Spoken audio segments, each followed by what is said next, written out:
Chapter 1. How does the mantis consume grass? Those commenting are all exceptionally handsome. Low-grade potions, selling cheap, armor that can withstand Krang monster attacks. Come take a look. The once bustling East Road Market now stands eerily silent, devoid of vendors hawking their snacks. It has been 25 years since the world transformed into this state, a fact that seems almost inevitable. Huh.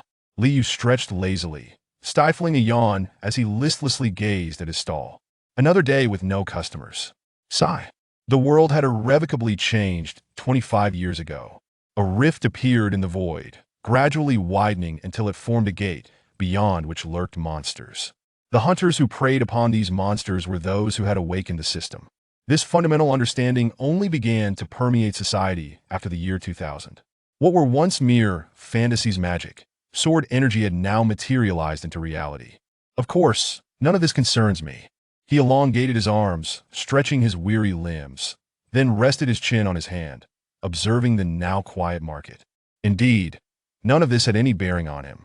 At the moment of system awakening, individuals were assigned corresponding professions. Magic and sword energy were exclusive to combat professions. Those like Uncle Li, who forged equipment, were blacksmiths. Those like Aunt Shui, who crafted jewelry, were artisans, and he, who brewed potions, was a pharmacist. The commonality among these professions was, production professions are so dull. They were all classified as production professions. The monotonous labor within factories was wearisome and exhausting, with the same actions repeated ad nauseum. Production professions were no different. Wait, perhaps only pharmacists feel this way. The blacksmith wielding a hammer or the artisan meticulously carving with a magnifying glass likely did not experience such ennui. But pharmacists? The sheer tedium was almost beyond description. Gathering herbs collected from dungeons, measuring them according to prescribed amounts, stirring them thoroughly, and then employing the potion-making skill. And then, ta-da! The potion was complete. This was the daily routine of a pharmacist. Of course, one also had to manage the mana cost of the potion-making skill. If only I were a combat profession. His shop was in a remote location. Business was dismal, sigh. Getting by was manageable, but it was undeniably grueling. Moreover, under the current circumstances, his aspirations seemed utterly unattainable. Oh! He let out a long sigh, his gaze vacantly fixed on the sky. At that moment, a figure appeared in his line of sight. Do you sell potions? Of course I do. He sprang to his feet, beaming at the woman clad in a robe. Aside from her crimson eyes, not obscured by the robe, he could discern nothing else about her features. The woman produced a card from her pocket and stated, "We'll take all the potions here. That includes the high-grade potions, which are not cheap. Are you sure?" "Absolutely." "Hooray!" He silently cheered, swiftly turning to pack all the potions neatly into a box. From the low-grade potions that sold reasonably well to the mid-grade potions that took months to sell a single bottle, and even the high-grade potions he regretted, McKingy shoved them all in without hesitation. He accepted the card she offered. One-time payment, correct? Yes. Zing! Gazing at the lengthy receipt, he felt as though he had finally turned a corner. After receiving the receipt and card, the woman glanced at the receipt and exclaimed in surprise. How inexpensive! Indeed, but I cannot fathom why business is so poor. The woman cradled the box filled with potions, inclined her body slightly, and turned to leave. Only after her figure had completely vanished did he finally let out a loud cheer. Fantastic! I've finally made a profit. He had been operating at a loss for so long. Yet today he had sold everything. He felt as though he could soar into the sky, a smile plastered on his face. Finishing up before noon felt incredibly refreshing. Humming a tune, he tidied his shop, mounted his bicycle, and pedaled away with exuberance. He sped downhill, relishing the cool breeze against his face. However, in the next moment, his expression froze. This is bad. Unlike ordinary gates, which provided ominous signs and caused destruction in their wake, the emergency gates that appeared suddenly and devoured everything around them had now been categorized as natural disasters akin to earthquakes and storms. He had merely been riding his bicycle and humming a tune, yet he had been swept into an emergency gate. No wonder my luck has been so good today. I cannot just die like this. After his parents perished when they were sucked into a gate, Liu had been sent to an orphanage and had fought tooth and nail to survive. Later, upon awakening, he had put all his savings into opening this shop, even going into debt. After finally earning a hefty sum, he had hoped to treat himself to a mint chocolate ice cream. Clenching his teeth, he surveyed his surroundings. Now was not the time for panic. I must utilize all my knowledge to find a way to survive. Crystal Cave, which means the monsters that appear here must be insect-like. Thud, thud. The sound of massive footsteps echoed. Liu quickly concealed himself behind a rock and held his breath. Chirp! A colossal mantis waved its forelimbs, scanning its surroundings. Its forelimbs were smeared with a viscous purple liquid, and after lingering for a moment, it gradually departed. Only then did he dare to exhale, swallowing hard. Poison mantis. This was truly disastrous. Was he in the territory of a brank monster? The poison mantis? Cold sweat trickled down his cheek. The venom of the poison mantis can kill within 1 minute. Even a mere scratch could corrode the skin of an ordinary person. It was the deadliest of poisons. That I believe I've seen this on the news. It was said that within the gate where the poison mantis appeared, there were herbs capable of counteracting its venom. Oh! He exhaled nervously and cautiously headed in another direction. The glow of the crystals illuminated the cave, so it was not too dark. Liu successfully traversed the cave. I found it. Not far from where he had hidden, a patch of lush green grass flourished. Liu was overjoyed as he sprinted towards the grassy area. Is this the antidote herb? Smack! He plucked a blade of grass and activated one of his 2 skills. Herb Identification, a skill that identifies the effects of herbs. However, perhaps due to the skill's mere rank level, it could not identify the plants found in the gate of the brank poison mantis. The system yielded no response. In other words, I must taste it myself. Oh! Crunch! Liu stuffed the grass into his mouth and began to chew. This tastes rather good. A spicy flavor spread throughout his mouth, and then, cough, cough, spurt. He spat out a mouthful of blood. Liu clutched his violently pounding heart, finally noticing the system prompt that had just appeared. Mantis flower, a poisonous herb containing potent toxins, consumed by the poison mantis to produce its venom. Without detoxification, death will occur within 1 minute. What the heck? Why does the mantis consume grass? He clenched his teeth, thinking that since death was inevitable, he might as well take a gamble, and plucked another blade of grass from nearby. With so many herbs growing here, there must be at least one that is an antidote, right? Cough, cough. It seemed he had miscalculated. A flicker danced before his eyes as searing pain enveloped his entire body. But I cannot die here. He gritted his teeth and consumed another blade of grass. Then another. Liu felt his breath growing fainter, collapsing weakly onto the ground. Damn, is this how I am going to die? In truth, he knew that regardless of whether he found the antidote herb, it was merely a matter of time before he succumbed. Thus, death itself did not strike him with overwhelming shock. The greatest shock was not this. Why is the last poison herb so delicious? Even as his vision blurred, he reached out to pluck a nearby blade of grass. Damn, even if I am to die, it wouldn't hurt to eat another poison herb, would it? Liu savored the spicy taste of the mantis flower, bracing himself for the imminent arrival of death. At that moment, congratulations! Your peculiar taste has triggered the unique tidal toxic pleasure. The unique tidal toxic pleasure is now active. You will be immune to toxin damage. Gain strength skill, effect storage. Gain strength skill, effect release. Gain strength skill, effect bestow. Chapter 2. Toxic pleasure.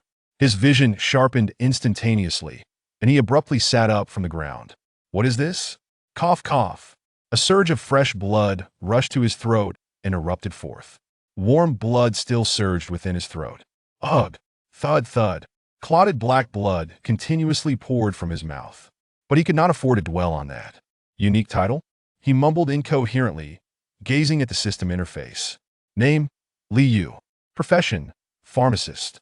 Title? Toxic pleasure. Unique skills. Potion crafting B. Herb identification D. Effect storage S. Effect release S. Effect bestowal S. The system interface appeared markedly different from what he was accustomed to. Beneath the name and occupation fields, there was astonishingly a title section typically reserved for the most elite hunters gracing the leaderboard. Moreover, 3 unprecedented strength skills had been bestowed upon him. While skills could be diligently enhanced to a rank, the coveted strength could not be attained through mere effort. Yet, here he was, with 3 strength skills glaring back at him from his skill list. I toiled relentlessly for years to elevate my potion crafting to rank. When he first awakened to the alchemist profession, his potion crafting skill languished at a rank, even beneath the drink herb identification he initially possessed. From that moment, He resolutely crafted an array of peculiar potions, accumulating the necessary proficiency to finally ascend to crank. With the funds he had painstakingly gathered, he successfully concocted intermediate and advanced potions, which ultimately raised his potion crafting skill to rank. And now, to behold 3 strength skills in his skill list was nothing short of astounding. Possessing strength skills was an extraordinary feat in itself. The rationale was simple. Only strength skills could give rise to other skills, actively creating new abilities. Such derivative skills were referred to as original skills, exclusively wielded by their creator. He endeavored to calm his racing thoughts and clicked on Effect Storage. Effect Storage S. Stores effects within the body. Is that all? He rubbed his eyes and clicked on the next skill, Effect Release. Effect Release S. Releases stored effects. What? Wait a moment. What sort of explanation is this? Effect Bestowal S. Bestows stored effects onto a target. He blinked in disbelief, then slapped himself hard with his right hand. Ouch! That truly hurt. Such pain indicated this was no dream. Surely, the descriptions of strength skills aren't meant to be this mundane. A top-tier hunter, the sole possessor of the title Flame Emperor Rex. His strength skill, Hellfire, was described as summoning hellfire to make enemies writhe in eternal suffering. He had even publicly showcased his system interface, revealing the description of hellfire to the masses. With his dazzling strength skill Hellfire, Rex had spawned an array of original skills. But what of him? Storing effects, releasing effects, bestowing effects? Is that truly it?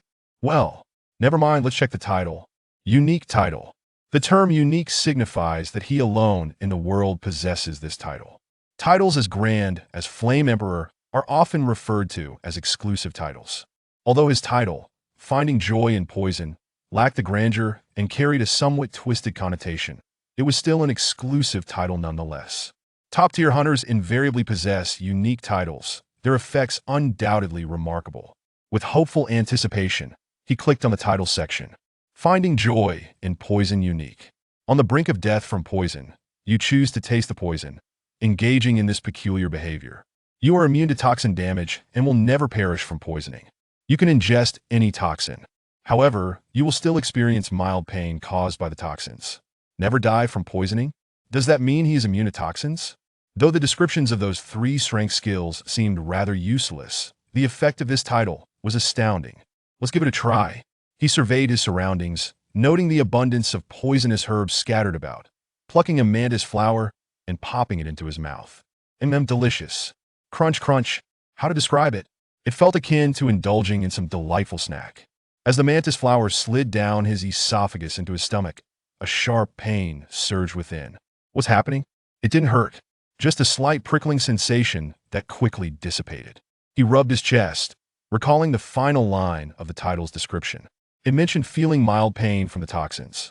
This level of discomfort was entirely acceptable. The first time he had consumed a mantis flower, it felt as though his esophagus and stomach were ablaze with agony. Yet now, it was merely a gentle prick, akin to the sensation after consuming something spicy. And it feels like I've gained some strength after eating it. Should he consume another? As he prepared to pick another mantis flower, a sudden system notification appeared before him. The effect of the mantis flower has been stored. Huh. He quickly stuffed the mantis flower into his mouth and swallowed. The effect of the mantis flower has been stored. Another notification. Once again, the same prompt. Stored? Could it be? He opened his skill list to examine the newly acquired skill, Effect Storage. The description simply stated, stores effects within the body. This effect, does it refer to the toxin? He swallowed nervously and extended his right hand. Effect Release. A viscous purple liquid dripped from his hand. It was identical to the venom found on the forelegs of the poison mantis. He finally comprehended why he had simultaneously received a title and 3 strength skills.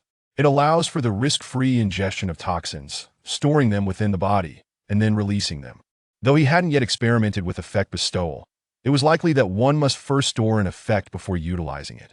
A colossal mantis materialized in his mind, gently nodding in affirmation. Having obtained strength skills, I cannot afford to die now. He knelt on the ground, fervently gathering the herbs around him.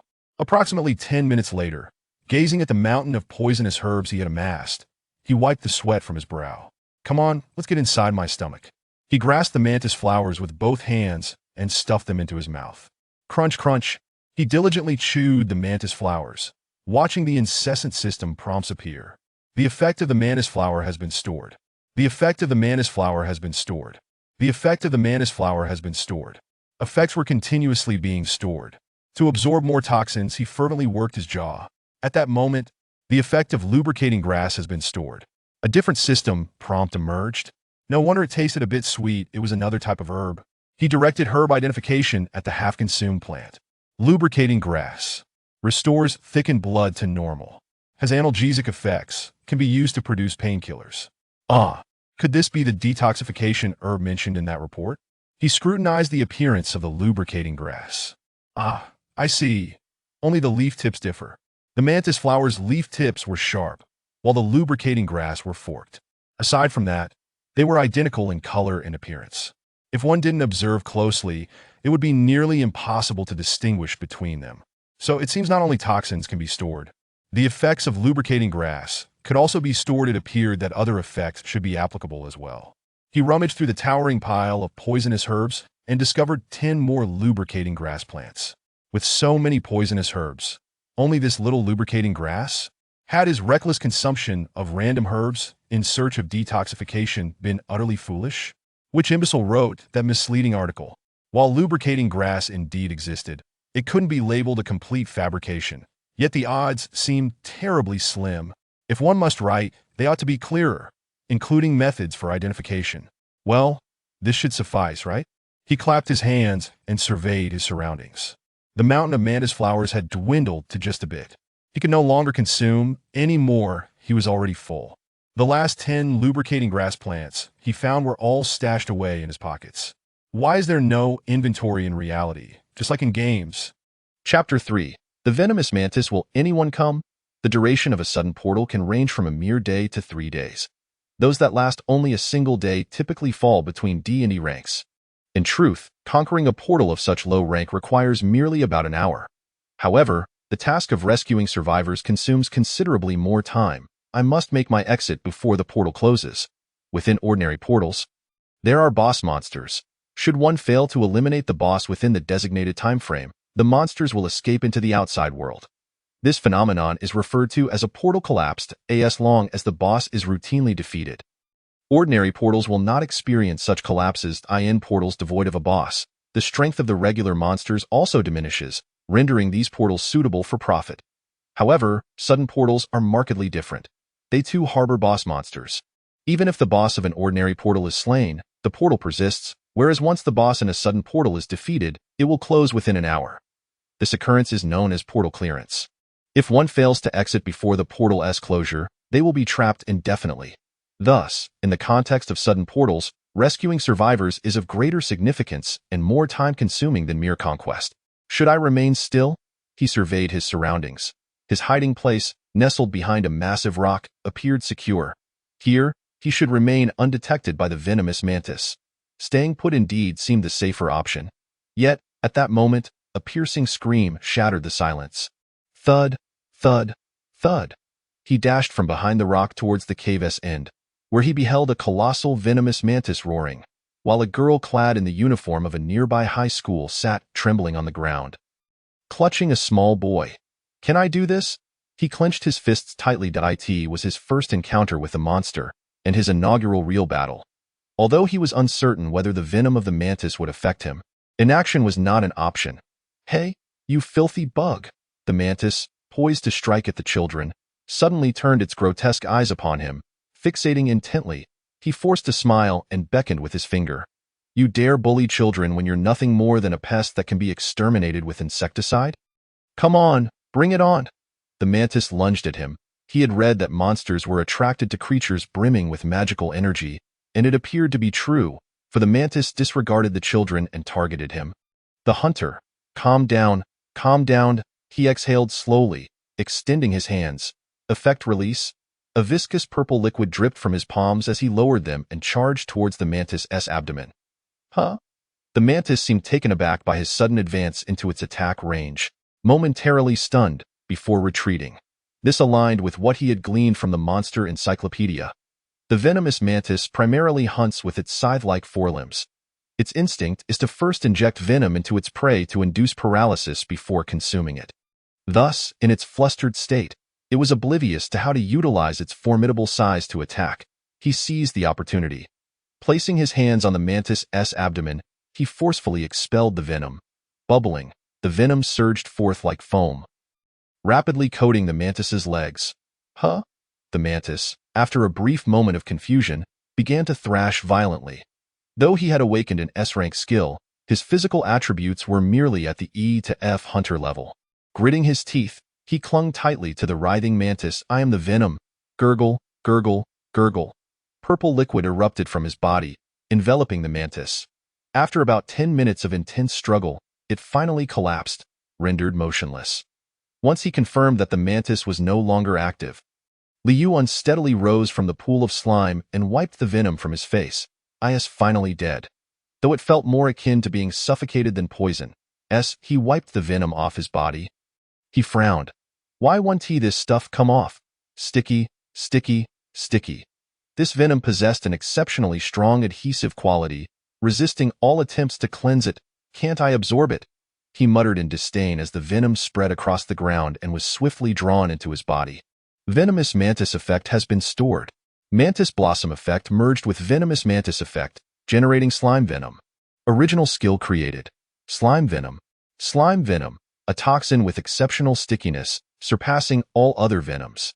Contact results in poisoning, capable of corroding skin and inducing severe itching if ingested.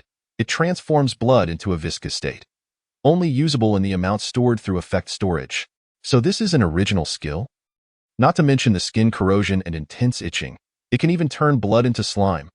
Wouldn't that clog the veins and lead to death? My internal organs, they haven't already turned to slime. Have they? He scratched his head and turned to the two children. The pair stared at him in terror, trembling. Are you all right, kids? And no, we're fine. Are you injured? No, the audacity to lie so blatantly. He noticed the small boy's bleeding knee and the girl's mangled shoulder. Letting out a resigned sigh. Wait a moment. He had a habit of carrying pre-packaged potions for emergencies. He retrieved a bottle of low-grade potion from his pocket and handed it to the children. I don't have much left, just this bottle. Use it sparingly. It should heal your wounds, thank you, the girl said, her gaze lowered in gratitude. She opened the potion bottle and first administered a dose to the small boy. The bleeding from his knee ceased immediately. Only then did the girl feel relieved enough to down the remainder of the potion in one go. Observing her pained expression gradually soften, Liu turned away. Come here. He led the two children to a grassy area overrun with mantis blossoms. It appeared safer here. You should stay put and not move. Thank you. It's the least I could do. By the way, the herbs behind you are deadly. Don't touch them, understood? Got it. The two pale-faced children nodded vigorously. After reiterating his warnings, Liu turned away. Indeed, insects possess pheromones. How disgusting. He distanced himself from the rock, his expression darkening as he observed four venomous mantises. Speaking of which, do mantises also possess pheromones? Ga, thud, thud, thud, thud. The venomous mantises charged at him. Yet, he remained unperturbed, standing his ground. I know how to utilize this now. Earlier, due to his uncertainty regarding the properties of slime venom, he could only suffocate the mantis.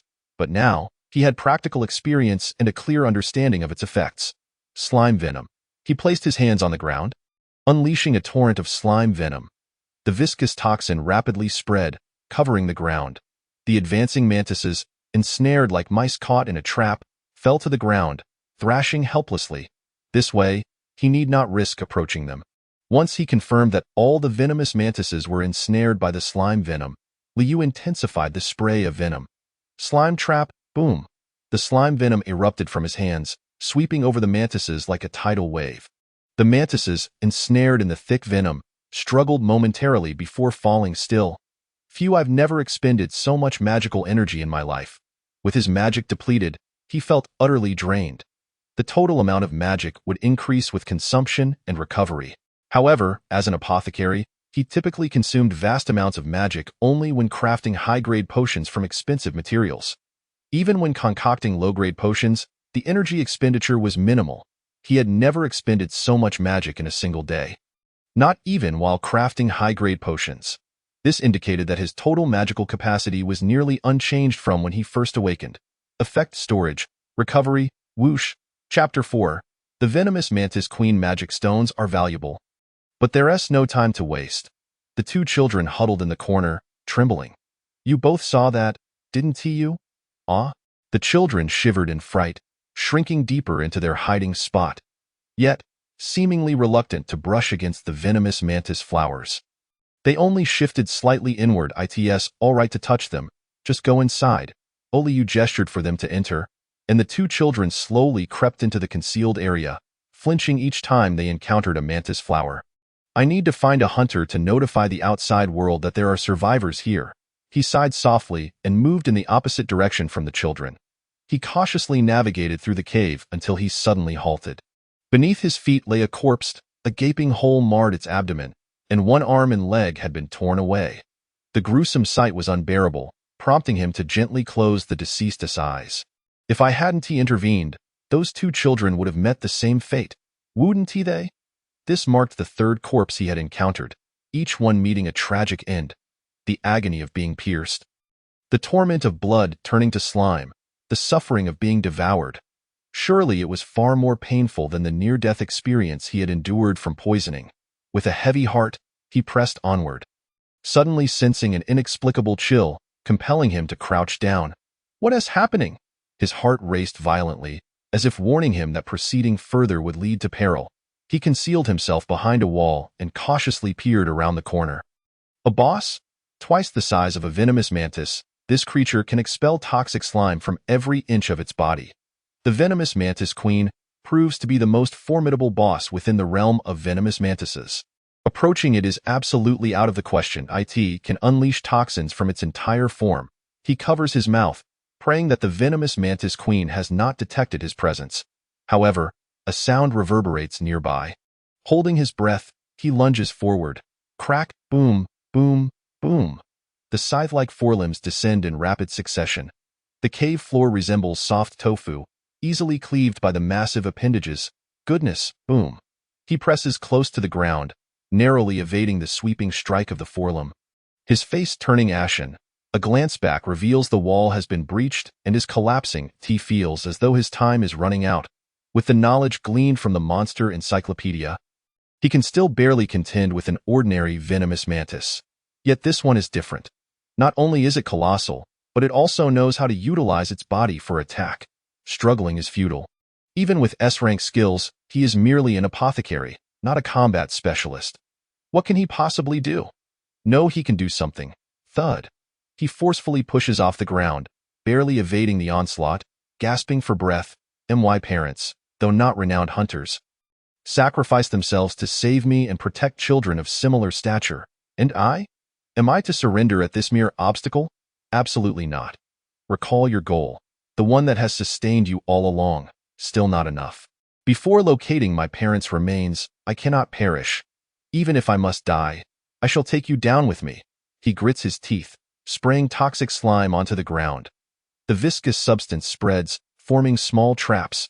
But for the Venomous Mantis Queen, capable of expelling venom from its entire body, it proves utterly ineffectual. It effortlessly strides over the toxic slime, charging towards him. Huh? Thud. Before he can react, the Venomous Mantis Queen leaps, landing squarely upon him. From its gaping mandibles drips a fluid, whether saliva or venom, while it regards him with a nauseating gaze. Damn. I still wish to live. I cannot meet my end here.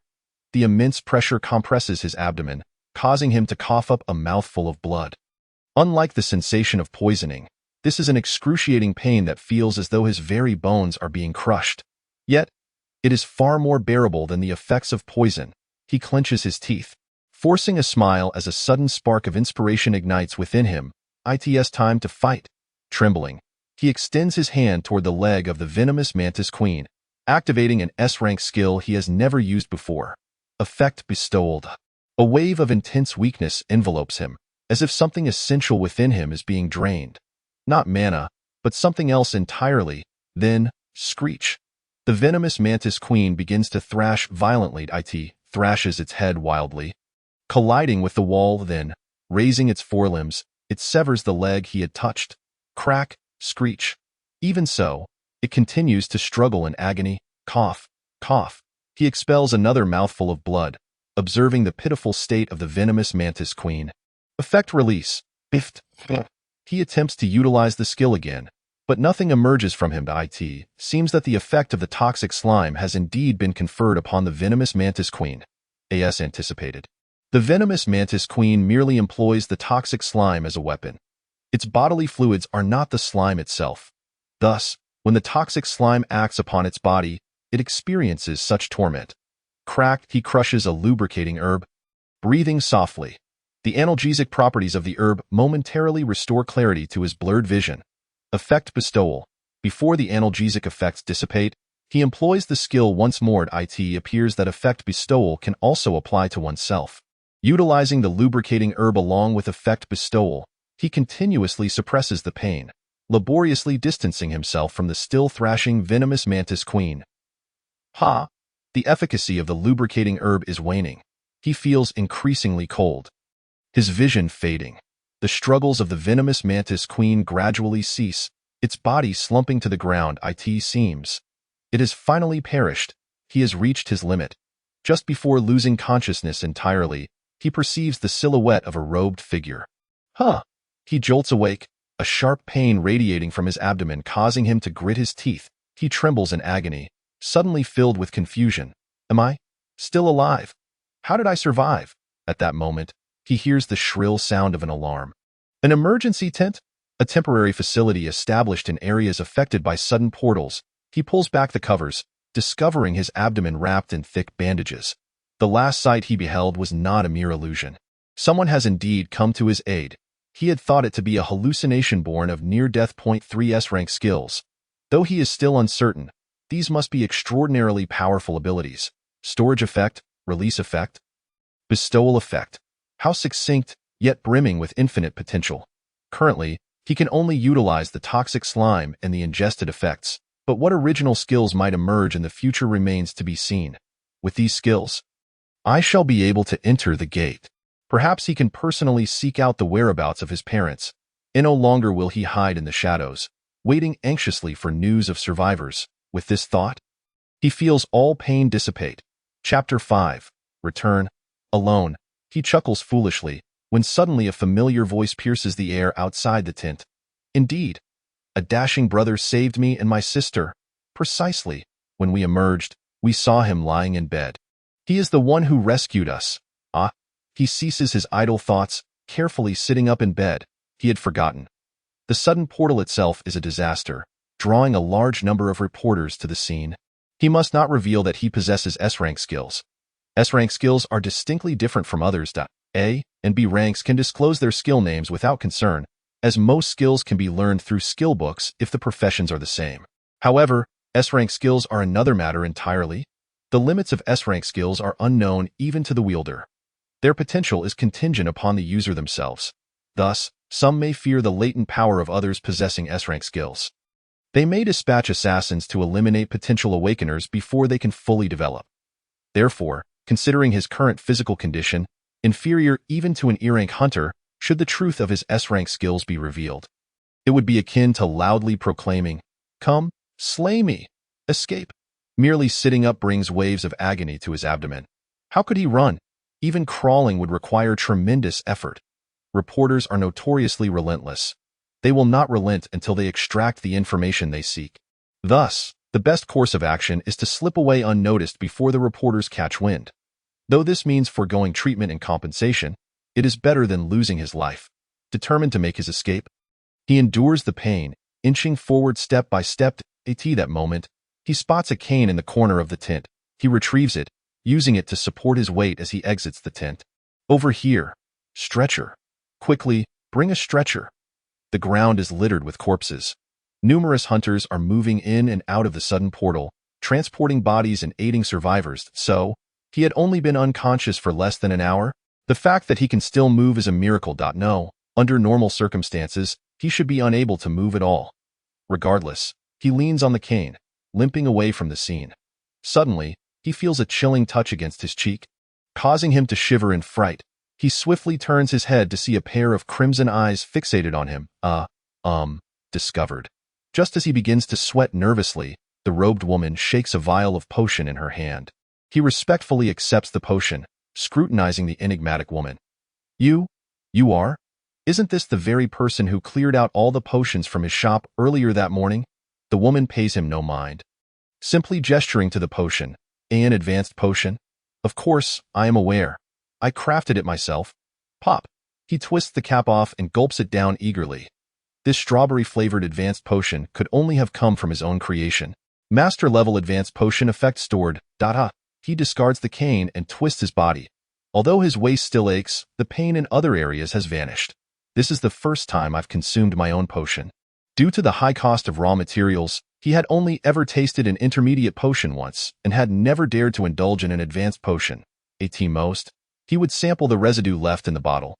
Instinctively, he muses that it would have been even better if it were a tad sweeter. In that instant, he realizes the woman is staring intently at him. Should I pay? The woman turns, striding away towards the chaotic scene of the sudden portal. He watches her retreating figure when suddenly, commotion erupts from the direction of the tent. Where is he? Quickly, find him. Major news. Alarm bells ring in his mind. His brain sends an immediate signal to flee, and without hesitation, he obeys, bolting from the scene. Upon reaching home, he feels utterly drained, unsure if it is relief or some other sensation. He collapses into bed. The next day, oh no, I feel like I'm dying. His body aches all over, rendering him unable to rise from bed. Why have all the other injuries healed, yet the muscle soreness remains? He groans, turning on the television, only to be left in shock. The sudden portal that appeared yesterday at the Eastern Temple has been eradicated by the Sword Emperor Luya and her formidable Black Moon Guild. However, Luya, the president of the Black Moon Guild, claimed that she was not the one who vanquished the boss. He stared at the photograph on the news screen, nearly dropping his jaw in disbelief. Could it be that the person from yesterday was the Sword Emperor Luya? With her long, lustrous black hair and a pair of eyes that shimmer like rubies, she stands as the leader of the Black Moon Guild, ranked 50th in the nation. As he compared Luya's eyes in the photograph to those he had seen under her robe yesterday, he finally grasped the chilling truth. The very person he feared had indeed arrived. How could such a powerful figure be purchasing potions at his humble establishment? He found himself utterly perplexed. Yet, it seemed he had not revealed his role in the boss's demise.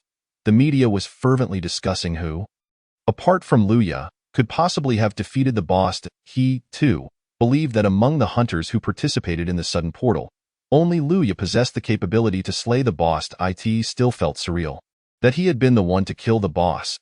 He clenched his fists and rose to pour himself some water. Ouch! He stumbled to the ground, his muscles sore. Shivering, he made his way to the refrigerator. It had been a long time since he felt so lonely and helpless. President, the investigation results are in. Tap, tap. Luya shook off the toxic mantis slime from her robe and turned to receive the documents handed over by Lin Donghuan.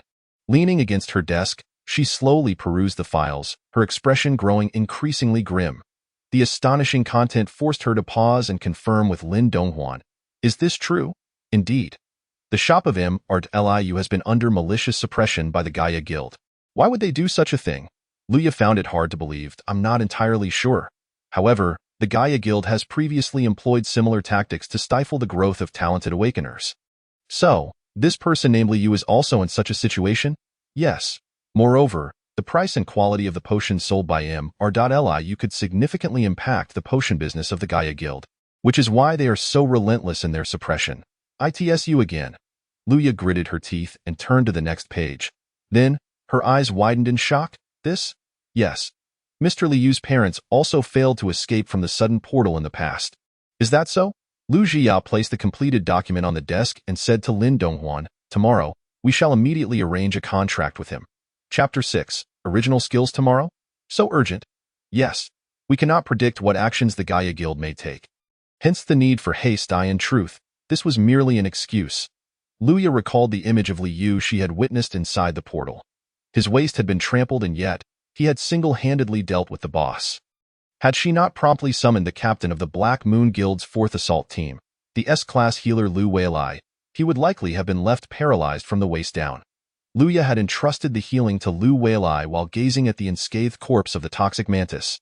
Her heart filled with astonishment. This morning, the magical aura he exuded had been of E-class level. When she encountered him in the portal, it had been the same, E-class magical aura, yet he had managed to eliminate the boss with finesse and ease. There could only be one explanation, an S-class awakening. He had fled the emergency tent to conceal the fact that he had awakened S-class skills. In fact, Luya had heard right away that Liu had risked his own safety to save a student. From that moment on, she had known that he could not possibly be affiliated with the Gaia Guild. To hesitate now would be foolish, with S-class skills and a grudge against the Gaia Guild. There was no need to fear betrayal, and he was also an exceptional alchemist. There was no need to consult with the other captains. They could sign the contract directly, convey my intentions to the other captains. With that, Luya opened her laptop and sat down at her desk. Her nimble fingers began drafting the contract. I haven't seen you in days. I've been worried sick, bossly. Just a bit of a cold.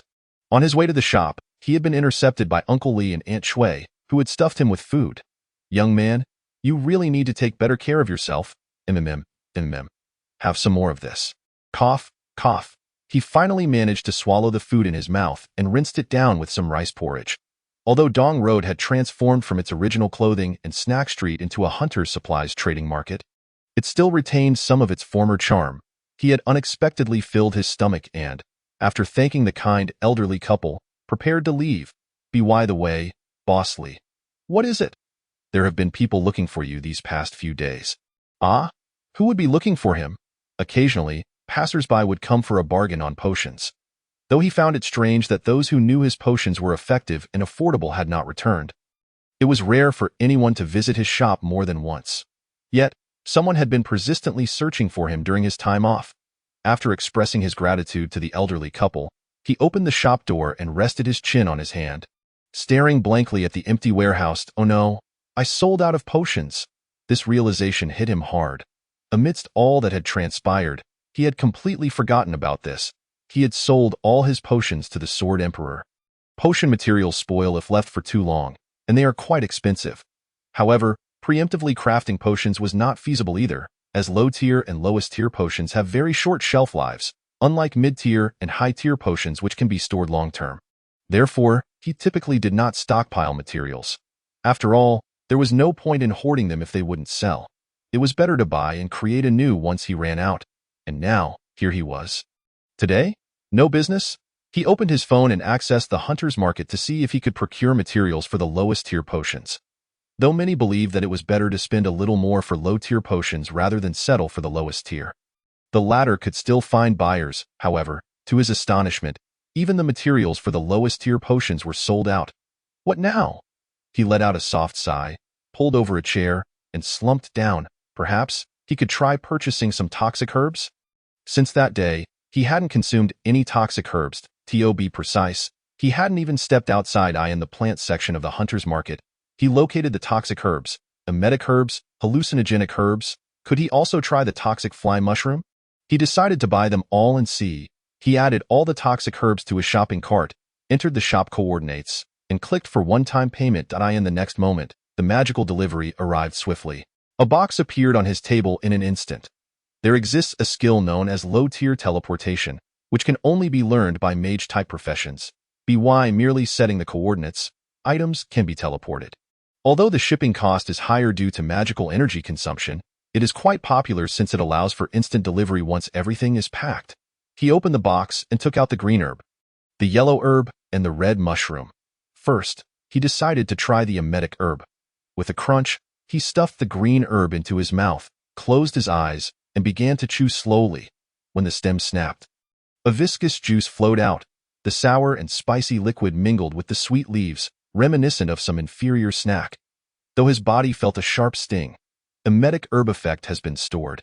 He patted his chest. It seemed he wouldn't be spitting blood. The emetic herb, as its name suggests, is a highly toxic herb that induces vomiting. Once consumed, blood would seep from every orifice until death, making it a particularly terrifying poison. And also the most expensive. He couldn't afford to buy any more. If he purchased more, he would have no funds left for potion making. Next, he placed the hallucinogenic herb in his mouth. A pungent flavor akin to mustard mixed with a hint of bitterness filled his senses. While it was harder to stomach than the emetic herb, it was still bearable. Hallucinogenic herb effect has been stored. It is said that consuming hallucinogenic herbs without timely detoxification would result in ongoing hallucinations. Yet, he felt nothing at all. Finally, he picked up the toxic fly mushroom, narrowing his eyes. This one needed to be roasted before consumption. Sizzle. He roasted the red mushroom on the gas stove. Only when both sides turned a golden yellow did he turn off the heat and pick it up with chopsticks. Ah! He chewed on the mushroom, and his eyes widened in disbelief. This mushroom was the most delicious mushroom he had ever tasted. The ultimate delight for his taste buds made him feel elated. He devoured all the toxic fly mushrooms in a flurry. Toxic fly mushroom effect has been stored. Detected similar effects within the body. Toxic fly mushroom effect fused with hallucinogenic herb effect. Similar types of toxins can fuse, so the poison from the mantis flower and the toxic mantis could merge. However, the slime toxin had been classified as an original skill. Moreover, he had already employed the slime toxin against the toxic mantis queen. Now, his body should only contain the emetic herb's poison and the hallucinogenic herb effect merged with the toxic fly mushroom. Effect release, slime toxin. He extended his hand, harboring a sense of curiosity, and activated the skill. However, unexpectedly, a viscous slime toxin truly oozed from his hand. What is happening? He had clearly used it up yesterday. Astonished, he opened the system skill panel to examine the description of the slime toxin. Slime toxin, a highly viscous toxin, far exceeding other toxins. Contact results in poisoning, capable of corroding skin and causing intense itching. If introduced into the body, it will cause the blood to transform into a slimy consistency. Only doses that have been stored through the effect storage can be used. Indeed, just as I observed in the instructions yesterday, there has been no change. Undeterred, he examined the descriptions of other skills. As expected, within the skill description for effect storage, several lines had been added. Effect storage, S, stores effects within the body. An original skill generated through a special method of fusion, capable of absorbing similar effects and rapidly replenishing consumed doses. Even in the absence of absorbed similar effects, doses will naturally regenerate over time. The rate of natural regeneration is contingent upon proficiency. In other words, during his few days of rest, a portion of the slime toxin had automatically regenerated. It appears that the effects stored do not vanish permanently once transformed into an original skill. Thus, converting ingested toxins into original skills is of utmost importance. Chapter 7 Acupuncture. The system did not elaborate on how to create original skills. What could this special method entail? He was completely at a loss. Currently, the only notion he could conceive was to store effects of similar nature within his body. Furthermore, that phrase about absorbing similar effects to swiftly replenish doses implied that, to replenish the slime toxin, one could store the toxins from the mantis flower or the venomous mantis within his body, which would then convert into stored slime toxin. But how is the venom of the venomous mantis stored? The mantis flower's effects must be ingested to be stored. Could it be that monsters are an exception? Ah, the headache. With only a singular experience, the information he could gather was exceedingly limited. He raked his fingers through his tousled hair, leaning back against the chair. Among the skills a pharmacist can learn from skill books, there are no offensive skills. The blacksmith can enhance the weapons he forges through skills, but the pharmacist has nothing to at most. He could concoct poisons and then hurl them. Wait a moment. He opened his phone and logged into the hunter's market once more. Skill books. Each time a boss respawns, a treasure chest appears in the boss room. Within that chest, rare materials or skill books can be found. Upon acquiring a skill book, one can learn the skill directly. Although all initial levels are F grade, the potential to acquire new skills renders them exceedingly expensive. He navigated to the skill book section, clicked on combat professions, and then selected the healer category. The variety of professions is vast. Production professions, such as blacksmiths and craftsmen, are clearly defined. However, combat professions are different. The names of combat professions vary according to their roles. For instance, a healer who wields a shield at the front lines to absorb damage is referred to as a battle priest, while a healer responsible for healing and buffs from the rear is called a cleric. The healer profession can be further subdivided into numerous distinct roles. Those who create medicines are known as pharmacists. Though pharmacists are primarily associated with the creation of medicines and are generally classified as production professions, They are sometimes viewed as healers due to their craft. There exists a plethora of skill book types. All principles and actions in the world can be transformed into skills. This means that traditional Chinese medicine also possesses corresponding skill books. And within traditional Chinese medicine, there is acupuncture. The description of the slime toxin states that contact with the skin will corrode it and induce itching, making it unsuitable for direct weaponization. However, once introduced into the body, it can transform the blood into slime, which is ideally suited for use as a weapon. The means of injecting the toxin into the body is not through blades or arrows, but rather through needles. With a sharp needle tip, one can stealthily pierce the skin, injecting the toxin into the body. This is the optimal solution. Let's give it a try. I wonder if I can learn it. He swallowed hard and added acupuncture to his cart. His hand trembled slightly, hesitating to press the purchase button. If he bought this book, he might have to rely on selling low and lowest grade potions to make ends meet. Should he really buy it? Well, if it doesn't work out, he can always sell it again. He closed his eyes and clicked to purchase. A box appeared before him in an instant. He carefully tore off the tape, opened the box, and retrieved the book inside. Acupuncture, a book on acupuncture within the traditional medicine of Huagua, detailing the practice of acupuncture.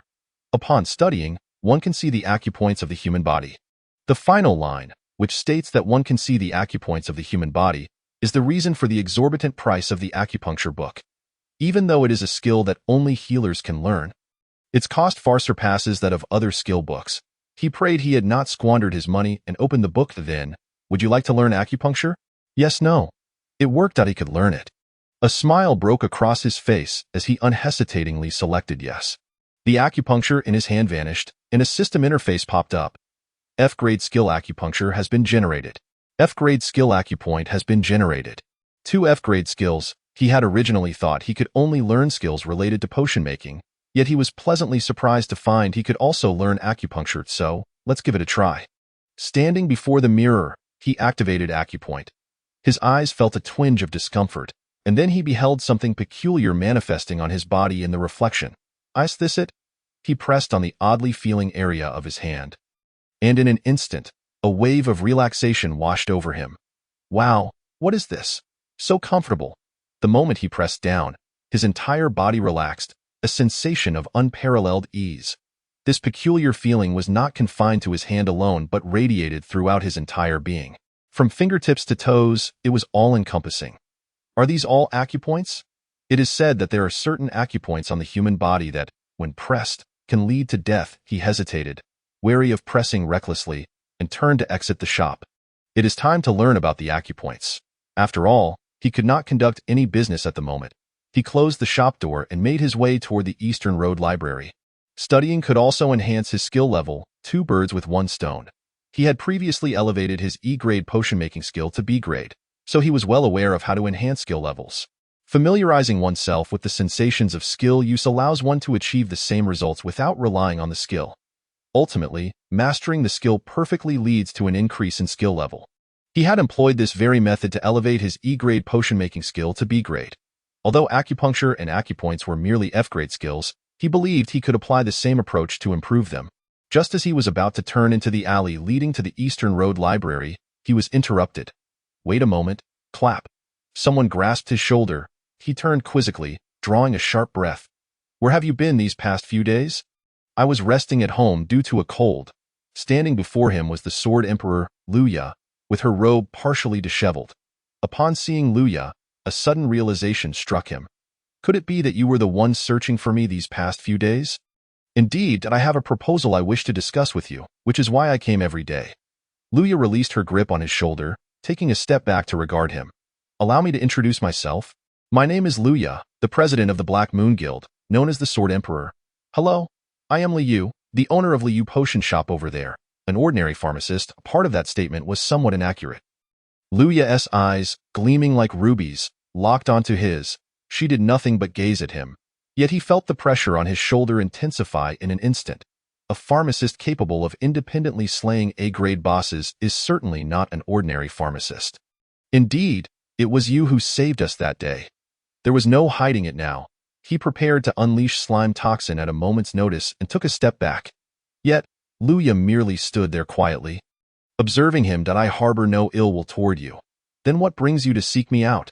I am genuinely intrigued by you. However, the aura of magical power you exude is, frankly, insignificant. Hearing such an assessment from a top-tier hunter was somewhat disheartening. I would like to extend an invitation for you to join the Black Moon Guild. What? Chapter 8: The Black Moon Guild and Gaia Guild. He felt as though his brain had momentarily short-circuited. He slapped his head and looked back at Luya. Luya appeared to realize that her words had come out rather abruptly and proceeded to clarify. Your potions have garnered high praise among guild members. Potions are typically unpalatable, yet you have infused flavor into yours, a feat achievable only by top-tier pharmacists. Well, I do possess a certain level of skill. Infusing flavor into potions is typically only achievable with A-grade potion-making skills. However, having grasped the principles of potion-making, he could accomplish this even with only B-grade skills. Yet, he still could not comprehend why his business was so abysmal. Moreover, you sell your potions at such low prices. If I may be so bold, I conducted a bit of investigation into you. An involuntary shiver coursed through him. Although he had committed no wrongdoing, the mention of an investigation made him feel somewhat guilty. Subsequently, I discovered the reason for your poor business. What is it? The Gaia Guild has been suppressing your business. What? He thought Luya was joking, but the seriousness in her gaze conveyed the truth. Huh. Why would the nation's foremost Gaia Guild suppress me? I suspect it may be due to your exceptional talent. Why would the Gaia Guild do such a thing? The Gaia Guild has always operated in this manner, stifling those with potential.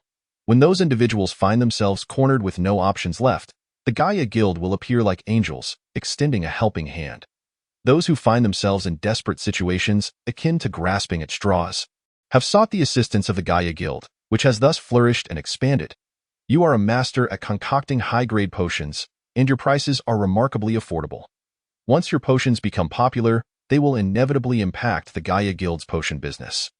Therefore, you are undeniably a target for the Guild's suppression efforts. It's solely due to his talent.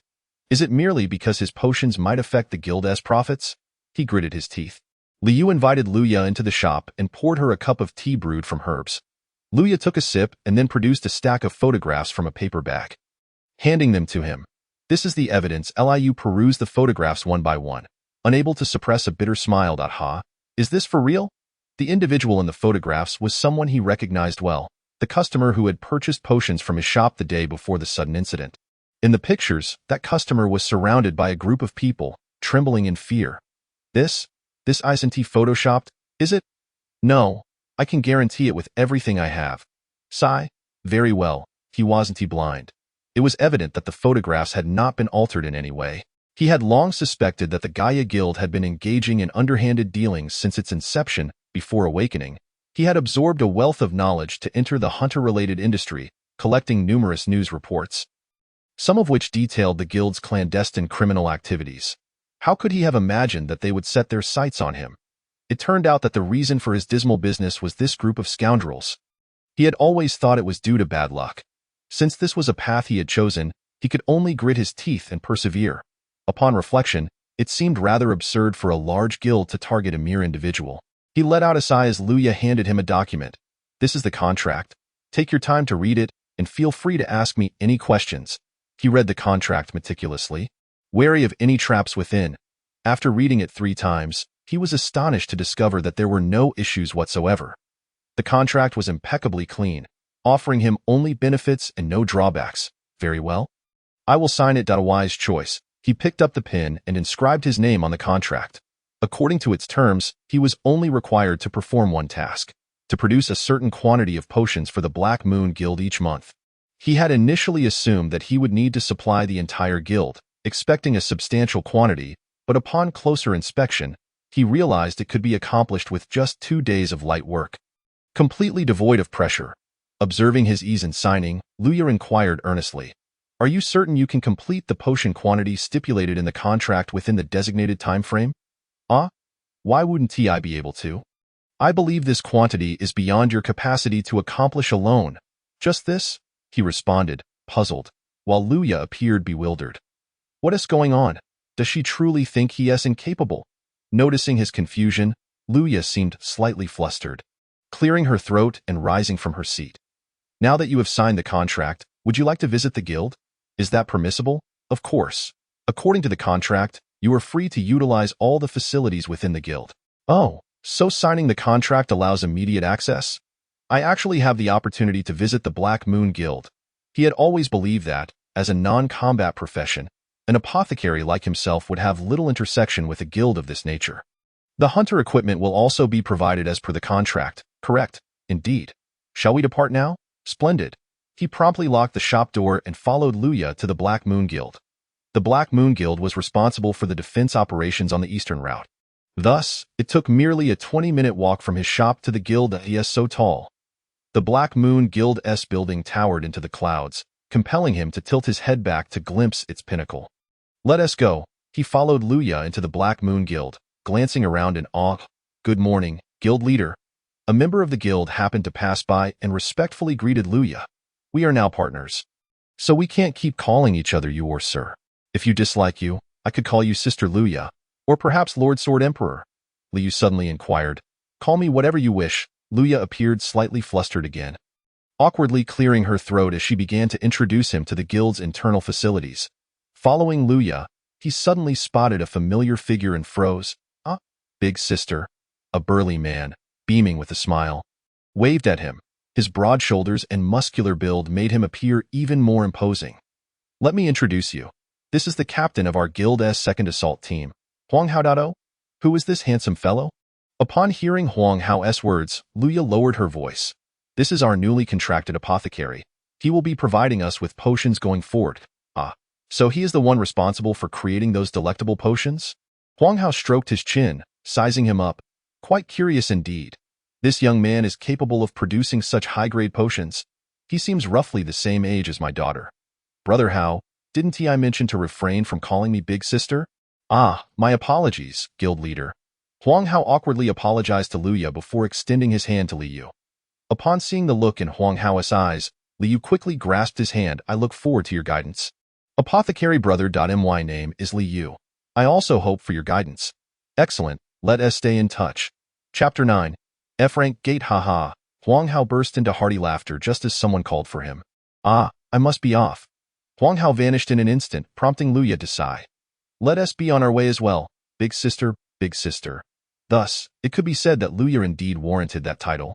The Black Moon Guild was once the premier guild in the nation, having secured the top spot multiple times and consistently remaining in the top 10. However, since the disappearance of the previous guild leader, Luya's father, Lu Nanha, the guild began its decline. Reflecting on this, Liu couldn't help but smile bitterly. Luya seemed to sense his mood, turning to look at him. What's wrong? It's nothing, he shook his head, continuing to follow Luya as she showcased the guild. When they reached the warehouse storing supplies, he halted. What's the matter? Do you have needles? Needles? Do you mean those for sewing? Those will do. Luya asked him to wait a moment before picking up her phone. Donghuan? It's me, Lin Donghuan, the S-rank ice mage, captain of the Black Moon Guild's first assault team. And also the vice president of the guild? Before his awakening, he had often seen news reports about him, who consistently excelled and garnered a large following. Are there any needles in the supplies? Ah, yes. All right, I understand. Thank you for your hard work. Luya hung up the phone and nodded. He said there are some. Could you spare me a few? Certainly.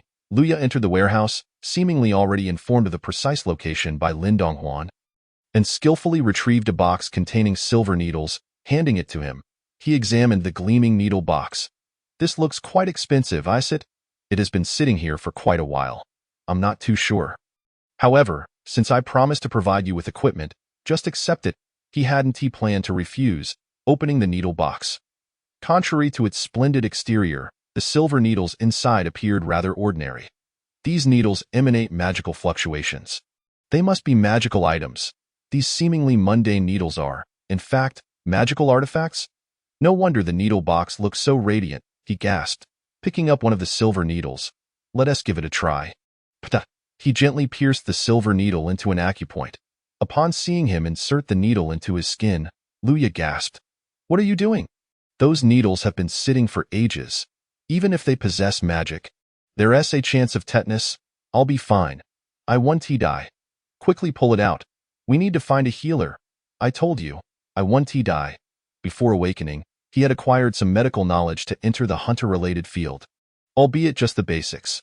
Still, He understood that tetanus is caused by toxins produced by the tetanus bacillus, and he was immune to toxins. Even the most lethal poison, which could kill within a minute, merely felt like a spicy sensation to him. What could tetanus do to him? He felt the stiffness in his shoulders ease, contentedly withdrawing the silver needle. That feels much better. He moved his shoulders, glancing at Luya. Observing her expression, it seemed the energy in her acupoints was also somewhat obstructed. Would you like me to give you a few acupuncture needles? No, thank you. When I do it, I'll ensure it's sterilized, so don't worry. Luya pretended not to hear and turned to leave. What a pity, he thought, to miss the opportunity to enhance his acupuncture and acupoint skills. He clicked his tongue and followed after her. This is all that the Black Moon Guild can offer you in terms of facilities. There are so many. Merely touring the facilities consumed a considerable amount of time. He glanced at the setting sun outside the window and asked Luya, "Are there any armors? Armors? Are you planning to enter a gate? Otherwise, what? Just a moment." Though it was somewhat late, he still wished to give it a try. He wanted to prove that defeating the venomous mantis was not merely a stroke of luck. "I believe wearing armor would be too cumbersome for you. So I prepared a hunteress outfit.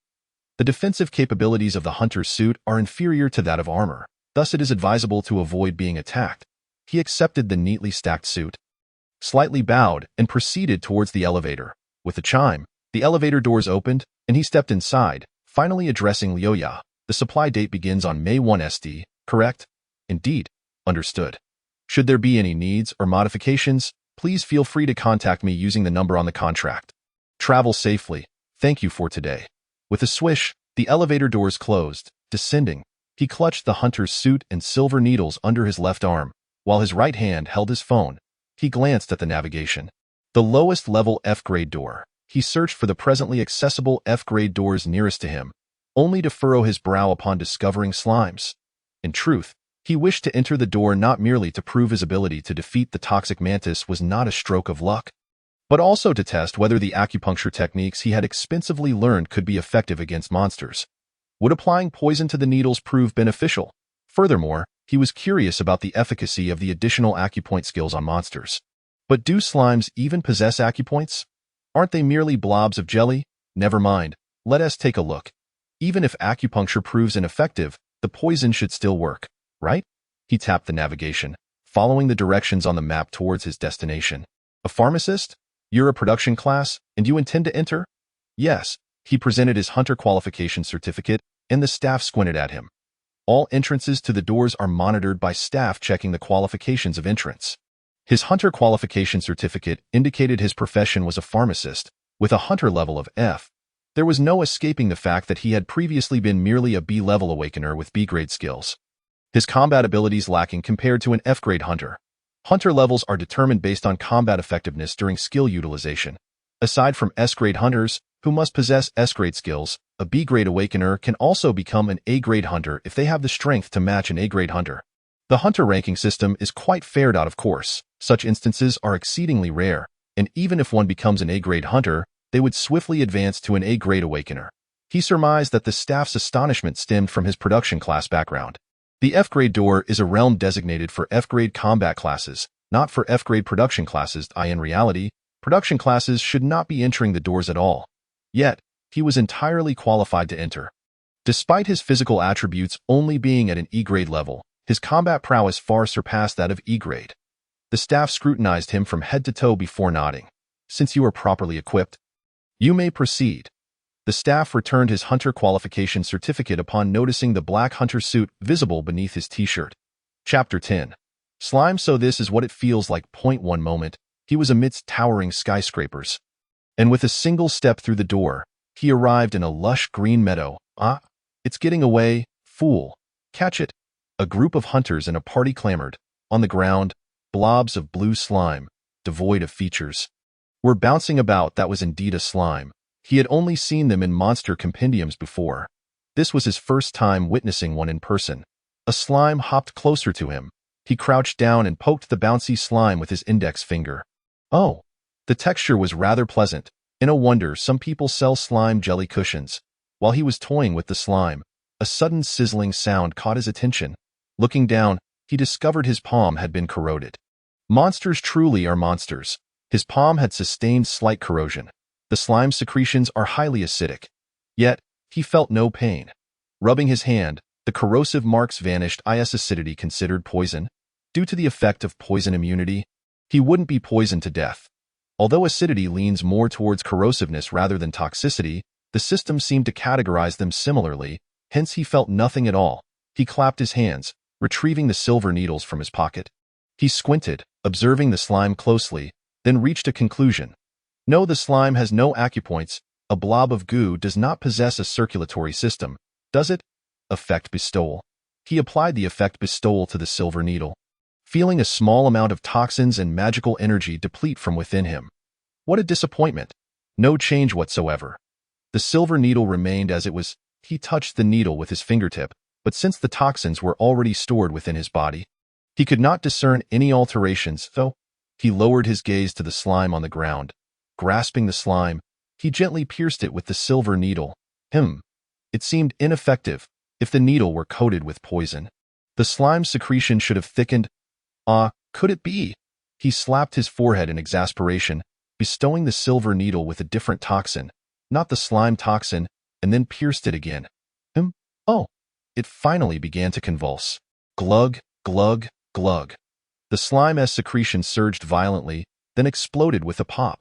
The inducing grass works wonders.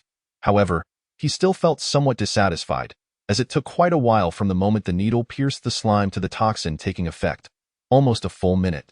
It felt even longer than a minute. Let's try something different this time. He grasped another slime, setting aside the previously used silver needle, and retrieved a new one. Effect release, drip, drip. The poison dripped from the needle tip. Saturating it, he seized another slime and gently pierced it with the needle coated in poison. Success! Glug, glug, glug, glug.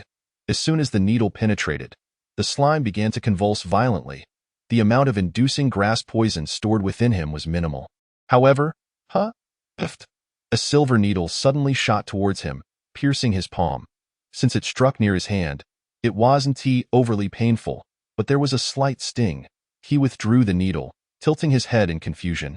Why did it fly over? The needle he held, coated with the release effect, remained still. Yet the needle bestowed with the effect was moving. Could it be? He tossed the needle bestowed with the effect away. Then extending his right hand, he silently chanted, "Whoosh, indeed." Hence the needle flew over. It seems entering this door was indeed fortuitous. Otherwise, he would never have discovered this. He took out all his silver needles, covering them with his hand, and applied the effect bestowal. This time, it was not the inducing grass poison but the slime toxin. Toxins flowed from within him, evenly distributing across all the needles. Good. Now he need not worry about losing the needles. It was time to set off. F-grade door, slime plane. On his way here, he had researched extensively about the slime plane, its geographical features, the items produced, and so forth. One particular piece of information caught his attention. He should search the mountain for toxic grass. Within the forests of the slime plain grows a type of toxic grass. Slimes are omnivorous creatures, but they preferentially consume a specific toxic grass. The stems of that grass contain highly concentrated acidic liquid, known as acid grass. Wow, so much acid grass. The ground was covered in vivid red grass. He snapped a stem, and a viscous liquid, uncertain if it was green or yellow, oozed out. Dipping his fingertip into the liquid, he heard a hissing sound as a small portion of his skin was corroded, turning dark brown. Naturally, he felt no pain whatsoever. Sticky, due to the acidic liquid in the stem. The texture was not crisp. The sour taste stimulated his salivary glands, making it feel like consuming salad but only focusing on licking the dressing. The flavor was rather pleasant. Eating the stem alone was too acidic. But when consumed with the leaves, it resembled eating salad. He plopped down on the ground, beginning to harvest the surrounding acid grass and stuffing it into his mouth. Effect of acid grass stored. Effect of acid grass stored. Effect of acid grass stored. Smack, smack, smack. As he chewed incessantly while observing the system notifications, a voice interrupted him. Hey, what are you doing? He looked up to see a group of slimes attempting to snatch away his acid grass. His eyes widening in fury. How dare these invasive species steal his treasure? He pulled out a silver needle from his pocket and casually flicked it towards the slimes. Glug, glug, glug. Before throwing it, He had coated the needle with a bit of inducing grass toxin, leading to the instant demise of the slime. Whoosh! Thus, he munched on acid grass with his left hand while continuously flicking silver needles with his right. After quite some time, feeling his belly bulging, he finally stopped. Slimes are also acidic creatures. Can they absorb toxins just like the toxic mantis? Suddenly intrigued, he reached towards the corpse of the slime that had succumbed to the inducing grass toxin. Effect storage. The corpse of the slime on the ground began to writhe. Clumps of goo floated upwards. Then, slime effect stored were absorbed into his palm. As slimes are composed entirely of slime and acidic substances. Unlike the toxic mantis, they left no residue upon death. The sensation of completely absorbing a monster was both wondrous and nauseating. Perhaps it would be best to refrain from absorbing slimes. There was an abundance of acid grass, sufficient to replenish his acidity. There was no need to absorb slimes. Effect of acid grass and slime effect combined, generating acid. Original skill generated. Acid. The most fundamental acid, characterized by its corrosive nature. The dosage of the slime toxin has increased. I see. Where is the slime? Come out. I promise to make your demise swift. Chapter 11. B-Class Orc. He scoured the forest, vanquishing and absorbing a multitude of slimes, ultimately elevating his reserves of slime toxin and acid to a satisfactory level. For the time being, he need not worry about a deficiency of toxins. He retrieved a compass from his pocket. Magical artifacts are indeed convenient. This compass in his hand indicates the entrance to a door, a revered artifact among people. Following the direction indicated by the needle, one can locate the door's entrance without fear of losing their way. What is this? Just as he was about to proceed according to the compass's guidance, he suddenly spotted a quivering mass of purple slime on the ground. A slime. The writhing mass was indeed a slime, but its appearance was entirely different from any he had encountered previously. He had never seen such a slime in the illustrated guide. There are many varieties of slimes, yet this was the first time he had encountered this particular type. Tentatively, he prodded the small slime with his finger, and it quivered as it raised its head. What is happening? How can a slime exhibit expression? Its black eyes and mouth, resembling a line, bore a countenance akin to the emoticon. Yet, what astonished him was not merely that, but rather its face. Slimes are typically faceless. They perceive their surroundings through vibrations, rendering eyes unnecessary. Breathing. There are currently no conclusive studies on that, and this slime lacks respiratory organs. So we shall set that aside for now. They dissolve food with their slime, thus a mouth is not required. Yet this slime possesses distinct eyes and a mouth. Why is it even crying? The slime's expression transformed into one of sorrow as it began to nuzzle against his finger. This slime bore no acidity, feeling soft and plush to the touch. He gazed at it with curiosity. A new species? How much bounty could one acquire from the research institution for this slime? As he pondered, he was suddenly alerted by the sound of heavy footsteps behind him. Thud, thud, thud. He sprang into action. Pivoting swiftly, gurgle, a creature wielding a massive wooden club appeared behind him, with a face resembling that of a pig and a corpulent physique. An orc? Orcs are classified as B-class monsters, on par with poisonous mantises. Such creatures should not be found within an F-class door. His eyelids twitched violently as he quickly concealed himself behind a tree. Panic would spell his doom. Do flee? Even if he ran, he could not escape the orc's keen sense of smell. Thus, he must remain calm. Just as he had managed to deal with the poisonous mantis, he needed to approach this situation with composure. He thought, drawing a silver needle from his pocket. It has noticed me. Thud, thud, thud. It seemed to have sensed his presence, halting its movements to wreak havoc on its surroundings. He swallowed hard, feeling the ground tremble. Should it strike him, it would surely be his end. No one could come to his aid. A single hit would mean disaster. Slime toxin, viscous venom began to creep up the silver needle. Acupoints? He concealed himself behind the tree, observing the orc's acupoints. Perhaps due to its considerably larger size compared to humans, the orc possessed twice as many acupoints. This is hardly practical in combat. It appears he would need to study the orc's acupoints in depth. For the time being, the acupoint skill could only be utilized for healing. The risk of using it in battle was far too great. He canceled the acupoint skill and patiently awaited the orc's agitation to subside. The orc continued its rampage for about 5 minutes before huffing and puffing as it surveyed its surroundings. Gurgle. What sound is that? He reached up to touch the top of his head, only to find a blob of purple jelly. Gurgle. He tossed the slime that had been playfully draping itself over him aside. The orc had ceased its actions, presenting a prime opportunity. Ha! Whoosh! The silver needle sliced through the air, then, clang! The silver needle ricocheted off the orc's thick hide. Damn!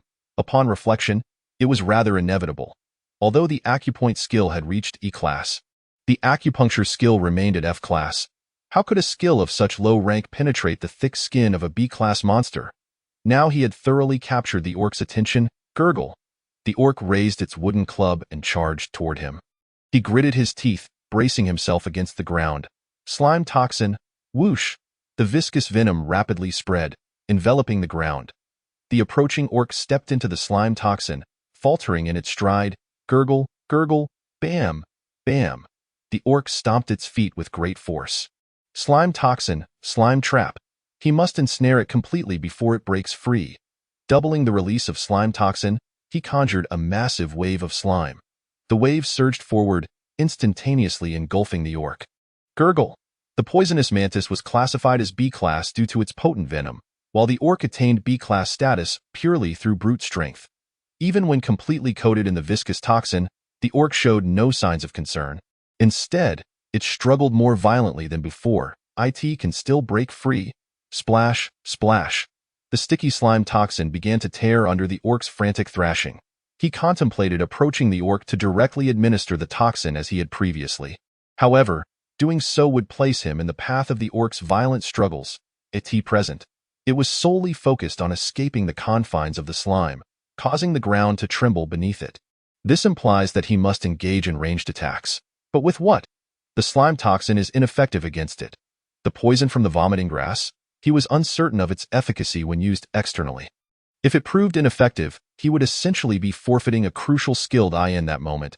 He suddenly recalled the newly acquired effect. Acid. Yes, that as well. He gazed at his right hand, activating the skill. Acid. A sphere of yellow-green liquid materialized in his palm. He dripped a drop onto the ground, and the surrounding flora was instantly corroded. This should suffice. He extended his hands, gathering all the acid within him. The slime toxin enveloping the orc was on the verge of being escaped. Should this attack fail, he would be left with no choice but to expel the remaining slime toxin onto the ground and flee. Moreover, he likely wouldn't get far before being pursued. Thus, this time, success was imperative. He took a deep breath, widening his eyes, and unleashed the acid from his hands. The potent acid struck the orc directly. Gurgle, gurgle, hiss. Accompanied by the sound of flesh being corroded, the orc emitted a wretched cry. Just moments ago, it had been struggling to break free from the slime, intent on attacking him. Now, its sole desire was to escape the venomous grasp and flee from the pain, and no matter how fiercely the orc fought. He relentlessly sprayed the acid, until every last drop of acid within him was exhausted. Ha! Ha!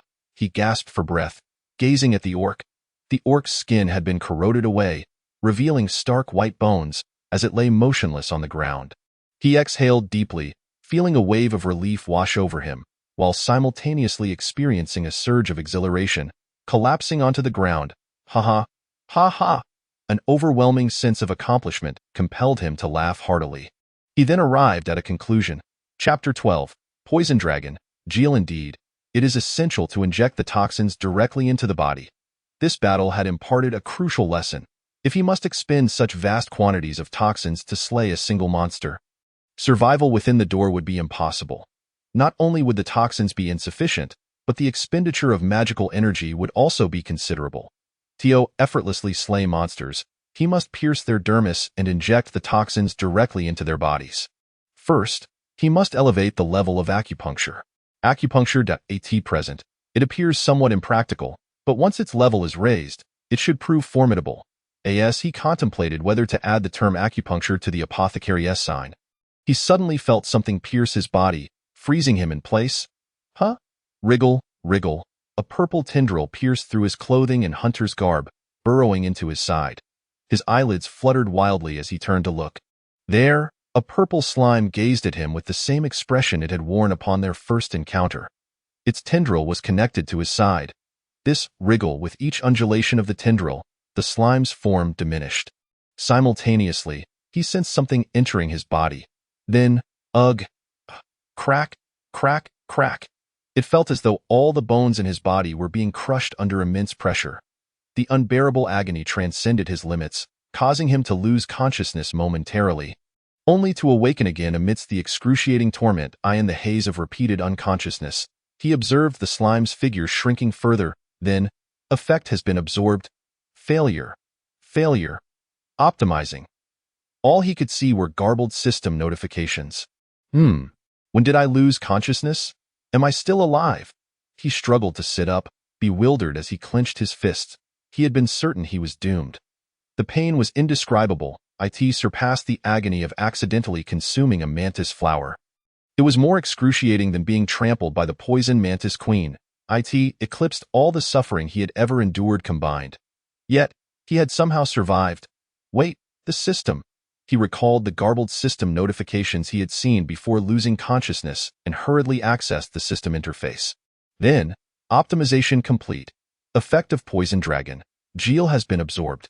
He beheld an unfamiliar system notification. Poison dragon? What is that? He rubbed his eyes, checking once more. The notification remained unchanged. That moment. A voice echoed in his mind.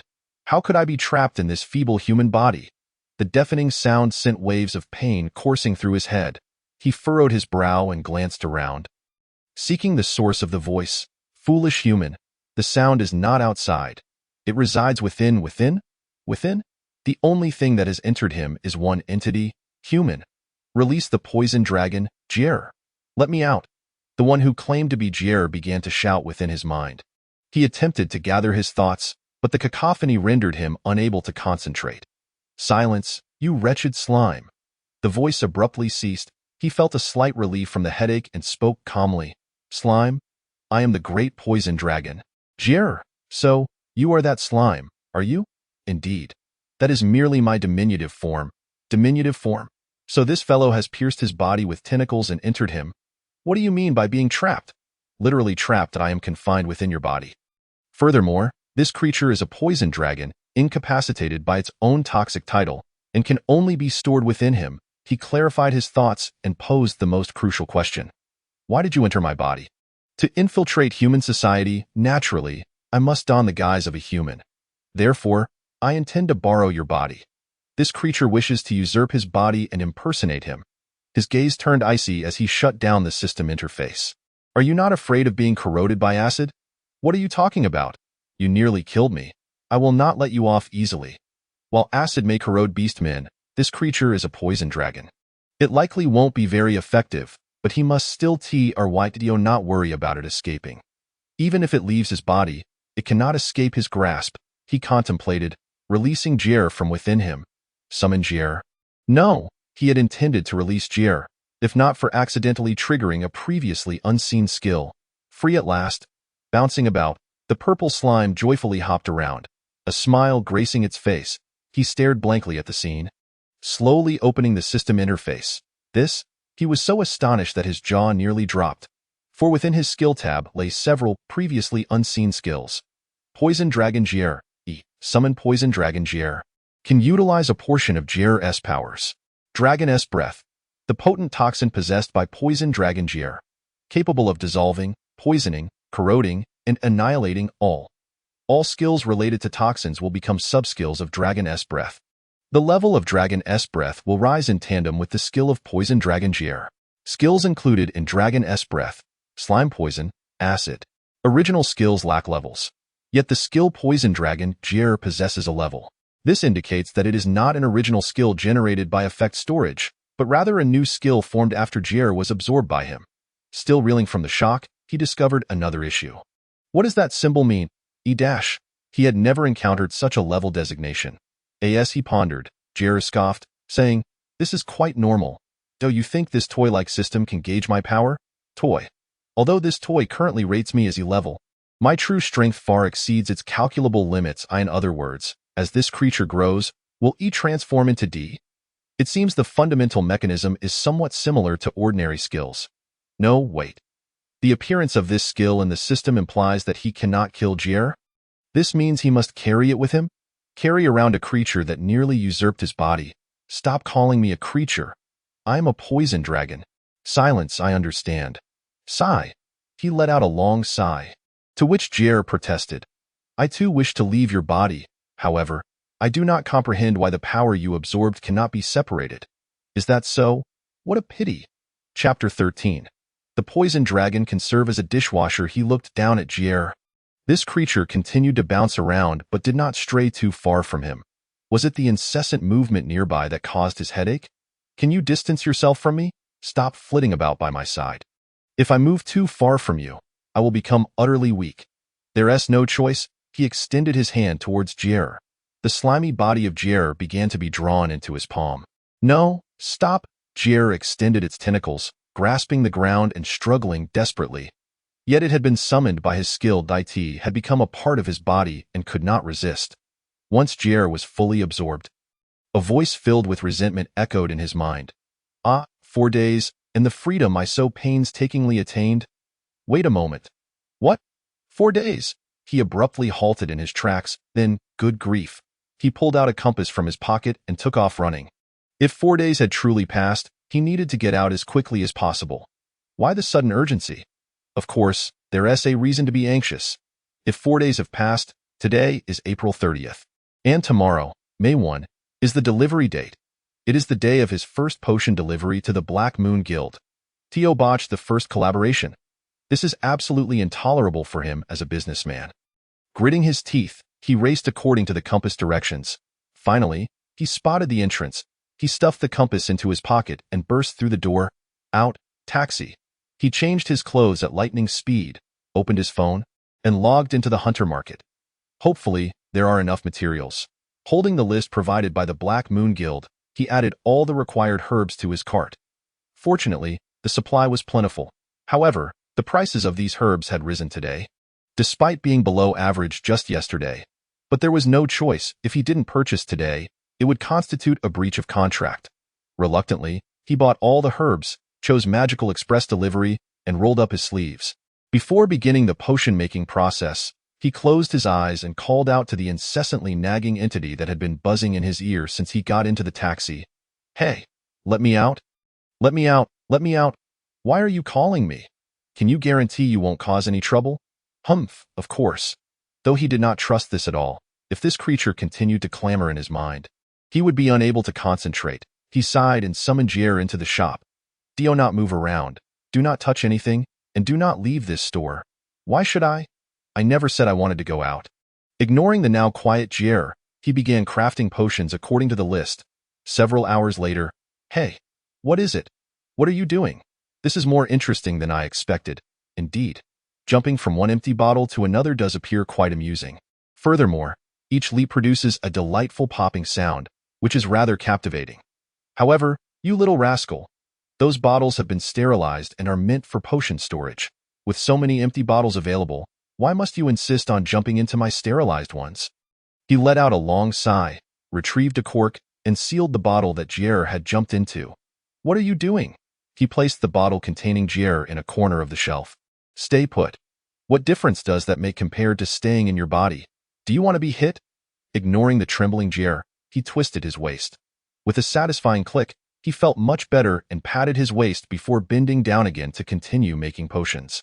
At that moment, Jie whined plaintively. I'm very clean. The trace toxins I emit can even sterilize the bottles. Really?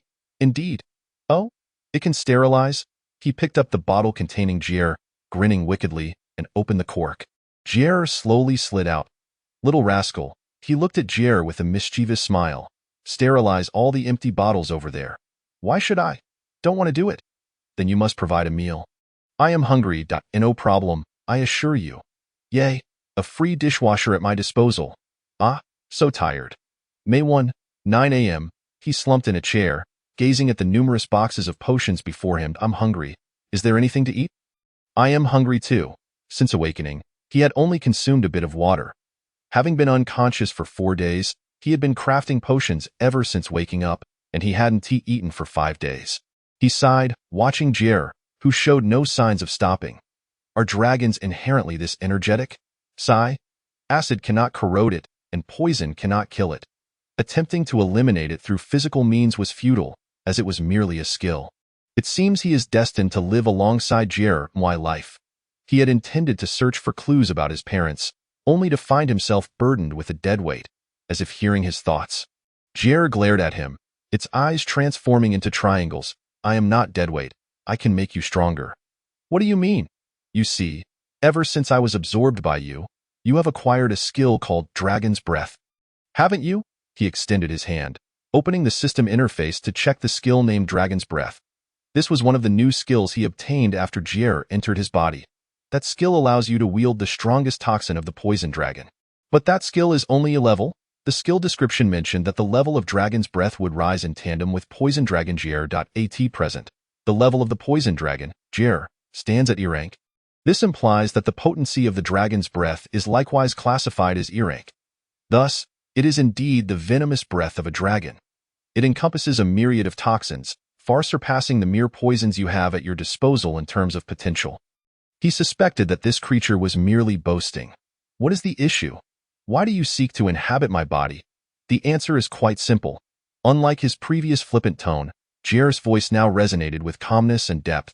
It was the first time he had heard Jer speak in such a manner, causing him to widen his eyes in astonishment. I wish to perceive what this world is truly like. What do you mean? Dimensional rifts. It appears that this world indeed contains such phenomena. It seems to be true. Are you referring to gates? Although their forms differ, my original world also possessed such entities. Wait, what do you mean by world? Do the inhabitants of Blue Star remain oblivious? Beyond Blue Star, there exists another realm. I hail from a different world, Raphael. That's so. Does this mean that gates have also manifested in Raphael? Jer nodded slightly, affirming the assertion. Indeed, all notions of a diminutive version are mere fabrications. In simpler terms, it is true. If the people of Blue Star can be drawn into our world, then conversely, the denizens of Raphael could also be drawn into this realm. What? Bang! He abruptly rose to his feet, seizing Jer. Repeat that. What do you mean? You stated that the people of Blue Star might be drawn into your world. Is this genuine? Truly? Absolutely certain. I swear it by the heart of a dragon. Chapter 14. Dimensional Rifts. I swear it by the heart of a dragon. Although he was unaware of the significance of this phrase, he sensed that it was not a statement to be made lightly.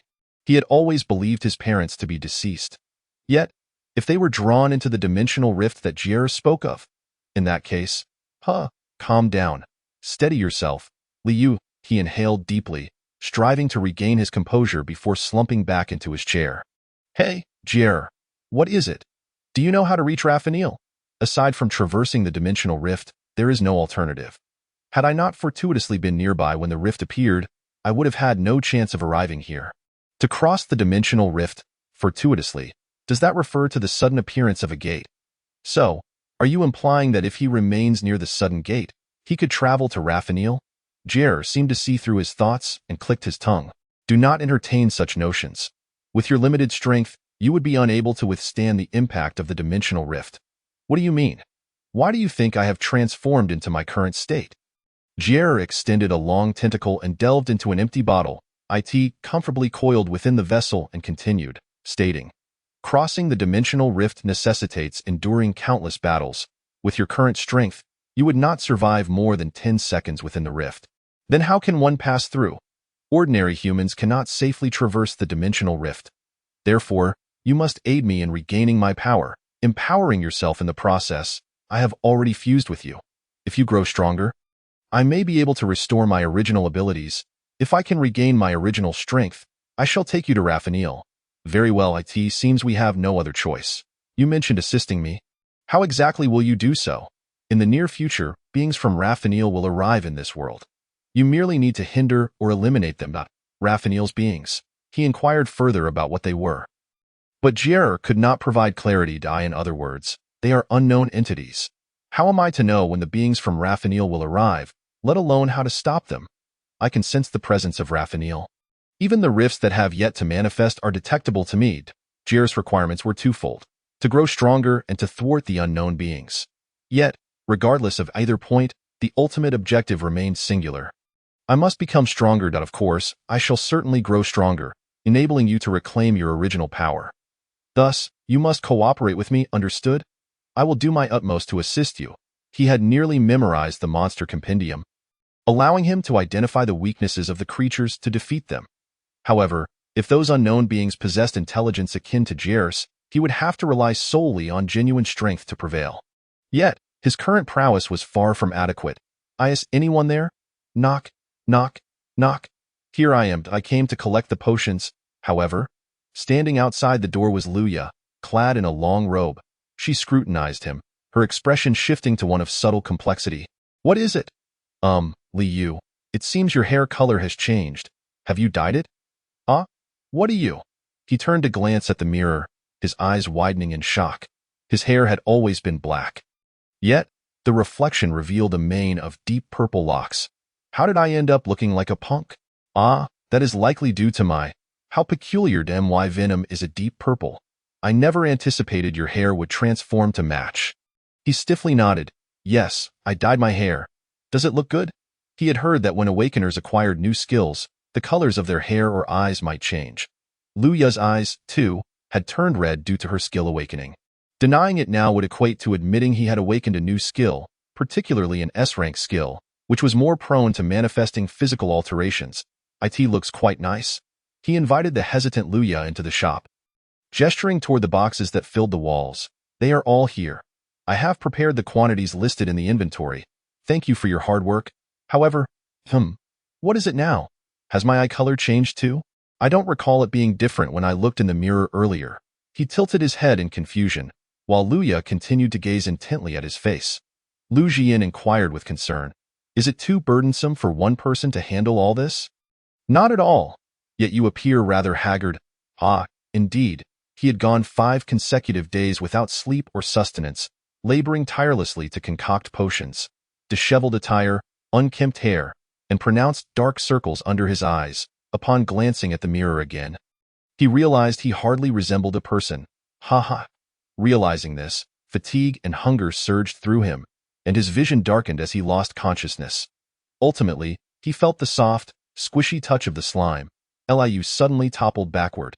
Luya swiftly reached out to support him, but a peculiar mass of goo enveloped him more swiftly than she could react. A monster? Luya's eyes narrowed, her hand instinctively resting upon the hilt of her sword. Although Liu had been ensnared by the creature, her strength would allow her to eliminate it without causing harm to him. Yet, the slime before her was clearly unlike ordinary slimes. It possessed round eyes and an adorable mouth. Features not typical of its kind. Plop. The purple slime emitted a soft sound, akin to the deflated noise of a common slime. However, perhaps due to its expression of resignation, the sound resembled a sigh. Luya stood transfixed as the slime extended its tentacle to point at the box containing the potions. The potions? The slime prodded the potion box with its tentacle, then gestured toward the door. Are you suggesting I move the potion box outside? The slime swayed its tentacles up and down, indicating affirmation. Luya began to formulate a hypothesis. Could this slime be the manifestation of Liu's awakened S-rank skill? Some awakeners possess the ability to summon creature-like spirits. The captain of the 3rd Assault Team of the Black Moon Guild, Shun Xiangna, possessed an S-rank summoning spirit skill. The S-rank spirit she summoned?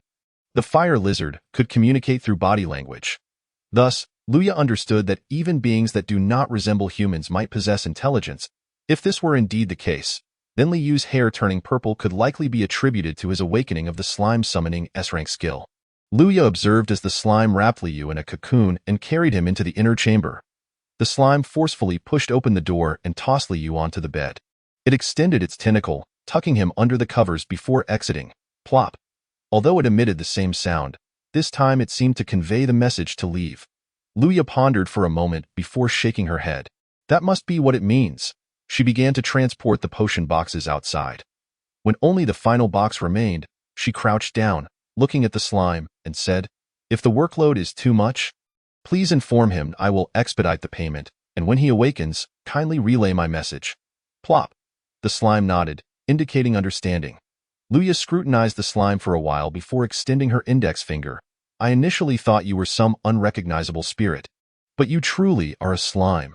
Poke. Chapter 15. Earrank Gate, Kopote Cave. Her fingertip gently poked the purple slime. The bouncy texture was cool to the touch, providing a pleasant sensation. All of this confirmed that the creature before her was not a spirit, but a genuine slime. Well then, I shall take my leave. Luya bowed slightly to the slime, cradling the last potion box as she departed the shop. He blinked awake, rubbing his eyes as he stepped outside. You reawake? Jer was sprawled across the table, and upon seeing him emerge, leaped to his feet. He bent down, cradling Jer while simultaneously surveying his surroundings. Why is it so clean? You mentioned that if I tidied up, you would provide me with food. Indeed. He once mentioned that as long as Jer tidies up, he would be rewarded with food. But what should I feed it? He gazed at the mass of purple slime, lost in contemplation. Although this creature was once a venomous dragon, it had now devolved into a mere ordinary slime. Thus, it should be able to consume anything like an average slime, right? A free waste disposal unit. Yet, if I truly feed it garbage, the pristine shop will inevitably become filthy. Perhaps I should politely inquire, what do you eat, me? I, of course, consume poison. What else could I eat? Poison. What are you doing when we are outside? You should remain within me. If others see you, it would cause me great trouble. Trouble? Would it hinder my recovery of power? Of course. Then I shall endure. He conversed with Jer while donning his hunter's suit. Inspecting the side of his abdomen, the wound inflicted by Jer's tentacle had been mended by the hunter's attire. In any case, I shall take you to a place where you can consume poison infinitely. He donned the hunter's suit beneath his clothing like an undershirt, and then once more ventured towards the F-grade slime plains. He passed through the staff and entered the gate, not to hunt slimes, but to proceed directly into the adjacent forest. Come forth. Boom! Jer leapt from his palm, landing on the ground. Eat this? This? You want me to eat this? Indeed, he could hardly contain his excitement as he sat on the ground and began to munch on the acid grass. His empty stomach greedily absorbed the energy of the acid grass. What a splendid place this is! The toxins within him could be replenished here. Hunting slimes replenished slime poison. Consuming acid grass replenished acid. The F-grade gate remained open most of the time and was free to enter, making it the ideal location for toxin replenishment. Theo think. I, a dragon, must resort to eating such grass, Jer muttered under his breath, then stuffed the acid grass into his mouth. Initially chewing with a blank expression, suddenly, his eyes sparkled. Why is this so delicious? Tasty, isn't it? See, it's not my taste buds that are flawed. He had previously doubted whether his enjoyment of poison had distorted his palate. Though he relished mint chocolate, his taste remained quite normal. Discovering that he was not the only one who found poison delectable, he inexplicably felt relieved. Effect of acid grass consumed by individual Jer has been stored. At that moment, a system notification appeared before him, causing his eyes to widen. He ceased eating, his gaze fixed intently on Jer, who was consuming the acid grass. This is outrageous. Why is it so delicious? Crunch, crunch. Jer devoured a stalk of acid grass. Effect of acid grass consumed by individual Jer has been stored. Indeed, the same notification appeared again. The items he consumed would also be stored within him? He grinned widely, gathering a large handful of acid grass and offering it to Jer. Here, eat more. By the way, why do you consume poison? Don't mind me. After all, you cannot poison me. This amount is trivial for me. True. Watching Jer devour the acid grass ravenously, he felt full himself. No. It was because the toxins within him were truly saturated. He filled his belly with acid grass, replenishing his acid dosage, and hunted slimes to restore slime poison. After exiting the gate, he took out his phone. Let's check this place. Where? The nearby E-grade gate. My hunter level is only F, so I can only enter the higher E-grade gate. Once he became truly stronger, he would need to find a way to elevate his hunter level. He gazed at the E-grade gate before him. This was the E-grade gate of the Cobalt Cave. Cobalt? Is that the lizard monster with dog-like hind legs? This time, the staff scrutinized him for quite a while due to his identity as an apothecary, only confirming his equipment was adequate before returning his hunter qualification certificate. Ignoring the staff's skeptical gaze, he stepped through the gate. Unlike the crystal cave where the poisonous mantises appeared, the crystal cave was illuminated by glowing crystals and was not dark. In contrast, the Cobalt Cave lacked crystals. However, it was not dark either, as the walls were lined with torches. He took down a torch and continued onward. What brings you here? Did you not say I needed to grow stronger? Do you think a few kobolds will make you stronger? If it's merely to enhance your toxin level, then indeed it won't work. The kobold cave lacks poison. Unlike the toxic slime plains, the kobold cave was devoid of poison. Yet, he had his reasons for coming here. Jer, go catch a kobold. Catch a kobold? Piece of cake. Then go fetch one. Why should I listen to you? Did you not say you would cooperate with me? Then can't you cooperate just this once? Tsage, fine. Jer ambled over and swiftly captured a kobold. The kobold was ensnared by Jer's tentacles, unable to move, struggling desperately, but to no avail. All right, let the acupuncture begin.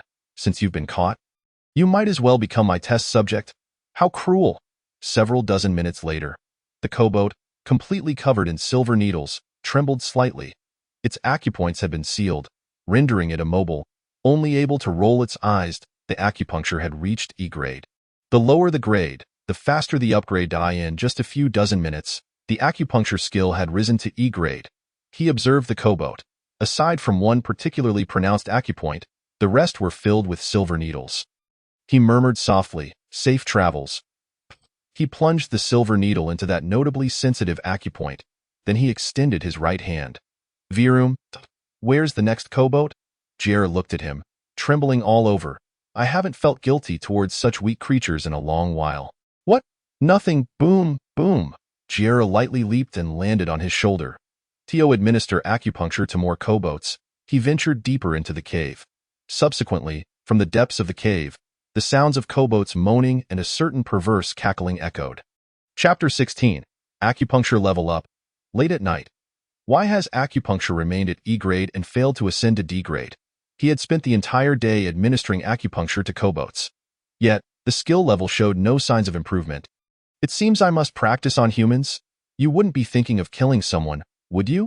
It appeared that kobolds were no longer sufficient to elevate his skill level. Thus, he would have to seek higher grade gates or find humans to practice on. He pondered. Just then, his phone vibrated. He glanced at the message, a slight smile spreading across his face. Oh right, they are still around. The text message was from the East Road Market Chamber of Commerce. Does Bosley also practice acupuncture? Yes, I possess the skill, rest assured. Then let me have a few needles from you. Uncle Lee, who had been wielding the hammer, removed his shirt. Though he was over 40, he did not possess the typical beer belly associated with middle age. Instead, he had developed strong muscles from years of hammering. My shoulder has been a bit sore lately. All right, just a moment. Liu activated his acupoint skill, pressing his fingers against Uncle Jin's shoulder. That's really comfortable. Bosley, your technique is quite impressive. Uncle Jin groaned contentedly. Leave it to me. Whoosh! Liu retrieved silver needles from the needle pouch and sterilized them with a lighter. Although he himself did not require sterilization, it was essential when treating others. He carefully burned the silver needles with flame, thoroughly sterilizing them before gently inserting them into the acupoint. Ouch, Bosley, your acupuncture is really effective.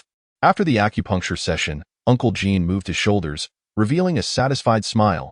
He swung his arms a few times before putting on his shirt. All right, since the effect is so good, I will tell people in the market to come find you for acupuncture. Thank you. After Uncle Gene departed, Jer emerged from within him, looking puzzled. What are you doing? Can't you tell? I'm recruiting test subjects.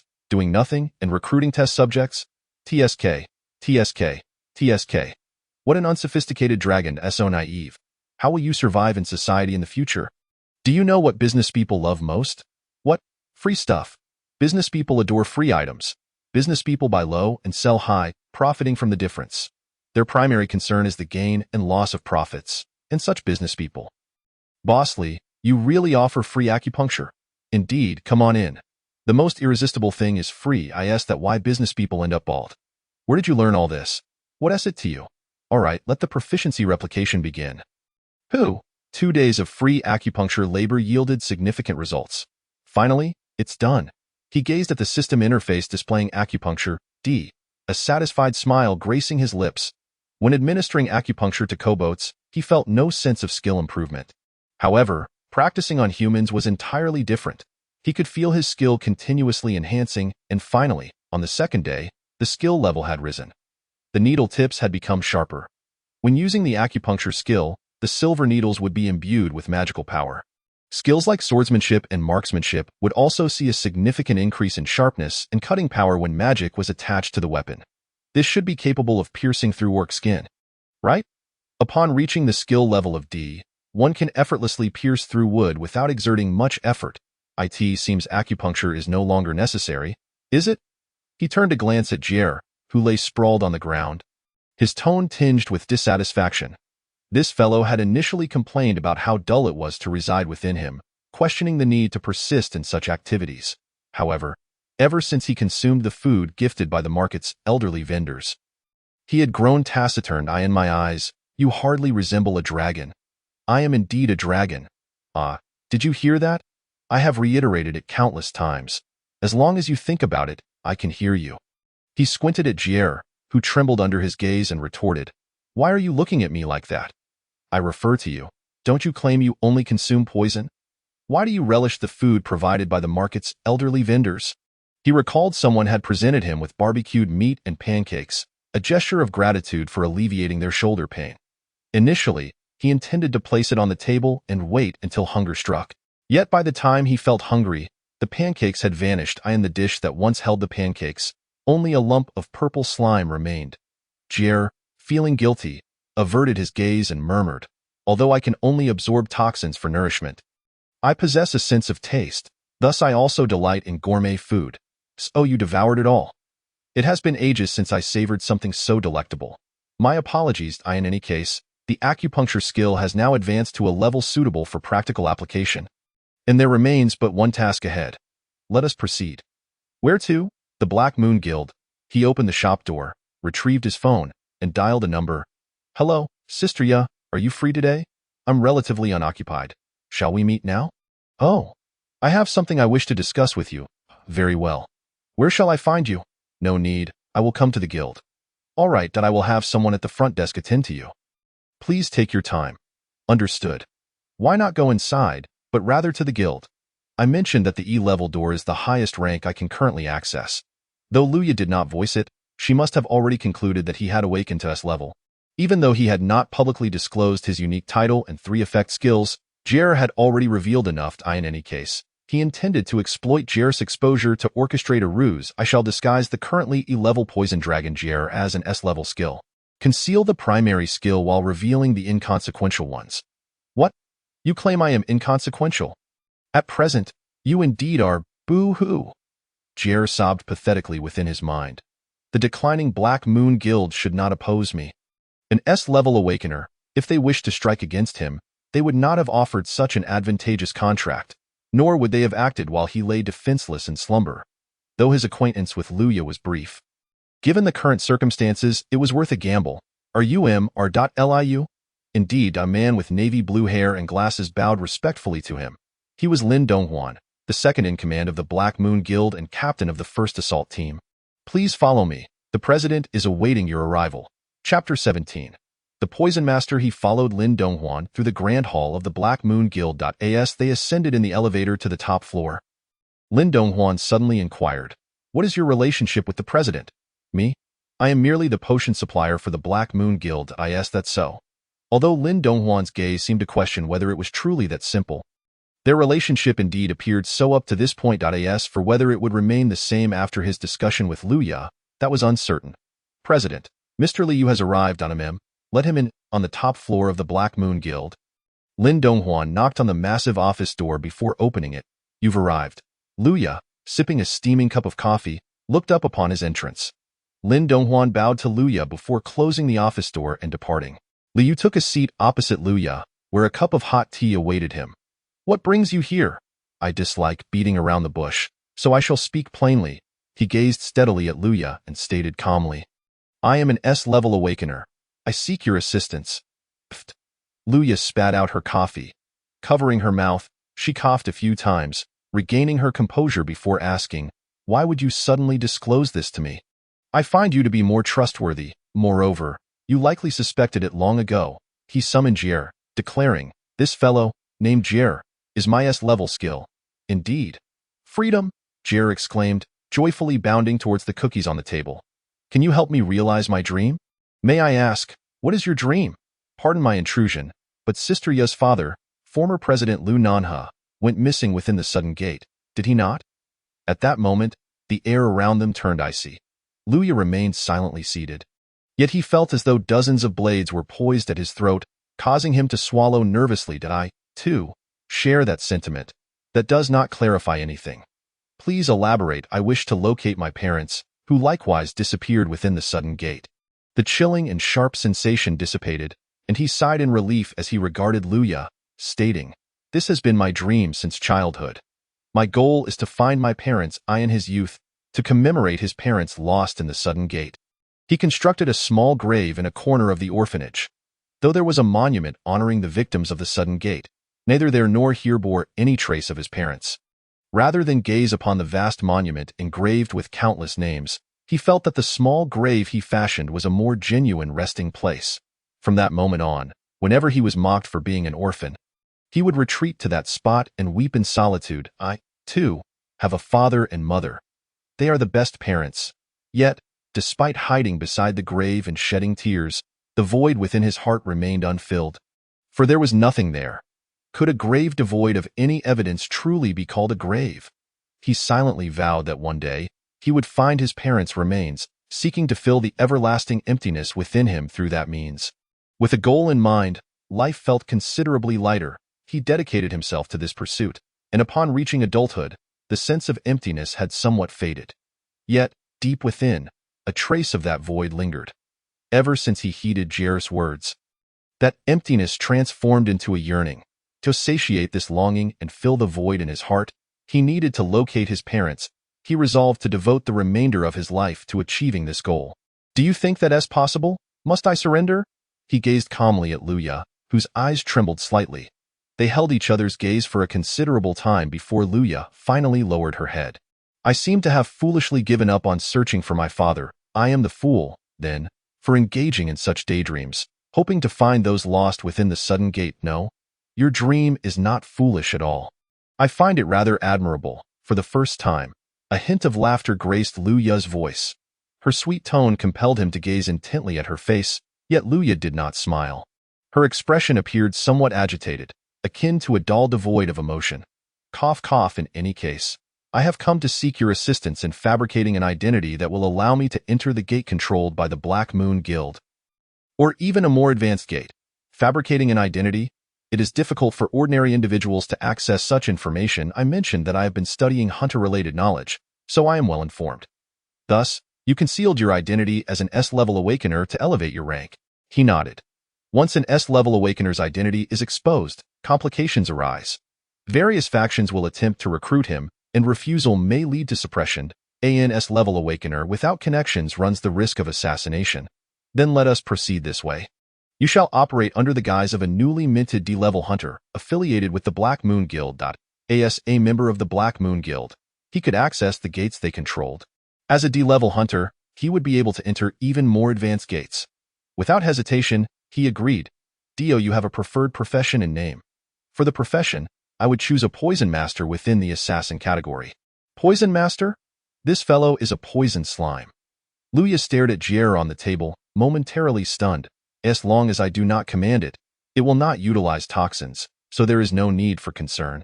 Is that so? She likely assumed that the poison slime would indiscriminately unleash toxins upon being summoned. Upon hearing his explanation, Luya seemed to relax, shifting her gaze from Jer back to him. Let your name be Li Yu then. You wish to use your real name? I am not intending to adopt a false identity for nefarious deeds. Fabricated identities are typically employed to conceal one's identity for secretive activities. He, however, merely sought to safely enhance his level. Thus, revealing his true name mattered little. Furthermore, he had no desire to adopt another name. Understood. From this moment forth, you are no longer the Potion Master Li Yu, but rather the Poison Master Li Yu, a D-level hunter of the Black Moon Guild. Luya mentioned that she would also note the Poison Master Li Yu on the contract, which holds only formal significance. When can I receive the new identification? The earliest tomorrow, at the latest the day after. How swift. He nodded and waved to Jer. Thank you for taking the time to meet me despite your busy schedule. I should be the one thanking you for informing me that you are an S-Class Awakened. Chapter 18. The new Hunter Qualification Certificate. Finally free. No one can stop me now. Bang, bang, bang. It darted around the shop. suddenly flying towards his face. Hurry and buy me some delicious poison. You promised that if I disguised myself as a slime, you would buy me something tasty. Come down first. Slap. He threw Jier to the ground, rubbed his numb nose, and purchased a few stalks of emetic grass at the hunter's market. The Black Moon Guild had already paid the potions balance in one go, so buying a few stalks of emetic grass was nothing to him.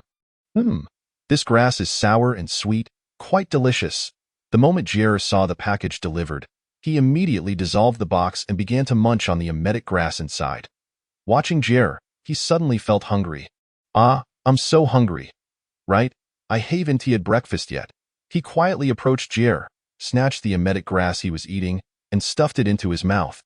Jier was so engrossed in his meal that he didn't notice him. Indeed, stolen goods are the most delicious. The day after going to the Black Moon Guild, Liu began preparing the potions to be delivered in advance, just in case. The thought of having to rush again within a day. Just thinking about it is terrifying.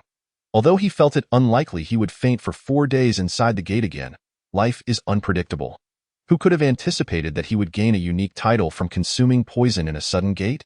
With his current strength, the gates available to him were too low in level to enhance his skill level. Moreover, he had already reached a bottleneck in improving his acupuncture skills by giving acupuncture to the aunts and uncles in the market. He could no longer feel that ordinary acupuncture would still enhance his skill level. It is said that to continue upgrading the acupuncture skill, one must use magical acupuncture. So far, he had only been using the most basic form of acupuncture. To further enhance his skill level, he must utilize magic, which requires learning skills exclusive to healers. Unfortunately, he was a production class. He merely exploited a loophole in the system to learn acupuncture and could not learn healing skills. It seems I can only use acupuncture in real combat. Who would have thought to apply the healing skill of acupuncture in battle? In any case, he could do nothing until he obtained the new hunter qualification certificate. Rather than being idle, he might as well prepare in advance, which is why he began making potions. Sigh, how tedious. Although he awakened an S-class skill, potion making remained just as dull. Accustomed to the thrill of using S-class skills, the monotony of repetitive labor in potion making felt even more tedious. As he yawned and crafted potions, a knock echoed through the air. We're not open today, he shouted towards the door. Me. Liu? Luya? He signaled to Jier, who was sneaking food from the fridge, and Jier slowly opened the door. After washing and drying his hands, he approached Luya. Your new identification is ready. Just give me a call, and I can go pick it up myself. He took the hunter qualification certificate that Luya handed him. You said to use your real name, so aside from the profession and level, all other information remains the same as your original certificate. The new hunter qualification certificate was identical to his original one, the only difference being that his profession changed to Poison Master and his level to D. His name and appearance remained unchanged, so during the level assessment, he wouldn't need to disguise himself intentionally. So, does this mean I can use this false identity to advance to C level?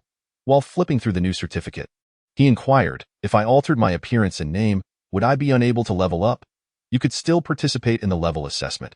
However, you must disguise yourself as per the information on the certificate. It seems using my real name is actually beneficial. He tucked the new certificate into his pocket. This is the contract for you to join the Black Moon Guild as a Poison Master. The subject of this contract is Poison Master Liu, not Alchemist Liu, correct? Yes. Take a look. He took the contract and signed it without hesitation. Aren't you going to read it thoroughly? No need. This is merely a contract for identity forgery. What is there to scrutinize? Besides, he didn't believe Liu would play tricks on such a contract. Would you like to have a cup of tea before leaving? Be careful on your way. He sent Luya off and pulled out the new hunter qualification certificate from his pocket. With this, can I enter a higher level dimensional rift? Even if I can, I won't be able to access an entrance of work level. Then shouldn't you hurry and level up?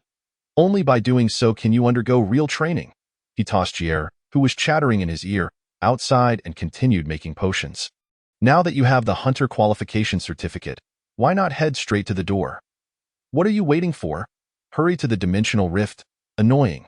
I need to finish making the potions first. What if I leave midway to the gate and the materials spoil?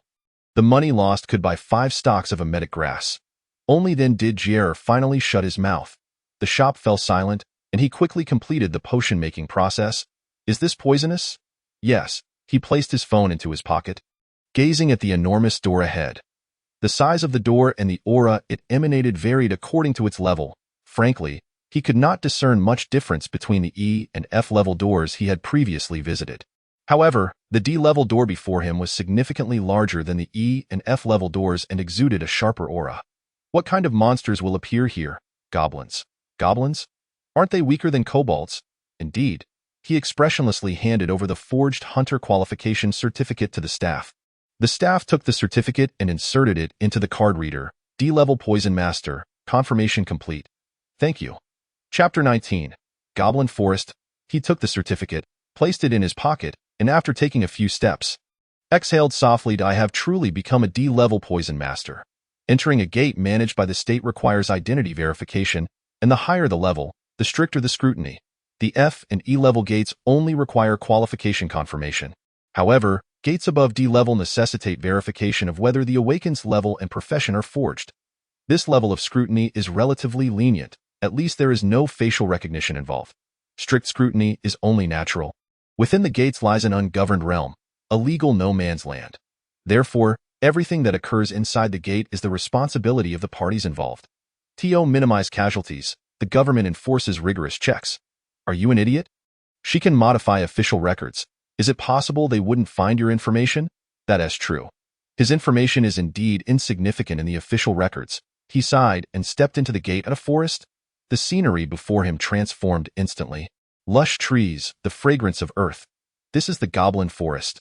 Are you really going to hunt such weaklings as goblins? Indeed, he ventured deeper into the forest. Just as you said, in a one-on-one battle, goblins are weaker than kobolds. Some F-level gates also feature goblins. The goblins in F-level gates are only slightly stronger than a 7-year-old child. Therefore, a lone goblin is merely an F-level monster. However, the goblins here are different. The goblins that appear here, while possessing a strength comparable to a 7-year-old child, come in large numbers, dozens, hundreds, or even more. This place is known as the Goblin Tribe Forest. Each tribe has a leader, the Hobgoblin. They possess physical abilities equivalent to a middle school student and are quite intelligent.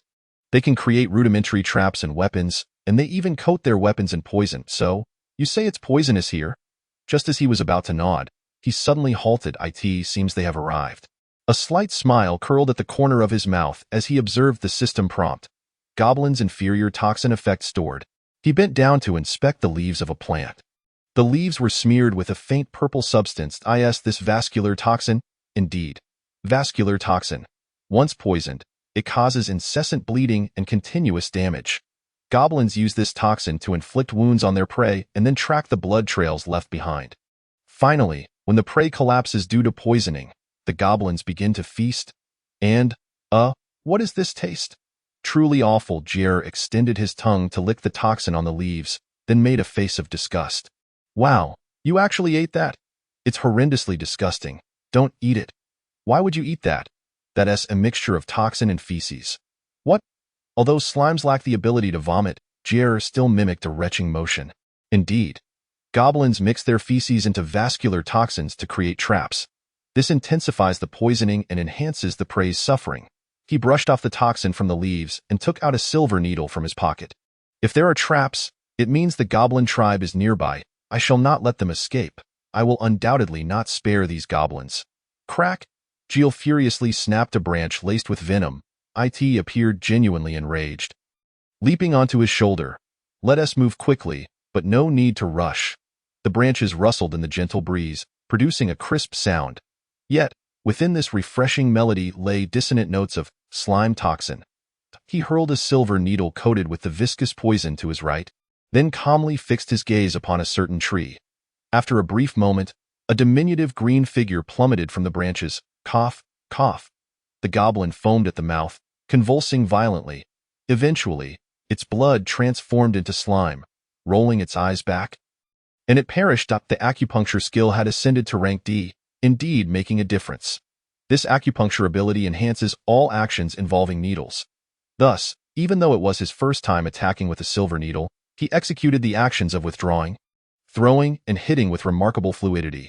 Speaking of that toxin, it appears quite useful. You mentioned slime toxin? While it may not be sufficient to convert the blood of higher-tier monsters, it should suffice against goblins or orc-level creatures. Higher tier monsters refer to A rank, correct? I am not particularly clear on the standards of A rank.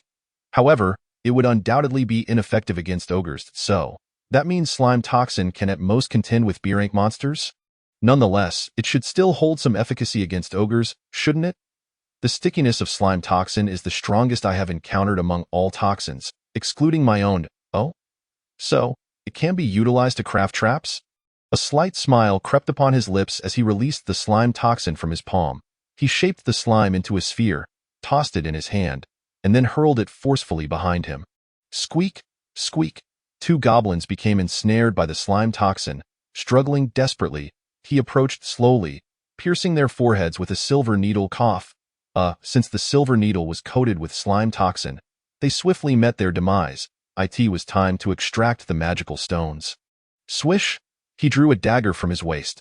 The sharp blade, cylindrical body, and the circular hole at the end of the hilt made this dagger resemble a colossal needle more than a traditional dagger. From a certain perspective, it could indeed be regarded as a needle. Thank you, Uncle Lee. This was the weapon he had commissioned from Uncle Lee when he first performed acupuncture, making an unreasonable request to transform a common needle into a weapon. Yet, Uncle Gene had readily complied. Today, he finally had the opportunity to employ this weapon. Acupuncture, pift. Empowered by the acupuncture skill, the magically infused dagger effortlessly pierced through the goblin's skin. He dragged the blade downward. Slicing through the goblin's flesh with ease, swish, swish, he cleaved open the goblin's heart, extracting a small stone. In a wonder, everyone yearns to learn the magical stone extraction skill. He gazed at his blood-smeared hands. Frowning. Just as electronic devices require power, magical tools necessitate magical stones. These stones are extracted from the hearts of monsters. The stronger the monster, the higher the quality of the magical stone.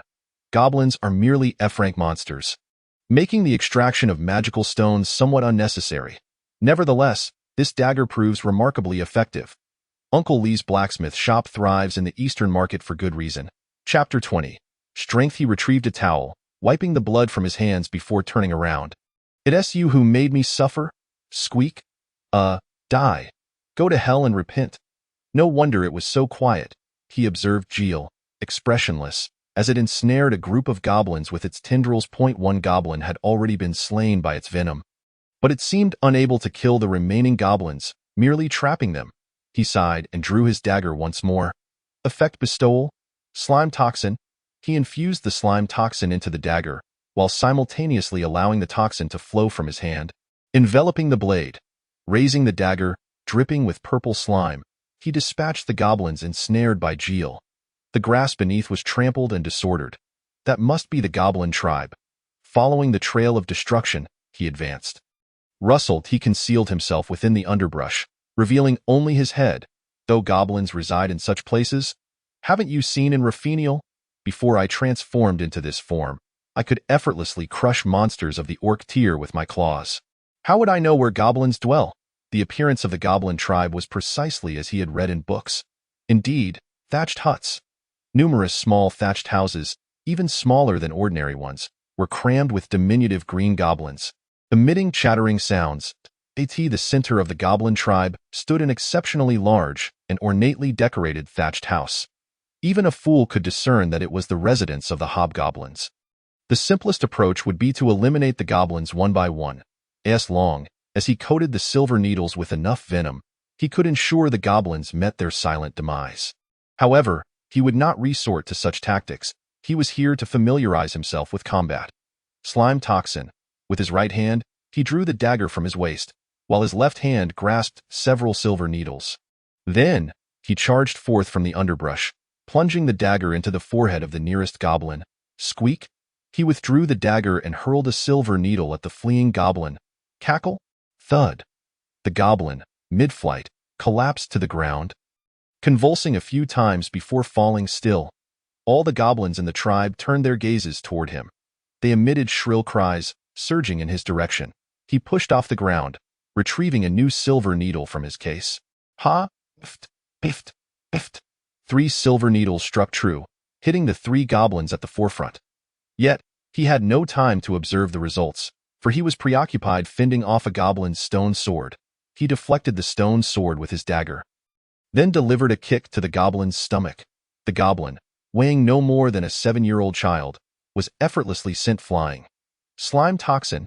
He unleashed a torrent of slime toxin from his left hand, pressing it to the ground. Slime trap. Whoosh! The viscous slime rapidly spread from his center. The encroaching goblins found themselves ensnared by the sticky toxin. They writhed on the ground like mice caught in a trap. Emitting frantic cackles, goblins, lacking the strength of orcs, were utterly incapable of breaking free from the slime's grip. Rather, the more they struggled, the deeper they sank, so that as how it is. No wonder this gate is rated D. He surveyed his surroundings, his expression growing grim. The goblins were trampling over the bodies of their fallen comrades as they approached him. Had they escaped the confines of the slime toxin? Certainly not. They were advancing, stepping over the corpses of their kin. Those crushed beneath were bursting open, yet the goblins above paid them no mind. Some goblins even gnawed on the bodies of their fallen brethren, only to succumb to the effects of the slime toxin. Truly repugnant creatures, to devour their fellow goblins and then perish from the poison. He felt disgusted as well, due to the effects of the slime toxin. The goblin's advance was noticeably slowed. He swung his dagger while simultaneously launching silver needles with both hands, striking at the goblins climbing over the mound of corpses. Biffed, biffed, biffed. The silver needles accurately pierced the goblins' bodies. With each goblin that fell, the heap of corpses grew higher, while the remaining goblins continued to tread upon their fallen comrades. He placed his hand on the needle case, realizing he had exhausted his supply of silver needles. Although the slime toxin had dissipated, the overwhelming number of corpses on the ground made it exceedingly difficult for the goblins to approach him. Minutes later, he observed the remaining goblins hesitating behind the mound of bodies. So many of them. The greatest weapon of the goblins is their sheer number. Goblins possess an exceedingly high reproductive capability. If a pair of goblins are left in the wild, they can produce a dozen offspring within a month. If dozens or even hundreds appear simultaneously, the outcome is predictable. The goblins ceased their advance. He treaded upon the corpses of goblins, moving forward step by step. I must have slain at least 100. He glanced around, his complexion paling slightly, when he heard a voice that did not belong to a goblin. "Let me go.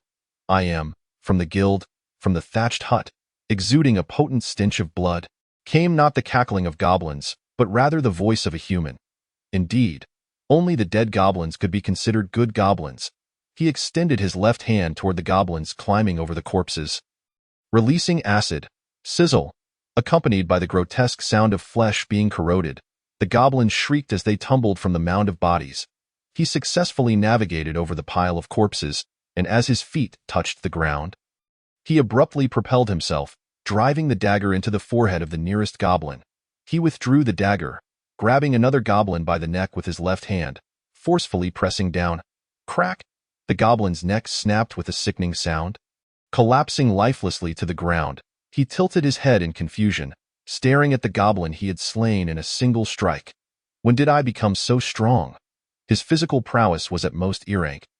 Wasn't it? As he pondered, Gilles on his shoulder let out a scoff. You have a poor memory. Did the system description not state it? System? He opened the system interface to check the skill description of the poison dragon. Gilles. You can utilize a portion of Gilles' power? It is precisely due to this effect that your strength has increased, as so it is. No wonder he feels significantly stronger than usual. Although his level is quite low, it is still the power of a dragon. I shall make good use of it. This strength is rightfully his. There is no reason to forego it. Let us proceed. Chapter 21. The Snowflower Guild. Bang!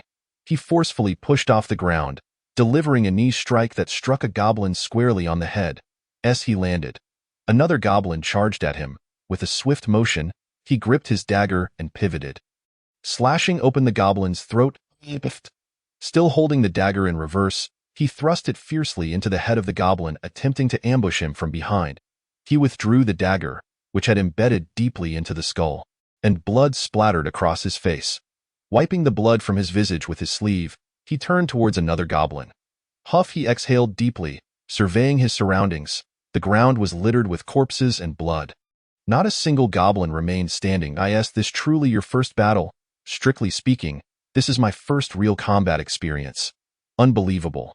What did you say? Nothing. What is this fellow muttering about now? He glared at Gier. Continuing to assess the situation around him, he could hardly believe he was capable of such feats. He had never imagined he would prove to be this formidable. By the way, does the boss only appear at the end? The hobgoblin remained in its lair, showing no signs of emerging. Just as he was about to unleash his breath to confront the motionless creature, he suddenly changed his mind and stepped into the thatched hut from which the sounds emanated. Is anyone there? A woman was tightly bound by ropes. Beside her, a man lay on the ground, groaning in agony. Help! Help! He glanced at the two of them. It appeared they had come in a party. The man must have triggered a goblin trap, succumbing to a venomous toxin. What level are you? I'm asking what level of hunter you are. E level both of you? The woman weakly nodded. Serves you right. Sigh, although only F-level monsters appear in the D-level gate, one must not let their guard down. He clicked his tongue and retrieved a vial of antidote from his pocket. Open your mouth. A glug. The man swallowed the dark green antidote. His pallid complexion, previously marked by pain, instantly returned to normal. I'll untie the ropes. Stay here and don't move. Stay here? You can go outside. But I'm about to deal with the hobgoblin. No, don't go outside. There are other goblins out there. The woman trembled in fear. He shrugged and cut the ropes binding the two. There's no need to be afraid. Apart from the hobgoblin, there are no living goblins left in the tribe. Ignoring the stunned woman, he exited the thatched hut and made his way toward the hobgoblin's lair.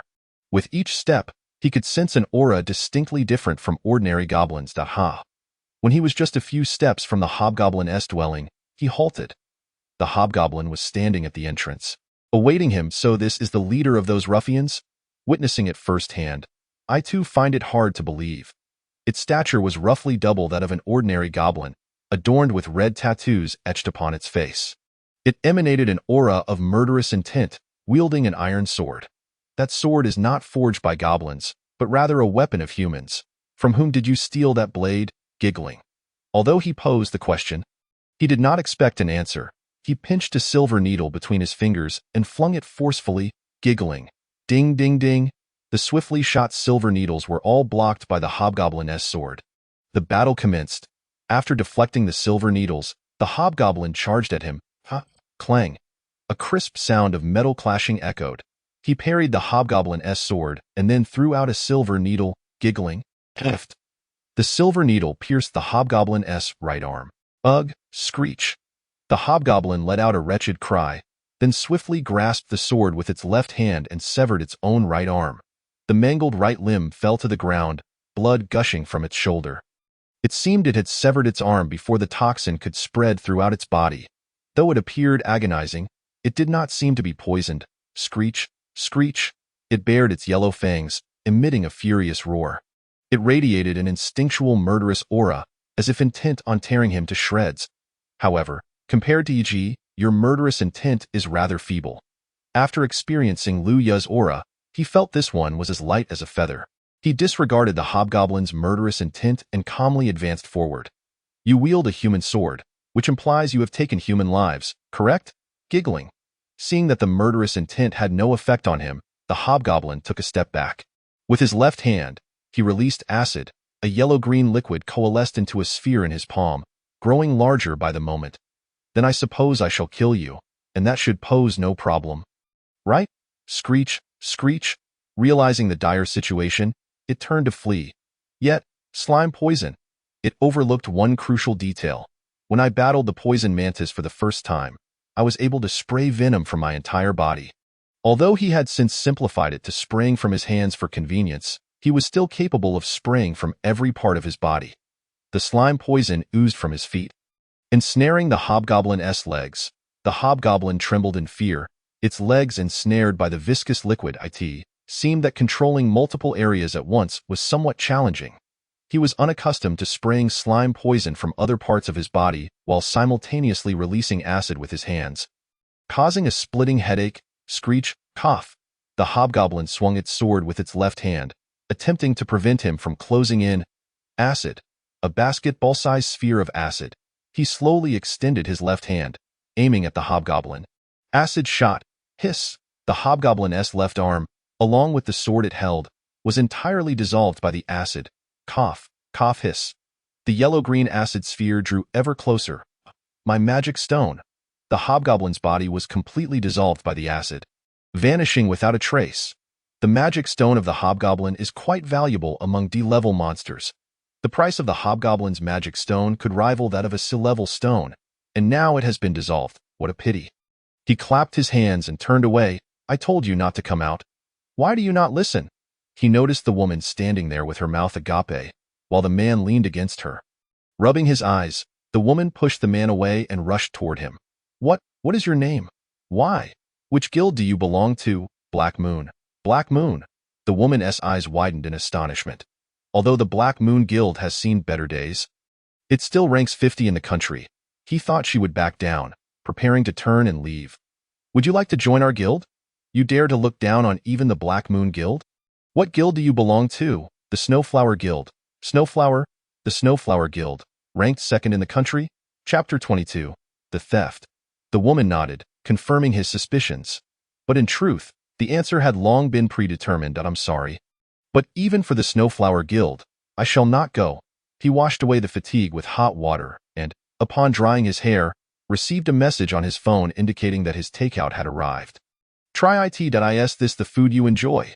Jer gazed at the Hawaiian pizza and mint chocolate ice cream laid out on the folding table, taking a bite of the pizza first. How is it?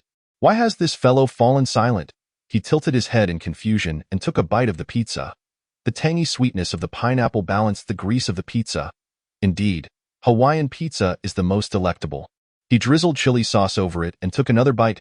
That moment, Jer shifted his attention to the mint chocolate ice cream. I ask you, how does it taste? Hey. Jer also took a bite of the ice cream, remaining silent for a long while before speaking. Your taste buds are all right, aren't they? What?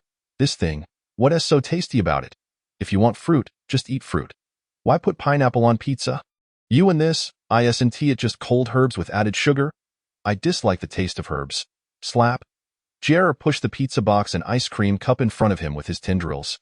As if to say, if you like it, go ahead and eat more. He set down the pizza, using his greasy hand to grasp Jer. What are you doing? Whoosh! Before Jer could protest, he was sucked into his body. Thus, Jer exclaimed in bewilderment. What are you doing all of a sudden? Isn't the Hawaiian pizza bad? It's horrendous. Why eat such a thing? Is that so? Then you can stay in there. I'm going to enjoy my pizza in peace. As Jer shouted for him to let him out, he hummed a tune and resumed eating the pizza. How is the Hawaiian pizza? Good.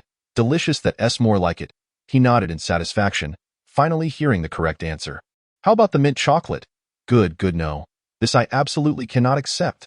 TCH. He clicked his tongue and abruptly opened the door. Then, he froze in place. What is going on?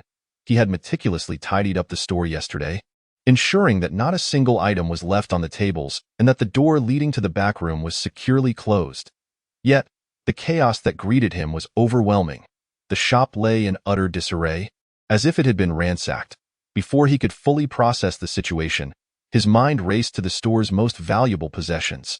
The potions. With a sudden force, he flung open the door to the room where the potions were stored. Gritting his teeth in frustration, damn it, he heard the crunch of glass beneath his feet. Inside the room, every last potion he had carefully preserved lay shattered. He stepped into the herb storage room. His fists clenched tightly. Who could be the despicable scoundrel behind this? He ground his teeth in anger. The room was strewn with herbs, trampled and disorganized. This was truly disastrous. He pulled out his phone to check his bank balance.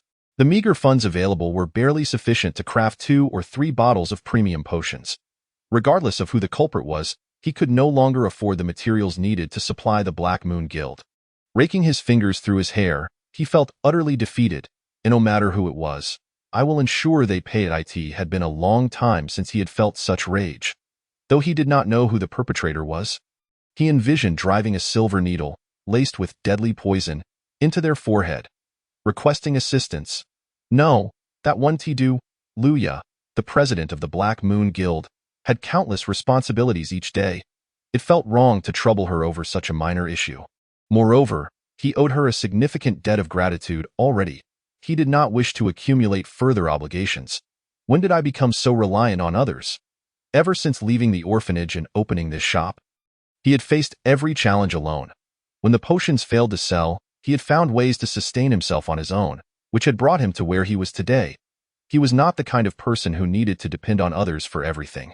He slapped his cheeks to regain focus, then bent down to scrutinize the footprints left on the herb's. 3 individuals. Indeed, the footprints indicated the presence of 3 distinct individuals, 2 pairs of sneakers and 1 pair of dress shoes. Judging by the size of the footprints, the wearers of the sneakers were likely men. The most prominent and numerous prints belonged to the dress shoes. Confirming the number of intruders, he turned and exited the shop.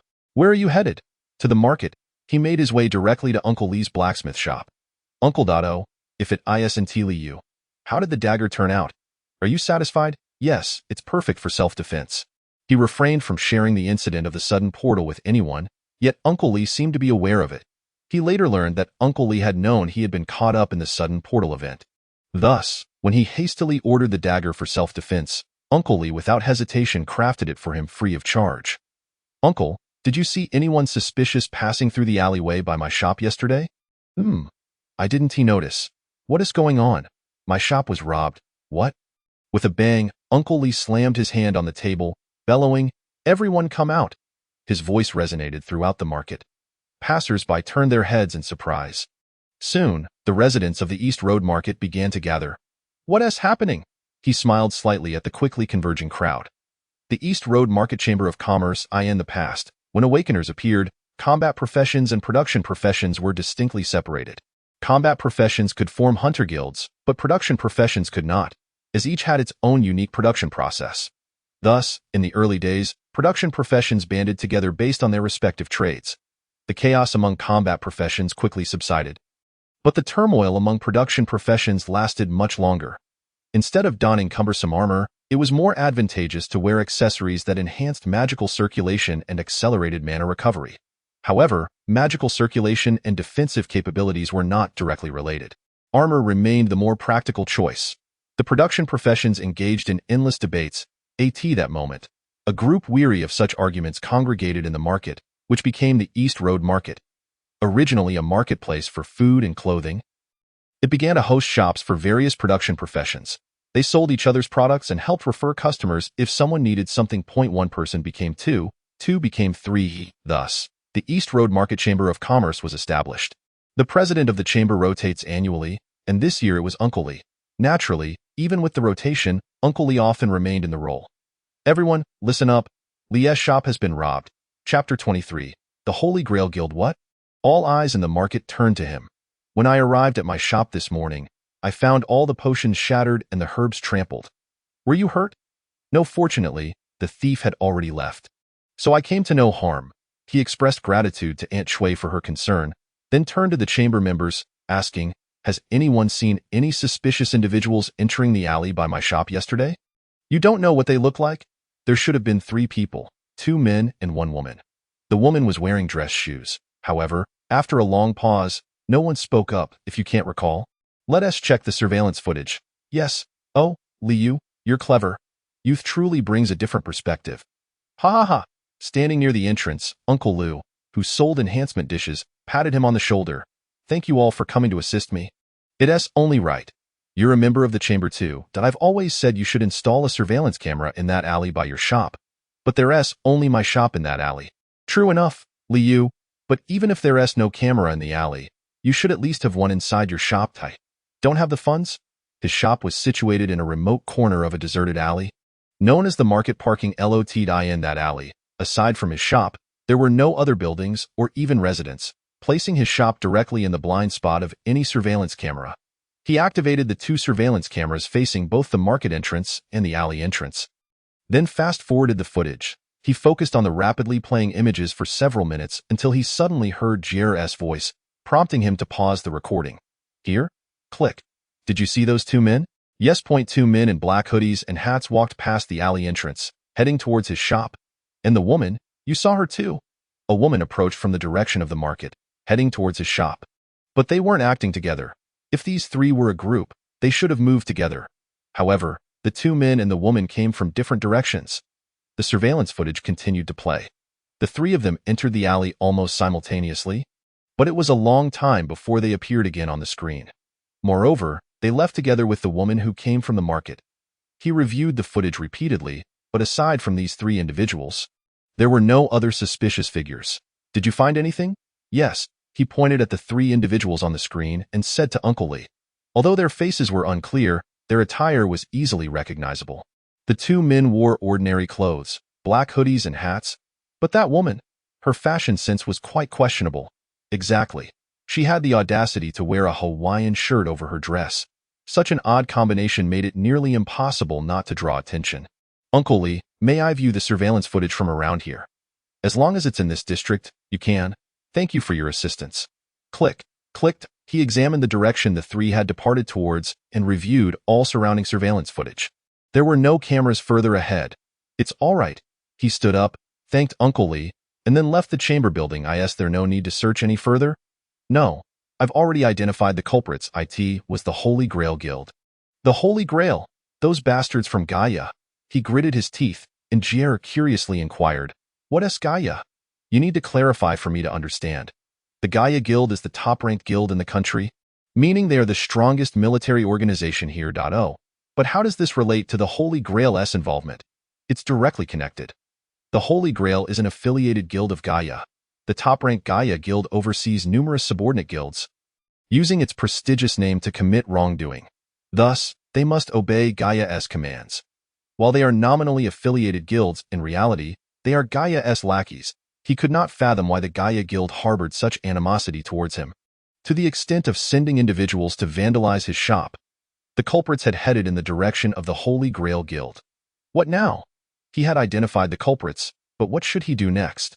Just beat them up, right? I wish it were that simple. But they aren't goblins. I've already experienced the challenge of facing multiple opponents in the goblin forest. Even if the opponents are weak, taking on many is no easy feat and is incredibly taxing. And those individuals are not goblins. They are humans. Humans significantly stronger than goblins, and as hunters, facing multiple foes, that would be akin to suicide. Are you perhaps contemplating surrender? Why would one concede? It was they who provoked me first. The awakened ones, transcending the bounds of law. Some awakened possess strength that surpasses even that of the military. Thus, the regulations governing hunters are exceedingly lenient. There was once a hunter who, in a fit of rage, reduced an entire guild to rubble. During the battle, several buildings were destroyed, and roads were damaged. Yet, that hunter faced no legal repercussions. Instead, it was the guild that was arrested for assaulting an awakened individual. Why is that? Because cases involving hunters only punish those who instigate trouble. The overwhelming power of hunters renders them difficult to control.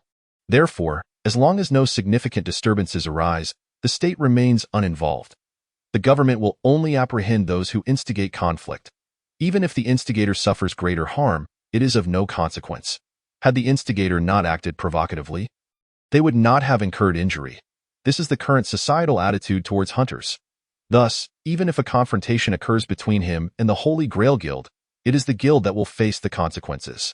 Moreover, should the situation escalate, the state may very well intervene and penalize the Holy Grail Guild. Oh, this notion seems rather appealing. He suddenly felt an urge to storm in directly, concealed within an alley. He observed the towering building of the Holy Grail Guild when, unexpectedly, he spotted a familiar figure. Standing over 2 meters tall, more robust than Uncle Lee, with golden hair that cascaded like a lion's mane. Huang Hao? He murmured softly, though a road separated them. Yet, Huang Hao still caught his voice, turning to glance at him with a blink. Is that not the little pharmacist, young brotherly you? Huang Hao leaped lightly, instantly appearing before him. Jiel was amazed by Huang Hao's speed. He looked up at the imposing figure before him. Young brotherly you, what brings you here? That is a question I should be asking you. Hunter Huang Hao. A long story, gurgled. Right? He hadn't eaten yet. He had been so preoccupied with watching surveillance footage that he had neglected to eat all day, and his stomach was growling. At that moment, Huang Hao's expression shifted to one of seriousness as he grasped his arm. Young brotherly you haven't eaten? Oh, yes, I've been rather busy today. Regardless, one must not skip a meal. Come, follow me. Chapter 24. Huang Hao. He was pulled along by Huang Hao, unable to resist.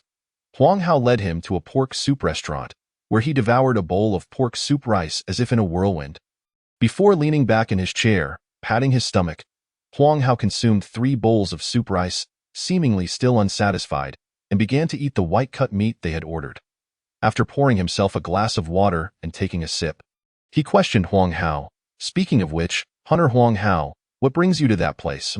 Well, Huang Hao popped the last piece of white cut meat into his mouth and swallowed. The Holy Grail Guild has been up to some mischief lately. Mischief? I heard from the president that young brother Li Yu seems to understand the true nature of the Gaia Guild, correct? He nodded, and Huang Hao exhaled in relief, continuing.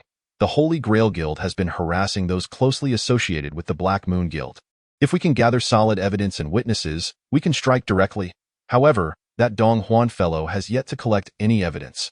Well, I can assist with that. Huang Hao, who was using a toothpick, widened his eyes at his words. My shop was also vandalized by them. What? You ask why I was there? It was because my shop was attacked that I traced the matter back to the Holy Grail Guild. Young brother Li Yu's shop has also caught the attention of the Holy Grail Guild. Those audacious fools are becoming increasingly brazen. A ferocious aura emanated from Huang Hao.it was distinct from Lu Ya's presence. Lu Ya, known as the Sword Emperor, exudes an aura imbued with the coldness and sharpness characteristic of melee weapons. However, Huang Hao is different. His title is Mountain Monarch, possessing the S-rank skill Tiger King. The oppressive sensation he radiated was akin to a roaring tiger, enveloping the vicinity. Who is that fellow? Huang Hao, endowed with the exceedingly rare S-rank transformation skill Tiger King, is one of the 3 individuals I hold in utmost esteem.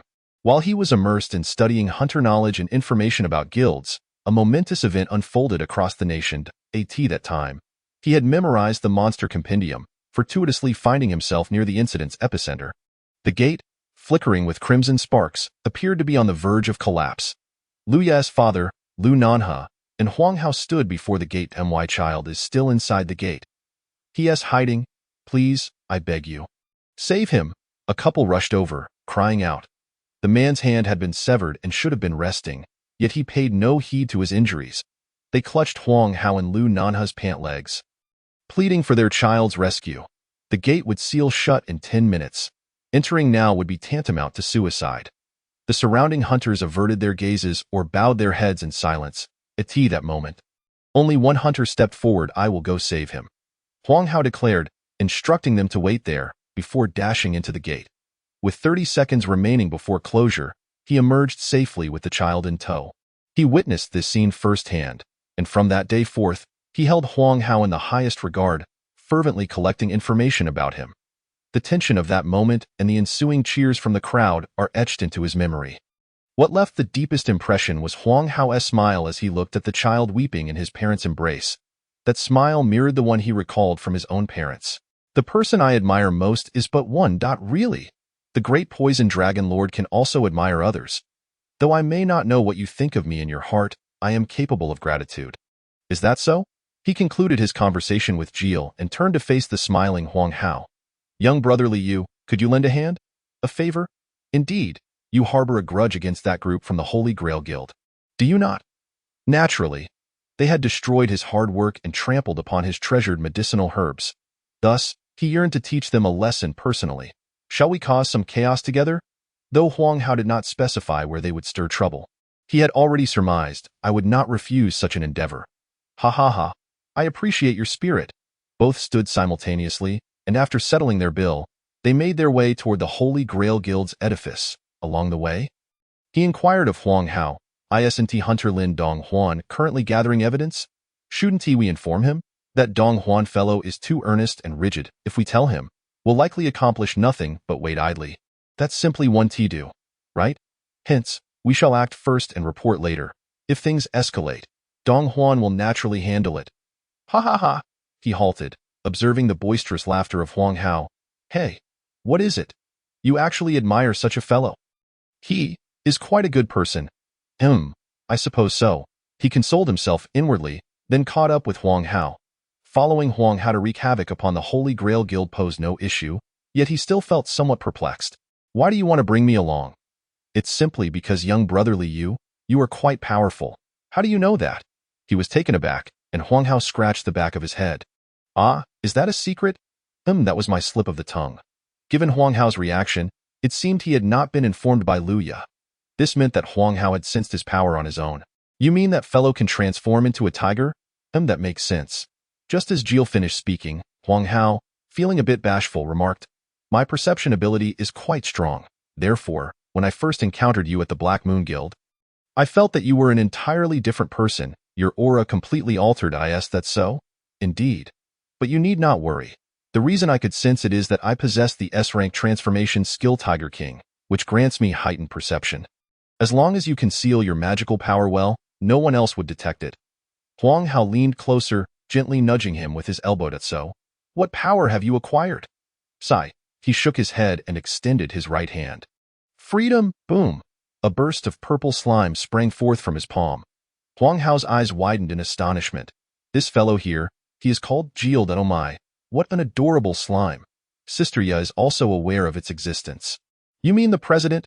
He nodded, and Huang Hao, feigning indignation, exclaimed, why didn't you tell me? Ha ha ha, they had only met formally for the first time today. How could he possibly admit that? Is this the place? Precisely. The sign above the small building read Holy Grail Guild. Chapter 25 Acupoint Striking. Compared to the top-tier guild, Black Moon, this building appeared rather shabby. However, in reality, within the realm of low-tier guilds, this is already considered quite substantial. Typically, low-level guilds would only lease a single floor of office space, making a guild like the Holy Grail, which occupies an entire 3-story building, a rare exception. Perhaps it is precisely due to such financial backing that they can wield their influence, flaunting the support of the Gaia Guild as they brazenly deceive others. What do you intend to do? What do you mean by that? I am inquiring about your plans for dealing with the Holy Grail Guild. Huang Hao stroked his chin, contemplating for a moment. Little brotherly you, will you be able to protect yourself? You should be fine, right? The slime toxin and acid. Both effects are formidable and should not be underestimated. Moreover, he possesses the blood poison. Though he would refrain from using such lethal toxins unless absolutely necessary, he would have no qualms about employing them if faced with danger, he nodded, and Huang Hao smiled with satisfaction. His right hand forming a fist. Tiger King, crack. Huang Hao's arm swelled, rapidly enlarging and sprouting golden fur. Let's establish our dominance right away. With sharp claws and a massive fist, Huang Hao exerted force with his hind legs, twisting his waist to deliver a punch. Tiger fist, boom. A powerful shockwave radiated outward in all directions. The doors and windows of the Holy Grail Guild shattered instantaneously. Wow, what do you think? Am I impressive? Uncle? Huang Hao grinned widely, and he found himself nodding in astonishment. The precision of his control was remarkable. He was not surprised by Huang Hao shattering all the windows, but rather by the fact that Huang Hao managed to do so without affecting the surrounding residents and shops, targeting only the Holy Grail Guild's building. The sudden shattering of windows startled the pedestrians nearby, causing them to halt in their tracks. It's going to get noisy. Everyone, hurry and leave. Don't run. Be careful not to get hurt. Although Huang Hao kindly warned them, the passers-by paid him no heed. Fortunately, it was not a peak hour for foot traffic. The crowd dispersed quickly, and members of the Holy Grail Guild began to flee the building. Wow, for such a small guild, there are quite a few people, indeed. The streets were crowded with members of the Holy Grail Guild. He observed the throng carefully and suddenly spotted a familiar attire. Found you. It was a dress paired with a Hawaiian shirt. Thanks to that shirt, he could easily identify the perpetrator. A slight smile curled at the corners of his mouth. Hey, you with the peculiar taste in clothing. The woman looked around and then pointed at herself. Yes, you. You have quite an unfortunate appearance. Who do you think you are, daring to insult me? I want to let you off easily. Don't want to be insulted? Then refrain from smashing my shop. Just as he was about to retrieve silver needles from his needle case, he suddenly paused. Right? The toxins he employed were all lethal. Just like a light graze from a bullet can cause injury, even slight poisoning could pose a grave danger to life. He closed the needle case on his leg and drew a dagger from his waist. This should suffice. That way, there won't be any fatalities. You want to use poison? Want to utilize my strength? Using it is an option, but what if the Gaia Guild's members discover it? He speculated that this incident arose from his contact with the Black Moon Guild, prompting the Gaia Guild to target him. If he were to expose his possession of unknown powers at this moment, he might face even more intense attacks. Let me borrow your strength as you wish. After all, the power you use is not mine. What is that? I don't know, in any case, that power is different from mine. This toy-like system merely claims that you can tap into a portion of my strength. If Jeel's power and that of a dragon were stored separately within him, Jeel's words would make sense. He consumed magical energy to bestow dragon power upon himself and then leaped lightly. It felt invigorating. He felt an abundance of strength coursing through him, in battle. Others would merely think he had undergone rigorous training rather than suspecting he had awakened new skills. Are you ready? Little brother Liu? Ready. Crack. Huang Hao's left hand transformed into a tiger's claw. You underestimate us far too much. Swish, swish. The members of the Holy Grail Guild drew their weapons, their murderous intent palpable. You truly want to use poison? If they act despicably, I'll reciprocate in kind. What difference would there be between us? Thus, he would not use poison. However, he would employ silver needles smeared with venom. That should suffice, right? TCH, don't die if you die. I will vanish too, I want to die. Besides, if danger truly arises, I will resort to poison, so rest assured. Who is worried about you? Cough, cough. Jeel cleared his throat and observed the surging magical energy around them with excitement. It's been a while since I've witnessed such an exhilarating battle. Bam! Huang Hao propelled himself forward, charging at the president of the Holy Grail Guild, Pai Lucian. As Huang Hao moved, the members of the Holy Grail Guild unleashed their magical energy and rushed toward them. Most members of the Holy Grail Guild ranged from D to F rank. Huang Hao alone, being S rank, was more than enough to crush them. Moreover, Pai Lucian had ordered them to eliminate Liu. Prompting all these individuals to swarm toward him, Liu flipped his left hand, several silver needles already pinched between his fingers, and shot them toward the foremost attackers. Thud, thud. The unpoisoned silver needles struck precisely into the necks of several individuals. Those struck instantly froze, collapsing to the ground like rigid statues. What is this? Acupoint striking. While studying acupoints at the Eastern Route Library, Liu stumbled upon a peculiar book that it recorded that intensely stimulating specific acupoints could render a person speechless, paralyzed, or even dead. This technique was known as acupoint striking, and the neck positions he struck were precisely acupoints that induced paralysis. Ha! A roar erupted from beside him. Liu, quick on his feet, ducked just in time to avoid a sweeping longsword, countering with a kick that sent the attacker sprawling to the ground. Cough, thud.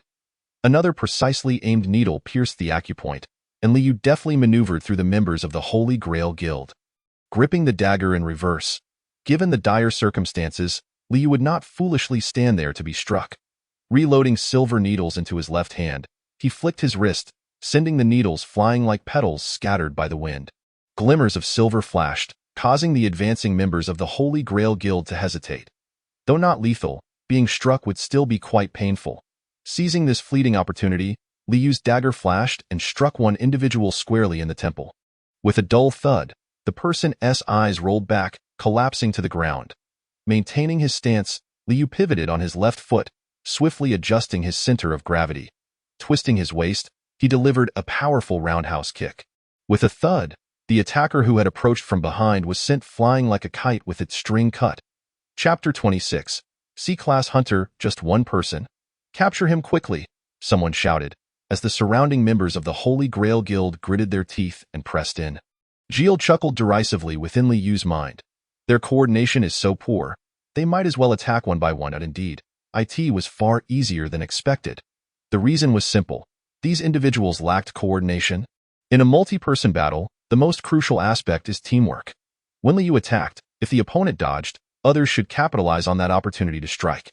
Yet, these members exhibited no such awareness. While others attacked, they stood idly by, only rushing in after their comrades fell. Even when attacking together, they would interfere with one another, frequently causing their weapons to collide. However, this allowed Liu to defeat them one by one. Acupuncture. A surge of potent magical energy erupted from the silver needles in Liu's left hand. This time, I must hit them all. The target remained the next issue point. Liu swiftly scanned his surroundings and scattered the silver needles once more. Cough, thud, thud. Most of the flying silver needles accurately struck their targets. It seems D rank still falls short. The hit rate did not reach 100%. A few individuals remained capable of movement. However, they likely wouldn't last much longer. Liu's gaze shifted to the woman clad in a Hawaiian shirt. Aren't you coming? The woman gritted her teeth in frustration. Watching Li Yu's relaxed smile, her complexion fluctuated between pale and flushed, but she ultimately took a step forward. Get away from me! A surge of energy radiated from the woman, expanding outward like ripples. This woman was significantly stronger than those low-tier members. Indeed, she is likely around C-ranked. To his surprise, his first encounter with a C-rank adversary was not with a monster but with a hunter. A slight smile graced Li Yu's lips as he tightened his grip on the dagger. The woman drew a short sword concealed on her person and charged at Li Yu. Thanks to the enhanced dynamic vision from the dragon's power, Li Yu could clearly track the woman's rapid movements. Clang! Li Yu sidestepped the thrust aimed at his neck and countered with a slash toward the woman. The woman seemed unprepared for Li Yu's evasion. A flicker of surprise crossing her eyes, but there was no time to dodge the dagger that struck her temple. Stumbling slightly, she gritted her teeth and launched another assault with her short sword. Die, die, die! With swift left jabs, right slashes, and upward thrusts, the woman aimed deadly strikes, all of which Li Yu narrowly dodged. Frustrated by her inability to gain the upper hand, the woman pressed her hand against the short sword. Come forth! A thick stream of purple, viscous liquid surged from her palm, enveloping the short sword. Li Yu observed the scene with keen interest, extending his hand to point at the woman and inquiring, "Are you a poison master? You should beg me for mercy? Oh? There truly exists someone unafraid of death. Indeed. Poison masters are exceedingly rare and possess formidable offensive capabilities. In fact, their lethality is immense, for once poisoned. There is no antidote available unless one consumes a detoxifying agent. A C-grade hunter should not be able to employ any potent toxins. Such deadly poisons that can kill upon contact are exceedingly difficult to concoct, even for an A-grade poison master. The woman before him is at most a C-grade, certainly incapable of brewing such high-level venoms. Shall we see how it feels to be struck? Did you not wish to conceal your strength? Alas, what a pity Li Yu genuinely wished to experience the true attack of a poison master. Once the purple viscous liquid completely enveloped the dagger, Li Yu smiled and asked, "Are you ready?" Observing her flustered demeanor, Li Yu suddenly felt a surge of joy, propelling himself towards the woman. She, undeterred, charged straight at him. Die! With a swift motion, the woman thrust her dagger forward. If this continued, Li Yu's abdomen would be pierced directly. The corners of his mouth curled upwards as he extended his left hand. Pft. The woman's dagger pierced through the palm of Li Yu's left hand. A searing pain surged through him, yet Li Yu remained unfazed. Got you! He seized the woman's sword-wielding hand and deftly tripped her. Ugh! The woman fell heavily to the ground, and Li Yu swiftly mounted her, striking her head with the hilt of his dagger. You're still not unconscious? Li Yu raised the hilt again and brought it down forcefully. Cough, clang, ugh, clang. The woman rolled her eyes as her body began to convulse. Only then did Li Yu dismount her, extracting the dagger embedded in his palm. Hiss, that truly hurts.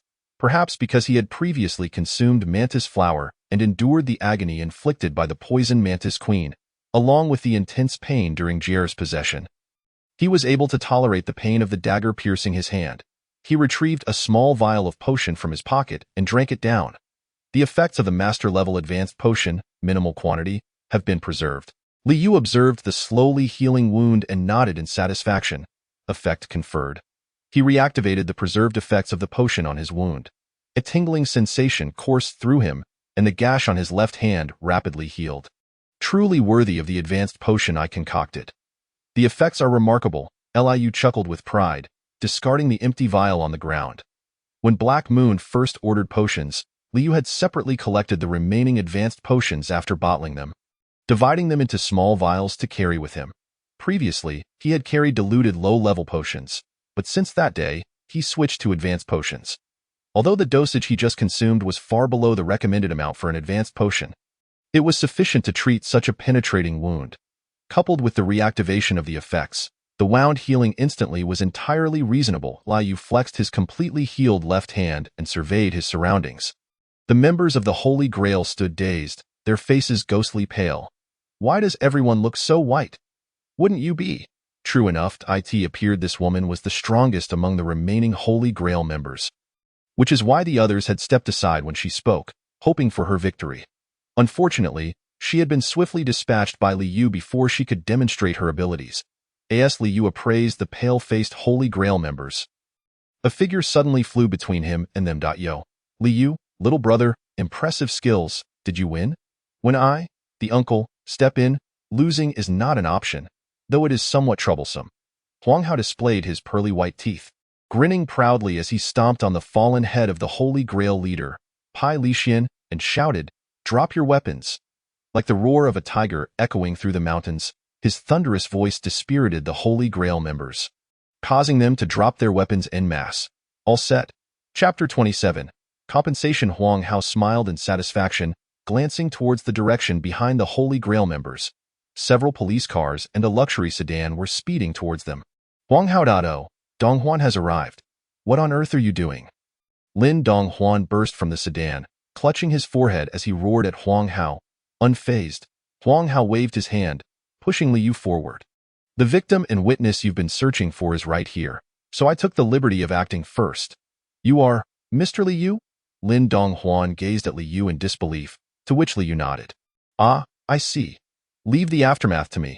Lin Donghuan sighed deeply, turning towards the police cars. Liu's gaze met that of Luya as she stepped out of the vehicle. I am truly sorry. Sorry for what? This incident is related to Black Moon. It's of no consequence. Liu did not wish to accept Luya's apology, as he felt their connection extended far beyond that. He waved his hand, signaling that he was unconcerned. At that moment, are you injured? Huh? Show me your hand. Before Liu could react, Luya grasped his bloodied left hand. After examining it carefully, she cautiously released her grip. It seems you are not injured. No, I'm injured. What do you mean? I was stabbed by a dagger coated with poison. As soon as Liu finished speaking, Huang Hao scooped him up. Why didn't you say so earlier? Little brother Liu. Huang Hao's face changed dramatically as he anxiously scanned the surroundings. The hospital? No, we need to find Lu Weilai. But Weilai is currently off on a dungeon raid. Calm down, Huang Hao. Lu Yu's composed voice brought Huang Hao to a halt. This kid is poisoned. How can I remain calm? I drank an antidote. Huang Hao abruptly froze, his legs, which had transformed into claws, suspended in midair. The injury on your hand was also treated with a potion. Huang Hao carefully set Liu down. Well, I apologize. It's fine. I understand you care.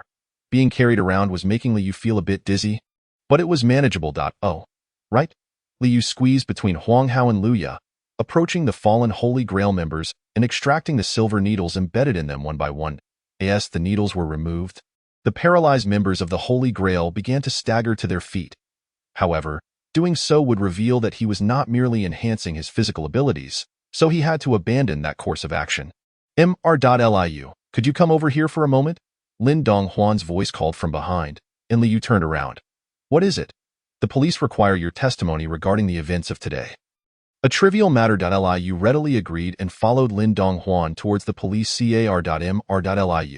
Is that you? It is. Please cooperate with us. Liu recounted the events of that morning in detail to the police. After hearing Liu's account, the officers nodded and communicated over the radio. Arrest target. Holy Grail Guild. Repeat. Arrest target. Holy Grail Guild. Swish, swish, swish. The surrounding officers swiftly sprang into action, using specialized handcuffs designed for awakened beings to restrain the members of the Holy Grail Guild. Officer, shouldn't you check my store? The evidence is conclusive. No need. We will assess the damages later and send a compensation list to Black Moon, who will pursue the Holy Grail Guild on our behalf. I see. Liu nodded, letting out a gentle sigh. At that moment, he overheard a serious conversation behind him. What should we do? The situation is dire. Call an ambulance immediately. Liu glanced over and noticed the individual in a Hawaiian shirt, silently turning away. You reap what you sow. Liu stretched lazily and turned around. Luya stood there, quietly watching him. Liu, I will compensate you for your losses.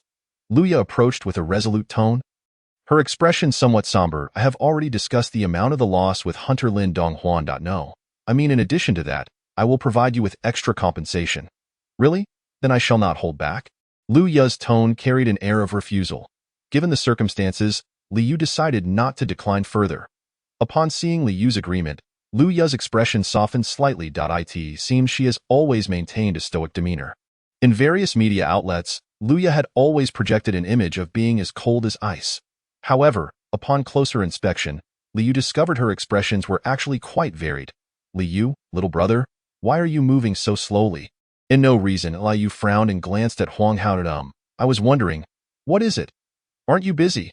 Unfortunately, I am indeed not busy right now, I see. Liu sighed and turned to Luya. President Liu? As the leader of the Black Moon Guild, how can you claim to be unoccupied? It was blatantly a lie. From Luya's evasive gaze, it was a certainty. But why would she lie? Could it be that she intends to help me tidy up the store? As expected, Liu chuckled, gazing at the familiar Donglu market in the distance.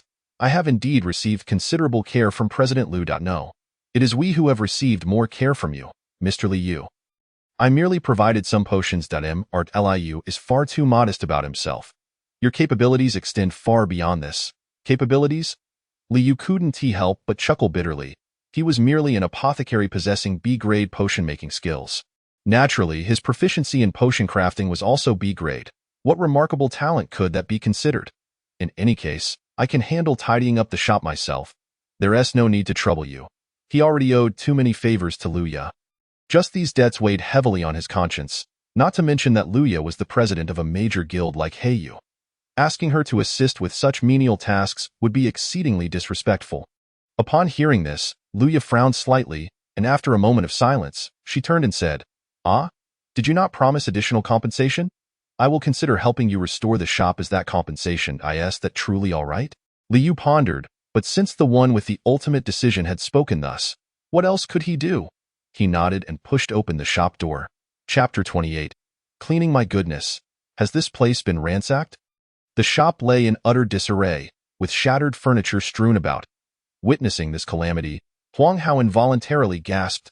Leading the way into the shop, he cautiously navigated around the wreckage, inspecting each room.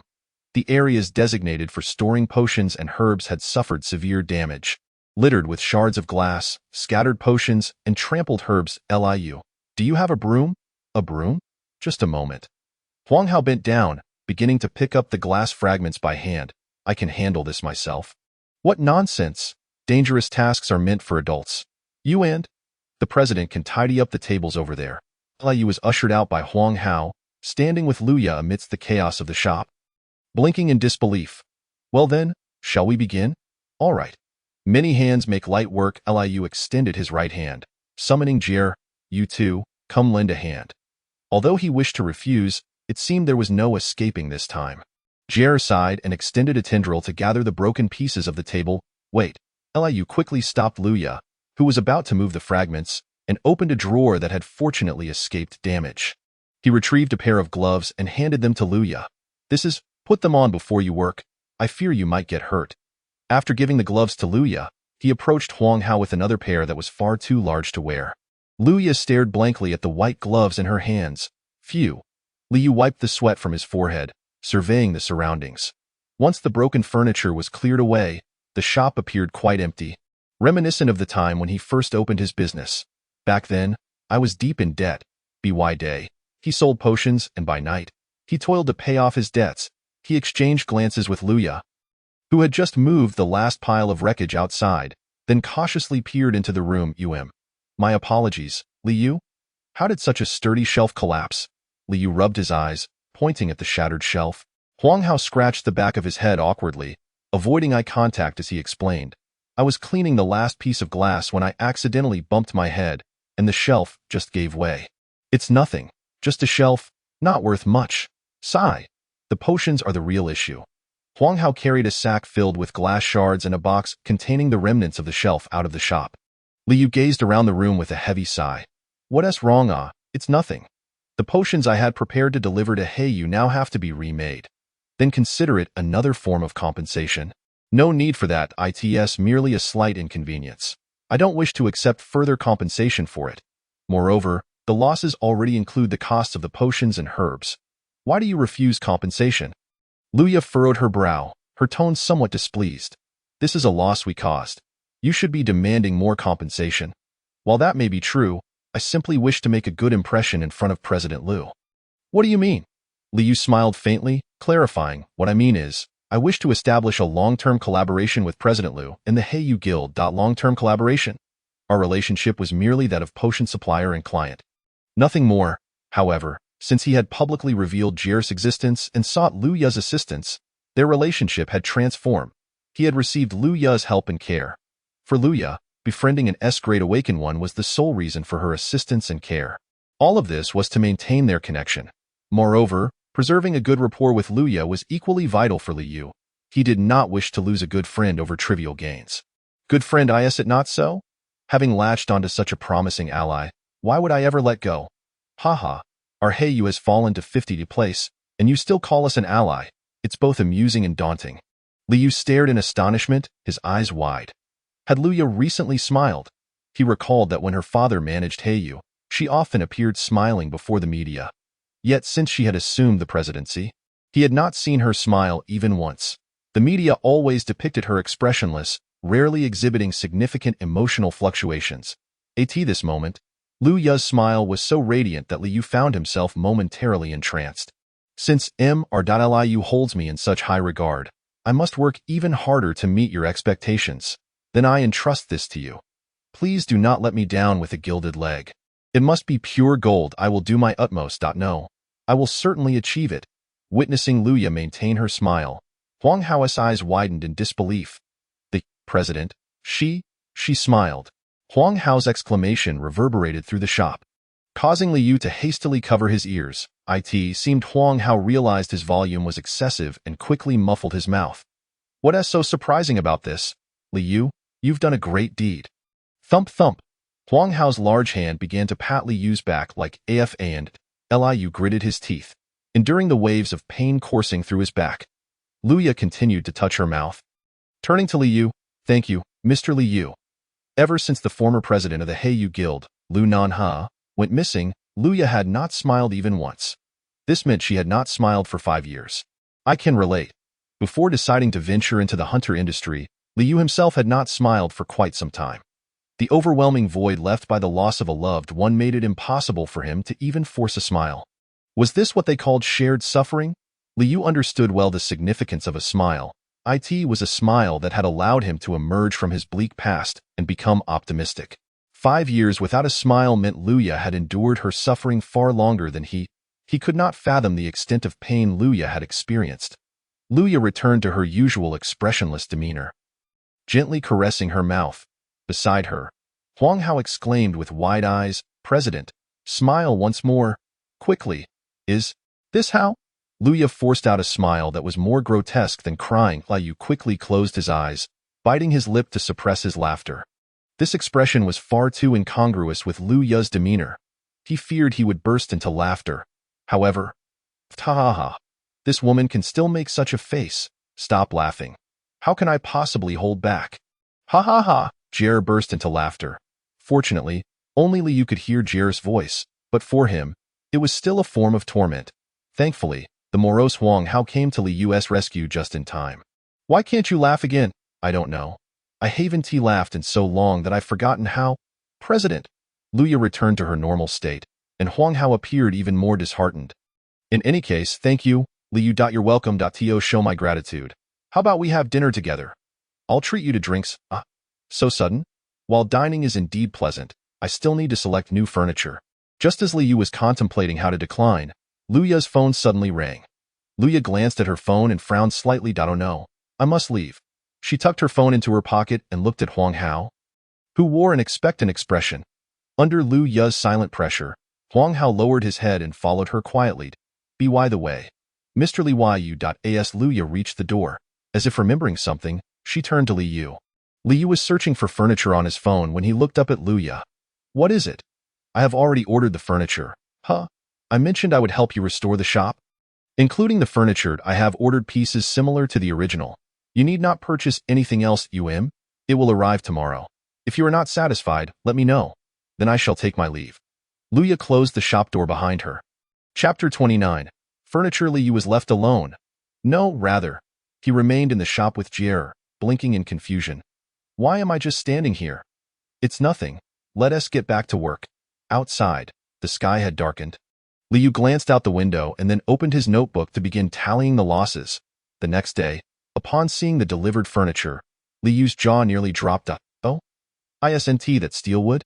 Jierre inquired curiously. Is it truly possible that there exist artisans capable of crafting furniture from steelwood and branches of the world tree? He immediately dialed Liu Ye. Hello, President Liu. Good morning. Have you received the furniture? Yes, but there seems to be a slight issue. What kind of issue? Is there a defect? No, rather, why is all the furniture made from steelwood and branches of the world tree? Liu's eyes widened in astonishment as he gazed at the furniture in the shop. Involuntarily stepping back a few paces, it was no wonder he reacted so strongly. Both steelwood and world tree branches are exceedingly rare materials found only in S-rank dungeons, accessible solely to those awakened with S-rank crafting skills. These materials belong to the highest tier of materials, far beyond the reach of an ordinary individual like Liu. It was understandable that his hand trembled uncontrollably while holding the phone. How much could this possibly cost? That's confidential. Those awakened with S-rank crafting skills are all master-level artisans. Their creations are typically priceless. In other words, these items were certainly not within the financial means of someone like Liu. As long as the furniture has been safely delivered, I can rest easy. I'll hang up now. Wait. Beep, beep, beep. Liu set down the phone, staring blankly at the furniture before him. There was an unsettling feeling that something was amiss. Liu's shop was rented. Yet every month, when it came time to pay rent, the landlord would reach out, inquiring if he wished to save up to purchase the shop. The landlord always promised a favorable price, urging him to buy it quickly. Liu had consistently declined, citing financial constraints. He recalled the last price the landlord proposed was under 100,000 yuan. However, this single shelf must exceed 100,000, wouldn't it? How could he not feel anxious? The prices of magical items escalate with the skill level of their creators. Even a sword forged from ordinary steel by a craftsman with F-rank metallurgy skills could be purchased for less than 100 yuan, while an A-rank creator's work starts at a minimum of 5,000 yuan. And that figure is merely the starting price, typically reflecting pieces that the creator deemed unsuccessful or unsatisfactory. Yet, this shelf was crafted by an S-rank master. The materials were not merely ordinary steel, but the exceedingly rare steelwood and world tree branches. Although he was uncertain of the exact price, it undoubtedly far surpassed 100,000 yuan. What am I hesitating for? This is a gift for you. Simply accept it. Given Liu Jie's authoritative tone, it was indeed a present and compensation for him. Liu sighed deeply, running his fingers across the table. This steelwood, as its name implies, is as hard as steel, yet significantly lighter than other woods. However, its advantages extend far beyond that. Steelwood furniture combines the benefits of both metal and wooden furnishings, achieving top-tier strength and durability, offering exceptional longevity. In summary, steelwood is a material that boasts only advantages and no drawbacks. What is wrong? Nothing. It's just that the wood on the shelf is unfamiliar to me. I didn't expect such a material to exist. Truly, it's rather mundane. That shelf is constructed from world tree branches. While not as resilient as steelwood, world tree branches possess a unique quality: the circulation of magical energy. They can purify and accelerate the flow of surrounding magic, enhancing the efficiency of magic absorption for anyone nearby, yielding remarkably impressive results. How astonishing it is that he possesses such items. Should I consider moving out of my studio apartment? The lease expires next month. Liu stroked his chin, glancing up at the ceiling. More precisely, the second floor above the shop. It seemed that the second floor had always been vacant. The first floor of the building was occupied by the shop, while the second floor served as living quarters. He recalled that when signing the lease, the landlord mentioned that typically, the proprietor of the shop would reside on the second floor. At that time, in his early 20s, Liu had no funds to rent the second floor and could only afford the first. The second floor had remained unoccupied since before he rented the first, so it should still be available. Initially, he had planned to renew the lease for the studio apartment, but now it seemed unnecessary. My savings. Liu opened his phone to check his bank account balance. Although it currently showed 0, he anticipated a compensation payment arriving shortly. The Holy Grail Guild would certainly prefer not to remain in a specialized prison for awakened individuals for several years. So even if the guild disbanded, they would have to compensate him obediently. Thus, his account would soon swell with funds. Perhaps he should consider purchasing this building outright. He had initially intended to save up to relocate to another shop nearby. However, now that he had awakened an S-rank skill, And with only supplying Heiyue and not operating a shop frequently, relocating seemed unnecessary. Residing on the second floor would also allow him to benefit from the effects of the world tree branches. Liu promptly contacted the landlord. Hello? Liu, what is this sudden inquiry about? I have developed an attachment to this shop and wish to continue my business here. Good eye. Andy will offer you a discounted price. Hurry and purchase it. Haha, I currently have no funds, but I will reach out once the money arrives. All right. Andy can finally rest easy. I owe you one, Liu. Yes, goodbye. After hanging up, Liu pocketed his phone. He stretched and was just about to admire the new furniture when suddenly, buzz. His phone vibrated in his pocket. Liu assumed it was the landlord and pulled it out, only to frown at the unfamiliar number. Who could this be? Curiously, he pressed the answer button. Wow, it's connected. Miss Choi Mena from the Shuehua Guild? Ah, you still remember me? Choi Mena exclaimed excitedly on the other end. Immediately, another familiar voice chimed in. Mena! Slap! It seemed the phone was snatched away, and the voice on the line changed to another person. I am Jean Zhenwu. Yes, thanks to you. Liu recalled that he had given her his number to silence her. Remembering what had transpired in the Goblin Forest, Liu inquired, What brings you to call? I would like to fulfill my promise to treat you to a meal. Wasn't that just a polite formality? They truly intended to invite him to dinner? Hearing the surprise in Liu's tone, Jean Zhenwu chuckled lightly. Are you free tonight? I am, indeed. Then we would like to treat you to dinner this evening. If that's all right. Sounds good. I will send you the specific address via text. Though he was unsure what had transpired on the other end of the call, Liu vaguely heard someone muffledly calling out. Embarrassed, Liu chuckled awkwardly and hung up the phone, then immediately opened the Hunter Market app. What are you up to? What else? Making potions. Liu ordered some herbs through his phone and handed a few poisonous plants to the visibly displeased Jer. You can munch on these while you wait. Chapter 30. The restaurant TSK. You need to hurry and get stronger. I know, but I have plans tonight, so I can't afford to leave the dungeon right now. Liu rolled up his sleeves and began crafting potions swiftly. Several hours later, he finally replenished the quantity of potions he had lost and slumped into a chair. Checking his messages, it was almost time to head out. The appointed hour was 7 in the evening. The navigation on his phone indicated that it would take approximately 30 minutes by subway. Liu changed out of his wrinkled work attire into a hoodie and casual pants suitable for dining out, then set off for the rendezvous point. 30 minutes later, Liu stared in disbelief at the restaurant before him. Huh? He blinked, observing the elegantly dressed individuals entering the establishment. Each person wore suits and exquisite gowns, and those seated at the tables were equally well dressed, holding wine glasses. Was this truly the agreed-upon location? He had anticipated it to be merely a barbecue joint. Had he known, he would have checked beforehand. Regardless, it should be fine, right? Surely, they wouldn't deny him entry. Liu sighed and was about to step into the restaurant when, Sir, please hold. A restaurant attendant blocked his path. Liu had no choice but to take a step back. The attendant scrutinized him from head to toe, then smirked disdainfully, waving his hand dismissively. What do you mean by that? To enjoy our exquisite cuisine, one must be appropriately attired. However, you clearly do not meet our standards and are thus unqualified to enter. Such words were truly infuriating. Liu chuckled awkwardly, ignoring the attendant's remarks and striding directly inside. The attendant grasped his shoulder and yanked him back forcefully. I told you, you cannot enter, and if I do, then I must ask you to leave. Your presence would tarnish our restaurant's reputation. To deny him entry based on the restaurant's reputation was utterly nonsensical. Liu crossed his arms, observing the increasingly agitated attendant. Please leave at once. I refuse. The two remained in a stalemate, drawing the attention of other diners and patrons nearby. All he wanted was to enjoy a meal, yet it had escalated to this. Liu sighed again, disregarding the attendant's interference as he took another step into the restaurant. You little rascal. At last, the attendant, unable to contain himself, raised his hand. Just then, what is happening here? The sound of high heels approached, and a woman clad in a luxurious and elegant gown walked over. That voice seemed familiar. Liu turned to look, his eyes widening in astonishment. Long time no see, Mr. Liu, and I truly apologize. Choi Mena elegantly bowed and then coldly glared at the attendant. I inquired about what had transpired.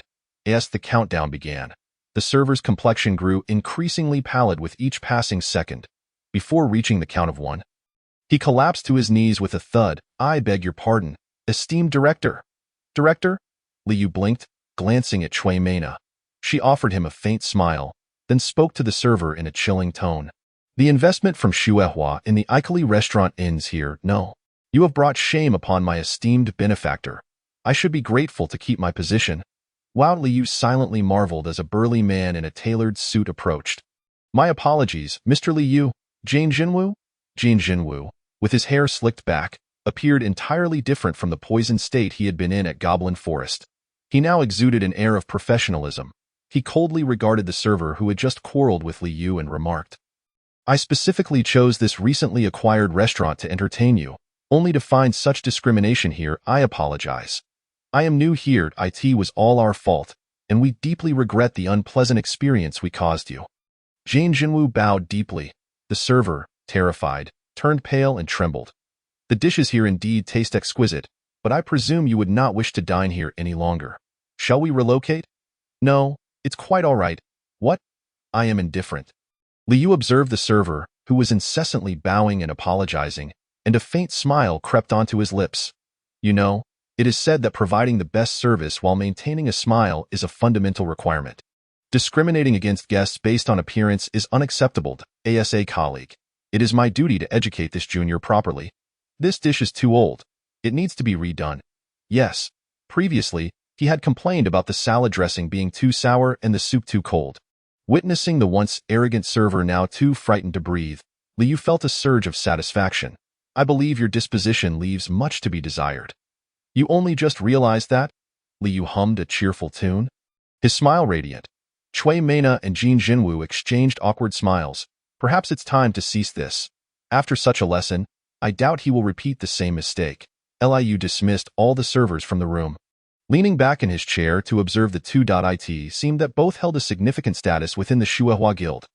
"Yes, my father is Jin Jinhao, the captain of the Xuehua Guild's guard." The resemblance in their names was striking. Jan Junhao was a renowned S-rank hunter, and naturally, his son was not someone to be trifled with. However, Liu's interest did not lie with Jin Jinwu, but rather with the person sitting opposite him, cautiously savoring her red wine. "So bitter." Cui Mena abruptly set down her glass, sticking out her tongue. It truly is her." Liu squinted, studying Cui Mena. "You are a director?" Although Xuehua was the second largest guild in Huagua, the internal affairs were little known to the outside world. Individuals of such stature typically made appearances in the media, yet he had never heard of the name Cui Mena. Noticing Liu's gaze, Cui Mena took a sip of the champagne Jin Jinwu had offered and stated, "My sister is Cui Xiuyan." "Cui Xiuyan? Could it be that Cui Xiuyan?" "Indeed, she is the president of the Xuehua Guild." Cui Xiuyan. Lu Jia had taken over the Heiyu Guild due to her father's disappearance in a sudden dungeon, but Cui Xiuyan was different. She had openly defeated the previous president, her father, to assume leadership of the Xuehua Guild, thus commanding immense popularity.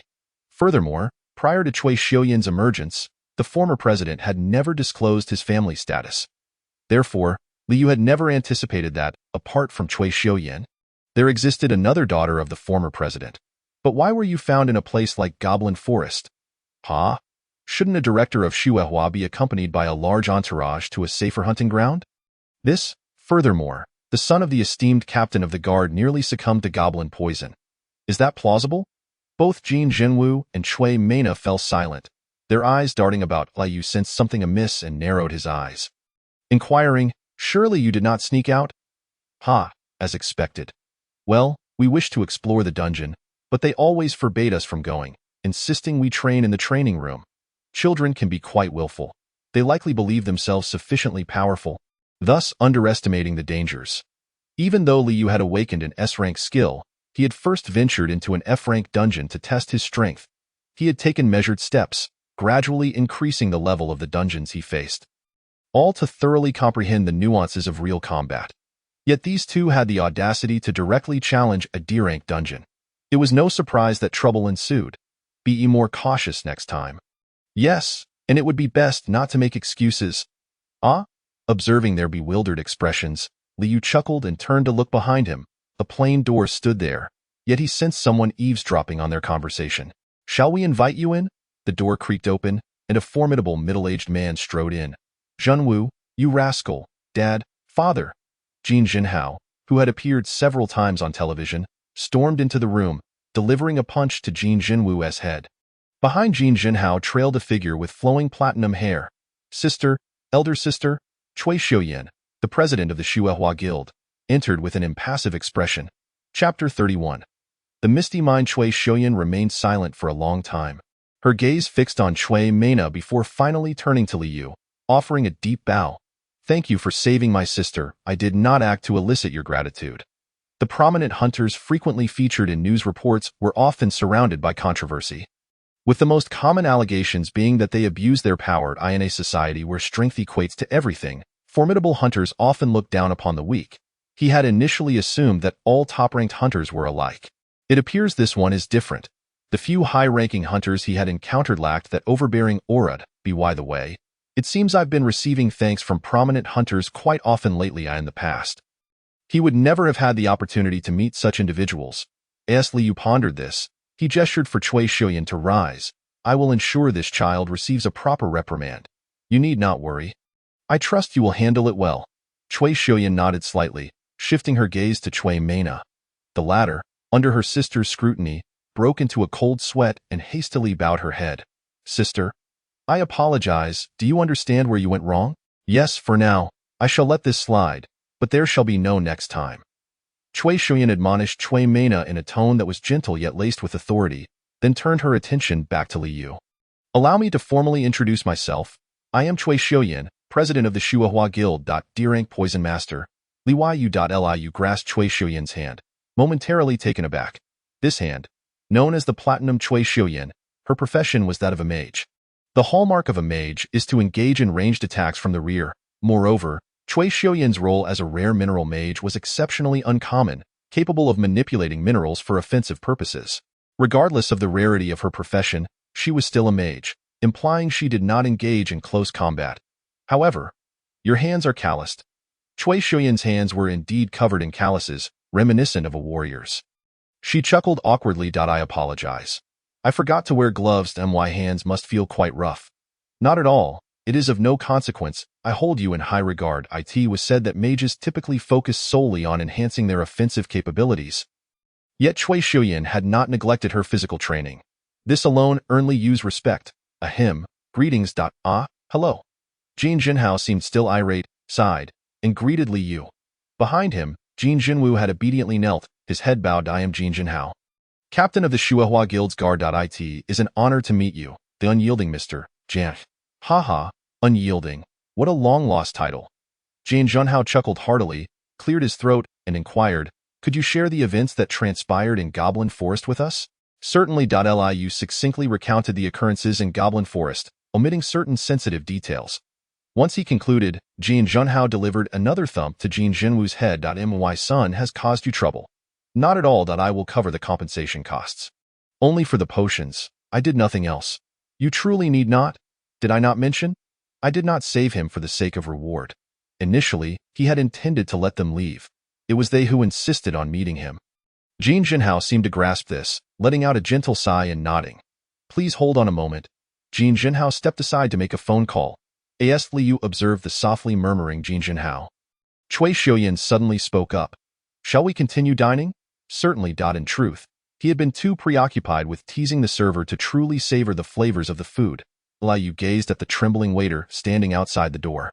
A meaningful smile gracing his lips. Is it truly necessary to be so frightened? He mused. Meanwhile, Cui Xiuyan and Jin Jinhao had taken their seats at the dining table, indulging in the freshly prepared delicacies. This is the payment for the antidote, he remarked. Just as they were finishing their meal, a man clad in a black suit handed a package to Jin Jinhao before turning to leave. Initially taken aback, Li Yu soon realized that it contained the funds for the antidote. Goodness, he exclaimed, opening the package to reveal it brimming with cash, a staggering sum reflective of the price for an antidote crafted by an S-level apothecary. What I provided you was merely from a B-level apothecary, he clarified. That's so? I believe my son consumed the S-level version. It was evident that the intention behind this gesture was for him to accept the money. Li Yu felt similarly. Why did these S-level hunters always rush to offer him money? Given that the offer was made, there was little reason for him to refuse. Li Yu closed the package. Transferring funds is also an option. However, cash had its own delightful appeal. That is indeed true, he nodded, lifting the package and rising to his feet. In any case, I must take my leave. Do you have other plans? Plans? One could say that, he replied, though in truth, he had none. Meeting with S-level hunters is hardly a novelty anymore. Just yesterday, he had encountered Luya, Huang Hao, and Lin Donghuan, all S-level hunters. His frequent meetings with Luya had made him nearly forget her esteemed status. Thus, when faced with the two S-level hunters, Xuehua, he felt no particular thrill. They were simply individuals he had seen on television, nothing extraordinary. Even though Luya and Cui Shuyan were not ordinary S-level hunters, he remained unfazed. As Liu prepared to depart, Cui Shuyan suddenly inquired earnestly, "Do you belong to a guild?" "Indeed, I am with Heiyue." "Heiyue, have you ever contemplated leaving?" "Regrettably, no." She smiled faintly, saying, "Take care on your journey. May our paths cross again in the future." After bidding farewell to Cui Shuyan, Liu exited the restaurant. The waitstaff, seemingly eager to atone for their earlier mistakes, stood in a neat row and bowed to him. "Take care." It felt rather pleasant. Yet such occurrences are sufficient for one time. Although it was enjoyable, it was not entirely comfortable. Clad in his hunter's attire, Liu raised his gaze to the entrance of the dungeon. At last, I am about to enter the dimensional rift.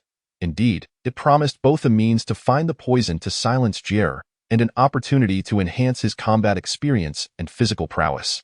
Ultimately, he had located the sea-level dungeon known as the Misty Mine. Chapter 32.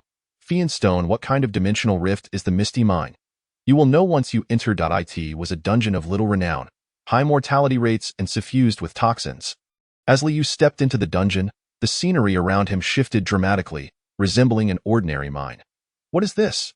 Yet, how could a mere mine be classified as a sea-level dungeon?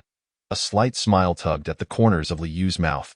This dungeon was permeated with a substance known as toxic mist. The monsters within were not formidable, merely purple goblins that lurked within the toxic haze, launching ambushes. Aside from their distinct coloration and poisonous bodily fluids, as well as their toxin-coated weapons, they bore no difference from the goblins found in E-level dungeons. However, the obscuring mist significantly elevated the dungeon's difficulty. These goblins, referred to as stealth goblins, were immune to the toxic gas.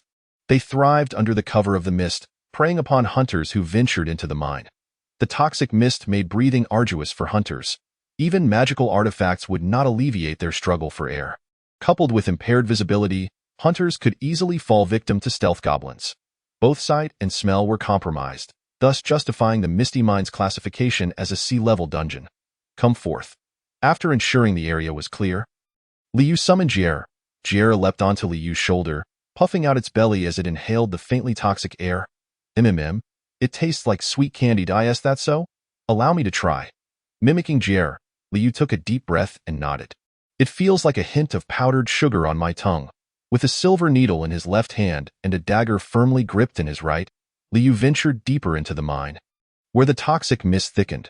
With each step, the sweetness in the air intensified. The effect of Fian Stone dust has been recorded. As anticipated, the system notification chimed repeatedly as he inhaled the toxic gas. Fian Stone? What is that? He had never encountered such a mineral before. Just then, Jie erupted with excitement. "Fian Stone? Is this for real? What's the matter? I can't believe such a treasure exists here." Jie danced with glee upon Liu's shoulder. "But what exactly is Fian Stone?" "A very light and fragile mineral, mostly found in dust form. And its effects? Inhalation can paralyze the respiratory tract, leading to asphyxiation. Contact with skin causes severe itching and inflammation. In essence, it was a potent toxin. However, was it truly acceptable for such a perilous poison to manifest in a sea-level dungeon?" Sensing Liu's skepticism, Jie shook its head. "The toxic mist here is quite thin. It doesn't resemble Fian Stone." "What do you mean?"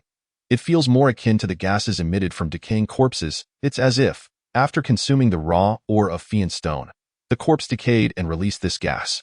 So, if a corpse that ingested the raw ore of Fian Stone decays, it emits this gas, indeed. This implies that there should exist the raw or form of Fian Stone nearby. And the raw or form of Fian Stone was an exceedingly rare treasure." "No wonder you are so excited," Liu smirked, gazing into the depths of the dense purple toxic mist. "All right, the target is set." Initially, He had merely intended to practice fighting in an environment with impaired visibility. While casually collecting toxins, more is always better. Yet, now that he was aware of Fiend Stone's existence, his objective had naturally shifted. Target: Fiend Stone. Though the taste might differ slightly, if Jera relished it, the flavor of Fiend Stone must indeed be delightful. Moreover, it seemed he had also uncovered a pattern for merging toxins with original skills. It should be when toxins with similar effects are combined. The original skills he currently possessed, Slime Toxin, Acid, and Blood Rupturing Toxin, were all derived from the fusion of similarly effective toxins. Strangely, the potency of the Blood Rupturing Toxin far exceeded that of the other two. Thus, Liu formulated a hypothesis. Obtaining the Blood Rupturing Toxin from goblins is relatively easy. Just like finding mantis flowers and toxic mantises, they are readily available. However, the scales of the serpentine snake were incredibly elusive to procure, their rarity surpassing that of both mantis flowers and toxic mantises. Yet, when the two toxins merged, the resultant toxicity was fearsome indeed. If the toxins fused were rare, could they produce an even more powerful original skill? Should his hypothesis prove accurate, the original skill crafted from Fiend Stone would undoubtedly be extraordinary. Though he currently lacked complete mastery over his existing skills, having more skills could only be advantageous. Jera seemed pleased with Liu's resolution, extending its tentacle to point forward, towards the direction where the scent of Fiend Stone grew stronger. Let us proceed. All right. Liu inhaled the sweet, toxic mist deeply and followed Jera, vanishing into the dense purple haze. As Liu advanced cautiously through the mist, he had to tread carefully with each step due to the impaired visibility. Suddenly, he halted. Here they come. The misty mine was a dungeon where both sight and smell were restricted. However, for Liu, who was immune to all poisons, only his vision was affected. Without magical artifacts, he could distinctly sense something parting the toxic mist as it approached him. With a gurgling sound, a lizard-like creature lunged at him from the side, brandishing a stone dagger. Liu had anticipated its attack, effortlessly sidestepping. The lizard's powerful strike missed, leaving it open. With a swift motion, Liu retaliated, his dagger striking precisely at the lizard's temple. It appeared to be the sole adversary. Thud. The lifeless body of the lizard collapsed to the ground. Liu reached out towards the corpse. Extracting magic stone. Before entering the misty mine, Liu had utilized the funds earned from selling antidotes to purchase a skill book at the hunter market. It was the skill for extracting magic stones. Although he was currently at F level, extracting magic stones required time, but little by little, it could accumulate into a substantial income. He placed the small, luminous stone into his pocket. I find myself curious. What is it? Are the monsters here not a bit too weak? Setting aside environmental factors, these monsters were indeed feeble. At this rate, he would struggle to grow stronger, I am aware, which is why I refrained from using enhancements. Earlier, when he had slain the goblin, he had not augmented his strength, relying solely on his own power to evade attacks and retaliate. Mastery of fundamental combat skills was essential. That is a sound strategy. In this dungeon, he would endeavor not to enhance his physical capabilities. Just as he concluded his thought, Liu sensed a commotion ahead, markedly different from before. A horde approaches. Gripping his dagger tightly, a smile crept across his face. Chapter 33. Dragon Lizard Ha. Thud. Liu cast the last goblin to the ground and wiped the sweat from his brow. It was far more challenging than he had anticipated. He had not expected that without strengthening his body, combat would become so arduous. 3 hours had passed since his first encounter with a goblin. Liu relentlessly eliminated the stealthy goblins that surged from all directions, but eventually, he could no longer endure and sat down heavily on the ground. Time for a brief respite. The further he ventured into the depths, the greater the number of stealth goblins became. Moreover, along the way, Jera had guided him to discover a hidden passage. How did you find it? With such potent poison emanating from the walls, how could I possibly miss it? At that moment, Liu was progressing through the passage when Jera suddenly instructed him to halt. Not that way. It should be this way. That path leads to a dead end. Try pushing aside that rock beside you. Liu, half convinced, complied and discovered a narrow passage barely wide enough for a single person to traverse. He painstakingly crawled through the passage, only to find dozens of stealth goblins glaring intently at him at the end of the tunnel. In that instant, he yearned to enhance his physical form without reservation. However, The outcome was still commendable. Liu smiled as he opened his system panel. Acupuncture, C. The acupuncture skill had advanced from D grade to C-grade. In fact, he had sensed some changes during his battle with the Holy Grail Guild. How should he put it? A feeling of being able to manipulate the silver needles with greater finesse. From the moment the thrown silver needle accurately struck the acupoint, he had felt this sensation. Subsequently, all the silver needles struck their targets with unwavering precision, turning that feeling into certainty. After an extended period of continuous needle throwing and dagger wielding, his proficiency had finally reached the threshold for an upgrade. The sharpness had also improved. Liu utilized the acupuncture skill on his dagger. The magical energy within him surged into the dagger. He attempted to lightly scrape the dagger against the cave wall. Zing! With just a gentle stroke, a clear scratch was left on the cave wall. So, this was how the poison mantis queen had sliced through the cave floor. At that time, he had thought he was doomed. If C-grade possessed such power, then the B-grade poison mantis queen's cutting ability must be even more terrifying. How far have I come? Along the way, he had marked the walls with his dagger, so he needn't worry about losing his way. Yet, he still wanted to ascertain how far he had traveled. I'm not entirely sure, but we should be nearing it. Are we finally approaching the vicinity of the Flying Swallow Stone? Liu stretched his neck and stood up. Having rested, it's time to set off. As he stepped forward again, a sudden shiver coursed through his body. He couldn't quite articulate what. He simply felt as though his body was warning him to halt. This sensation, it was akin to when he encountered the poison mantis queen. Liu clenched his teeth and suddenly dove to the side. What the? Boom! A heavy object crashed down where he had just stood. Liu rolled on the ground several times, regained his footing, and glanced at the figure barely visible through the dissipating toxic fog. Why is such a monster appearing here? It was a lithe form, covered in hard scales, with razor-sharp claws measuring 10 centimeters in length and vertical pupils. Shouldn't the dragon lizard be a creature found in A-grade dungeons? The dragon lizard, a bipedal lizard that hunts and devours humans with weapons such as spears or swords. Its name bears the character for dragon for a reason. Its strength far surpasses that of orcs. Could it be that goblins evolve into dragon lizards? Are dogs and lizards of the same lineage? To say that goblins are akin to dogs would be a grave insult to dogs. Their faces undeniably resemble those of lizards. Furthermore, the color of this dragon lizard's skin was identical to that of the stealth goblins, allowing it to survive within the toxic fog. Jer spoke with an irritable tone. And don't refer to them as dragon lizards. As a dragon, it unsettles me. The dragon lizard's recent attack had cleared much of the surrounding toxic fog, enabling Liu to see farther. He noticed a pile of something accumulating in the corner. It was the corpses poisoned by the Flying Swallow Stone. The ground was littered with bodies. Though they had decayed, they appeared to be the remains of stealth goblins. Among the heap of corpses stood a dragon lizard. Could it be the true boss of this dungeon? It certainly seemed so. The dungeon boss turned out to be a fake. This was utterly absurd. Once outside, no one would ever believe it, but it was not entirely impossible.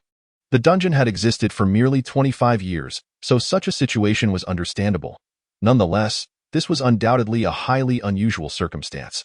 Fortunately, it bears no weapon. The true threat of a dragon lizard lay in its weaponry. They possessed immense strength and exceptional intelligence. Once armed, they became exceedingly perilous. Yet this dragon lizard bore no weapons. Aside from its 10-centimeter-long claws, it had no armaments to swish, but that did not imply it would be easy to handle. Liu lay on the ground, observing the marks left by the claws behind him, swallowing hard, in a wonder it's a grade. The poison mantis queen, though a boss, was indeed challenging, but ultimately, it was merely B-grade. It had clear weaknesses, and an experienced hunter could easily bring it down. However, the dragon lizard's individual strength reached A-grade, placing it entirely on a different level from the B-grade poison mantis queen. Huff! Liu took a deep breath, evenly distributing his magical energy throughout his body. A surge of powerful energy coursed through him, invigorating him. Slime poison. Smack! Liu placed his hand on the ground, releasing slime poison. The small cave floor was instantly coated with the viscous liquid. The dragon lizard made no sound, merely observing the purple slime that bound its feet. Acid. Liu extended his right hand and sprayed acid at the dragon lizard. Sizzle! A corrosive sound echoed, and white smoke began to rise around the dragon lizard. However, damn it, boom! The dragon lizard stomped its foot violently, breaking free from the slime's grasp and charging toward Liu. The scales of the dragon lizard bore only the faintest traces of burn marks, nearly imperceptible, just like before. This indicated that neither the slime nor the acid could inflict effective harm upon it. Ugh, boom. The dragon lizard's fist swung forward. The moment Liu realized the impending attack, it was too late to dodge. He hastily bent down to block. The dragon lizard's fist struck him with tremendous force. Liu was sent flying like a cannonball, crashing against the wall. Cough. Everything went dark. Yet, he had no time to register the pain as soon as he hit the ground. He immediately rolled away, barely avoiding the dragon lizard's claws. This was troublesome. Chapter 34. Breath of the Poison Dragon. The venom was ineffective. He wanted to use blood-breaking poison, but he had to first breach its scales. Liu gritted his teeth, watching as the dragon lizard began to clear the poison from its scales. Have you forgotten something? What? Jier, who had leaped to the ground when the dragon lizard appeared, looked at the panting Liu and inquired. Seeing Liu in such a state, Jier smiled and said, "Combine the poisons." Combine poisons? In a situation like this? Liu was still unable to fully control the toxins, which was why he had decided to seal the blood-breaking poison. Now, in this predicament, he was being asked to combine poisons? How could that be possible? Hearing Liu's skepticism, Jier clicked his tongue at it. Seems you've forgotten that you learned the skill breath of the poison dragon. So what? It's merely integrating my original skill. Fool, that is still your skill. Since it is your skill, it can certainly be merged like other skills. Have you not grasped this by now? Liu was somewhat perplexed by Jier's meaning. Yet, he felt that if he wished to survive, he had no choice but to attempt Jier's method. All right, here goes. Liu took a deep breath, placing both hands on the ground to release the skill. Slime poison, glop, glop. Slime dripped from his right hand. Then, acid. He mixed in the viscous acid. He had to concentrate intently on controlling the mixture of poisons while remaining vigilant of the dragon lizard's attacks. Causing his head to feel as though it might explode, he sensed something warm trickling beneath his nose, but he had no time to attend to it. The metallic taste of blood filled his mouth. Breath of the poison dragon, whoosh. The previously released venom was entirely absorbed, and then a thick, viscous liquid erupted from his hands. Success. This liquid was exceedingly thick and radiated a searing heat. Liu wiped away the flowing blood from his nose, and with his left hand, he began to spray the same toxin, pressing his hand against the ground. He expanded the venom in a manner reminiscent of the flytrap-derived skill from the slime trap. Liu widened his eyes, exerting all his effort to control the breath of the poison dragon that surged from his hands. Beast trap. Even a formidable dragon lizard would become akin to a mere fly.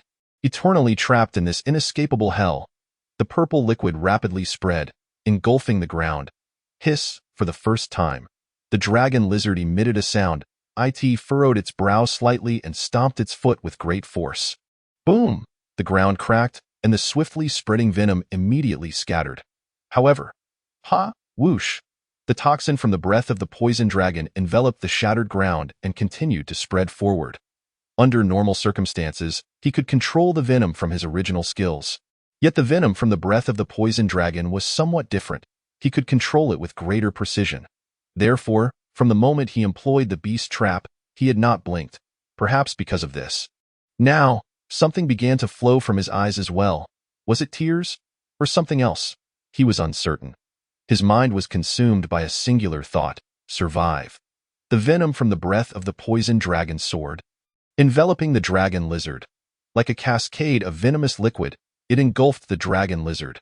The potent adhesiveness of the toxic slime merged with the corrosive nature of the acid, eliciting a heart-wrenching scream from the dragon lizard. A cacophony of howls pierced the air.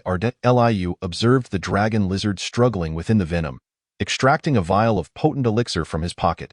He swiftly consumed the entire contents in one gulp, and with the effects activated, he regained a modicum of strength. Wiping his lips, he discarded the empty vial onto the ground, brandishing a silver needle in his left hand while gripping a dagger in reverse with his right. The ground was strewn with an abundance of scales. In a desperate bid to escape the venom, the dragon lizard had resorted to self-mutilation, tearing off its own scales. A roar of fury erupted from it, as if it sought to rend him to pieces. Yet Liu remained undaunted.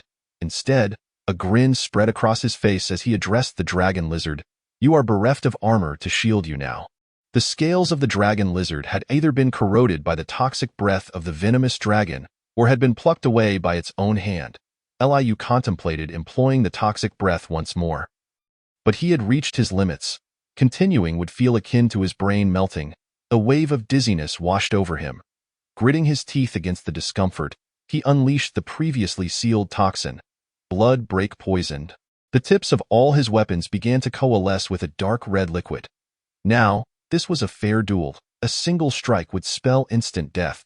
This was a battle for survival. His objective had shifted from mere survival to that of victory.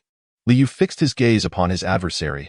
With a thunderous roar, the dragon lizard launched itself forward, claws outstretched. Utilizing his enhanced physique, Liu deftly evaded the attack by sidestepping. As he did so, he landed a kick against the dragon lizard's flank. Logically, he should have felt elated, yet a sense of resignation washed over him. Even without scales, it remained impervious to harm.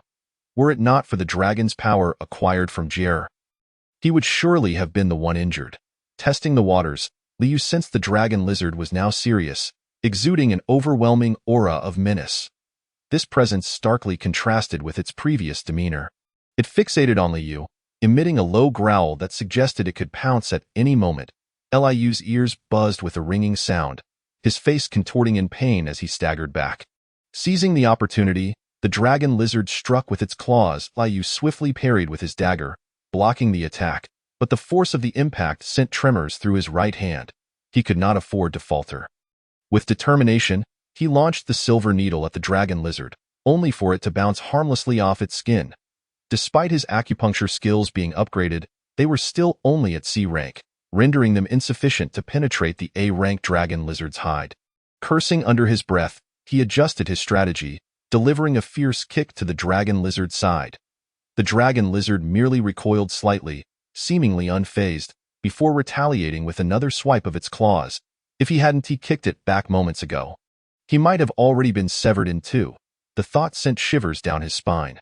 Taking a deep breath, he widened his eyes and charged into the dragon lizard's embrace with all his might. He plunged the dagger towards its throat but felt no resistance as it met something impenetrable. The same assault proved ineffective a second time.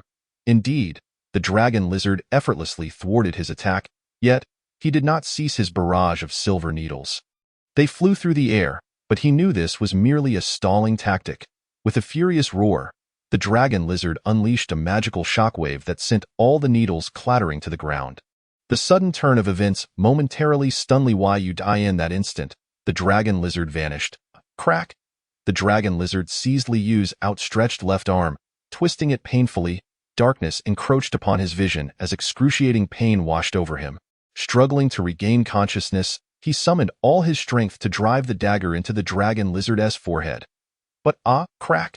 The dragon lizard twisted his right hand, shattering his grip on the dagger. Black spots flickered before his eyes. I am done for. The agonizing pain rivaled that of being crushed by the venomous mantis queen. Yet at that time, his arms had still been functional, allowing for some semblance of resistance. Now, he could barely maintain consciousness, let alone fight back. Liu lay beneath the dragon lizard, gritting his teeth in defiance. Are you all right? Jie, who had leapt to the ground at the onset of the battle, rushed over upon witnessing Liu's broken arms. Liu's vision flickered with waves of pain. Normalcy gradually returned, revealing Jie's form expanding, transforming into a visage he had never witnessed before. Let him go. It had not fully transformed, still maintaining a slime-like shape, yet one of its tentacles had morphed into a colossal, monstrous claw. This was neither the claw of a wyvern nor that of any known creature. It was the claw of a magnificent, gigantic being, rivaling even the S-rank wyvern. A deep purple dragon claw seized the dragon lizard. A howl of anguish erupted from the ensnared creature, thrashing in a desperate attempt to escape. But the dragon's grip was unyielding. The sound of cracking bones echoed ominously. At this rate, the dragon lizard would surely meet its demise. Just as Liu felt a sense of relief. Suddenly, damn it, I can't muster even this much power. With a violent lurch, the dragon lizard broke free, roaring as it effortlessly severed Jie's tentacle. Enough. Don't give up. If you die, what will happen to me? Give up? Why would I? Liu trembled, a faint smile creeping onto his lips. Indeed, enough was enough. The dragon lizard glared at Jier with fury, as if it intended to tear it apart. But the earlier attack had left its limbs contorted and incapacitated. Slumped over Liu, unable to move. Its focus was entirely on Jier. Could it be? Jier, following Liu's gaze, seemed to grasp the implication. Indeed, just as you surmised, Liu's eyes were fixated on the dragon lizard's neck. Where a wound inflicted by Jier's claw was oozing blood, in this situation lacking weaponry, he resorted to his teeth. Even without arms, he could still strike. Taking a deep breath, Liu opened his mouth and thrust his head upward. Viscous dark red liquid coated his teeth. With a fierce bite, Liu sank his teeth into the dragon lizard's neck wound. Instantly, the creature's body stiffened, its eyes trembling as they locked onto Liu. Fooled, Liu beamed at the dragon lizard's expression of terror. The creature's neck began to rot, disintegrating with a final gurgle. The dragon lizard's head, bereft of support, rolled to the ground. Liu pushed aside the gushing carcass. Spitting out the foul blood that filled his mouth, exhaling a heavy breath, he grimaced at the searing pain coursing through his arms. Hey, Jier. What?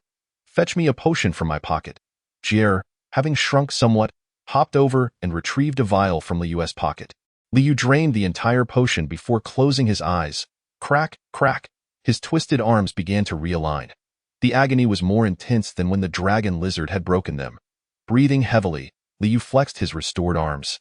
Ugh, this is exhausting. Are you all right? Aside from feeling utterly drained, I'm fine. Though the potion had mended his body, the mental fatigue lingered. Liu swayed unsteadily as he reached out to the dragon lizard's corpse. Extract magic stone. Residual magical energy surged forth from his body, entering the now still heart of the dragon lizard. Moments later, an A-rank magic stone materialized in Liu's hand. You found it remarkable the first time you used it. Why? The magic stone resides within the creature's heart, yet this skill allows extraction without the need to dissect it. Indeed, that is quite extraordinary. The ability to cleanly extract a magic stone without the laborious task of opening a monster's heart is incredibly convenient, and it leaves one's hands unsoiled, making it quite popular among hunters. Such a miraculous feat was beyond even the mightiest creature, the dragon. In Raffinerie d'Is, this also a creation of the system? Presumably, as I employed a skill from the system to it, appears I must re-evaluate the system. It can no longer be regarded as mere plaything. Were it not for your trivialization of the system, you wouldn't have been absorbed by me. Liu stowed the dragon lizard's magic stone in his pocket, which was already brimming with the magic stones of stealthy goblins. Extraction of magic stone skill level has risen from F to E rank. Oh, an upgrade. Likely due to the extraction from an A-rank monster. The skill level had ascended directly. The extraction of the dragon lizard's magic stone took approximately 10 minutes. Following the upgrade, the extraction time should decrease significantly. Strangely enough, prior to the upgrade of his acupuncture skills, he had an inkling, yet he was entirely oblivious to the enhancement of his extraction gem abilities. Well, an upgrade is an upgrade, Liu mused, casting a satisfied smile at the system notification while rubbing his still numb arm as he proceeded onward. Almost there, is that it? The attack from the dragon lizard had nearly dispelled the surrounding poisonous mist. As his vision cleared, Liu spotted a pale lavender rock in the distance, resembling cotton candy. Found it, he dashed towards the flying swallow stone, but suddenly, he halted, taken aback by the scene around him. They had been dead for quite some time. Surrounding the flying swallow stone lay numerous corpses. These bodies displayed a toxic purple hue, yet they were not goblins. With elongated limbs and vacant eyes, were these the remains of people who perished here? It appeared that the monster had transported the bodies here using goblins. Judging by their attire, they must have been hunters who entered the mine but never made it out, poisoned to death, their eyes half open, bodies with severed arms, ambushed by stealthy goblins. In addition, there were dozens more corpses. Damn it. Perhaps due to the cave being filled with toxic fumes, although these bodies had decayed, there were no maggots or similar insects to be found. Thus, their faces still retained their original appearance. What do you plan to do? What else can be done? They must be taken out, and no matter how indifferent he might be, he would never commit such an inhumane act. Liu bowed his head in silence, paying his respects to the corpses surrounding the flying swallow stone. Now was not the time to concern himself with the flying swallow stone. I concur. The flying swallow stone can be consumed at any time, but the families awaiting them endure immense suffering. Chapter 36. Reunion. He picked up each silver needle, coating it with blood-breaking poison. Huff, as Liu swiftly eliminated the stealthy goblins producing the toxic mist with the poisoned silver needles. He advanced rapidly. Upon exiting the dungeon, he immediately opened his phone and dialed a number. Hello. What is it, Mr. Liu? Are you free? Bring the anti-poison magical artifacts to the Misty Mine. It's urgent. Beep, beep, beep. Liu hung up the phone, stuffing his hands into his pockets, and gazed up at the sky. He quietly observed the setting sun as Luya approached from the distance. What happened? Why did you urgently summon me? Luya's breath was a bit labored as she tucked her black hair behind her ear, looking at Liu. Rather than explain, it would be better for you to see for yourself. Luya, puzzled, followed Liu into the dungeon. They traversed the cave shrouded in purple toxic mist and arrived at the entrance of a hidden passage. This is a secret passage, I discovered. Hearing the word secret passage, Luya's steps became cautious. She continued forward and then, dragon lizard? She gazed in shock at the decapitated dragon lizard corpse lying on the ground. Not this. Liu didn't call her here to see this. He pointed in a direction. Luya's expression turned grave as she beheld the corpses there. Is this the reason you called me? Indeed, this matter is too significant for me to handle alone, even if he used a false identity with the same name. The D-grade poison Master Liu was also a fabrication. Therefore, it was best to avoid exposure. Can the Black Moon handle this? Of course. But this matter, Mr. Liu, you know why I have entrusted it to the Black Moon? Luya paused for a moment before nodding. I understand. The Black Moon will address this matter. Then, I have a request. Liu looked at the clearly defined faces of the corpses and said, they must be reunited with their families. He knew that even if the living were aware their loved ones had passed, they would still wait in anguish. Luya comprehended this as well and nodded. I will certainly ensure that. I entrust this to you. Afterward, the Black Moon dispatched numerous individuals to begin removing the corpses surrounding the flying swallow stone from the dungeon. Reporters, drawn by the news, arrived in droves, and the site soon swelled with people. Subsequently, the families of the hunters who had gone missing in the Misty Mine also arrived. Liu stood outside the crowd, silently observing everything. Until the sun set and the moon rose, dawn approached. Having concluded all matters, Luya slowly walked up to Liu. Do you really intend to give all the credit to the Black Moon? It matters not. The hidden passage, the existence of the dragon lizard, and those corpses, based on the information Liu provided, Luya revealed the truth of the Misty Mine to the media. After all, the dossier on the poison Master Liu indicated he was affiliated with the Black Moon, so it mattered little if Liu, the president, took all the credit. The corpses had been returned to their families. Thus, now, at the entrance of the Misty Mine dungeon, only Liu, Luya, and a few Black Moon Guild members remained. Liu pushed a handcart towards the dungeon entrance. What are you going to do? To fetch something. Can I come along? Of course. Liu dragged the handcart into the dungeon, entering the cave where the toxic mist gradually dissipated. Luya seemed to have acclimated to the poison here. Removing her magical artifact, hey, make her put it back on. I know. The antidote magical artifact Luya brought was a pair of earrings. As long as she wore the shimmering silver earrings, they would purify the toxins. Seeing Luya about to pocket the earrings, Liu quickly stopped her. Put them on. This level of poison is trivial for me. Our destination is far more perilous than this. Luya nodded in understanding and then donned the earrings once more. Only then did Liu feel reassured, dragging the handcart into the secret passage. This is where the dragon lizard's corpse and those of the victims were located. Liu set the handcart aside and approached the enormous cotton candy-like rock. It looks delectable. Boom. Jier emerged from Liu's body, leaping onto the rock and taking a sizable bite. The effect of the flying swallow stone consumed by individual Jier has been saved.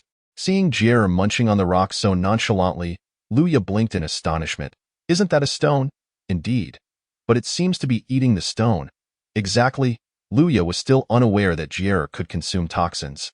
Liu chuckled softly, inwardly asking Jier, are you certain that is the flying swallow stone?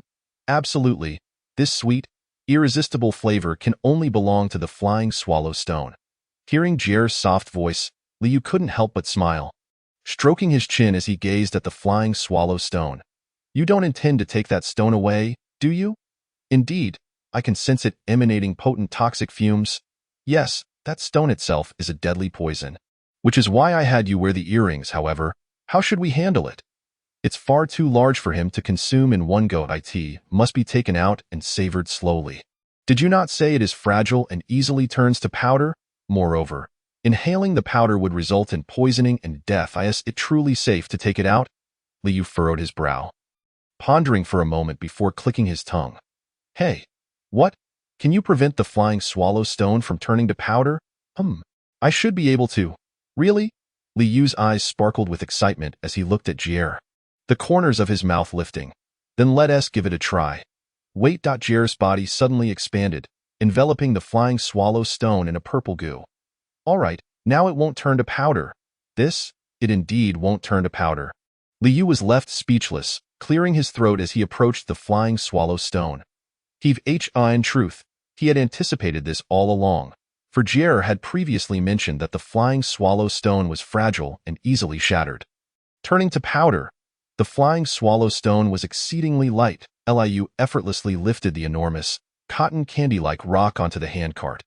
All right, let us go. You didn't come here just to fetch food for your summon?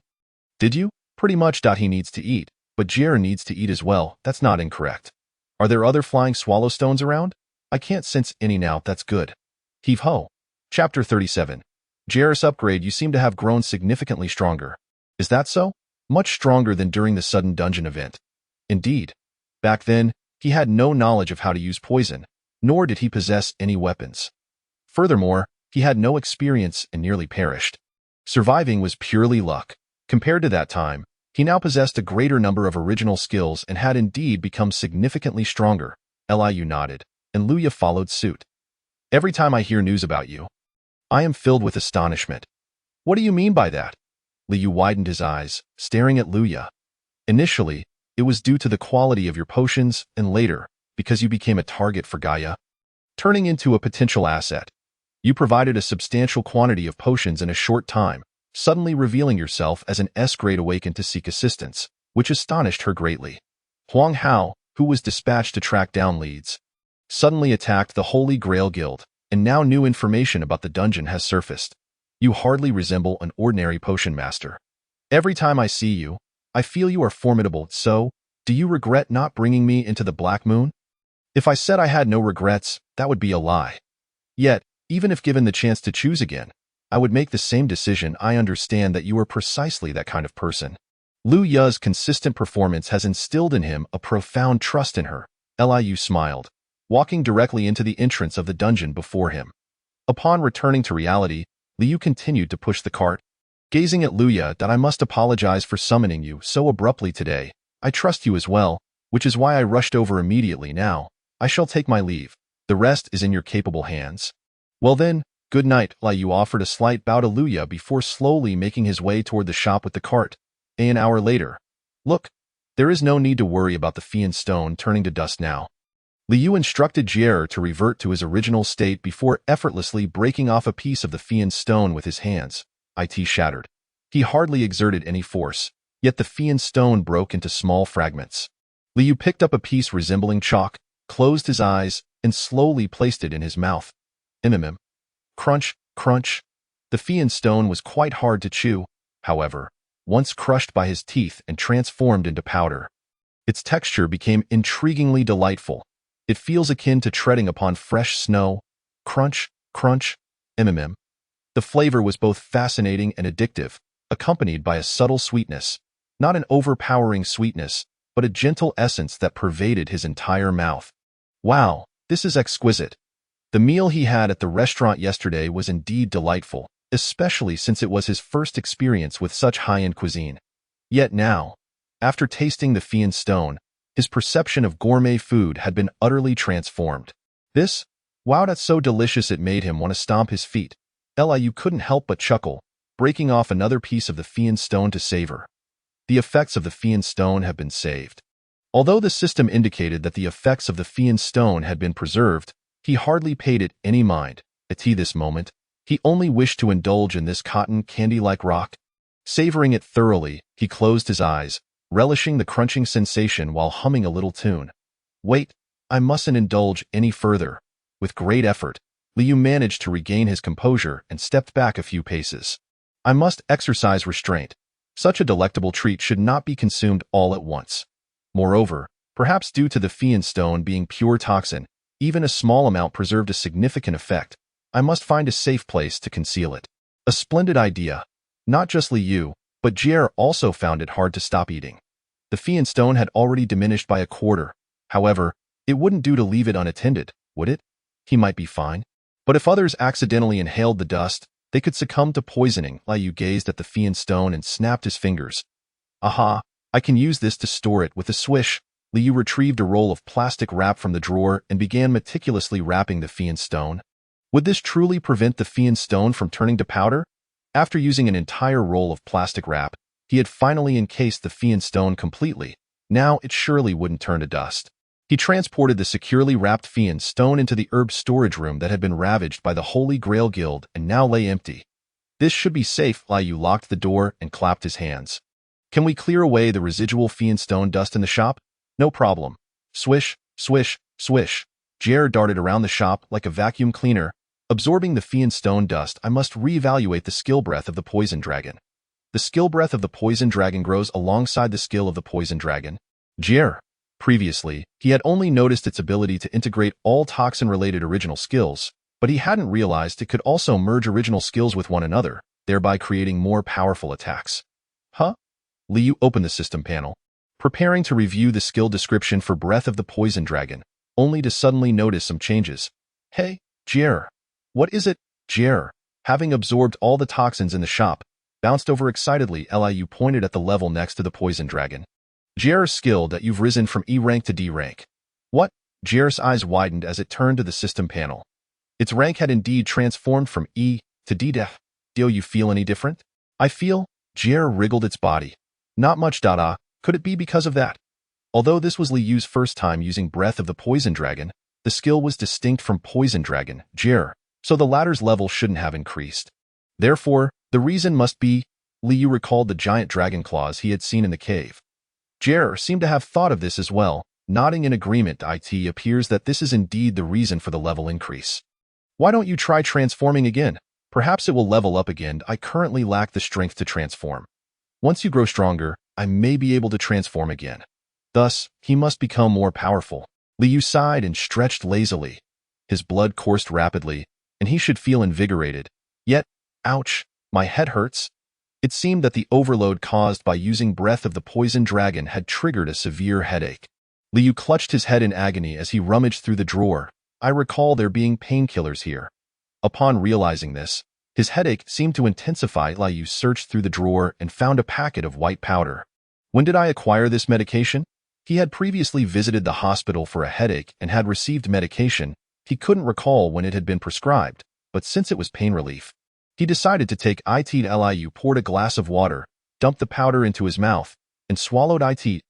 That moment, the effects of the 4-year-old expired powder have been saved. Part of the Fian stone's effects have fused with the effects of the 4-year-old expired powder, transforming into smoke poison. Original skill. Smoke poison has been generated. Smoke poison exhales a noxious gas reminiscent of smoke. Inhalation can paralyze the respiratory system, leading to asphyxiation and gradual internal organ damage. Contact with skin causes intense itching, ultimately resulting in skin necrosis. The user can freely manipulate smoke poison and sense all movements within it. So, it turns out that expired powder from 4 years ago becomes poison. By the way, has it truly been sitting for 4 years? Smoke poison. Should I give it a try? Liu temporarily set aside his still throbbing head, took a deep breath, and activated the newly acquired original skill. Smoke poison. Whoosh! Light purple smoke erupted from Liu's body. Like a smoke bomb detonating, the shop was instantly enveloped in toxic mist, rendering visibility nearly non-existent. Chapter 38. Advancement Examination. What a potent toxin. What is this? It is my newly acquired original skill, smoke poison. The shop was engulfed in silence as Jier's voice resonated in Liu's mind. Though the voice was clear, the smoke obscured his vision, preventing him from seeing Jier. However, judging by the sound, it should be nearby. Thud. Amidst the thick poisonous fog, Liu sensed movement nearby. Not through sound or sight, but through a sensation. Something was hopping up and down not far from him. Liu reached out and grasped a soft, gelatinous mass. How did you discover me? Can you see me?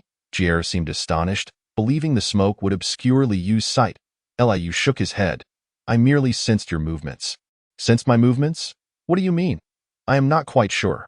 It is one of the effects of the new skill, smoke poison. You could distinctly feel the vibrations produced when Jie's gelatinous body made contact with the ground. Is this what the skill description meant by sensing all movements within it? This sensation was truly remarkable, akin to transcending the five senses of humanity into a sixth sense. This peculiar and mystical feeling compelled Liu to wave his hand. Ah, I see. How fascinating. What? You can feel it too. After concentrating, it seemed that he could indeed sense it, so you can feel it as well. Liu extended his hand, absorbing all the released smoke poison. By the way, the Fian stone possesses another effect. What is it? The Fian stone mostly appears in the form of dust. It is quite rare for it to present itself in its raw or form. However, have you ever wondered how the ore form of the Fian stone transforms into dust? That's true. Although the Fian stone is fragile, it is still a mineral, buried underground. It would not readily surface unless excavated by humans. Yet, according to Jie, the Fian stone always appears as dust. The answer is simple. Before becoming dust, the ore form of the Fian stone possesses the ability to corrode surrounding substances. The Fian stone corrodes the surrounding rocks and soil. Then, as the corroded fragments strike one another, they gradually become dust. In this process, the Fian stone forms cavities within the rocks, existing in dust form, eventually leading to its discovery. Hence, smoke poison has integrated the toxic powder characteristics of the Fian stone, leaving behind its corrosive properties. I wish to create an original skill from the remaining effects of the Fian stone. Corrosion. Corrosion is the decay of inorganic substances. Therefore, if I consume a type of decaying toxin, I should be able to generate an original skill. Corrosion and decay both lead to the decomposition of matter, but decay pertains to the rotting of organic matter. Decay is typically caused by bacteria. While factors such as light and high temperatures can also induce decay, bacteria are the primary culprits, and the classic bacteria that produce toxins are fungi, especially the poisonous mushrooms, which are typical of toxin-producing bacteria. However, one must not consume poisonous mushrooms casually. It is advisable to ingest those that possess similar characteristics to poisonous mushrooms. Moreover, it is best to choose rare and potent poisonous mushrooms that appear in the dungeons, capable of causing decay to surrounding matter. Upon reflecting on this keyword, Liu immediately thought of a specific dungeon, the Cradle of Corpse Mushrooms. I must pay a visit there. Corpse mushrooms, I am well aware of what that place entails. As the name suggests, these mushrooms thrive on decaying corpses. Are you planning to go there now? No, not just it because you are too fatigued. Not exactly. Liu retrieved his hunter's qualification certificate from his pocket, which indicated his hunter level. The Cradle of Corpse Mushrooms is a B-level dungeon, equivalent to the level of the last unexpected dungeon. The reasoning is straightforward. You are aware of what it entails to become a host for the corpse mushrooms. These mushrooms take control of deceased bodies, and any living creature that suffers a bite becomes infected, turning into new hosts, thus continuing the cycle of transmission, much like the zombies depicted in films. Most importantly, humans can also become infected, and without timely treatment, they too risk becoming hosts. Due to this inherent danger, all dungeons featuring corpse mushrooms, regardless of the monster level, are classified as B-level or higher. Yet, Liu's hunter level is merely D. Restricting him to C-level dungeons at most. It seems I must elevate my level. The Cradle of Corpse Mushrooms is the lowest ranked dungeon where corpse mushrooms can manifest, thus necessitating an increase in level for entry. Perhaps I should aim for B-level? It's entirely up to you. Although he had slain an A-level dragon lizard, the process was far from easy, suggesting his strength hovers around B-level. While he could attempt the A-level examination, it would be excessively risky. There's no need to push yourself so hard. Despite his concerns regarding the Gaia Guild, a series of events have shown that they are unlikely to act hastily for the time being. When is the next promotion examination? Liu checked the schedule on his phone, furrowing his brow. What? It's starting soon. The promotion examination is in just 8 days. If I wait any longer, registration might close. Fortunately, it hasn't closed yet. Without hesitation, Liu registered. Although I am unsure if that packet of medicinal powder, which has been stored for 4 years, is still effective. My headache has indeed vanished. Once everything concluded, a wave of exhaustion washed over him. Perhaps I should just sleep here. Liu entered his room and collapsed onto the bed, falling into a deep slumber without even removing his hunter's gear. 1, 10, 100, 1,000.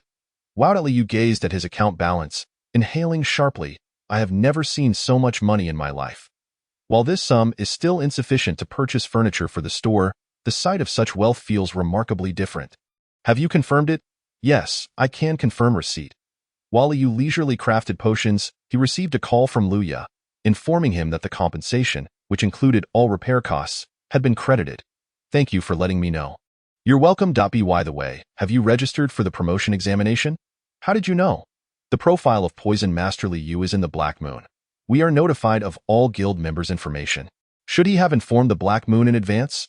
As Liu pondered this, Luya seemed to see through his thoughts and said, You needn't worry. Do as you please. That's a relief. I called to ask if I could accompany you on the day of the promotion examination. You want to come?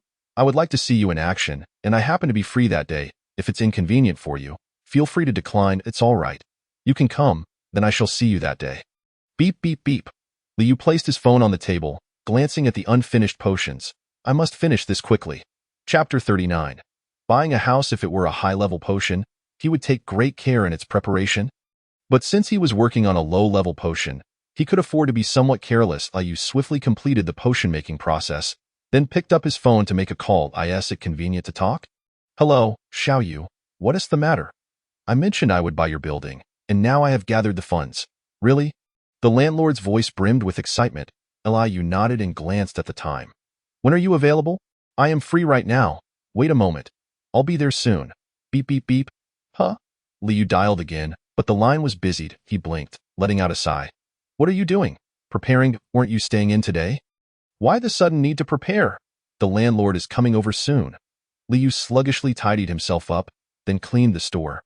After a while, the door opened, and a lady with curly hair entered. Xiaoyu. I am here. Long time no see. Indeed. I've heard that Awakeners make a lot of money. It seems you've earned quite a bit.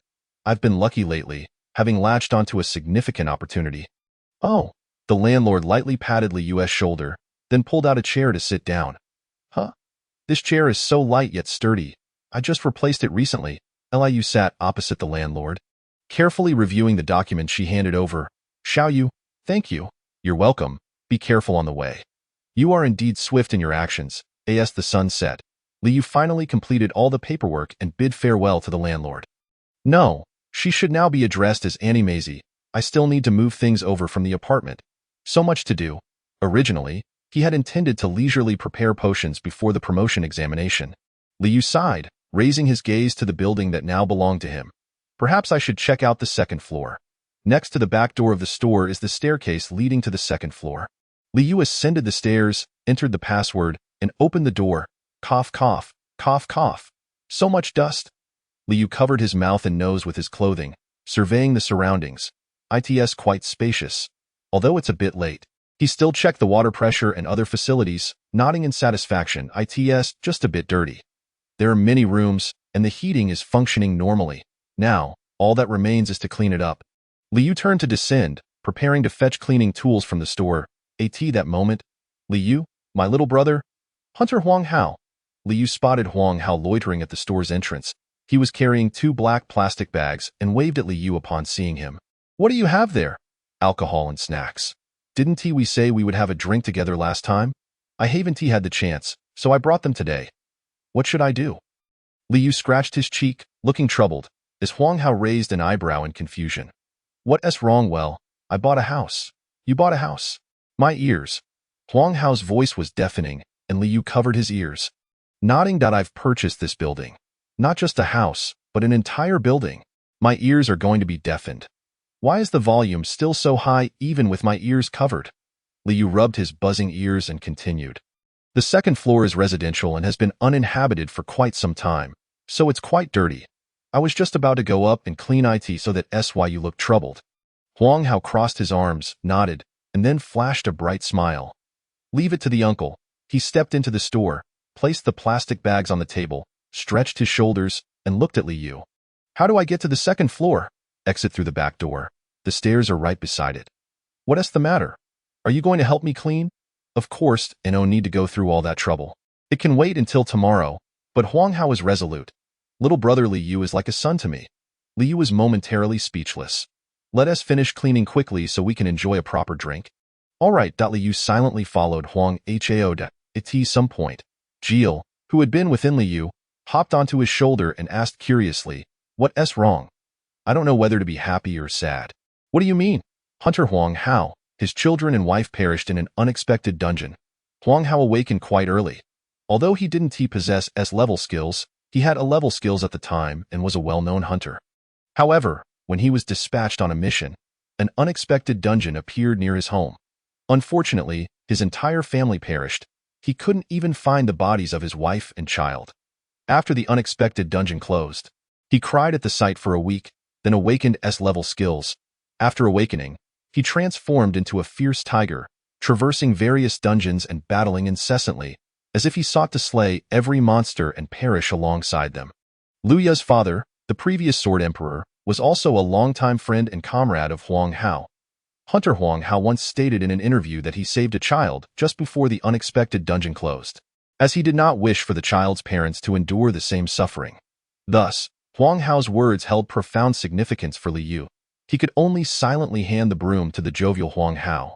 "Wow, we actually finished today." Li Yu initially thought that given the late hour, completion was impossible. To his surprise, everything wrapped up swiftly. It was still not yet midnight. Li Yu and Huang Hao sat in the empty room on the second floor, with a low dining table in front of them. "That slime is named Jill, right? Doesn't it need to eat? It consumes poison, yet there is nothing here for it to eat, so it matters not. Is that so? Before your arrival, I had already fed it quite a bit. Li Yu had previously promised to provide Jill with a room. The largest room is for himself. Granting Jill one of the remaining 3 is of no consequence, especially since he possesses little in the way of belongings. Tomorrow, there is a move to undertake. Thus today, one ought not indulge excessively in drink. Li Yu picked up a paper cup and handed it to Huang Hao, who was holding a bottle of liquor. "Li Yu, my young brother, a toast to your new abode. This house is thanks to the Holy Grail Guild." "Ha ha ha. Did you purchase this house with money extorted from them?" "Indeed, I do not possess such wealth on my own. The compensation from the Holy Grail Guild was just sufficient to acquire this building. Had there been no other sources of income, I might have hesitated. However, having sold the magic stones from the dragon, lizard, and other monsters, I purchased this building without a second thought. Once again, my gratitude to President Liu. All the magic stones I obtained were purchased by Liu Ya at market price, sparing me the hassle of going to the trading post. Come, let us drink." "Very well." The cups clinked together, producing a dull sound. Li Yu tilted his head back and drained the contents of his cup, then scratched his head in confusion. "Strange, isn't it?" "Yes, it tastes merely bitter, with no hint of alcohol. Could the liquor have spoiled?" As Li Yu pondered this while inspecting the bottle for the production date, a system notification chimed in. The sensation of intoxication has been recorded. Although he seldom drank, he would indulge a little when celebrating or when particularly fatigued. A slight inebriation could help him forget his weariness. Yet now, he felt as though he had merely consumed bitter water, devoid of any intoxication. Could it be that alcohol has also been rendered toxic? How else could this be explained? Li Yu gazed intently at the empty paper cup. At that moment, Huang Hao seemed to comprehend his bewilderment and nodded. "I feel the same." "You too. Do not be so formal. Just call me Uncle Hao." Li Yu waved his hand, indicating his discomfort with such a title, to which Huang Hao nodded and swiftly downed the contents of his cup. For those of us who are awakened, the higher our level, the more magic power we possess, and the better we can control it. This translates to greater resistance to both alcohol and toxins. With a clatter, Huang Hao set down his cup and filled it again from the bottle. Upon reaching the S-class hunter level, one finds it nearly impossible to become inebriated. Gulp. Huang Hao drained his cup once more and exhaled lightly. "Is the drink enjoyable?" Did you not say you cannot become drunk? Why then do you keep drinking?" "Ha ha ha." Huang Hao burst into laughter, clutching his belly. "It is not enjoyable. It is merely bitter water. How could it be good? Then why drink? It is to relish the atmosphere, to sip on liquor while engaging in conversation, embracing that relaxed and carefree sensation."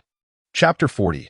Inebriation. Huang Hao stuffed a piece of biscuit into his mouth and gazed up at the ceiling. In truth, I wish I could share a drink and converse with the president as well. Given your close relationship with President Liu, it should be quite easy, no? Our relationship is good, yet she awakened at a young age and possesses S-class skills. So she has never truly experienced the sensation of intoxication and cannot appreciate the ambience of mild inebriation. Having awakened at such a young age with S-class skills, she must have undergone rigorous training. Moreover, Luya holds the title of the youngest S-class hunter. Wasn't she just 15 when she became an S-class hunter? How do you know that? Before awakening, I dedicated myself to gathering knowledge related to hunters. Impressive that in truth, I suspect Luya refrains from drinking not merely for this reason, in an effort to compensate for her father's absence. She has tirelessly supported the Black Moon Guild. A person who has lost even their smile is in dire need of rest. Tonight, we shall not leave without inebriation. Excellent idea. Cheers. The two set down their paper cups and picked up the green bottle. Although their snacks comprised only simple biscuits, the number of empty bottles continued to grow. While Liu lacked the physique of an S-class hunter, the effects of the alcohol merely accumulated due to his title, and he felt no intoxication. Thus, he remained sober yet experienced a curious sensation. Is this what Uncle Hao means by immersing oneself in the atmosphere? It felt rather pleasant. Liu savored this feeling. Huang Hao suddenly inquired, by the way, Liu, what is your fighting style? Me? I enhance my body with magic power and employ the dagger combat techniques I learned previously in studying hunter-related knowledge. He had come to understand that there were many dark aspects to hunting, which prompted him to learn dagger combat for self-defense. Hence, he habitually held the dagger in reverse grip. You enhance your body with magic power? Indeed, thanks to it, I believed only combat specialists could enhance their bodies with magic power. Liu gestured toward Jiel, who was sleeping by the liquor bottle. Huang Hao curiously stroked his chin, observing Jiel. True, with S-class skills, one cannot be judged by ordinary standards. Combat hunters typically master the ability to enhance their bodies with magic power. While there may not be a clear skill description, continuous combat using the skill allows one to naturally grasp this method. Many hunters assert that one can gauge a hunter's strength by their capacity to enhance their body. Those who enhance their bodies using conventional methods can reach a maximum of C-class, while those who employ their own methods can achieve A-class. However, there is one exception. The production class hunters usually master the technique of infusing magic power into their products. After all, the skills accessible to production class hunters predominantly involve infusing magic power into items that, of course, conversely, combat class hunters cannot infuse magic power into products in the same manner. You looked at Huang Hao with confusion. Why do you ask this? I was thinking, if you ever need it, I could offer you some guidance. Guide me? I thought you did not enhance your body, so I was considering teaching you some methods for enhancing defense with magic power. But since you have already mastered the method of enhancing your body, I shall not overstep. Huang Hao appeared regretful, then suddenly seemed to recall something and clapped his hands. Right, before the advancement assessment. Let me teach you some close combat techniques. I noticed that when you fought the Holy Grail Guild members, your entire body seemed to be in motion. Indeed, it is so, for he would attack with punches and kicks. Although he wielded a dagger and had learned dagger combat techniques, his fighting style was entirely different from orthodox swordsmanship, resembling more of Huang Hao's combat style. Shall I teach you some more effective movements? Sure, let's begin the day after tomorrow. That works, but why the day after tomorrow? I have to move, I see. Where will you stay tonight? I've already tidied up. I shall stay here tonight, I understand. Huang Hao smiled knowingly, glanced out the window, then stood up. Uncle is leaving now. I'll take care of the mess. Such matters should be handled by adults. With that, Huang Hao vanished. The following day, Liu, my young brother. I'm here to help. Why are you here too? The president is here as well. Many hands make light work, Liu, with his disheveled hair, blinked in bewilderment. You both came to help me move? I feel more like I was dragged along. Aren't you busy? Very busy. Then why? Lin Donghuan told me to take a break. When did you last sleep? 2 days? No, it must have been 3 days ago. Liu nodded, looking at Huang Hao. Uncle Hao, let us aim to finish within 2 hours. I knew you would say that, Liu, and Huang Hao exchanged smiles while Luya stood between them. Unfortunately, it took them an hour and a half to finish moving and organizing everything. 3 awakened individuals, 2 of whom were S-class hunters, made the task of transporting heavy objects a breeze, and their speed was naturally swift. No wonder moving companies often employ awakened individuals. However, upon reflection, he realized he possessed surprisingly few belongings. Liu gazed at the empty room and suddenly recognized his own poverty, turning to Luya. President Liu.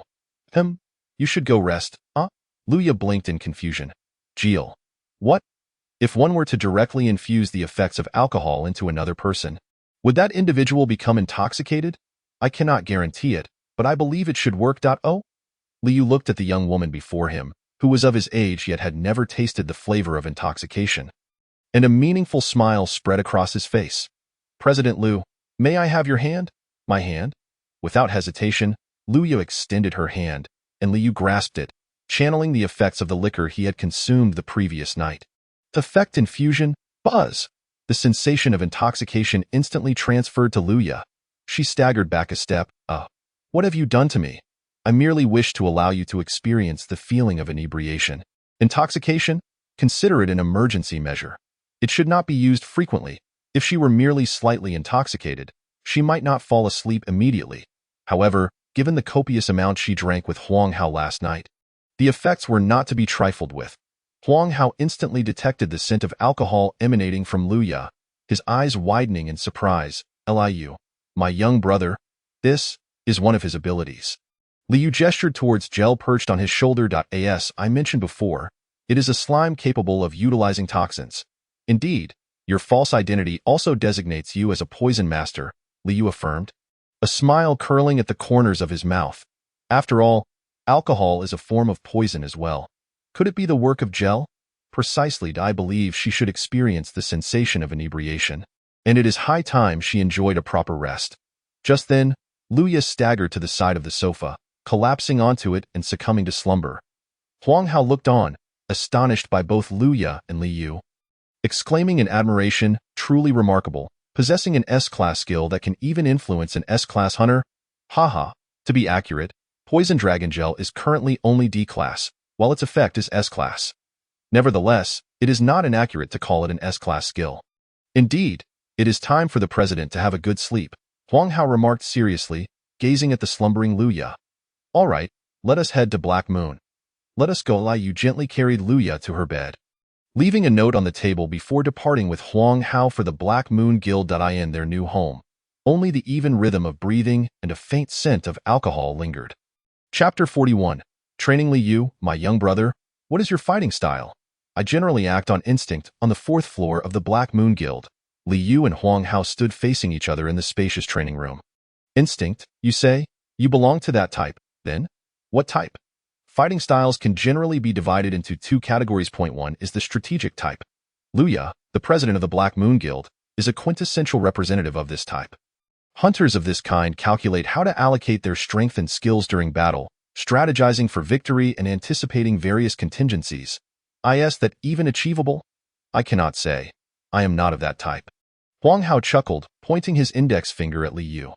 You are unlike the president. You and I belong to the same category. The other type relies on instinct. It does not imply a lack of thought. Rather, in combat, the primary reliance is on intuition. See a sword coming towards you? No need to ponder. Just evade. Once evaded, if you notice an opportunity to strike, then strike. This type of fighting is entirely instinctual. You are of this type, are you not? Indeed, that is splendid. I now know how to assist you. Despite having found direction, Huang Hao regarded Liu with a look of pity as he spoke. Liu, my young brother, you will have a tough time over the next 4 days. I have a task in 4 days, so I can only guide you for that duration. However, it may prove to be somewhat arduous. No worries. Sighed he shouldn't have uttered that statement. 30 minutes later, Liu regretted it. What time is it now? Liu lay sprawled on the ground, panting heavily as he glanced at the clock. 7 o'clock? Have I been beaten the entire day? My head feels so dizzy. Liu wobbled to his feet, but his legs buckled, and he collapsed once more at Liu. My young brother, you are quite formidable. Is this truly considered formidable? Without enhancing my body, I can exhibit such reaction speed. Am I a martial artist? Your entire body aches. Liu rubbed his waist, standing upright and stretching. All right, do not forget to come tomorrow. Though he wished to forget, he sensed his strength steadily increasing, compelling him to comply. Liu sighed and exited the training room. Inside, Only Huang Hao remained. He gazed at the closed door and muttered softly to himself. How could he possibly be of the production type? The system allocates professions based on an individual's most suitable talent. Thus, a swordsman, even when using a bow or axe, cannot perform at the same level as when wielding a sword. This is not due to his profession as a swordsman, but rather because he possesses an innate talent for swordsmanship, prompting the system to assign him that profession. This has been the method of allocating professions since the dawn of the awakened society, and this rule has never changed. Therefore, Huang Hao was baffled. Less than 20 minutes into the training, he randomly threw a punch to stimulate Li Yu's instincts and intuition. Although he perceived it as a light punch, the force behind it was far from gentle. The speed and power rivaled a full-force strike from an A-class hunter. However, he actually evaded it and counterattacked. Before the training commenced, they had agreed to refrain from using magical power, conducting all battles according to real combat standards. Thus, Li Yu's recent response was entirely reliant on his physical capabilities. Moreover, he reversed his grip on the dagger, coordinating his movements to launch a series of attacks while continuously hurling silver needles. Li Yu had already forged his unique fighting style. Aside from occasional minor mistakes, his movements were nearly flawless. To be candid, this was beyond Huang Hao's expectations. Li Yu had stated that prior to awakening his S-class skill, he was merely an ordinary alchemist. Hence, Huang Hao assumed his combat awareness would not compare to that of active hunters. As for the Holy Grail Guild, that ragtag group was hardly a concern. After paying their compensation, they had vanished without a trace, rendering them insignificant. In summary, within a mere 20 minutes, Huang Hao understood. What a pity, if Li Yu were not of the production type. Huagua might have gained another excellent A-class hunter. No, perhaps even a self-made S-class hunter might have emerged. Consuming potions cannot alleviate pain. After all, because Huang Hao had mismanaged his strength, Li Yu's arm was fractured. This revelation shocked him. He had not intended to strike so hard. Yet Li Yu's combat awareness was so pronounced that he inadvertently lost control. Nevertheless, Li Yu showed no signs of pain. He merely consumed a potion and continued to challenge himself. This combative nature was entirely uncharacteristic of a production-type hunter. Yet, being combative is the most crucial and difficult quality to cultivate in a combat-type hunter. Once training concluded, like a sponge absorbing all techniques and guidance, Li Yu's strength would undoubtedly soar. An astonishing talent. Huang Hao had not felt such exhilaration in a long time. Sigh, how exhausting. Though not as tiring as battling the dragon lizard, it was nearly comparable. What is that rhythmic breathing? He glanced down at the entrance, noticing the shoes he had seen that morning still there, and was momentarily taken aback. Could it be? She is still asleep? Li Yu cautiously removed his shoes and walked into the room, only to find Luya curled up on the sofa, embracing a blanket, sound asleep. Why is this woman still asleep? How would I know? Li Yu was equally perplexed. He gently shut the door behind him and entered another room. It seems I must remain here for the time being. No one enjoys being watched while they sleep. Li Yu softly closed the door and leaned against the wall. This must be the storage room, right? Indeed. He utilized the largest room for himself, allocated the second largest to Gel, leaving this smallest room, with the least natural light, for storing miscellaneous items. The room contained many unopened boxes. What is in that box? Gel pointed with a tentacle at a box in the center of the room, which stood out among the neatly stacked ones. Li Yu scratched his cheek and approached the box, tearing open the tape. Nothing particularly special. He opened the box to reveal a small picture frame. As Li Yu gazed at the cherished photograph within the frame, a gentle smile graced his face. What is this? It is the only photograph taken of me when I was 4 years old. He was born in the year 2000. Unfortunately, that year marked the emergence of the first dungeon in the world. Consequently, his family had little opportunity to take many photos by the time he turned 5. The world began to stabilize. What do you think? In truth, the photograph was not of high quality. To prevent him from moving about, his father's hand also appeared in the frame, while his mother's figure was quite blurry. Yet, this was a photograph Li Yu had always treasured. It was the only one capturing his parents' likeness. What is it? Oh, nothing. I just feel that all human infants look somewhat alike. Children are all quite adorable. After all, is there a child in Raphael who resembles me as a child? Yes, a 16-year-old rascal who has been crying incessantly since birth, with no sense of decorum whatsoever. Isn't that quite normal? Who speaks politely upon being born? Dragons do. Now that is abnormal. Chapter 42. Dragon Gel seldom spoke of Raphael, so Liu only knew that Raphael bore a resemblance to the fantastical world people imagined on Earth, and that there was no system there. Beyond that, he was in the dark. Liu had inquired several times about Gel's experiences in Raphael, the life he led, but Gel always evaded the topic. However, now, for the first time, Liu heard additional information about Raphael from Gel, reigniting his curiosity. Did you live among humans in Raphael? For approximately 20 years, Liu initially thought he had misheard. 20 years? He was only 25, and Gel claimed that 20 years was a short duration. Is that considered short? For dragons, it is quite brief. Gel is filled with pride for the dragon race. It often proclaims that dragons are magnificent. Evidently, this greatness extends to their longevity. For it, 20 years is but a fleeting moment. Liu suddenly pondered a question.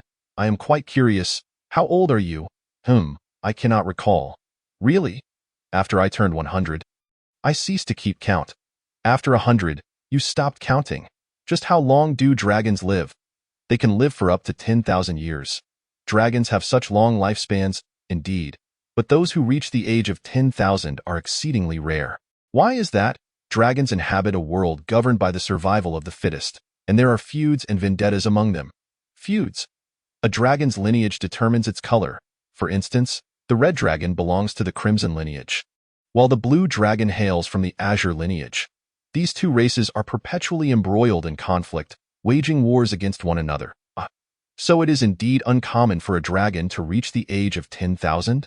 Before I arrived on Blue Star, they were still at war. You had heard that Raffinir experienced a dimensional rift akin to a Blue Star replica, plunging the world into chaos. In such circumstances, it is truly perplexing that they continued to fight. By the way, what type of dragon are you? Gel had previously mentioned that it was a deep purple hue, a color born from the blend of red and blue. Liu was merely curious. I am a mutant variety. I was abandoned by my parents before I hatched, so I am unaware of my true nature. I am sorry, it's quite all right. Unlike those wretches who slay one another, I live freely, and I find that quite satisfactory. Is that so? Previously, Liu was uncertain of his thoughts, but now he feels content with this situation. Perhaps it is best not to delve into this topic further. Liu nodded silently, when suddenly he heard the sound of a door opening and turned to look. Luya emerged, her hair in disarray, swaying unsteadily. Did you sleep well? Though I am no longer tired. My stomach feels a bit unsettled. That is a hangover. Since the box is open, let us place the photo in the living room. Liu stood up and approached Luya. What photo is that? A picture of me when I was 4. Would you like to see it? If possible, I would love to. Here you go. Liu handed the frame to Luya, and her demeanor today was markedly different from her usual self, seemingly unguarded. Luya accepted the frame, standing still, her gaze fixated on the photograph. Liu cautiously assisted her to sit on the sofa. In this state, even Huang Hao might not have seen her. Luya's doll-like face made her appear akin to a high school student. Thus, her current dazed expression was, ironically, more endearing than her usual serious demeanor. Wait a moment. I will fetch something to help with your hangover. All right. Her tone remained as it had always been. Liu opened the refrigerator and then blinked at her. Right? He had moved today. Liu glanced at the empty refrigerator and hurriedly put on his shoes. You stay here and do not go anywhere. Liu dashed to the market, intending to buy some ingredients for soup. After Liu left, Luya remained alone in the room, staring blankly at the photograph in her hands. Eat up. Liu placed steaming bean sprout soup and scrambled eggs with tomatoes on the dining table and then sat down. Luya, seated across from him, kept her head lowered, but upon hearing Liu's words, she obediently picked up a spoon and took a sip of the bean sprout soup. Let me share a startling fact with you. What is it? This woman is still intoxicated. I knew it. How could she be so unguarded otherwise? Initially, Liu thought she was merely uncomfortable from the hangover. However, upon closer inspection, he realized Luya did not appear to be in a state of sobriety at all. It is all my fault. To ensure that someone who had not slept for 3 days could rest properly, he inadvertently got a person who had never drunk before thoroughly intoxicated. He truly ought to let Huang Hao see her current state. He would likely be moved to tears. Had he known, he would have given her less to drink. Fearing that an S-class hunter would possess resistance, he had allowed her to consume all the alcohol. Liu began to contemplate how he would apologize to Luya once she regained consciousness. He buried his face in his hands and sighed. This taste is quite nostalgic. What nonsense are you spouting? Jill was partaking in the bean sprout soup and scrambled eggs with tomatoes alongside Luya, expressing admiration with every bite. Liu sighed, submerged instant noodles into the bean sprout soup, and gazed at Luya. He wished to accompany her home but was uncertain of her whereabouts. Moreover, delivering her to the Black Moon Guild seemed inappropriate. Huh? It is nothing. Is Luya's way of coping with alcohol just sleeping? Liu observed Luya nodding off, gently placing the prepared noodles into her bowl. Finish eating before you sleep. All right, I will fetch you some clothes, change and then sleep. All right, watching Luya slowly nod. Liu couldn't help but chuckle that it appeared he would be sleeping on the sofa tonight. Why you didn't? Liu sensed someone shaking him, his eyelids heavy as he opened them to find a pair of crimson eyes staring back. He gasped sharply, Liu. Liu sat up abruptly, gazing at Luya with utmost respect. Luya furrowed her brow slightly, her tone laced with confusion. How did I end up in your home? Huh? I remember you asking me for your hand yesterday, but afterward, I cannot recall anything. Did something happen? To say something did happen is indeed true. I only use mind. Two little figures instantly began to wrestle. One shouted defiantly, while the other desperately attempted to cover its mouth. After a few seconds of intense combat, the one that spoke ultimately triumphed. I accidentally got you drunk, Dotto. Really? I should not have been able to get drunk. Well, that was due to my skills effect. An S-class skill? Liu nodded gently. Luya's expression shifted as understanding dawned on her, her furrowed brow relaxing. So I became intoxicated and fell asleep. And you placed me on the bed while you slept on the sofa? You are correct. Come on, lay any punishment on me. Liu braced himself for a scolding, yet Luya's subsequent words left him dumbfounded. Though I cannot recall much, it felt rather pleasant. What? Next time, I would like to experience that sensation while sober. Liu blinked in astonishment, gazing at Luya's face. Her gaze seemed fixed on him, yet her pupils subtly drifted, landing on the sofa. She stood with her hands clasped behind her back, her posture somewhat stiff. It turns out even the guild leader has such a side. Since taking over the Black Moon Guild as an adult, Luya had lost her smile, perpetually pushing herself too hard. Now, she finally exhibited some youthful innocence and relaxation, even expressing interest in experiencing drunkenness again. Regardless, this is a positive development, right? Liu smiled brightly, nodding in agreement. Shall we invite Uncle Hao next time? Is that permissible? Uncle Hao has been aware for quite some time. It is not an issue. Liu stood from the sofa, stretched, and glanced at the time. Shall we go have a bowl of hangover soup? Huh? Are you sure it is all right for you to go out looking like this? Luya was dressed in the white t-shirt and shorts that Liu had found for her yesterday, perfectly suited for the refreshing May weather. It is fine. Then let us go. There is a place in the market known for its excellent hangover soup. After eating, we can head to the Black Moon for training. What are you waiting for? Nothing. Luya seemed to be lost in thought, taking a moment to respond before heading toward the door. Liu shrugged and walked with Luya toward the market. Hey, my body feels weak. Where did that fellow leave me? Liu completely forgot about Jill, who had been left alone in the room. Wednesday morning, Liu awoke in his home, which he had gradually grown accustomed to, yawning as he pulled open the curtains. The weather was splendid today, perfectly suited for participating in the promotion examination. He smiled contentedly. Just then, Jill, who had been abandoned by him and spent the night in a glass bottle, poked its head out. This is what you call nice weather? Look outside. The sun is shining brightly.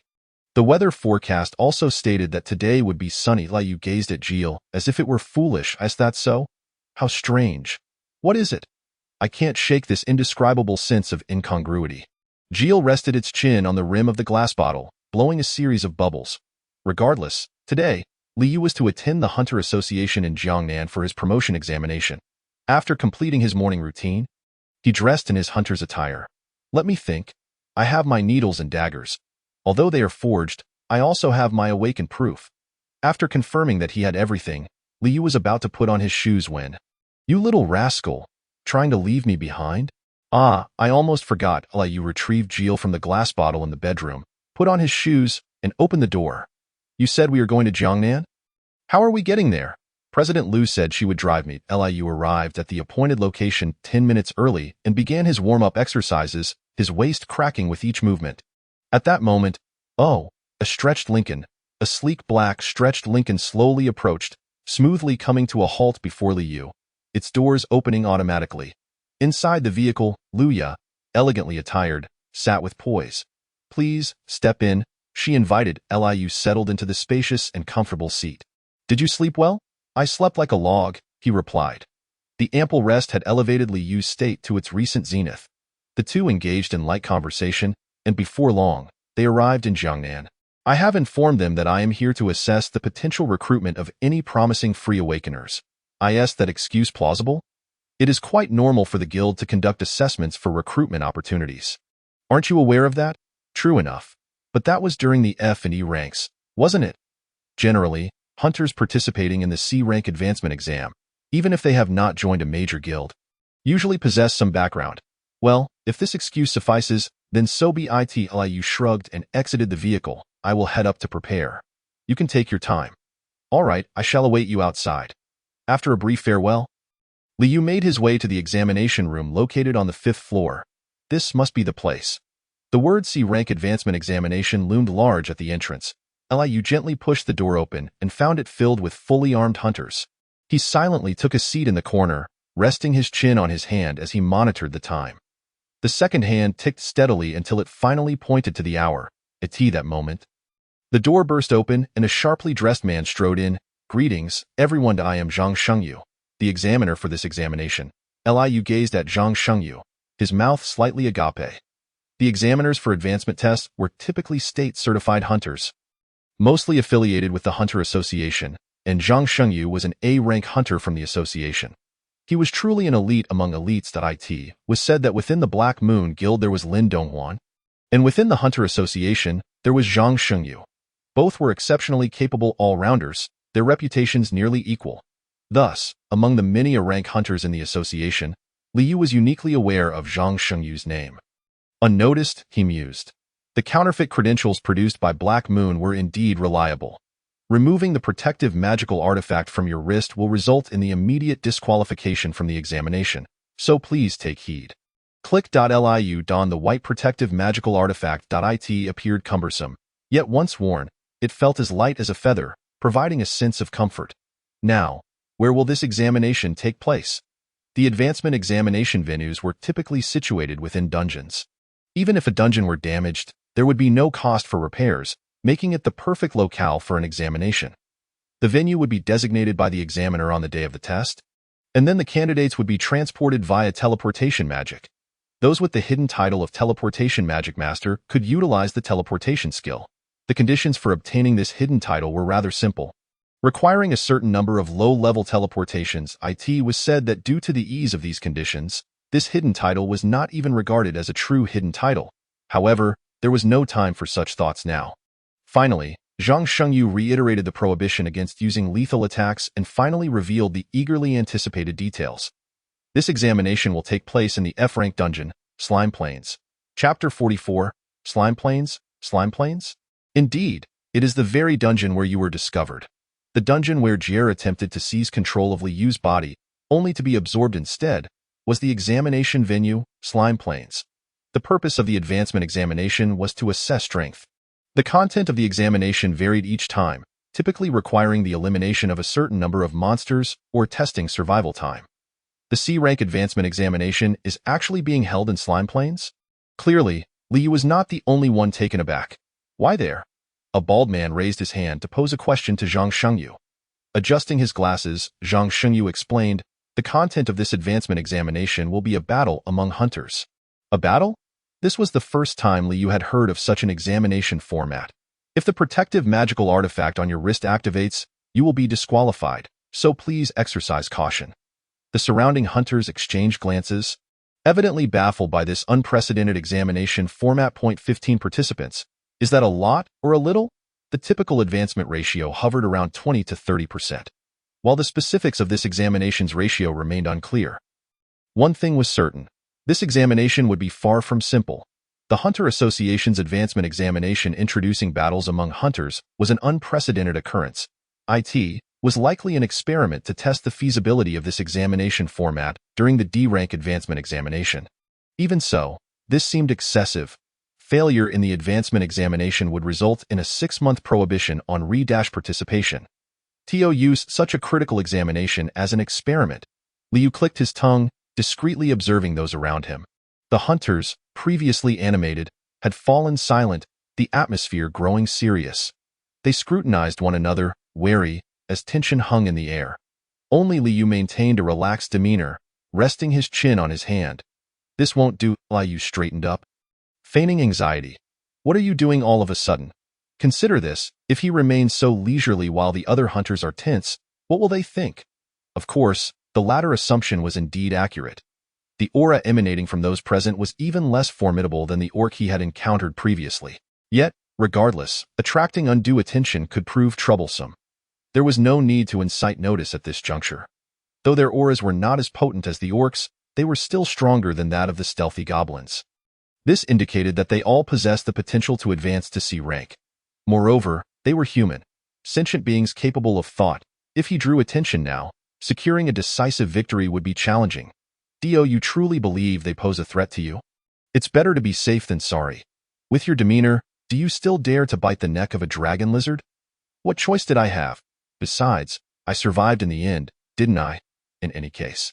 Liu pretended to be vigilant, following Zhang Shengyu's instructions to rise. "Now, we shall teleport to the entrance of the Slime Plains dungeon." The association's mage with teleportation magic began to chant an incantation. Surrounding them was enveloped in a radiant light, and in an instant, the entrance to the Slime Plains dungeon materialized before them. The entire dungeon area could serve as the examination venue, and the examination time could be monitored on the wristband. Tap.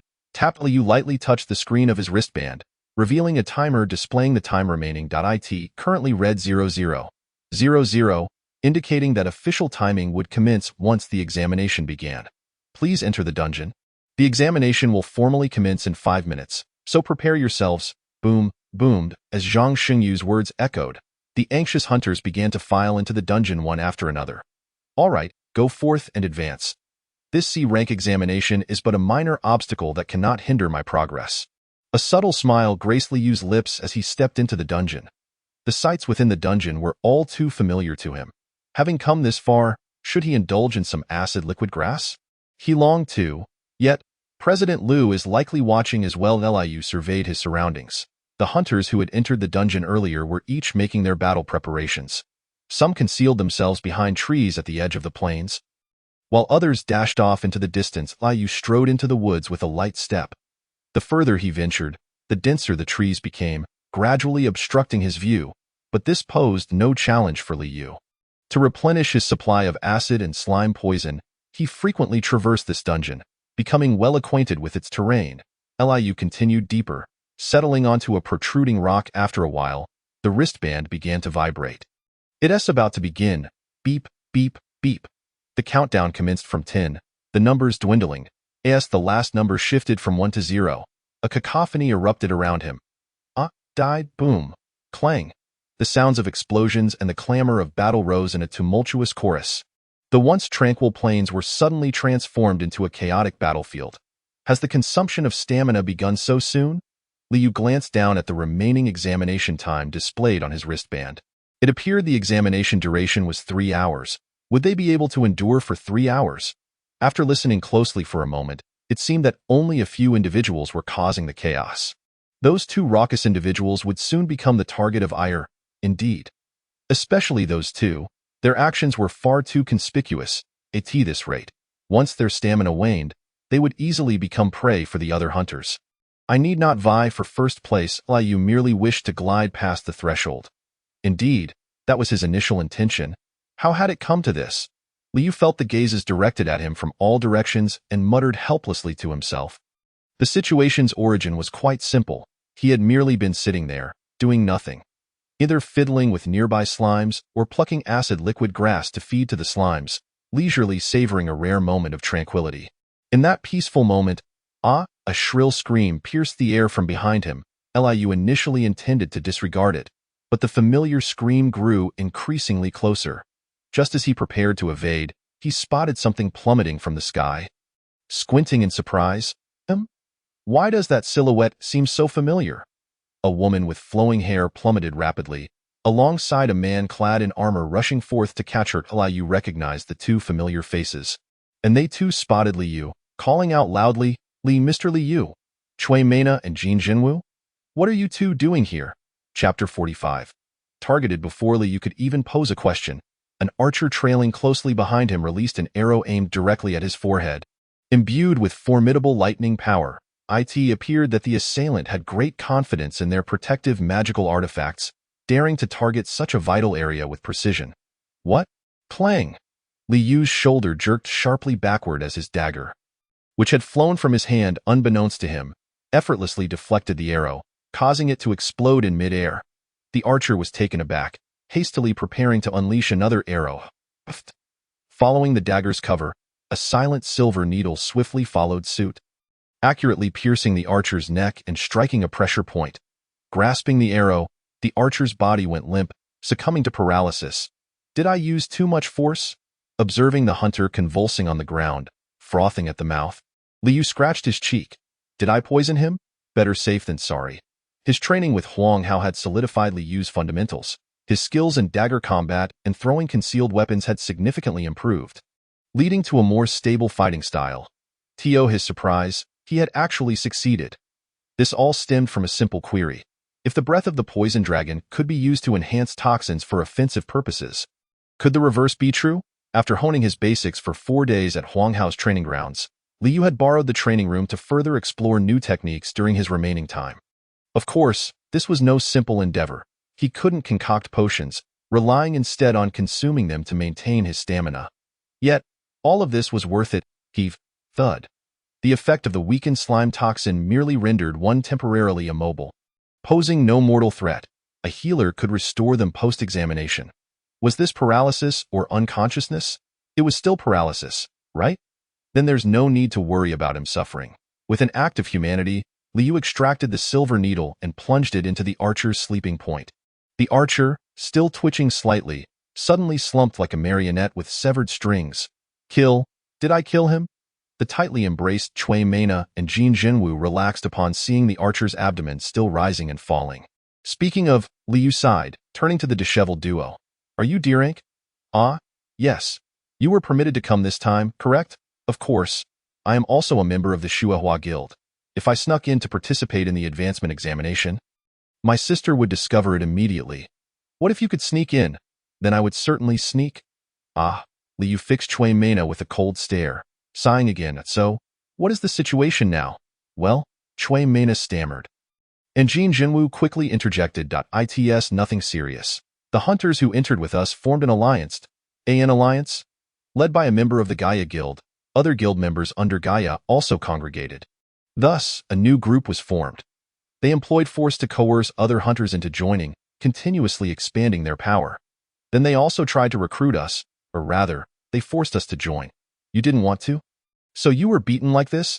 Exactly, and now, even without being told, Liu understood. His attention shifted from Jin Jinwu to their surroundings. Alas, the gazes directed at him from all directions pierced like daggers. These stares were so intense that he felt as if countless silver needles were pricking his body. Liu felt a headache coming on from this troublesome situation, producing a silver needle. Are they definitely from Gaia? Yes, absolutely, Gaia's people. Huh. A faint smile crept onto Liu's lips as he began to coat the needle with poison. Slime toxin, weakened. A non-lethal toxin, lighter in color and less viscous than ordinary slime toxin. Since they were from Gaia, there was no need for mercy. Liu slightly increased the dosage of the poison, making it a touch more potent than what he had used against the archer. Of course, it was still not lethal, just excruciatingly painful. Liu chuckled darkly as he suddenly shot a needle toward the direction of the fiercest gaze above right. The silver needle sliced through the leaves and soared into the sky with a whoosh. That madman! One hunter attempted to evade the sudden needle, losing balance and tumbling from the tree. Liu swiftly drew his dagger, channeling magical energy to enhance his body, and lunged at the falling man. Ha! The dagger plunged into the man's abdomen. This strike was lethal enough, but Liu remained indifferent. Crash. The protective magical artifact on the man's wrist shattered with a resounding crack. Simultaneously, a blue membrane surfaced on the man's skin, only to shatter instantaneously. Cough, cough, cough, cough, cough. The man writhed in agony on the ground, his body ensnared by the fragments of the blue membrane. Was this the elimination state after the protective magical artifact activated? The artifact automatically activated after enduring a certain impact. In other words, only attacks capable of being fatal could trigger the magical artifact. Cough, cough, cough, cough, cough. The gazes have lessened. Is it because they are hesitant to act upon witnessing his suffering? Although the protective magical artifact was activated, the pain would not vanish. The mechanism of the artifact was to deploy a protective barrier at the moment of attack, hence it still endured a certain impact. Consequently, groans of anguish could still be heard from behind. Is it really that serious? Liu found it hard to comprehend. It was merely a scratch from the dagger. Was it truly that exaggerated? You too, Dada. Huh. Do you have any detoxifying magical artifacts? No. Why? TSK'd. Liu retrieved 2 rings from his pocket. He had initially intended them for himself, but now they would serve to assist them. Put these on. Although they are of low quality, they will be of some use. After tossing the rings to the 2, Liu took a deep breath. At that moment, a waft of pale purple smoke erupted from within him, quickly enveloping the surrounding space. Smoke toxin, weakened, in the blink of an eye, the area was thoroughly shrouded in toxic mist. Liu quietly closed his eyes, attuning himself to the sounds emanating from within the fog. 13 individuals, quite a few, indeed. Even more astonishingly, this was not the entirety. He could still hear voices. Could sounds be considered a form of movement? Regardless, Liu could distinctly perceive their hushed whispers. Hurry and summon Lord Zhao Lei. Lord Zhao Lei is currently rallying others. What should we do? We can't let this madman take us down. Thus, it seems that the hunter from Gaia is named Zhao Lei, and he is currently attempting to recruit other hunters? With 53 examinees, including the 2 he had just eliminated, already 15 had joined their ranks. And this was not the end. This was clearly a blatant attempt at cheating. Setting aside personal grievances with Gaia, these individuals must be taught a lesson. Out of respect for our acquaintance, I will refrain from attacking you, but I will not protect you either. Understood? Be careful. Snap. Liu's toes tapped the ground, and he immediately slid behind a tree.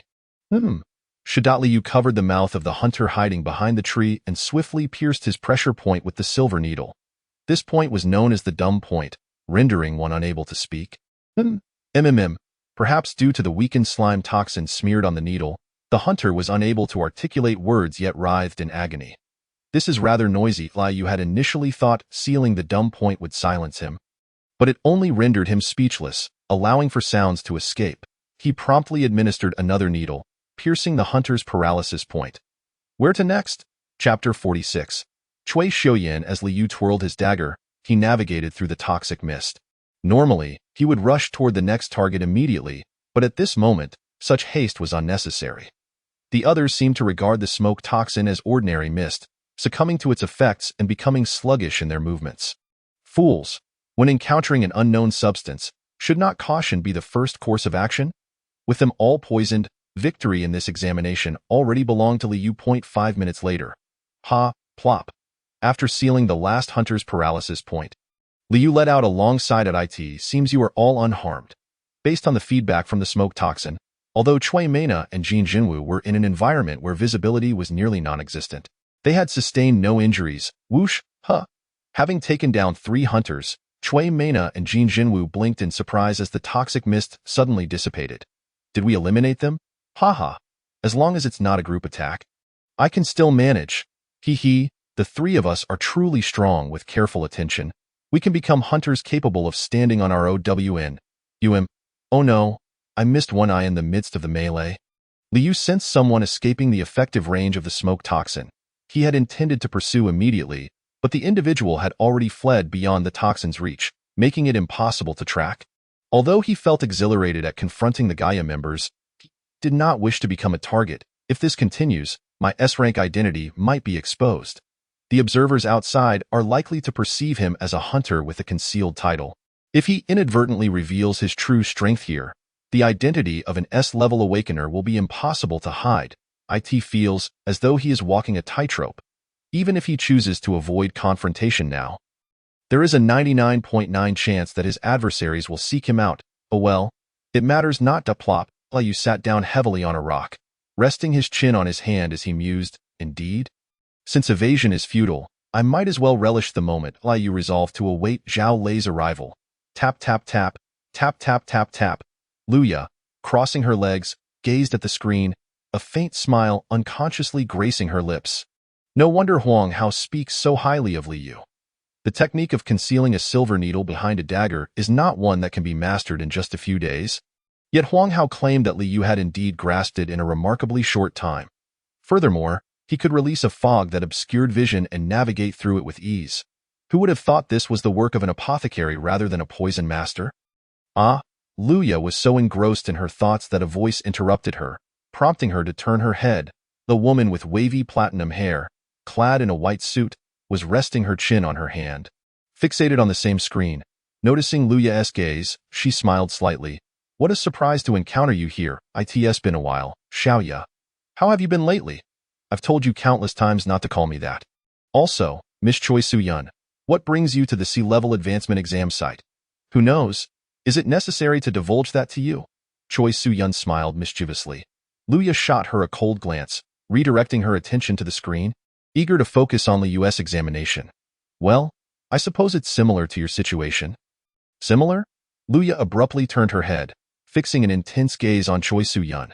Choi Su-yun laughed lightly, pointing at the screen. That one is my sister. Ah, I mentioned before, didn't I? I have a soul relative that I remember. That girl has awakened as well and joined the Shuahua Guild. Fortunately, she awakened while my father was away. In any case, I forbade her from entering dungeons, insisting she train diligently, yet she stealthily came to participate in the exam. Luya quietly observed the chattering Choi Su-yun.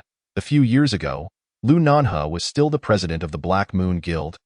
And Luya was that prodigious girl hailed as the youngest S-level hunter, diligently training at that time.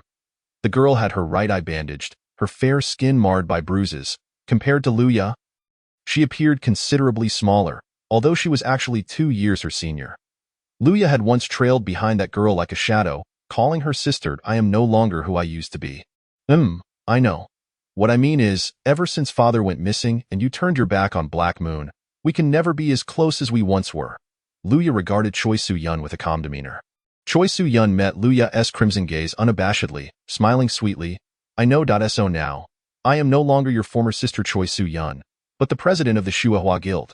Choi Su-yun looked at Li Yu, who was fiddling with a dagger on the screen, and remarked, that lad must be an S-level awakener, right? Your reaction says it all. I sensed something different about him when we first met. UV met Li Yu? Yes, my sister didn't sneakily come to take the exam for nothing, you know? It was Li Yu who rescued her from the monsters, I see. We later had a meal together. And that was when I realized it. Those of our caliber can sense such things. Although she sensed it, she did not make it known. When it comes to S-level awakeners, maintaining a low profile is the wisest course of action. It seems others regard him as a hunter with a hidden title. Their reactions do not resemble those of individuals who have discovered an S-level awakener. They seem more like those who have stumbled upon a competent, ordinary awakener. Li Yu's combat style has left a profound impression on them. Nowadays, finding an S-level awakener is akin to searching for a needle in a haystack. I truly envy your guild for having such a formidable S-level. Choi Su-yun seemed ready to continue, but suddenly the screen became agitated. What on earth is happening? Li Yu furrowed his brow as he watched the surging crowd from a distance. There are a total of 53 examinees in this test, excluding the 14 incapacitated. Along with himself, Choi Mena, and Jin Jinwu, only 36 remain. However, rough estimates suggest at least over 20 more. The remaining hunters have all descended below. In any case, the number of arrivals exceeds expectations significantly. Moreover, the leader of the group is quite formidable. The aura emanating from him feels akin to that of a B-level hunter. He must be the leader. Zhao that name truly correct. Li Yu rose from the rock and made his way towards the menacingly approaching Zhao Lei. Are you the hunter in question? That would be me. Zhao Lei squinted, scrutinizing Li Yu from head to toe. The scrutiny made Li Yu quite uncomfortable, prompting him to frown and inquire. What, do you wish to recruit me? Indeed, how unfortunate. You're not my type. What? I mean to say, I have absolutely no interest in joining Gaia, so kindly scram. Zhao Lei let out a cold laugh, placing his hand on the hilt of his sword at his waist. Kid, do you know who I am? Of course, You're the rookie Zhao Lei of the Gaia Guild. It's Zhao Lei, not Chao Lei. It is Zhao Lei, not Chao Lei. Creak, creak. Zhao Lei clenched his teeth, suddenly drawing his sword from its sheath. Blood frenzy sword, mad fonged boom. The bloodthirsty mad sword revealed its sharp fangs. Liu enhanced his body with dragon power, effortlessly deflecting the attack with his dagger. You dare disregard me, the rising star of Gaia? You're as good as dead. Oh, so you're merely a rising star. I genuinely had no idea. Liu feigned surprise, covering his mouth, causing Zhao Lei to tremble with fury. Go to hell, bang, bang, bang. The frenzied fangs struck down relentlessly. Chapter 47. Dual dungeons. In a bid to avoid being embroiled in the conflict, the hunters trailing Zhao Lei scattered in all directions. Liu quickly rotated his eyes, capturing the trajectory of Zhao Lei's strikes. Speaking of the blood frenzy sword, this skill can only be attained by those with the hidden title of Bloodthirsty Madman. That title is rather difficult to acquire. It is a hidden title known since the early days of the Awakener Society, but its attainment is exceptionally challenging. It is said that one must be on the brink of death to earn it. He actually managed to obtain it. In any case, hidden skills like the Blood Frenzy Sword can merge with existing skills, unleashing even greater power. Unlike S-level skills that create original techniques, hidden skills are more akin to enhancing current abilities. Although they may not rival S-level skills, the hidden skills derived from hidden titles should not be underestimated. Transforming existing skills into hidden skills is almost essential for reaching the pinnacle of A-level. Among top-tier A-level hunters, some have ultimately awakened S-level skills through relentless effort and recognition of their strength by the system, thus ascending to S-level hunters. However, you cannot, Zhao Lei will never become S-level. Liu discerned that with a single glance. He had expected this so-called rising star to possess some degree of skill, even if not on par with Huang Hao. Yet, his attacks posed less of a threat than a casual punch from Huang Hao. Liu could even afford to daydream while evading. He lightly sidestepped, easily dodging Zhao Lei's strike, then swiftly turned and delivered a kick to Zhao Lei's abdomen. Bang. With a dull thud, Zhao Lei's body was sent soaring, crashing into a tree. Why is he so weak? The disparity is too vast. Liu landed gracefully, rubbing his neck. Zhao Lei struggled to rise from the ground, his eyes bloodshot as he glared at Liu. Liu flashed a grin. Whoosh! A cloud of smoke suddenly expanded. The pale purple toxic mist rapidly enveloped the surroundings. Zhao Lei panicked, shouting, "What is this?" "Who knows? You'll have to figure it out yourself." Zhao Lei displayed some awareness, quickly covering his mouth and nose with his sleeve upon seeing the toxic mist. But would the others do the same? Not at all. Liu sensed that many hunters were in a state of panic due to the poisonous smoke. With no measures to counter it, silently, he approached the nearest hunter from behind. Heh, hello there. Ha ha ha ha. Akfifft. Following a brief, sharp scream, the hunter collapsed, paralyzed. Liu moved on to the next target. No, please. In the pitch-black space where visibility was virtually non-existent, screams echoed in succession. Zhao Lei felt as though he were at the center of a tempest. His body trembling uncontrollably. Damn it, he cursed, struggling to stand as he surveyed his surroundings. However, the dense pale purple toxic mist completely obscured his vision. Not only that, but his sense of smell had vanished.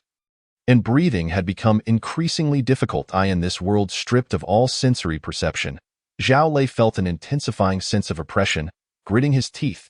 Come on, come on. The anger from earlier had long since dissipated, leaving only fear behind. How interesting. Did Liu, utilizing a weaker variant of sticky poison and paralysis to control everyone except the hunters who had been coerced into joining, stood atop a tree behind Zhao Lei, observing him from above. This is retribution. Examinations should be a fair competition. What skill is there in resorting to such petty tricks? Liu gazed at Zhao Lei with a sense of schadenfreude, only to be taken aback by Zhao Lei's subsequent actions. Zhao Lei recklessly infused his sword with a wild surge of magic, emitting a beastly roar. Boom. He plunged the sword into the ground, and with a tremendous crash, the poisonous fog was instantly dispersed. Liu hurriedly absorbed the dissipating poison. It's that moment. Hey, he's getting away. What? Zhao Lei was already no longer at his original spot. Faint footsteps were retreating deeper into the plains. Should we pursue? Of course, If the examination were to conclude without any interruption, he would easily advance. But how could Li Yu allow such a fellow to progress? He leaped from the tree and sprang forward in the direction Zhao Lei had fled. This place. What's wrong? It resembles the location of our first encounter. Indeed, it does. The direction Zhao Lei escaped towards closely mirrored the spot where Li Yu had encountered the orcs and met Jill. Or rather, it was the very same place. Upon seeing Li Yu closing in, Zhao Lei's face turned pale with fear. Die? Not a chance. Clang! Li Yu enveloped his dagger with magic, deflecting the sword into which Zhao Lei had poured all his power. Then, Zhao Lei's sword, unable to withstand the pressure, shattered into dust. Seizing the opportunity, Li Yu thrust the dagger fiercely toward Zhao Lei's neck. Zhao Lei's body convulsed slightly, his eyes widening in shock before he collapsed onto the ground. The protective magical artifact activated, sparing him from injury. He had fainted from fear and psychological strain. Had he known, he should have administered a dose of slime poison first. Observing Zhao Lei enveloped in a blue membrane, Li Yu clicked his tongue in regret. Wait, what's wrong? Just as Li Yu was about to turn away, Jill's serious voice halted him. After a brief silence, Jill suddenly shouted, "Damn it! I felt something was off this morning. What's coming? The presence of Raphael is drawing near. What?" Li Yu's eyes widened as he spun around. That moment, the surrounding space began to tremble violently. You'll know when Raphael's presence approaches. Indeed, I am aware. Then why are you only mentioning it now? This is where I crossed over from Raphael. The residual aura of Raphael is still strong here. I had assumed this place was an exception since I could still sense Raphael's presence. Jill gritted his teeth and said, "Now, a being of Raphael is following the trail I left, making its way here. This is truly... I am completely unprepared. I apologize." Crack, crack. The space began to tear apart. Liu understood what this signified. The emergence of a sudden dungeon within the instance. A double dungeon. This is an exceedingly rare phenomenon, yet it always heralds disaster. The immense pressure compelled Liu to halt, staring blankly into the air. A rift, radiating a crimson aura, manifested above. A colossal hand emerged from the fissure. Cackling, the owner of the giant hand forcefully tore at the rift, proclaiming, "The humans here will soon become our sustenance." Crack, crack. The rift widened further. A gigantic human eye peeked through the opening. Chapter 48, The Summoner. The eye flickered with madness and excitement. Humans here? This is fortuitous. Liu found himself locked in a gaze with that eerie, enormous eye, his body stiffening, unable to move. The rift continued to expand. The once azure sky was stained a deep crimson, and the tranquil slime plains became rife with peril. That creature, the Summoner? The Summoner? A rather infamous figure in Raphael, and one of the damned high priests of the Dea sect.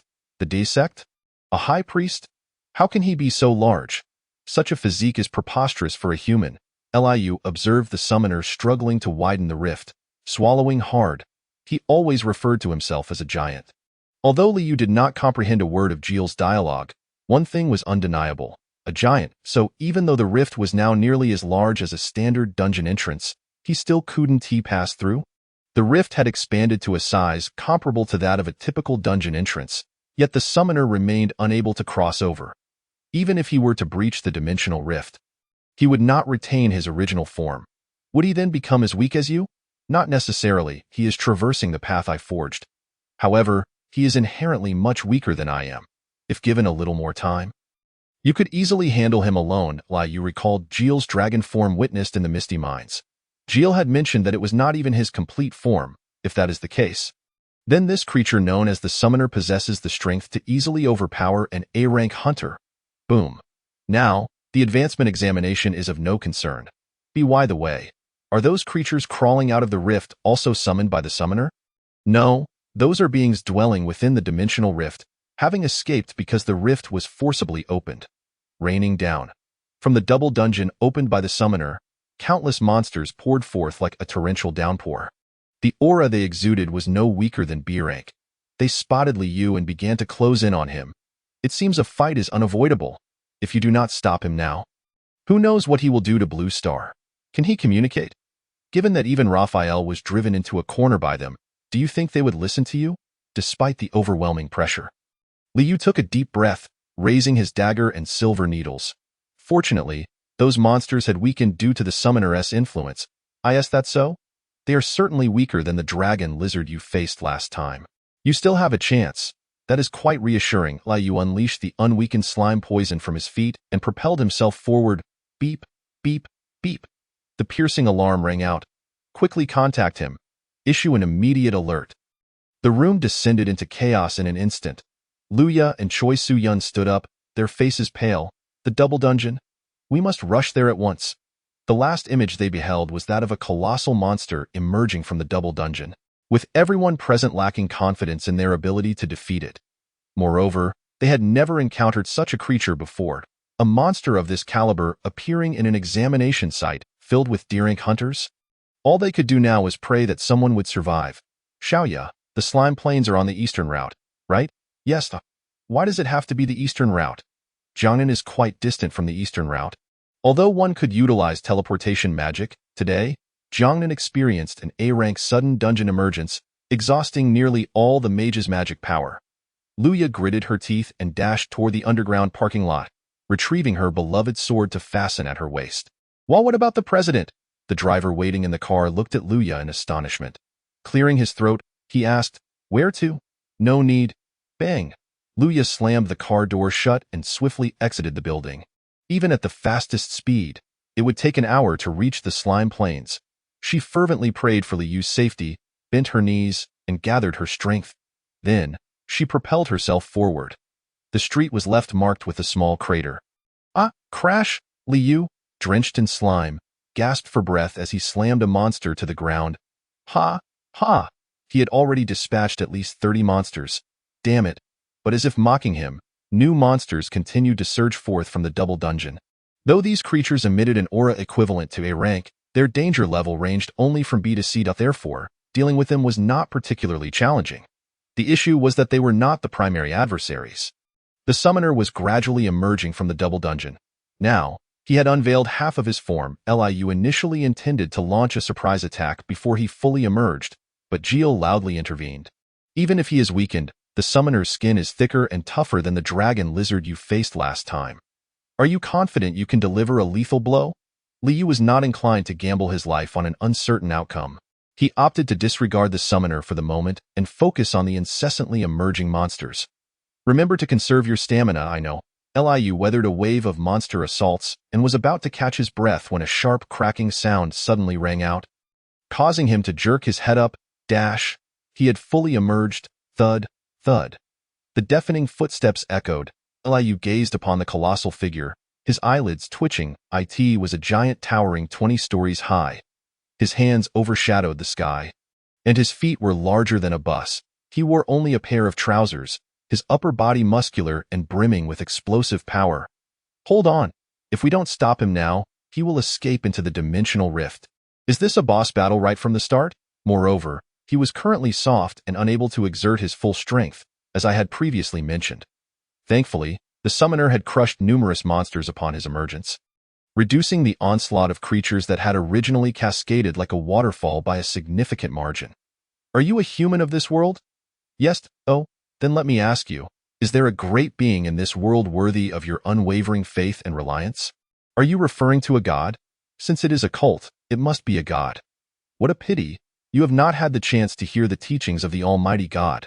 The summoner clasped his hands together, shutting his eyes, appearing genuinely remorseful for Liu. Jill seemed unable to tolerate his hypocritical demeanor and emerged from within Liu. Summoner. What? You can actually speak directly? Chapter 49. The destroyer Jill. Liu stared in astonishment at Jill, his eyes wide. The gelatinous form was quite convenient, mimicking the vocal apparatus of a human, and it succeeded. Upon seeing Jill perched on Liu's shoulder, the summoner narrowed his eyes and suddenly burst into laughter. Clutching his stomach, "Ha ha ha, I thought you were doomed, yet here you are in this form. Jill, silence. I am willing to do anything to thwart you peace destroyers for your selfish desires. The destroyer Jill has turned into this." It's utterly laughable. Liu struggled to comprehend their exchange and soon heard Jill's furious voice. "Shut up. I have been hiding in this human body to gather strength, awaiting your arrival. But why can I sense the fluctuations of your power? It is impossible unless you have seized control of his body. That is because Gilles dared not reveal the truth of his absorption and tightly sealed his lips. Hey, what? Didn't you intend to take over my body? Gilles scoffed. What use is seizing this weak body? A dragon can transform into a human form. I initially planned to parasitize your body to accumulate power and then depart in human guise. With a thud, Gilles leaped from Liu's shoulder, his form beginning to expand. The swelling body gradually morphed into a humanoid shape, with slender fingers and elongated legs. The once bouncy gelatinous skin transformed into fair human flesh. As Gilles swept his waist-length deep purple hair behind him, just like this, you, apparently, transforming into a human is not so difficult. You've become human? Mim? Is this your first time seeing me like this? Liu stammered, pointing at the androgynous figure before him, adorned with enchanting purple eyes. Gilles smiled slightly, casting a glance his way. This form cannot be maintained for long, is that so? That's why you never let me see it. Buzzing, dense toxic gas enveloped Gilles. Summoner, I shall kill you here. Then let us see you try, Gilles. Red flames erupted from the summoner, a wild blaze that splintered and expanded like lightning. Hey, what? My current physical strength is akin to that of a slime. What? Meaning, a single hit could end me. I have converted all the energy sustaining my physical strength into offensive power. I see. Without needing further explanation, Liu understood. He gripped a dagger tightly, placing it in front of Gilles. Oh, human, do you wish to fight me as well? Be silent, you exhibitionist. Depart from Earth at once. What did you say? Crack. The sound of bones breaking echoed from the summoner's clenched fist. I've always felt. Felt what? You really excel at provoking others, is that so? Given Liu's current strength, he could not inflict any effective harm on the summoner, so he could only strive to divert his attention and create some obstacles. Unexpectedly, the taunt proved effective. Human, I shall surely kill you, boom. A fierce murderous intent surged towards Liu. His legs weakened, nearly collapsing to the ground, yet he gritted his teeth, resisting the pressure. You're not so formidable. Are you? Is that all? Really? Thud, thud, thud. The summoner charged towards Liu with heavy steps. Due to his colossal size, his speed was not swift, a perfect opportunity. Liu inhaled deeply, straightening his bent knees and sprinting towards the summoner. Allow me to present you with a greeting gift. Whoosh, thud. A deep purple orb shot swiftly into the air. The summoner's expression shifted dramatically as he raised his left hand to shield himself. Ugh, even in this form, the title of destroyer is not without merit. Gilles, sizzle. The summoner's left hand corroded and began to melt, blood dripping from the disintegrating flesh. The summoner cast a frenzied gaze at Gilles. This is Liu swiftly withdrew a silver needle. Hey, I know. Liu coated the silver needle with venomous slime and shot it towards the summoner's injured left hand. Thud. Taking advantage of the summoner's moment of unawareness. The silver needle embedded deeply into his left hand. Instantly, the summoner's wild gaze shifted from Gilles to Liu to Liu forced a smile, channeling all his strength. Smoke poison, puff, dense, deep purple smoke erupted from Liu's body. The expanding fog rapidly enveloped the summoner's head. Toxic fog, merely a trivial skill. Swish! The summoner waved lightly, dispersing the surrounding smoke poison in an instant. But that's all right, I can release it again. Whoosh! Liu clenched his outstretched left hand, the dissipated smoke poison reassembling. The summoner evidently did not anticipate this ploy, displaying a look of surprise. The other effect of the smoke poison is that it can be manipulated at will. Gilles, can you ascertain the summoner's location? Of course, he is transformed into a human form, making it easier to sense. Good, that is sufficient. Liu bent his knees, preparing to leap, gazing up at the towering giant. This bothersome toxic fog was released by you, wasn't it, human? The summoner focused all attention on Liu, the immense pressure rendering Liu's legs stiff. He tightened his fists, striking his thigh forcefully to compel a smile. What's the matter? Are you dissatisfied? As Liu provoked, he suddenly pushed off the ground, leaping towards the summoner. This unfair life-or-death struggle had officially commenced. Whoosh! Although visibility was obscured, the summoner accurately struck at the spot where Liu had leapt. That fellow's strength is comparable to an S-rank hunter on Earth. He can sense the surrounding movements with magic. Be cautious, sizzle. The summoner, initially intending to swat Liu away as one would a fly, was compelled to alter his attack direction to fend off Jeel's incoming venom. Liu seized the opportunity to land on the summoner's bent knee. Imph! Thud! Bang! The summoner struck at his knee, but Liu had already leapt away. Evading the attack, upon landing, Liu dashed between the summoner's legs. Slime poison, Venus flytrap. With each step Liu took, the viscous liquid spread outward. In the blink of an eye, the ground around him was coated with slime poison. Liu manipulated the slime poison on the ground, yanking it upward. Devour, glug. Just like a Venus flytrap ensnaring its prey, the slime poison climbed up the summoner's legs, swiftly immobilizing his movements. Humph! Bang, however, the summoner merely stomped his foot, effortlessly breaking free from the restraints. Chapter 50. Epiphany. Though Liu had anticipated the struggle, the ease with which his attack was nullified left him somewhat frustrated. I found you. A colossal fist descended from the sky like a meteor towards Liu's head. Slime poison. Swish! Liu shot forth a long strand of slime poison, adhering to a nearby tree that had yet to collapse. With a forceful tug on the slime poison, he was yanked forward. Hearing a thunderous crash behind him, causing him to grit his teeth, Liu spun in midair, landing securely on the tree, then propelled himself off. Crack! He shot towards the back of the summoner's thigh with incredible speed. Ha! Liu inhaled deeply, gripping the dagger tightly as he plunged it into the summoner's flesh, yet he found himself smiling helplessly. It penetrate. The dagger did indeed pierce the summoner's skin. Present. He was clinging to the dagger, suspended from the summoner's thigh. However, the summoner seemed entirely oblivious, mechanically attempting to dislodge Liu from his leg. Liu had no time for despair. This was not the moment for dawdling. As he prepared to retreat, he caught sight of Jeel's attack heading for the summoner's head. A slight smile gracing his lips. I'll go all in. Jeel's venom appeared to be genuinely potent. With each of his attacks, the summoner was compelled to defend with all his might. Liu wore a cunning smile as he exerted his arms. 1, 2, bang. He pulled with all his strength, ascending rapidly.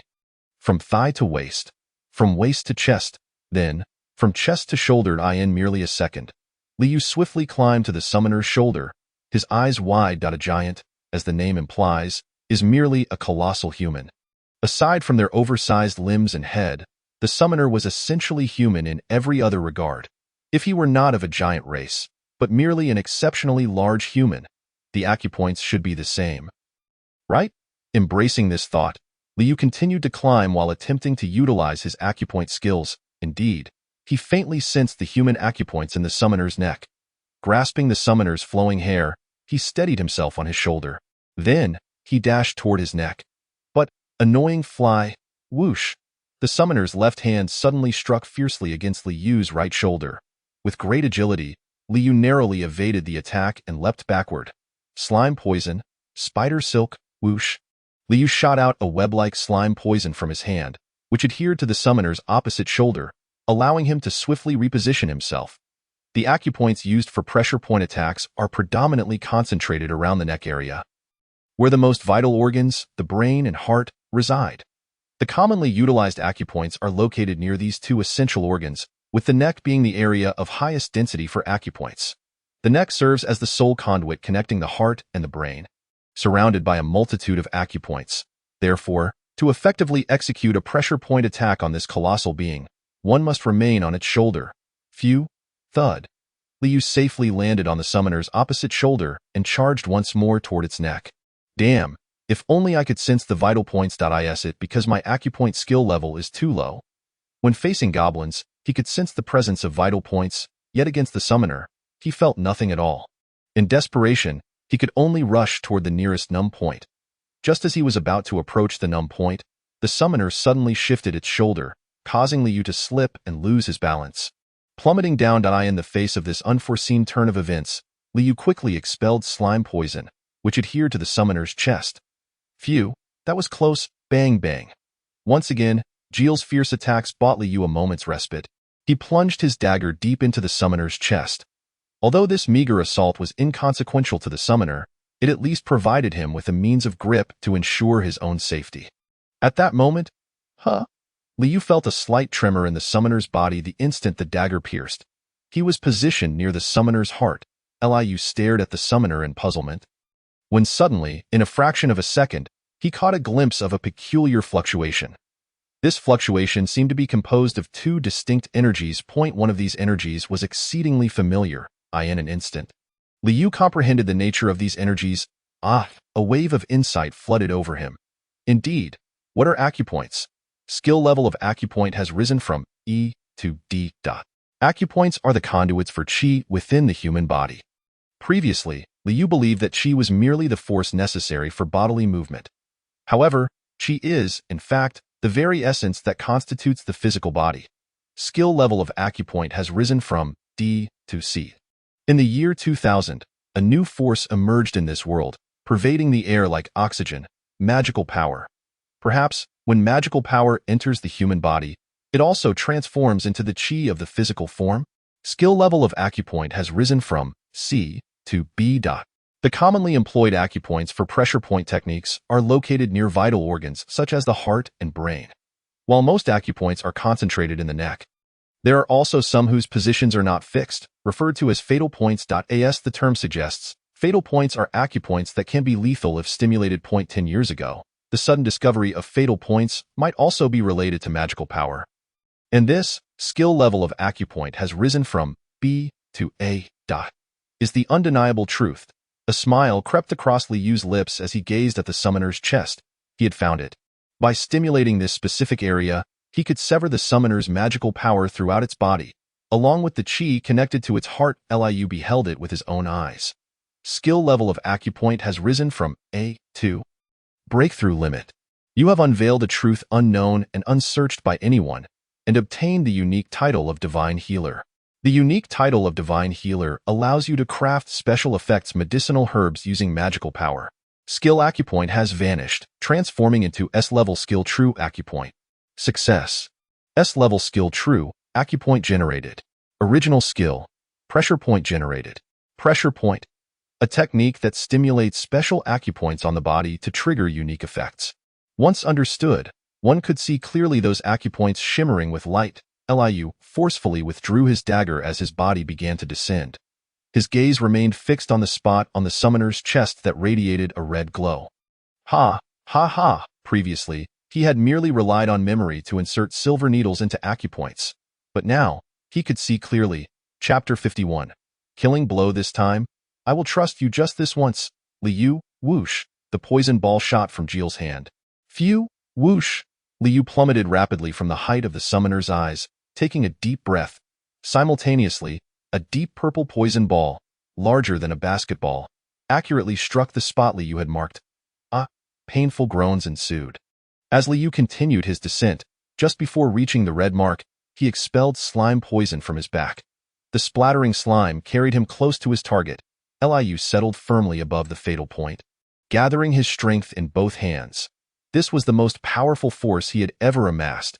He concentrated all the dragon power he had absorbed from Jill into his hands. At that moment. Liu's nails began to lengthen, becoming incredibly sharp, accompanied by a tingling sensation. Was it the dragon power enhancing his body? Although the reason was unclear, it was undoubtedly a good thing. With his transformed hands, he plunged into the summoner's wound. Blood corruption poison. The blood corruption poison surged into the summoner's body. The wound rapidly decayed, turning to powder. However, the disparity in size between the giant and a human made Liu overlook one crucial detail. To reach the fatal point, he must delve deep into the flesh, die. The summoner suddenly slammed its fist against its chest.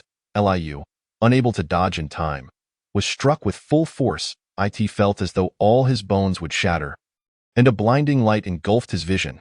Yet, it was somewhat better than he had imagined. Perhaps due to the excruciating pain, the summoner's attack lacked its previous ferocity. Effect bestowed. Whoosh!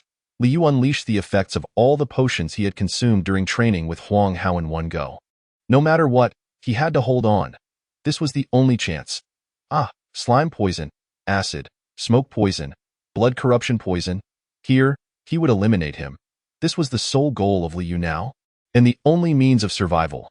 Dragon's breath of poison. Liu's eyes, nostrils, mouth, and ears erupted with scalding liquid. His body, not yet fully adapted, had reached its limit, but he did not stop at I can't take it anymore. The summoner raised its hand once more, intent on attacking Liu, but its body suddenly froze. With the sound of bones cracking, its body began to collapse. Yet even so, it could not withstand the onslaught of the dragon's breath of poison, which fused all the toxins. Holy Lady, I beseech you, grant me your blessing. Thud. All the chi connected to the heart vanished, and the summoner's body slumped like a marionette with severed strings. Just a moment ago, the summoner had been struggling fiercely. Now, it lay lifeless. Jill uttered in disbelief. It worked. Boom. With a tremendous crash, the summoner's massive form fell powerless to the ground. Whoosh. Monsters continued to surge forth unceasingly. Zhang Shengyu, his face contorted in pain, pulled the bloodied blade from a monster's neck and shouted loudly, those still able to fight, help others evacuate. A female hunter assisted a male hunter clad in armor, and together with other hunters, they made their final retreat from the dungeon. After confirming that those behind him had safely evacuated, Zhang Shengyu finally found a moment to catch his breath. How long has it been? Upon hearing the urgent communication from the Hunter Association, Zhang Shengyu had rushed into the dungeon. What awaited him was a relentless onslaught of monstrous hordes. From that moment on, he had ceaselessly wielded his blade, slaying the relentless enemies. It was precisely at this moment that Noah's-level hunters were available. The nearest guild to the Slime Plains was the Black Moon. The Black Moon Guild boasted 5 S-level hunters, and Zhang Shengyu had initially hoped for their support. However, today, an A-level emergency dungeon had emerged. It was rumored that a mutated entity had been discovered, and all the S-level hunters of Black Moon had rushed to assist. Although Hunter Huang Hao did not partake in the support, as an elite of the Hunter Association, Zhang Shengyu was acutely aware that every year around this time, Huang Hao would go to pay respects at a grave. If only those two in the association could arrive quickly. Whoosh! In an instant of negligence, a beast-like monster inflicted a massive gash on Zhang Shengyu's abdomen. He hastily bit open a vial of potion and gulped it down. Gasping for breath, Zhang Shengyu cast his gaze into the distance. Deep within the forest, a tremendous rumbling echoed, as a thick plume of deep purple smoke continued to spread. Although he could not discern what it was, Zhang Shengyu could clearly feel that if that thing came charging forth, his demise would be inevitable. Whoosh! The blade glimmered as it sliced through the air, cleaving several monsters behind him in twain. Eek! A creature suddenly erupted from the ground beneath Zhang Shengyu's feet. It resembled a mole. Having burrowed underground for a surprise attack, Zhang Shengyu's legs were ensnared, and surrounding monsters surged forward. Just as he was on the brink of disaster, step back, clanged, a crisp sound of a sword being drawn resonated beside him. Whoosh, whoosh, whoosh. As if by magic, the monsters besieging Zhang Shengyu were instantly reduced to mere fragments, blood and flesh flying everywhere. Was it the exhaustion from prolonged combat that drained his strength, or was it the astonishing sight before him that left him in a daze? Zhang Shengyu's legs gave way, and he collapsed onto the ground. I went to confirm, and fortunately, those little ones were unharmed. That's splendid. So, is that Xiaoya? Indeed. Choi Su-yun floated in the air, while Luya wielded a long sword, both casting icy glares at the purple mist. At that moment, a man smoking a cigarette approached them. You two are exceptionally swift, senior. Youth truly has its advantages. I envy all of you young folks. Upon seeing the white-haired man behind Choi Su-yun and Luya, Zhang Shengyu's eyes widened. This man was an S-rank hunter from the Hunter Association and also his senior, yet he had always declined invitations to join missions, citing inconvenience as his reason. Even without any equipment, he could summon flames at will. Huaquan Su-xiong clashed his fiery fists together. Shengyu, you've worked hard. Leave the rest to me. Yes. The blazing flames radiated from Su-xiong, spreading outwards. The scorching magical flames ignited nearby monsters. You all go ahead. I will hold these creatures back here, ensuring they do not escape the instance. All right, it's in your hands. With a whoosh, Luya and Choi Su-yun nodded and dashed toward the direction of the mist. Chapter 52. The master of traditional Chinese medicine. They traversed through the woods, where monsters were scattered everywhere. How bothersome. With a swift motion, Luya, who initially wielded a one-handed sword, now gripped the sword with both hands.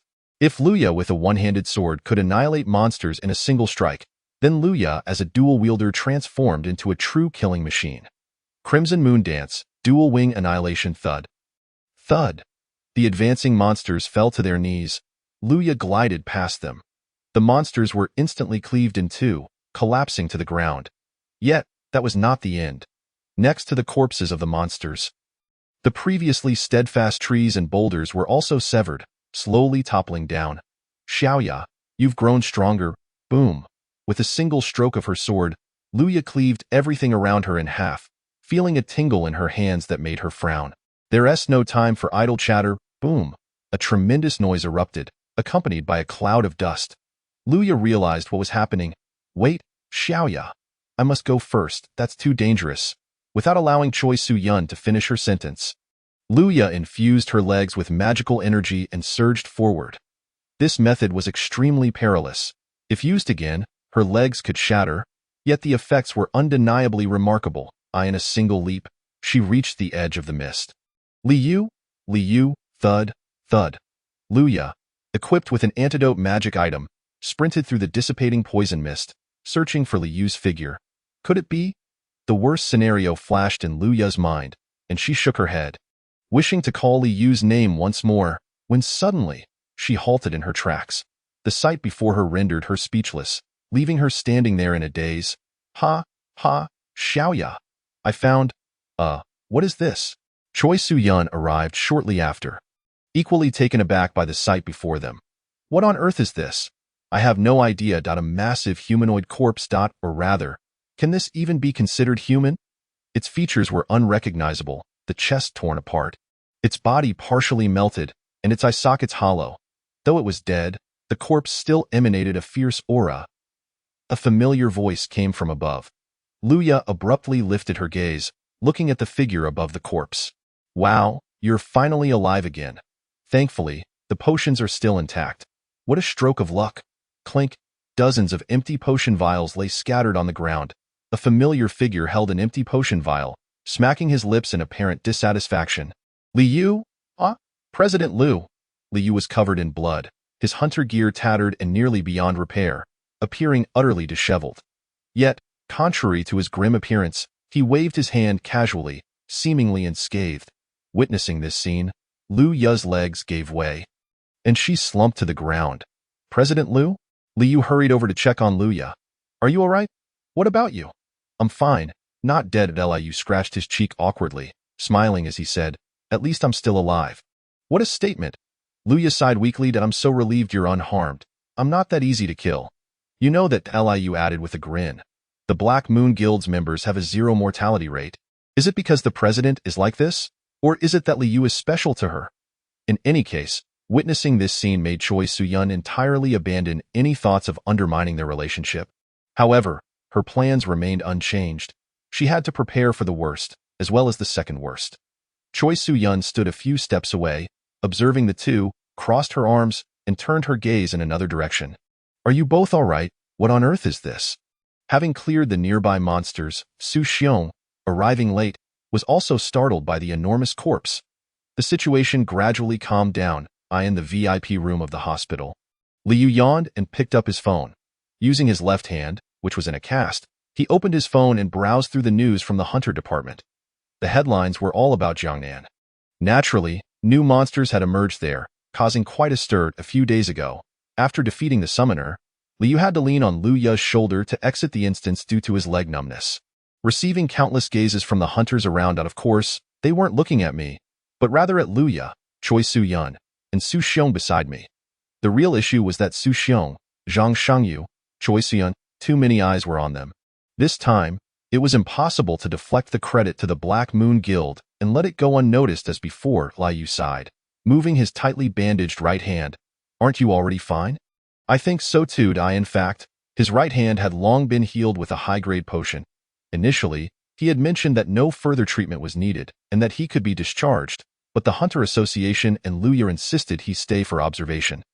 To be honest, other aspects had healed as well. High-grade potions, though costly, indeed had remarkable effects. However, being hospitalized was not entirely a negative experience. You were unconscious for 2 days. I thought you had died. How was I to know I would be unconscious for 2 days? Of course, aside from Jier asking him if he was still alive upon waking, nothing else had occurred. By the way, there are actually 2 unique titles. Master of Traditional Chinese Medicine, unique. You have discovered the unknown relationship between magic and the human body. You can create traditional Chinese medicine with special effects using magic.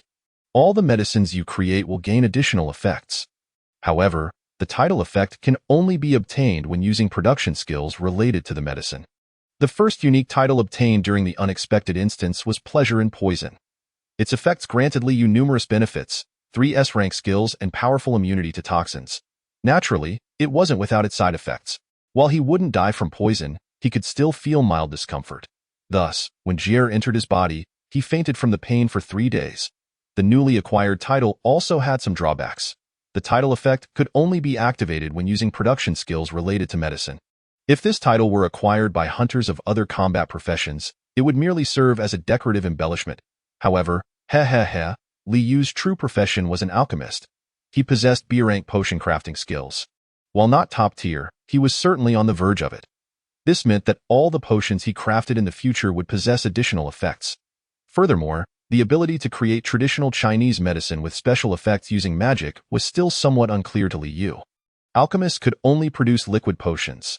Yet, as far as he knew, traditional Chinese medicine encompassed more than just decoctions. There were also powdered granules, solid pills, and topical plasters, all of which fell under the category of traditional Chinese medicine. The unique title granted him an S-rank skill, True Acupoint. However, there were no skills related to the crafting of traditional Chinese medicine. In other words, do I need to learn for myself and then experiment? Traditional Chinese medicine, aside from knowing about the balance of yin and yang, Li Yu was nearly ignorant of it. He might as well take this opportunity to study during his hospitalization. Chapter 53. President of the Hunter Association. After seeing Lu Yu rush over within 5 minutes of him waking up yesterday, Li Yu felt embarrassed to voice his desire to be discharged. Moreover, the attending physician had stated that he needed to be observed for at least another week. Then, he would heed the doctor's advice. The spacious VIP single room was quite comfortable. Staying another week posed no issue. In fact, with the soft bed, tranquil environment, and regular meals, it was more conducive to his learning. Today, President Liu had yet to arrive. When she did, he would ask her to help him find some books on the crafting of traditional Chinese medicine. You're awake. President Liu. Speak of the devil. She appears. The door to the hospital room opened gently, and Lu Yu walked in. He smiled to greet Lu Yu, but his expression froze upon seeing the several people following her. How is your health? Cui Xiuyan, Su Xiong, and Zhang Shengyu entered side by side. Then, an elderly man ambled in, hands clasped behind his back. His hair was streaked with gray, yet his physique surpassed that of many in their 20s. He approached Li Yu's bedside and came to a halt. Li Yu was momentarily taken aback, hastily attempting to rise and greet the elder. I have no interest in receiving greetings from patients. Lie down, the old man replied. Understood. Li Yu obediently reclined, observing the elder. Who is this man? Why does he exude such formidable presence? The founder of the Hunter community, the ever-renowned president of the Hunter Association. Greetings, President Zhang Ming. It is an honor to meet you. In the year 2000. People were utterly helpless against the monsters that had emerged from dungeons, unaware of the very existence of the Hunter system. They could only flee in terror, evading the creature's onslaught, losing half their territory in the process.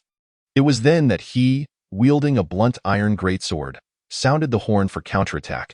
He proclaimed the existence of the Hunter system to the despairing populace, rekindling the flame of hope.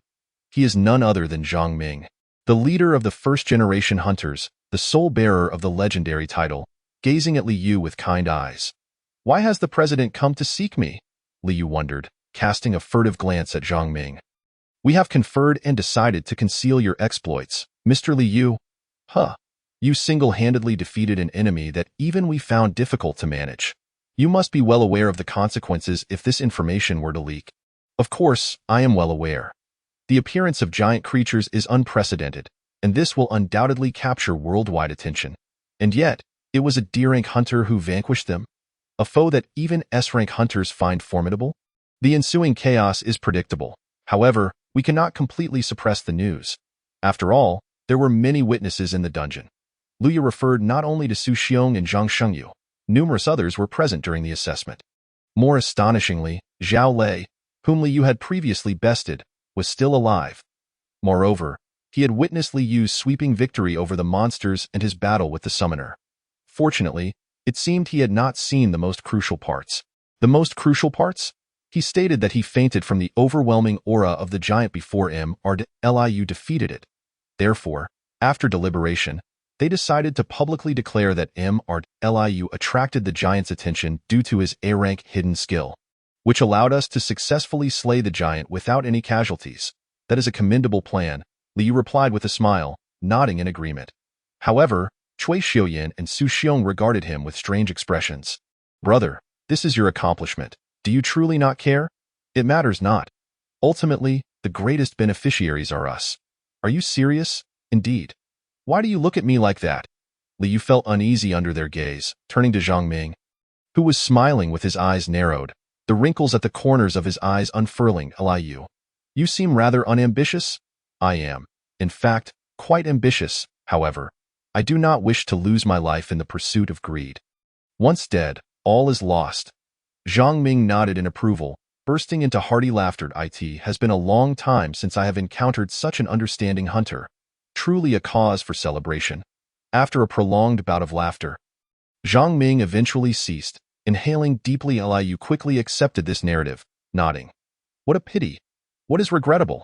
It is a pity that Liu is not part of the Shuehua Guild. Cui Xiuyan chuckled softly. Turning to Liu Ye, I had thought that, even if he did not share the credit with us, Mr. Liu would wholly dedicate it to Xiaoya. That would be too excessive, wouldn't it? The fruits of collective labor. Yet, the one who contributed the most reaps nothing. This statement was indeed difficult to refute. Liu found himself at a loss for words. Cui Xiuyan smiled, turning to the door. I hope we have the chance to meet again. Take care. With a creak and a thud, Cui Xiuyan exited the hospital room, followed by Zhang Xingyu and Su Xiong. Now, only Liu, Ye, and Zhang Ming remained in the room. Zhang Ming cleared his throat and spoke.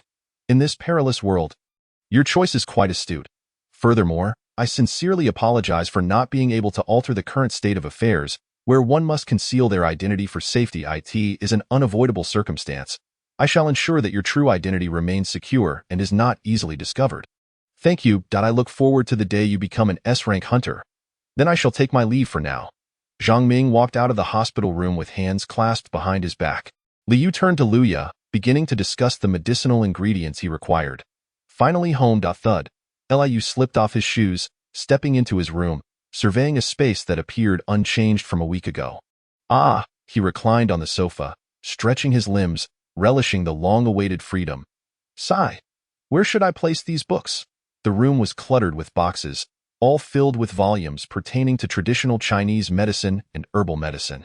Although my request was somewhat vague, that night, Liu Ye returned to the hospital room, bringing dozens of boxes filled with the books Liu needed. Of course, he had already finished reading half of them during his stay, as many shared similar content, allowing him to grasp the material naturally without review. Additionally, he had noted the key points and prescriptions in his notebook, rendering these books largely unnecessary for him now. After finishing the remainder, he would donate them to the library. Speaking of which, the original skill of acupoint pressure was also discovered in the East Road Library. Given the numerous favors he had received from the library, it was only fitting to donate a few books. Now, let us commence production. He was eager to create something at last. He could test the effects of his title. Excitedly, he donned his shoes, opened the shop door, and dashed into the room where the medicinal ingredients were stored.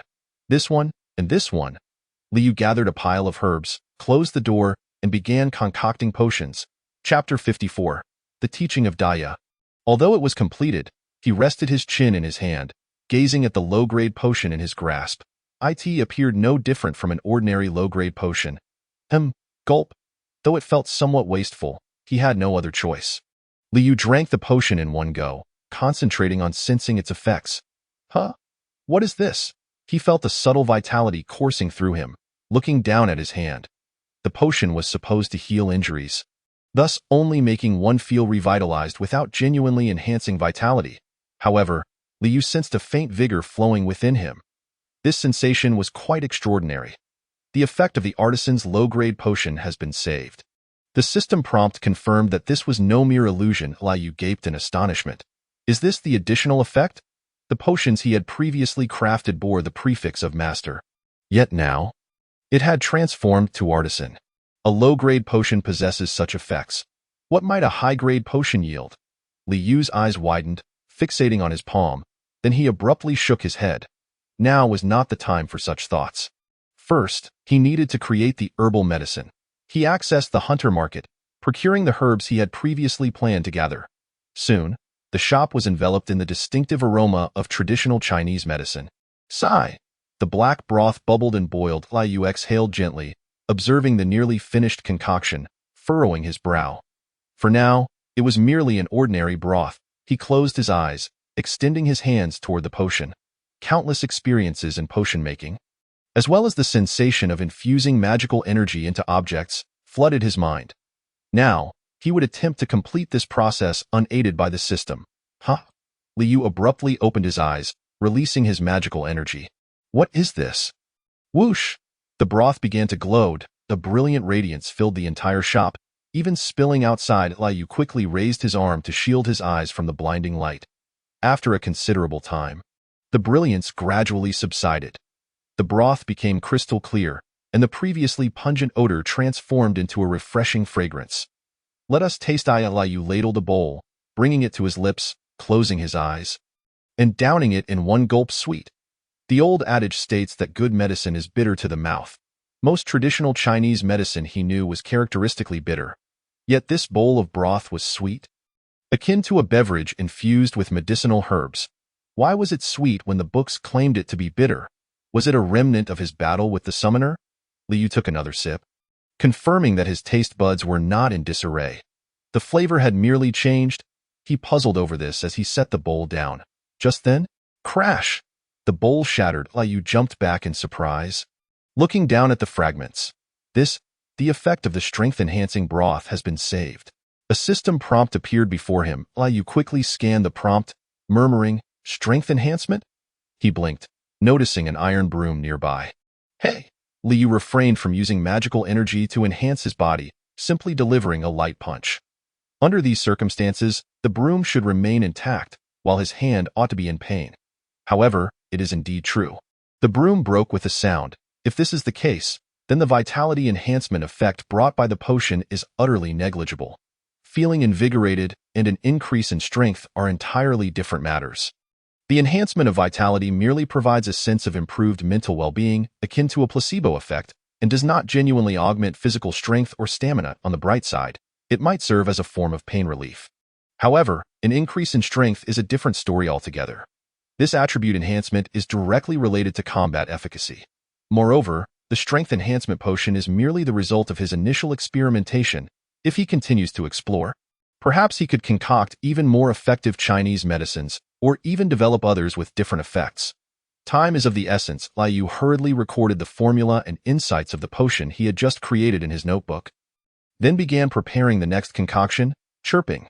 The melodious sound of birdsong awakened Li Yu from his slumber. He rubbed his stiff neck and turned to glance at the clock. Only 16 hours have passed. This efficiency is quite commendable. In just 16 hours, he had managed to finalize so many formulas and products. He had struck gold at a T that moment. Jier used his tentacles to open the door and walked in. Still only 16 hours. It has been 40 hours, you fool. What? You have locked yourself in this room for 40 hours. What nonsense is this? Only then did Li Yu realize that his eyes were exceedingly dry. Sigh. It seems he had become too engrossed in his work. He plopped down onto a chair, a satisfied smile gracing his face. Nevertheless, finishing a book in 40 hours is no small feat. I truly do not understand you. I do not expect you to. Li Yu unsteadily rose to his feet, opened the refrigerator, and retrieved some ice cubes, wrapping them in a plastic bag. After applying the ice to his eyes for a while, the dryness finally subsided. All right, let me tell you something. Li Yu set down the towel and ice cubes in his hands, awaiting Jier's continuation. The world of Raphael is being eroded. Eroded? What do you mean? The dimensional rifts on Blue Star appear in the world, allowing creatures from Blue Star to enter directly, correct? Li Yu nodded. The dimensional rifts in Raphael are different. In Raphael, space suddenly distorts and then transforms into dimensional rifts. Could you elaborate? I do not comprehend. What a hassle. Fine, let me explain. The dimensional rifts in Raphael are caused by sudden distortions in space-time.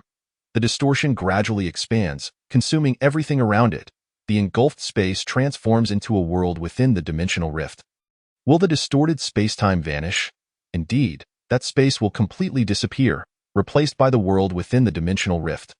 Unlike the dimensional rifts on Blue Star, which only have a single entrance, the dimensional rifts in Raphael cause the distorted space-time to vanish entirely, subsequently being filled by the world of the dungeon.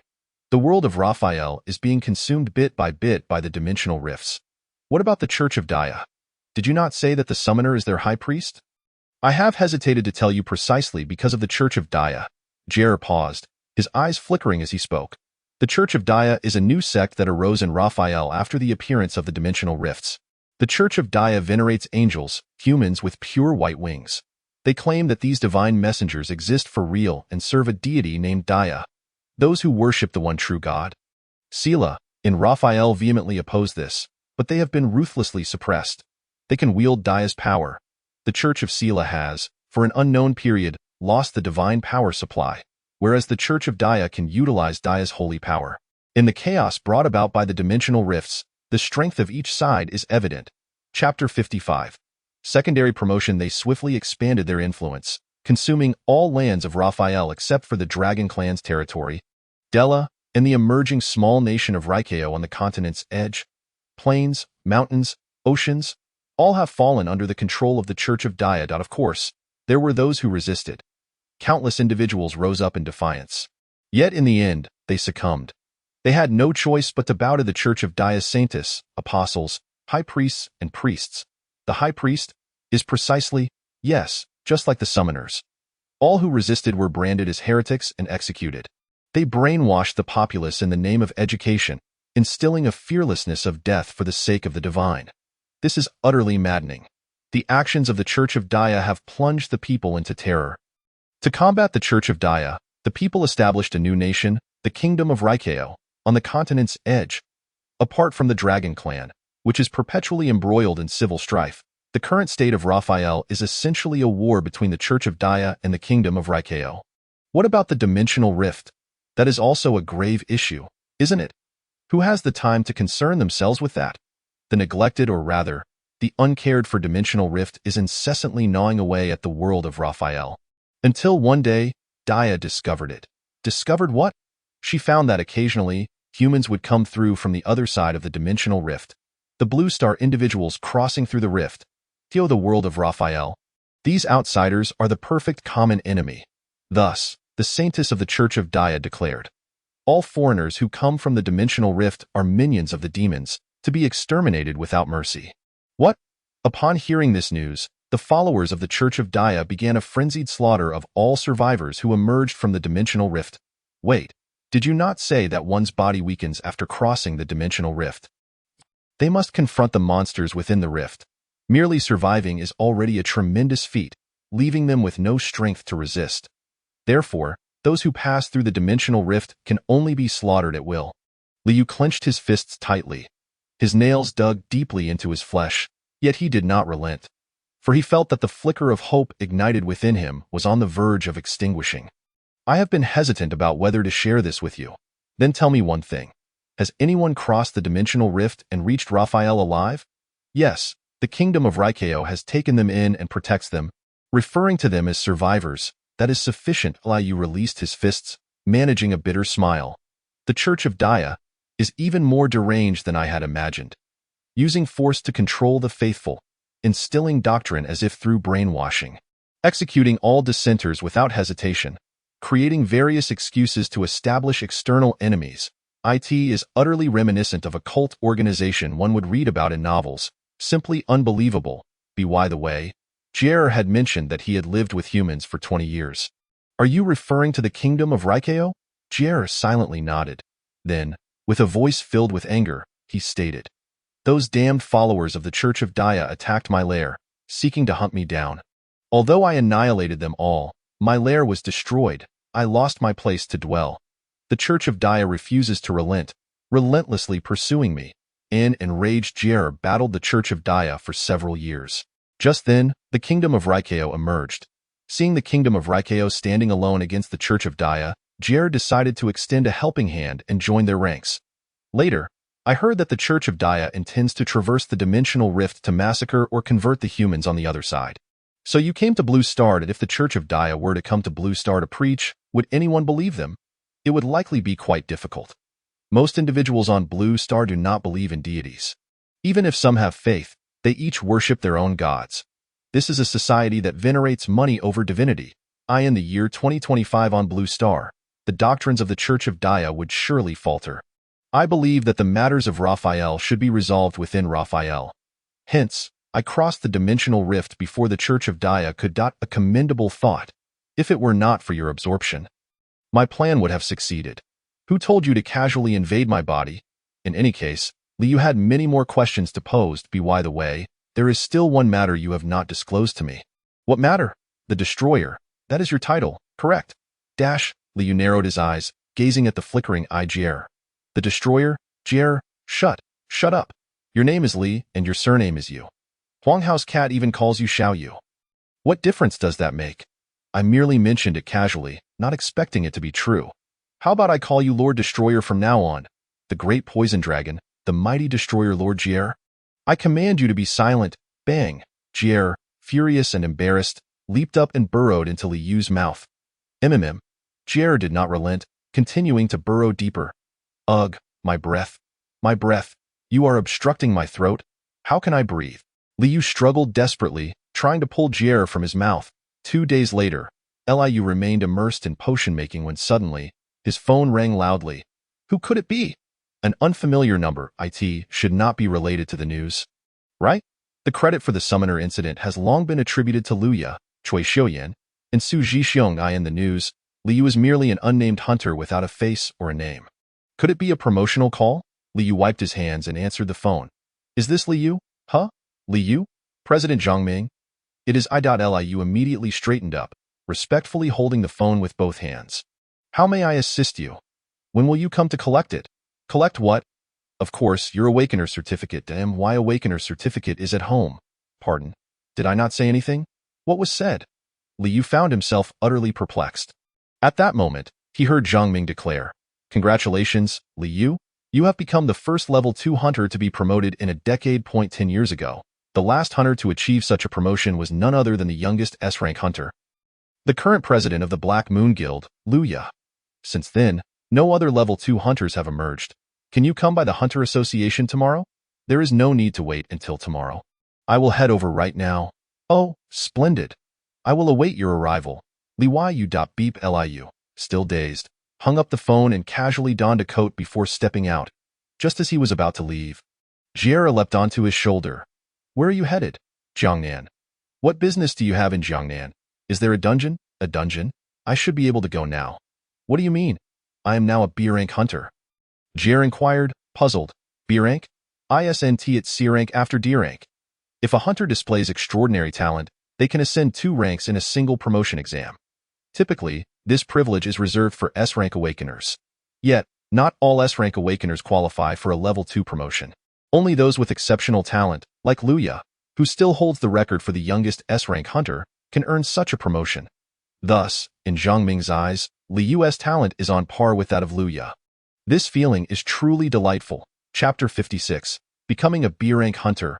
Booming sounds echoed through the subway as Liu grasped the handrail. Gazing out the window, he could sense his rapid ascent in strength.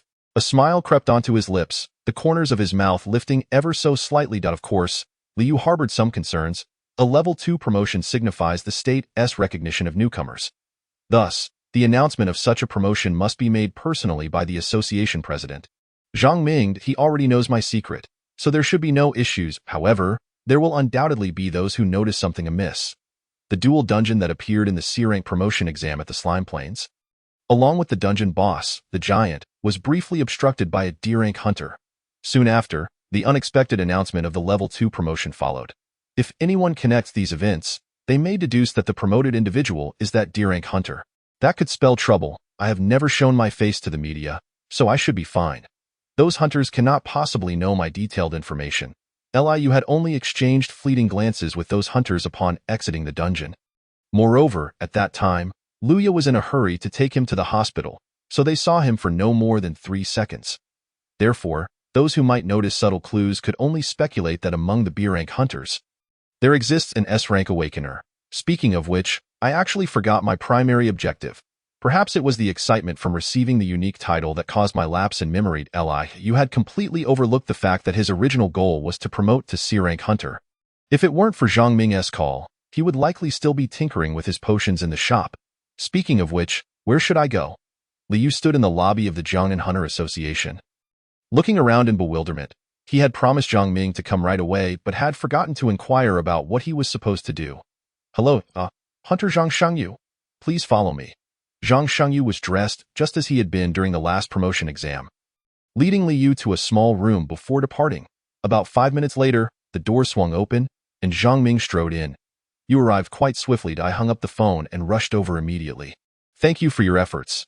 Here you go. You respectfully accepted the Awakener certificate that Zhang Ming handed over. From now on, strive diligently as a B-rank hunter. I will soon advance to A rank. Just you wait. That is indeed something to look forward to. As Liu examined the letter B on his Awakener certificate, Zhang Ming's phone suddenly rang. Alas, there isn't even time for idle chatter. You are a busy man. It can't be helped. Haha, you are quite right. By the way, what do you plan to do with your previous certificate? Well, I suppose I will leave that to you. Liu produced the Awakener certificate of D-rank poison, Master Liu, and handed it to Zhang Ming. Handing over a forged Awakener certificate to the president of the Hunter Association felt somewhat peculiar. Yet there was no alternative. After all, he was the president of the Hunter Association and had even offered to assist him in disposing of it. What more could he say? I will take my leave now. Thank you for your efforts. All right, thank you. Liu watched as Zhang Ming departed, gazing at the B-rank poison Master Liu's Awakener certificate in his hands. Tomorrow, I shall visit the cradle of corpse mushrooms. Tomorrow holds little of interest, but I suppose a visit wouldn't hurt. Previously, Jer had constantly urged him to become stronger, lamenting his leisurely pace. However, ever since Liu was hospitalized, to keep him quiet, he had taught him how to use the television, and Jer became enamored with it, sitting in front of the screen all day, utterly engrossed. What was the name of that series you were watching? What was it? Pleasant Goat and Big Wolf. Huh? Kids shouldn't concern themselves with such things. In any case, thanks to Jer's obsession with television, Liu could focus on testing the effects of his unique title. To venture into a dungeon, he must first visit the guild. The silver needles and daggers remained largely intact, but the Hunter-S suit was not so fortunate. The Hunter-S suit possessed a magical repair function, allowing it to self-repair to a certain extent. Unfortunately, during the battle with the summoner, Liu's Hunter suit had been completely ruined and could no longer self-repair. Liu President, what is it? Does the guild have a spare Hunter-S suit? Yes, why do you ask? I plan to go to a dungeon tomorrow, but my Hunter-S suit is damaged. I see, please hold on. Rustling sounds of documents being shuffled could be heard from the other end of the phone. Luya seemed to confirm something and spoke in a relaxed tone. Can you come by tomorrow around 1 in the afternoon? All right. Then I shall see you tomorrow. Yes, I apologize for the sudden call. No problem, goodbye. Beep. The next day, Liu arrived punctually at the Black Moon Guild, only to be taken aback. So, this is the custom-made Hunter-S suit for you. Liu gazed at the attire worn by the model. A long black trench coat, with a black knitted shirt faintly visible beneath. The lower half comprised well-tailored suit pants and black leather shoes. At first glance, it appeared to be merely an ordinary outfit. Yet, it was precisely this simplicity that astonished Liu. Such a style of Hunter-S suit could only be crafted by an S-rank tailor. When did you order this? I placed the order after you were hospitalized. So it was ordered then, and no wonder Luya had inquired about his measurements back then. The order had already been placed at that time. You reached out to touch the custom Hunter-S suit. This outfit must be quite expensive, right? Compared to the contributions you've made, it is of little significance. Then I shall graciously accept it. This suit was tailored specifically for him, leaving him with no choice but to accept it. Luya nodded in satisfaction. Why don't you try it on? I'll wait outside for you. Luya exited the room, and Liu quickly changed into the new attire. It felt incredibly comfortable. The trench coat and suit pants didn't appear suitable for combat, yet in reality, the outfit felt weightless, providing warmth in winter and coolness in summer. An extraordinary sensation. After donning the new attire, Liu opened the door and turned to Luya. How does it look? It fits perfectly, and no wonder it feels so refreshing. Since it isn't hot, There's no need to take it off. This is a creation by Master Yi Shanhua, absolutely trustworthy. Really? Yi Shanhua. She is a master tailor of the highest caliber. No one can compel Yi Shanhua to work. She only crafts garments for those she finds pleasing. I never imagined she would create clothing for me. She must have heard of your exploits. Are you referring to my thwarting of the dual dungeon? Yes, hence she agreed quite readily. If it is a piece by Yi Shanhua, this suit could virtually last a lifetime. Even if it were to fall into magma, it would remain unscathed and can withstand most magical impacts. Lu President S. Hunter S. suit is also a work by Master Yi Shanhua. Correct? Indeed. Lu Ya's black suit was also crafted by Yi Shanhua. When shall we depart? Enough with the idle chatter. Chapter 57. The Cradle of Corpse Mushrooms. Let us go. Liu stood up with a smile. And Luya added, by the way, congratulations on your level 2 promotion. Thank you. I never expected my next level 2 promotee would be you. It feels quite surreal. I am equally surprised. Thud, thud. Jer hopped onto Liu's shoulder.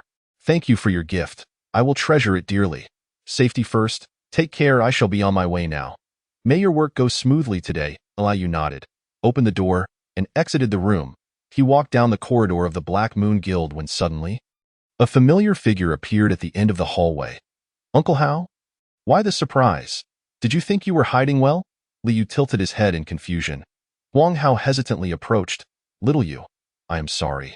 What is it? I was unable to assist you.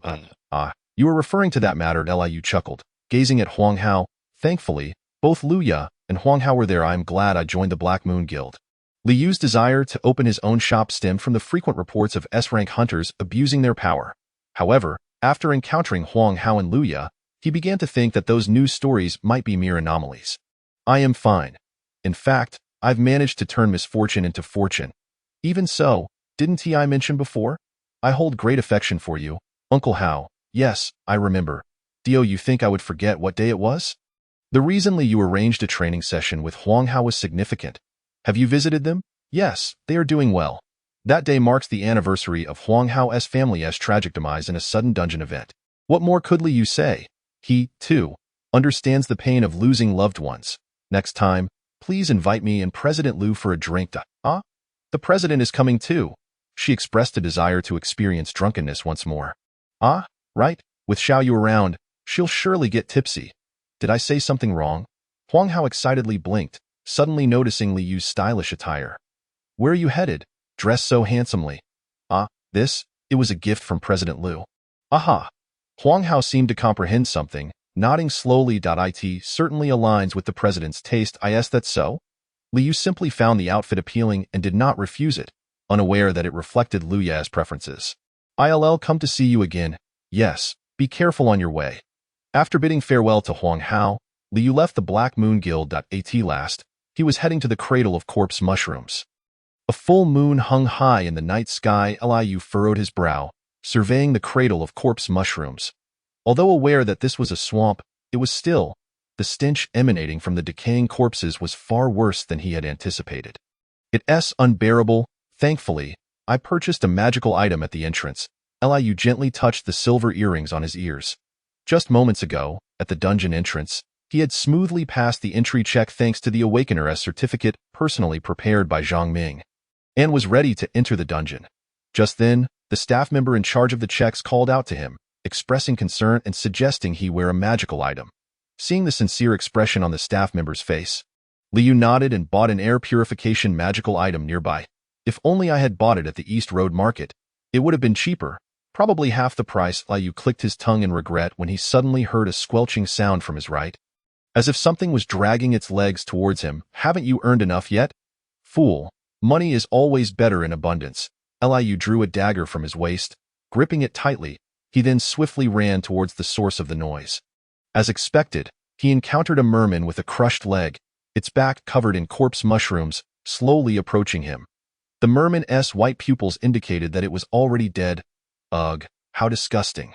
Not only was the merman's leg crushed, but its abdomen was also sliced open, revealing a gigantic mushroom growing inside. I suddenly have no desire to eat mushrooms. Didn't you say that consuming this would grant original skills? That's what they say. Although Liu had eaten poisonous herbs, he was still human and had some psychological barriers. Forget it.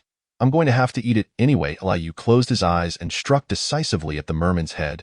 With a crack, the dagger pierced through the merman's forehead, causing it to collapse lifelessly to the ground. To completely eliminate them, one must destroy the brain. Either sever the head or damage the brain. Those are the only two methods to kill creatures infected by corpse mushrooms. The book stated that no other methods could eradicate them. Fortunately, these creatures are relatively easy to deal with. Liu crouched down, using his magical stone extraction skill to retrieve the magical stone, then glanced at the merman's abdomen. Am I really going to eat this? Sigh. Whatever. Slap. Liu plunged his hand into the merman's abdomen, forcefully pulling out the mushroom. The mushroom's cap was brown and, at first glance, resembled a delicious edible fungus. Liu took a deep breath, closed his eyes, and took a bite of the mushroom. Surprisingly, it was quite tasty. Although it felt revolting, the flavor was indeed delightful. It was reminiscent of high-quality king oyster mushrooms. Their unique, chewy texture and subtle meaty aroma even made him feel as if he were consuming beef. Sigh. After swallowing the entire corpse mushroom, a profound sense of self-disgust washed over him. I can't believe I found this delicious. On a positive note, at least after taking a bite, it wasn't as repulsive anymore. What kind of consolation is that? Though it was less nauseating, he had no intention of taking another bite. Liu plopped down on the ground, staring blankly at the sky. Effect of corpse mushroom, medium, has been saved. It seems that just one bite is enough to acquire an original skill. However, my hypothesis should be correct. Liu felt a portion of the effects of the Fian stone stored within him. The moment he consumed the corpse mushroom, he sensed a corrosive toxin surging through his body. It was likely because the quantity of the mushroom was too small that it failed to merge into an original skill. By the way, what does medium mean? Liu muttered to himself in confusion when Jier emerged from within him.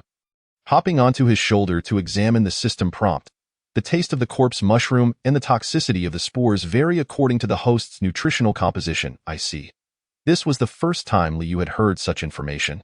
It wasn't recorded in the monster encyclopedia, and he turned to Jier with keen interest. You wish to gain even greater power? Of course. Then follow me. Chapter 58. Merman Thud. Jier leaped from Liu's shoulder and began bouncing off in a certain direction. Liu watched his retreating figure in confusion. Where are you going? I caught a whiff of a high-grade corpse mushroom. Really? If I must eat, then I shall consume a potent one to resolve this issue once and for all. Liu discarded the remaining corpse mushroom on the ground and followed Jier. How long had they walked?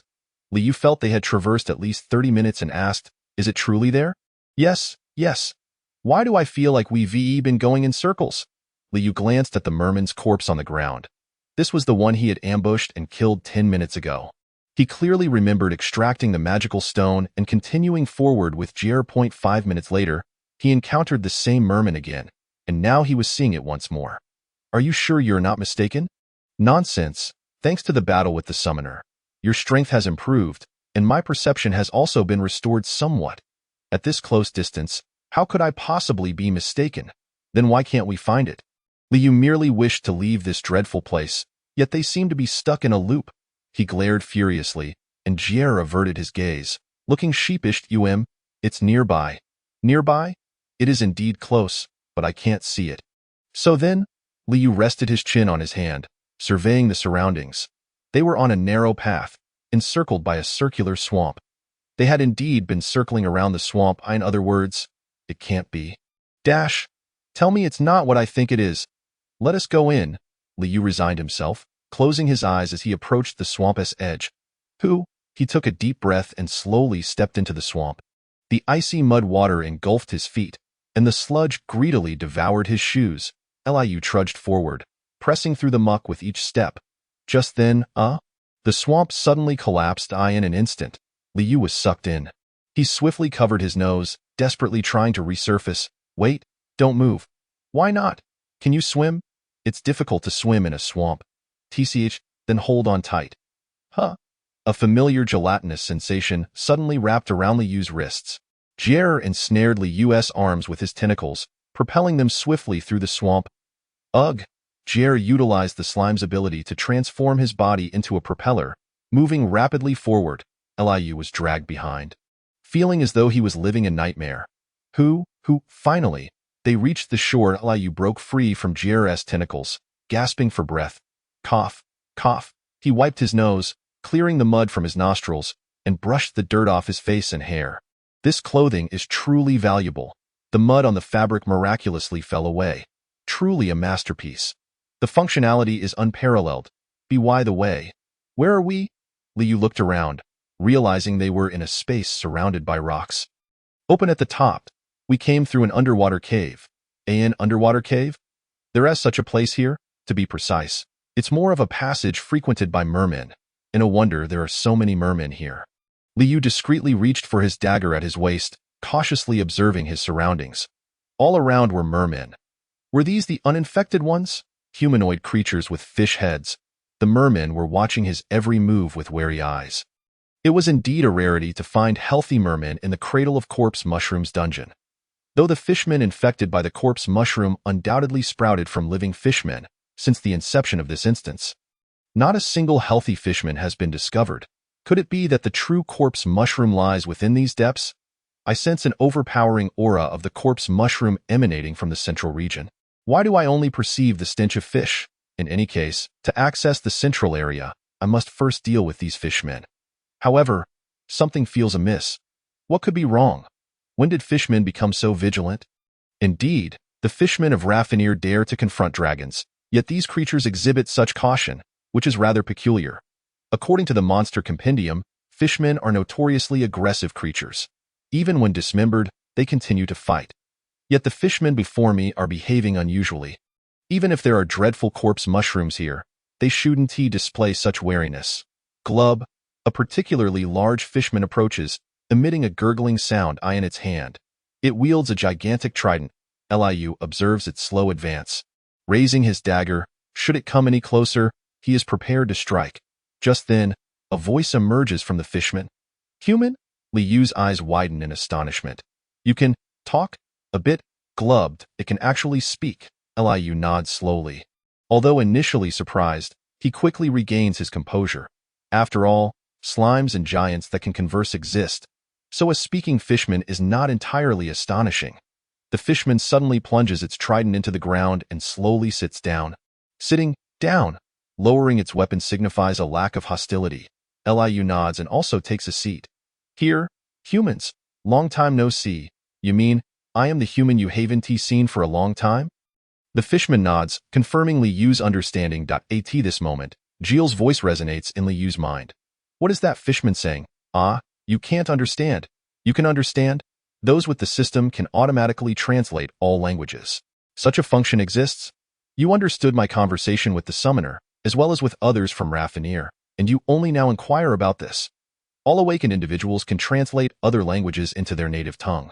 Conversely, what they say is also automatically translated into the language of the other party. While one may not be able to read or write, awakening the system grants this benefit. That makes sense. Liu nods, albeit with some confusion. Hasn't that fellow been engrossed in television dramas lately? How did it manage to comprehend them? If it cannot understand the fishman's speech, then Jill hasn't acquired this specific benefit from the system. How then did it watch the dramas? Did it self-study Chinese? Otherwise, it's utterly inexplicable. But now is not the time to dwell on this issue. Liu refocuses his attention on the fishman before him. Here? Why? The central area contains corpse mushrooms, right? How do you know? I am here to find it. Upon hearing Liu mention his intent to seek the corpse mushroom, the fishman's eyes widen in alarm. Given that the fishman's head resembles that of a fish, its eyes are rather large and intimidating. Yet Liu remains unfazed. You cannot pass. Are you suggesting we must fight? Liu swiftly scans his surroundings. As he converses with the fishman leader, more and more fishmen gather around. This is becoming rather tricky. Although he could prevail, achieving victory without a scratch may prove challenging. At that moment, the fishman leader shakes its head. Fighting is not our. Who is that? We, guardians, protect the central area, guide guess, exist. What do you mean? Liu gazes at the fishman leader, puzzled. Yet the fishman leader merely shakes its head, indicating it cannot divulge further information. Enter the central area. You must accept the trial. A trial? What on earth is that? Did you understand? Though uncertain about the trial's nature, it's worth a try. I had intended to proceed regardless. Since I cannot comprehend, I will have to push forward. Liu rises to his feet. Then, let it commence. The choice cannot be undone. That is fine. Trials typically come with rewards. If I can obtain the corpse mushroom and a reward, it would be a double boon. By the way, what is your name? Guardian. Mikilon. Very well, Mikilon. Can you lead me there?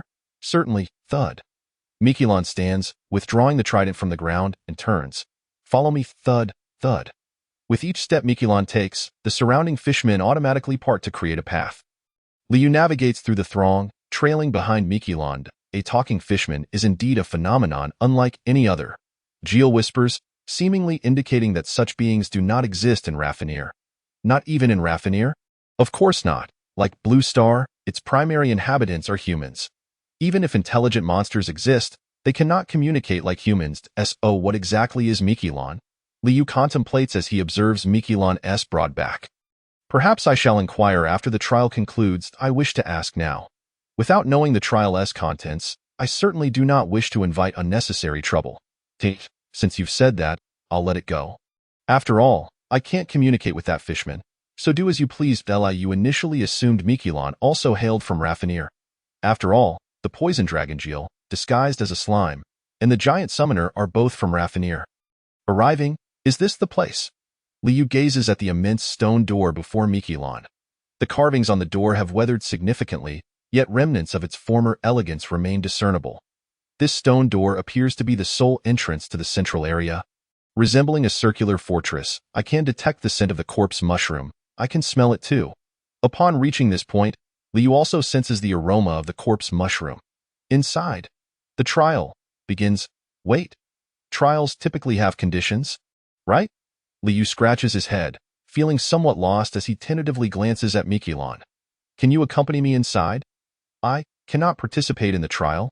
I'm not asking you to partake in the trial. Merely to assist me in discerning its content and guide me on what to do. Is that acceptable? Yes. Liu had anticipated Mikilon would refuse, yet to his surprise, it consented.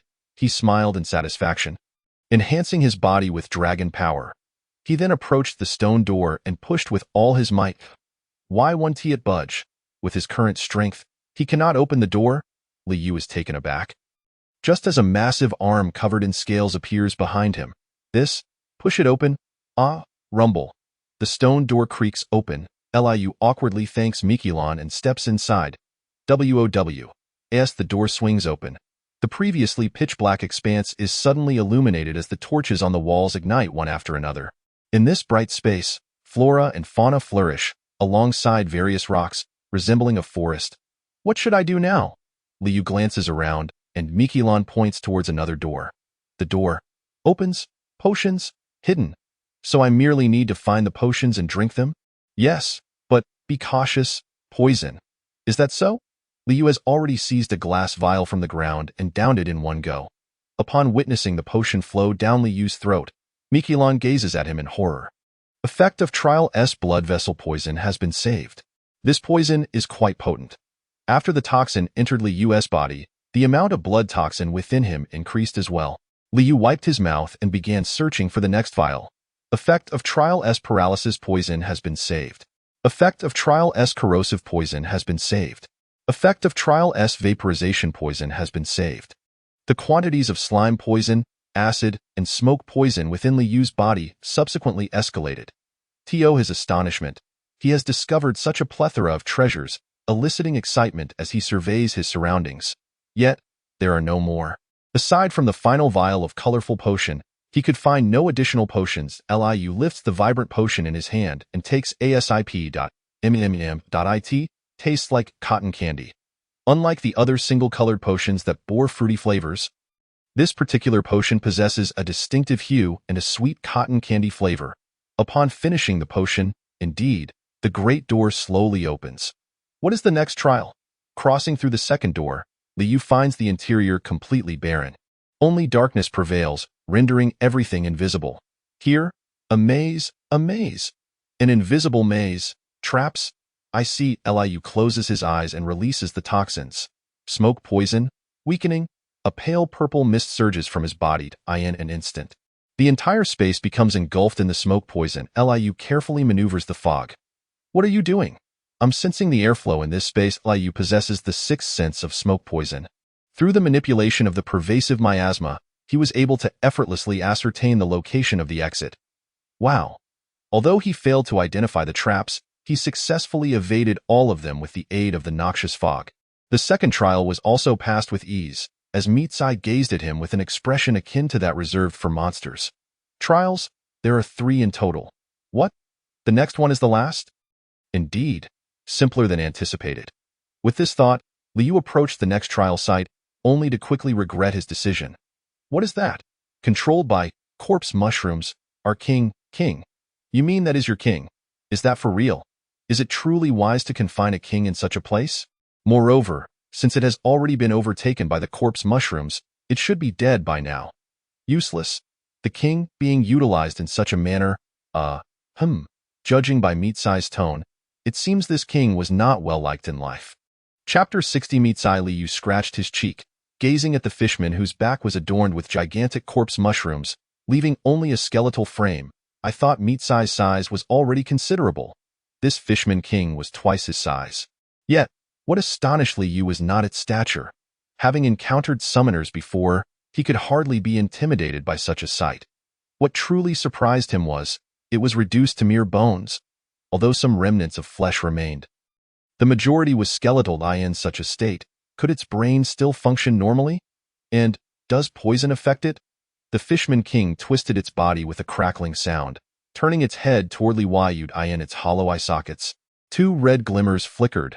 It lunged violently at Liu. Bang! Clang!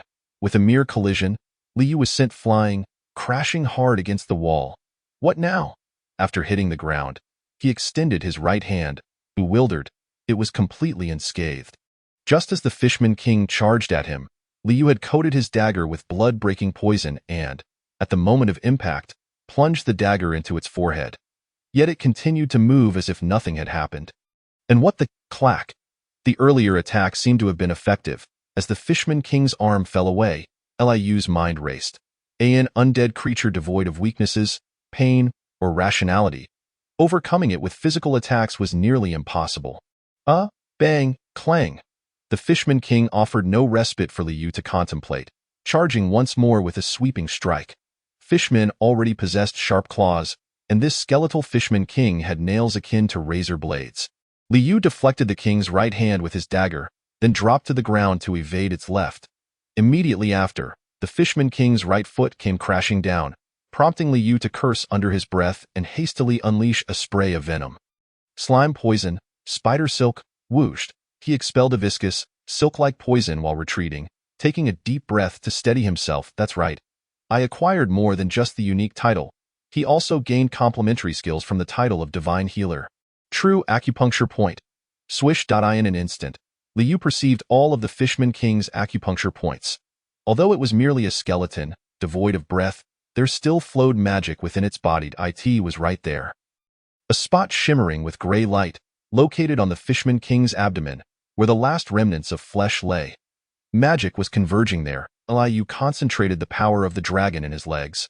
Launching himself toward the fishman king's abdomen, he inhaled deeply, driving the dagger forcefully into the king's belly. Then, he heard a cracking sound, as the fishman king's skeleton crumbled to the ground. Liu hastily pushed aside the bones that had fallen upon him.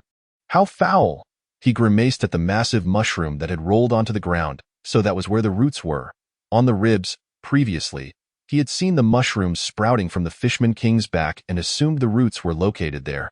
It now appeared that the king's spine had shattered entirely, with the mushroom's roots connecting to its abdomen and ribs.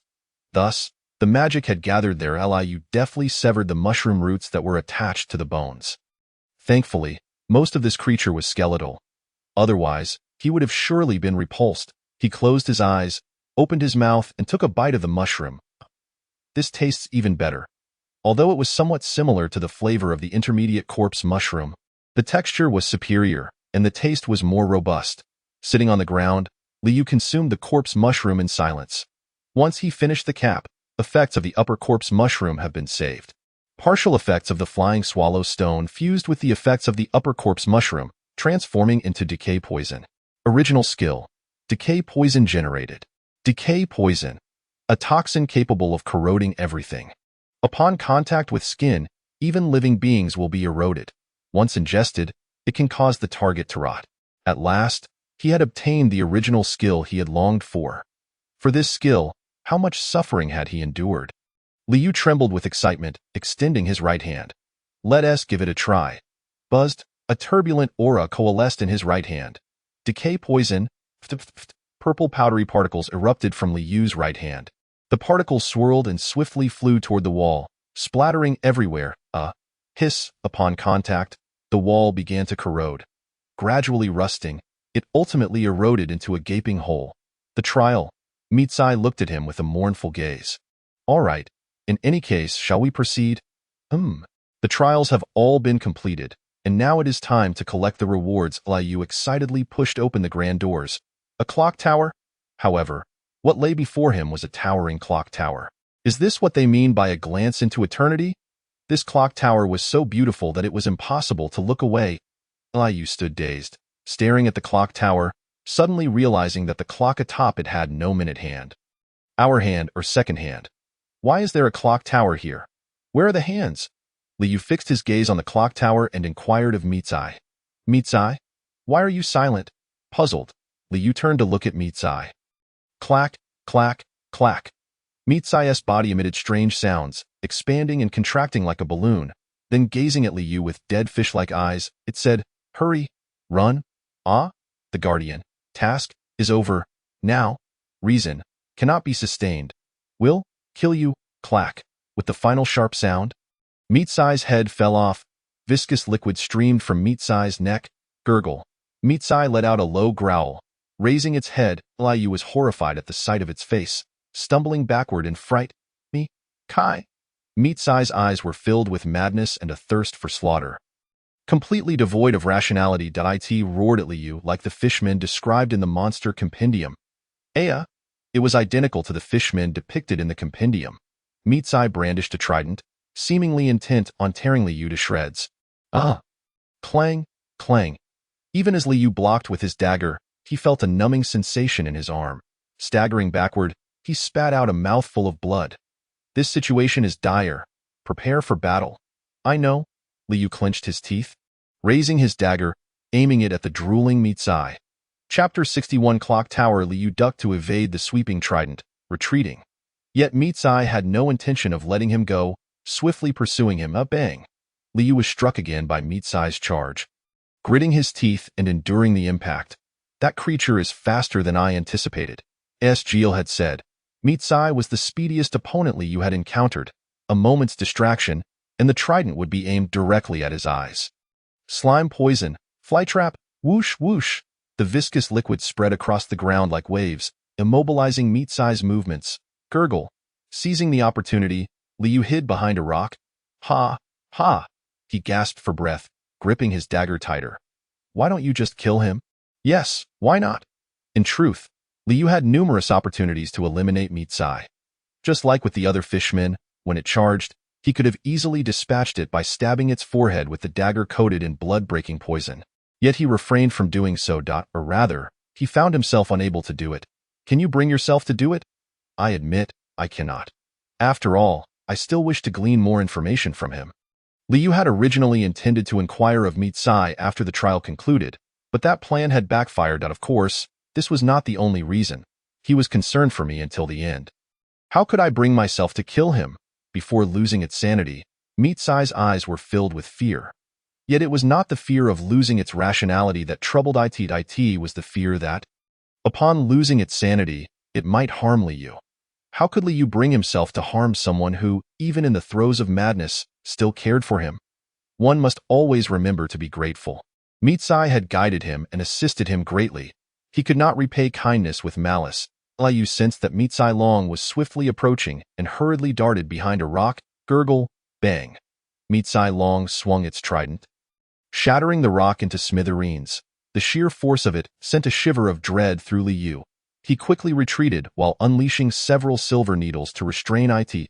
As anticipated, the needles proved ineffective. Most were deflected by Mitsai Long's trident, while the remainder were repelled by its thick scales. It was now or never. Liu halted, Turning to face Mitsai Long, the creature drooled as it charged towards him. What do you plan to do? What else can I do? A wicked smile crept across Liu's lips. I shall incapacitate it with acupressure. Ordinary silver needles could not penetrate its scales, so he had no choice but to resort to acupressure. Gurgle, clang. Liu deflected the trident with his dagger and swiftly pivoted, aiming the dagger at Mitsai Long's left shoulder. The sound of metal clashing rang out, leaving a scratch on Mitsai Long's scales. The acupoint for paralysis lay on its left shoulder, a point aglow with white light. Liu evaded Mitsai Long's fist and lunged once more towards the acupoint. Gurgle, bang. Suddenly, a powerful surge of magic erupted from within Mitsai Long. Liu was hurled backward by the unexpected force. Ugh! He rolled several times on the ground, only to see a massive shadow looming over him, prompting him to roll aside just in time. The trident plunged fiercely into the ground where he had just been. Liu swallowed hard, scrambling to his feet and once more aiming for Mitsai Long's left shoulder. This time, you must be dazed now. Clang, clang, clang, stab, stab, stab.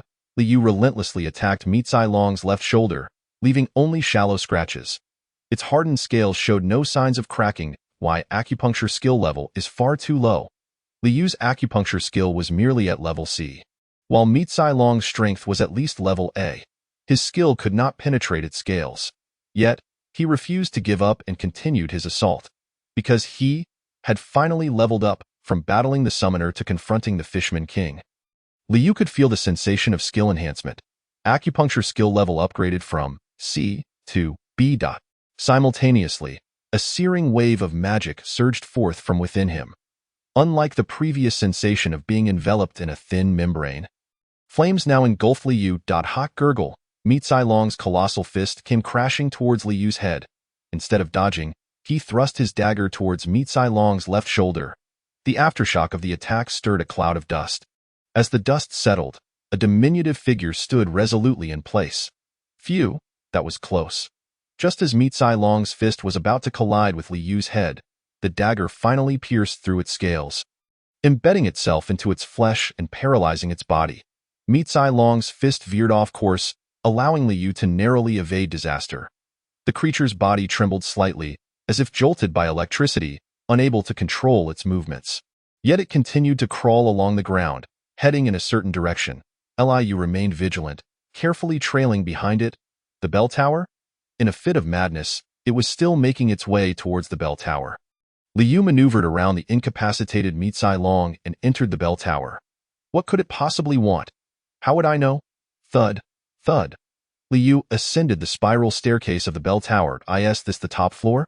The gears lay still. Liu cautiously avoided the gears, surveying his surroundings. These gears? What is it? At that moment, Jer suddenly emerged from within Liu, fixating intently on the gears. After a long moment, he spoke in a grave tone. These gears date back at least a few thousand years. Liu gazed at the gears in astonishment. So new, yet they are thousands of years old? Mitsai Long had mentioned that humans had not visited this place for a long time, judging by the state of the trial entrance. Mitsai Long and the other fishmen should also be unable to enter here.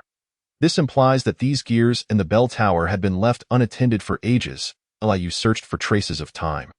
However, everything appeared the same. Even immortal steel and mithril could not withstand the test of time without decaying. Everything in the bell tower seemed as pristine as new. As he looked around, he suddenly spotted an old box that seemed out of place in the corner. He swallowed hard and cautiously approached the box. Cough, cough, cough, cough. The box was quite old and filled with dust. Liu opened it, and a cloud of dust billowed forth, prompting him to cover his mouth and nose with his sleeve as he peered inside. A book and needles? Inside the box lay a tattered book along with hundreds of fine needles. Liu carefully picked up one of the needles for closer inspection. It was rather beautiful, just an ordinary black needle. Yet, under the light, it shimmered like obsidian.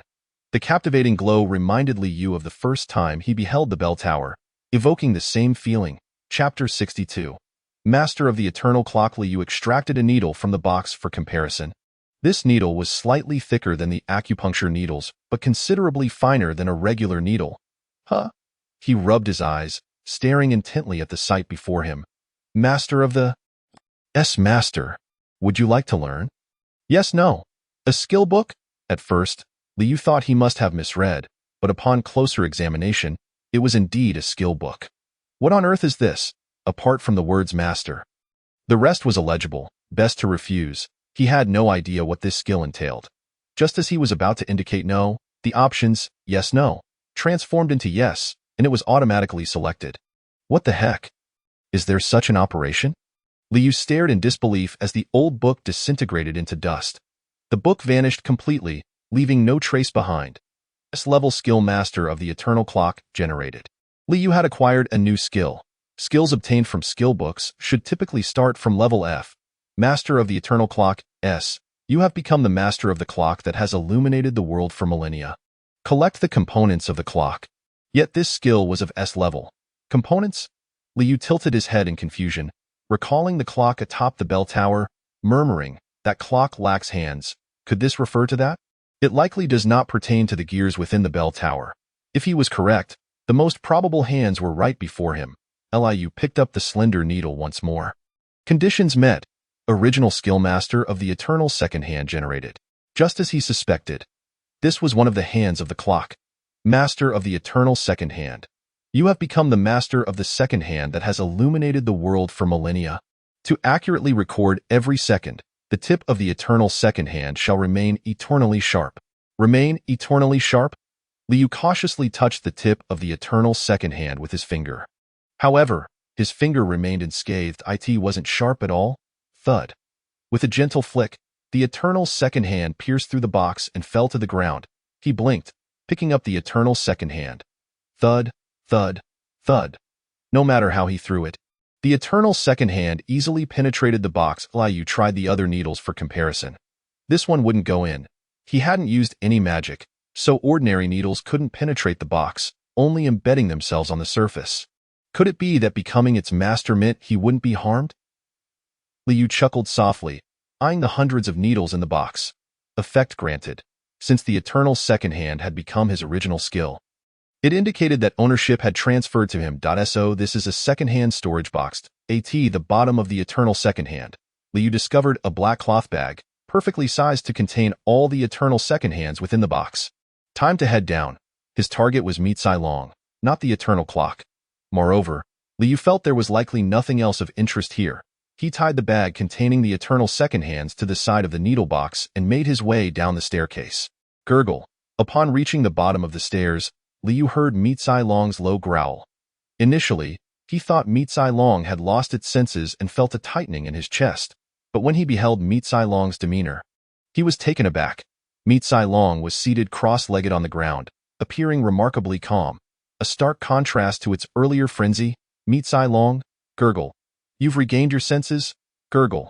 Mitsai Long nodded, affirming Liu's deduction. It approached Liu with a smile and enveloped him in a massive hug. Liu felt as though he had been embraced by a wall. Mitsai Long's scales were painfully abrasive, prompting him to step back quickly.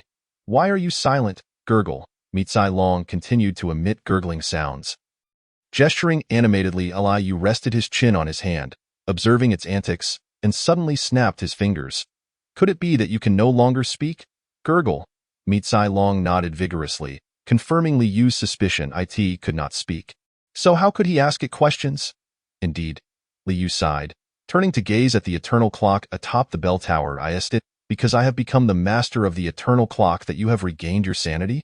It appears that acquiring skills is indeed the right choice. I already possess the second hand. All that remains are the minute and hour hands. Do you happen to know where the minute and hour hands are? Gulu. Although Liu held onto a glimmer of hope, Mitsai shook his head in response. Liu exhaled a resigned sigh. To uncover the secrets of Mitsai and the bell tower, one must first locate the minute and hour hands. Correct? Isn't that stating the obvious? While that may be the case, the question remains. Where to search? If the minute and hour hands are not here, they are likely hidden within other realms. This implies that he must venture into other realms to seek them out. In that case, let us proceed. Liu had originally intended to enhance his strength in other realms in preparation for his journey to Raffinir, since the effect of the second hand is already so formidable. The minute and hour hands must surely possess even greater power. Hey, Joe, what is it? Once I have gained sufficient strength to venture into Raffinir, could you allow me to take care of a matter first? What do you wish to do? I would like to visit the Gaia Guild. Those rascals, the more he thought about it, the angrier he became. Today, Liu had proclaimed that one must be grateful and repay kindness. The recent news could be considered a form of recompense to the Black Moon Guild and Luya. However, Liu felt that he still owed the Gaia Guild something. I must find a way to repay them properly. Repayment, however, encompasses more than mere gratitude. A wicked smile crept onto Liu's lips as he contemplated this. He suddenly locked eyes with Mitsai, whose gaze sparkled, and then he burst into laughter. On the way back, Liu walked along a familiar path and asked Jia, "Are all those who venture to Raffinir from Blue Star?" "Indeed. I have never encountered anyone from worlds beyond Blue Star, so it seems that Mitsai truly hails from a third world." Previously, Liu had believed that only Blue Star and Raffinir existed in the world. Yet now, a sentient being has emerged that is neither from Blue Star nor Raffinir. This indicates the existence of yet another world. What manner of world could it be that possesses an eternal clock? Liu turned to glance at the distant central area, resembling a fortress. Chapter 63. The Third World. Mitsai, Gulu? I wish to pose a question. Mitsai looked at Liu with curiosity. Do you know what Raffinir is, Gulu? It's nothing. Observing Mitsai's puzzled expression, Liu felt increasingly certain that it was not a creature from Raffinir. This meant that Mitsai indeed originated from a third world. Does this imply that Mitsai's world has also experienced dimensional rifts? What exactly are dimensional rifts? Why do Blue Star, Raffinir, and Mitsai's world all exhibit these rifts? Mitsai, when will you be able to speak? Gulu, Gulu Gulu. Mitsai extended its index finger, pointing behind Liu. There lay the circular fortress he had just observed. The bell tower? Gulu. Could it be that finding all the components of the bell tower will enable you to speak? Gulu. It seems that he must locate the components of the bell tower. However, what do the minute and hour hands look like? How can one search for them without knowing their appearance? Liu tilted his head in confusion as Mitsai pointed at the eternal second hand. Gesturing, this one? Gulu. You mean, I will recognize it upon sight? Gulu Gulu, is that truly the case? Mitsai nodded vigorously, leaving Liu somewhat bewildered. Ahem. In any case, let us continue onward. To mask his embarrassment, Liu cleared his throat and nudged Mitsai to proceed. Time flew by that I shall take my leave now. Gulu, that I will return next time. Do remember to welcome me, Gulu Gulu. Liu bid farewell to Mitsai and the other fishmen before turning to Jia. It still feels rather sticky. As Liu made his way toward the dungeon entrance, he wiped the mud from his hair. Is there a bathhouse nearby? Jia, what do you think? I can tell that it is made from the same material as the gears of the bell tower. What exactly are the gears of the bell tower made from? There is little use in pondering this now. Liu scratched his head and stowed away the eternal second hand. I won't be needing you anymore. When Liu first visited the Black Moon Guild, Luya had given him a set of silver needles. He carefully placed the needle case on the shelf, next to a photograph from his childhood. This serves as a form of commemoration, I suppose. This was the silver needle he had utilized during his first entry into a dungeon. Though the duration was brief, he had used it frequently. Hence he felt a twinge of reluctance. Liu gazed at the needle case, stretched lazily, and turned around. What to do now? It is still too early to sleep. The potions have been adequately prepared. It is unrealistic to seek out the components of the bell tower at this hour. Perhaps I shall visit the Black Moon Guild? Liu donned his coat and lifted Jia, who was using his tentacles to operate the remote control, preparing to watch Pleasant Goat and Big Wolf. Where are you headed? I plan to visit the Black Moon Guild and then stroll around the vicinity. I have been too busy lately and haven't had the time to check in on the elderly folks at the market. They seem quite concerned about me, so it would be a good opportunity to pay them a visit. Hey, how do you intend to handle these items? Indeed, how should they be dealt with? Liu chuckled awkwardly as he looked at the overflowing food in his hands. Before heading to the Black Moon Guild, he first visited the market, greeting the elderly there. Initially, he merely intended to say hello and leave, but the elderly folks in the market, as if in collusion, insisted on stuffing him with a plethora of food. As a result, Liu could only carry an abundance of food toward the Black Moon Guild. I shall check if Uncle Hao is around and perhaps we can share a drink together. Liu hummed a tune as he entered the Black Moon Guild, only to encounter a familiar figure in the hall. Liu. We just saw each other this morning, and here we are again. Why are you carrying so much? I visited the market and the elderly gave me plenty of food. I cannot consume it all on my own, so I brought it to share with everyone. Luya glanced at the food in Liyu's hands and took out her phone. Huang Hao is here. I'll call him over. Lu President, aren't you going to eat? I don't need to. Gulu. A loud growl of hunger suddenly echoed. Liu discreetly looked around, and coincidentally, the hall was now occupied solely by him and Luya. What to do? This awkward silence reminded Liu of the situation during the emergence of the dual dungeons. A chill ran down his spine, and cold sweat trickled down. To break this uncomfortable silence, Liu mustered his courage and said, Would you like to eat? Luya abruptly turned her head. Luya's ears turned crimson. In Luya's office, Liu sat on the sofa, gazing at Luya with exasperation.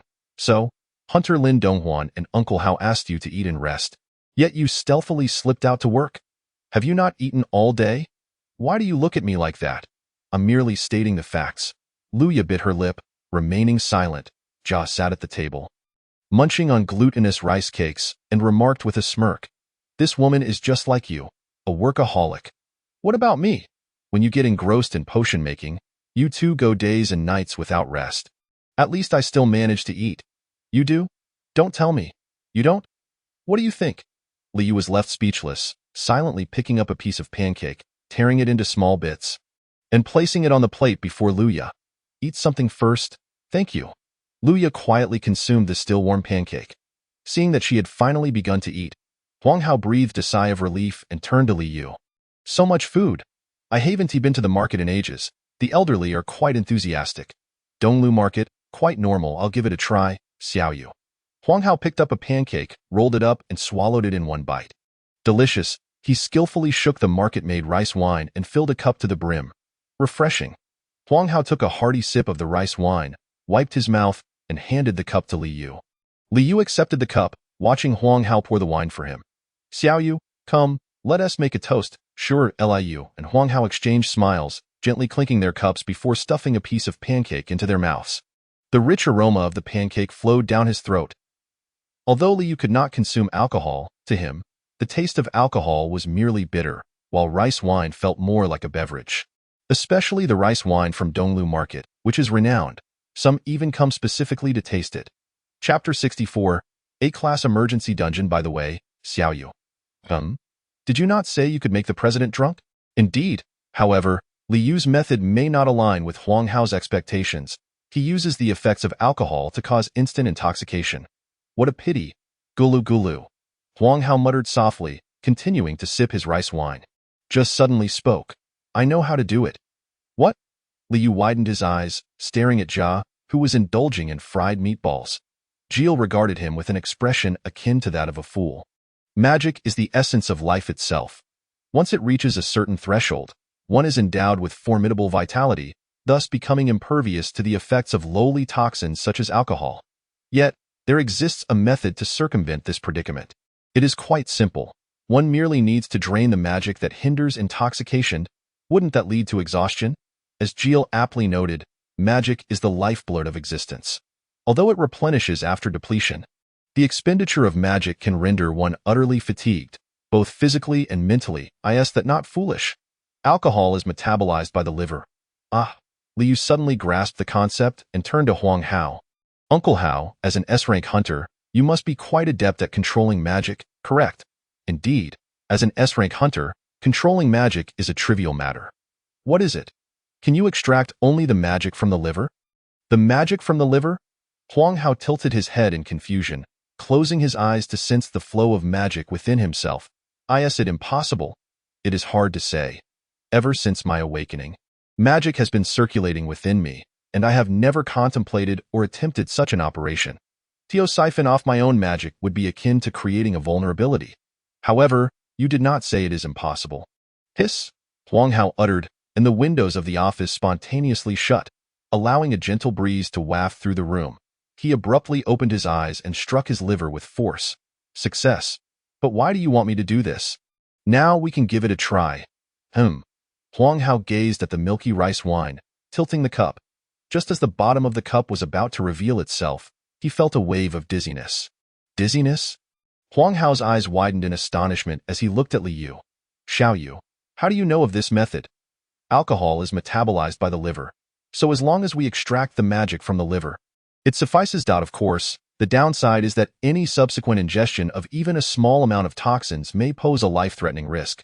Surely no one would take such a significant risk simply to become intoxicated. Liu nodded in agreement. At that moment, he felt a gentle breeze from across the table and turned with effort. Get me a drink too. Huh?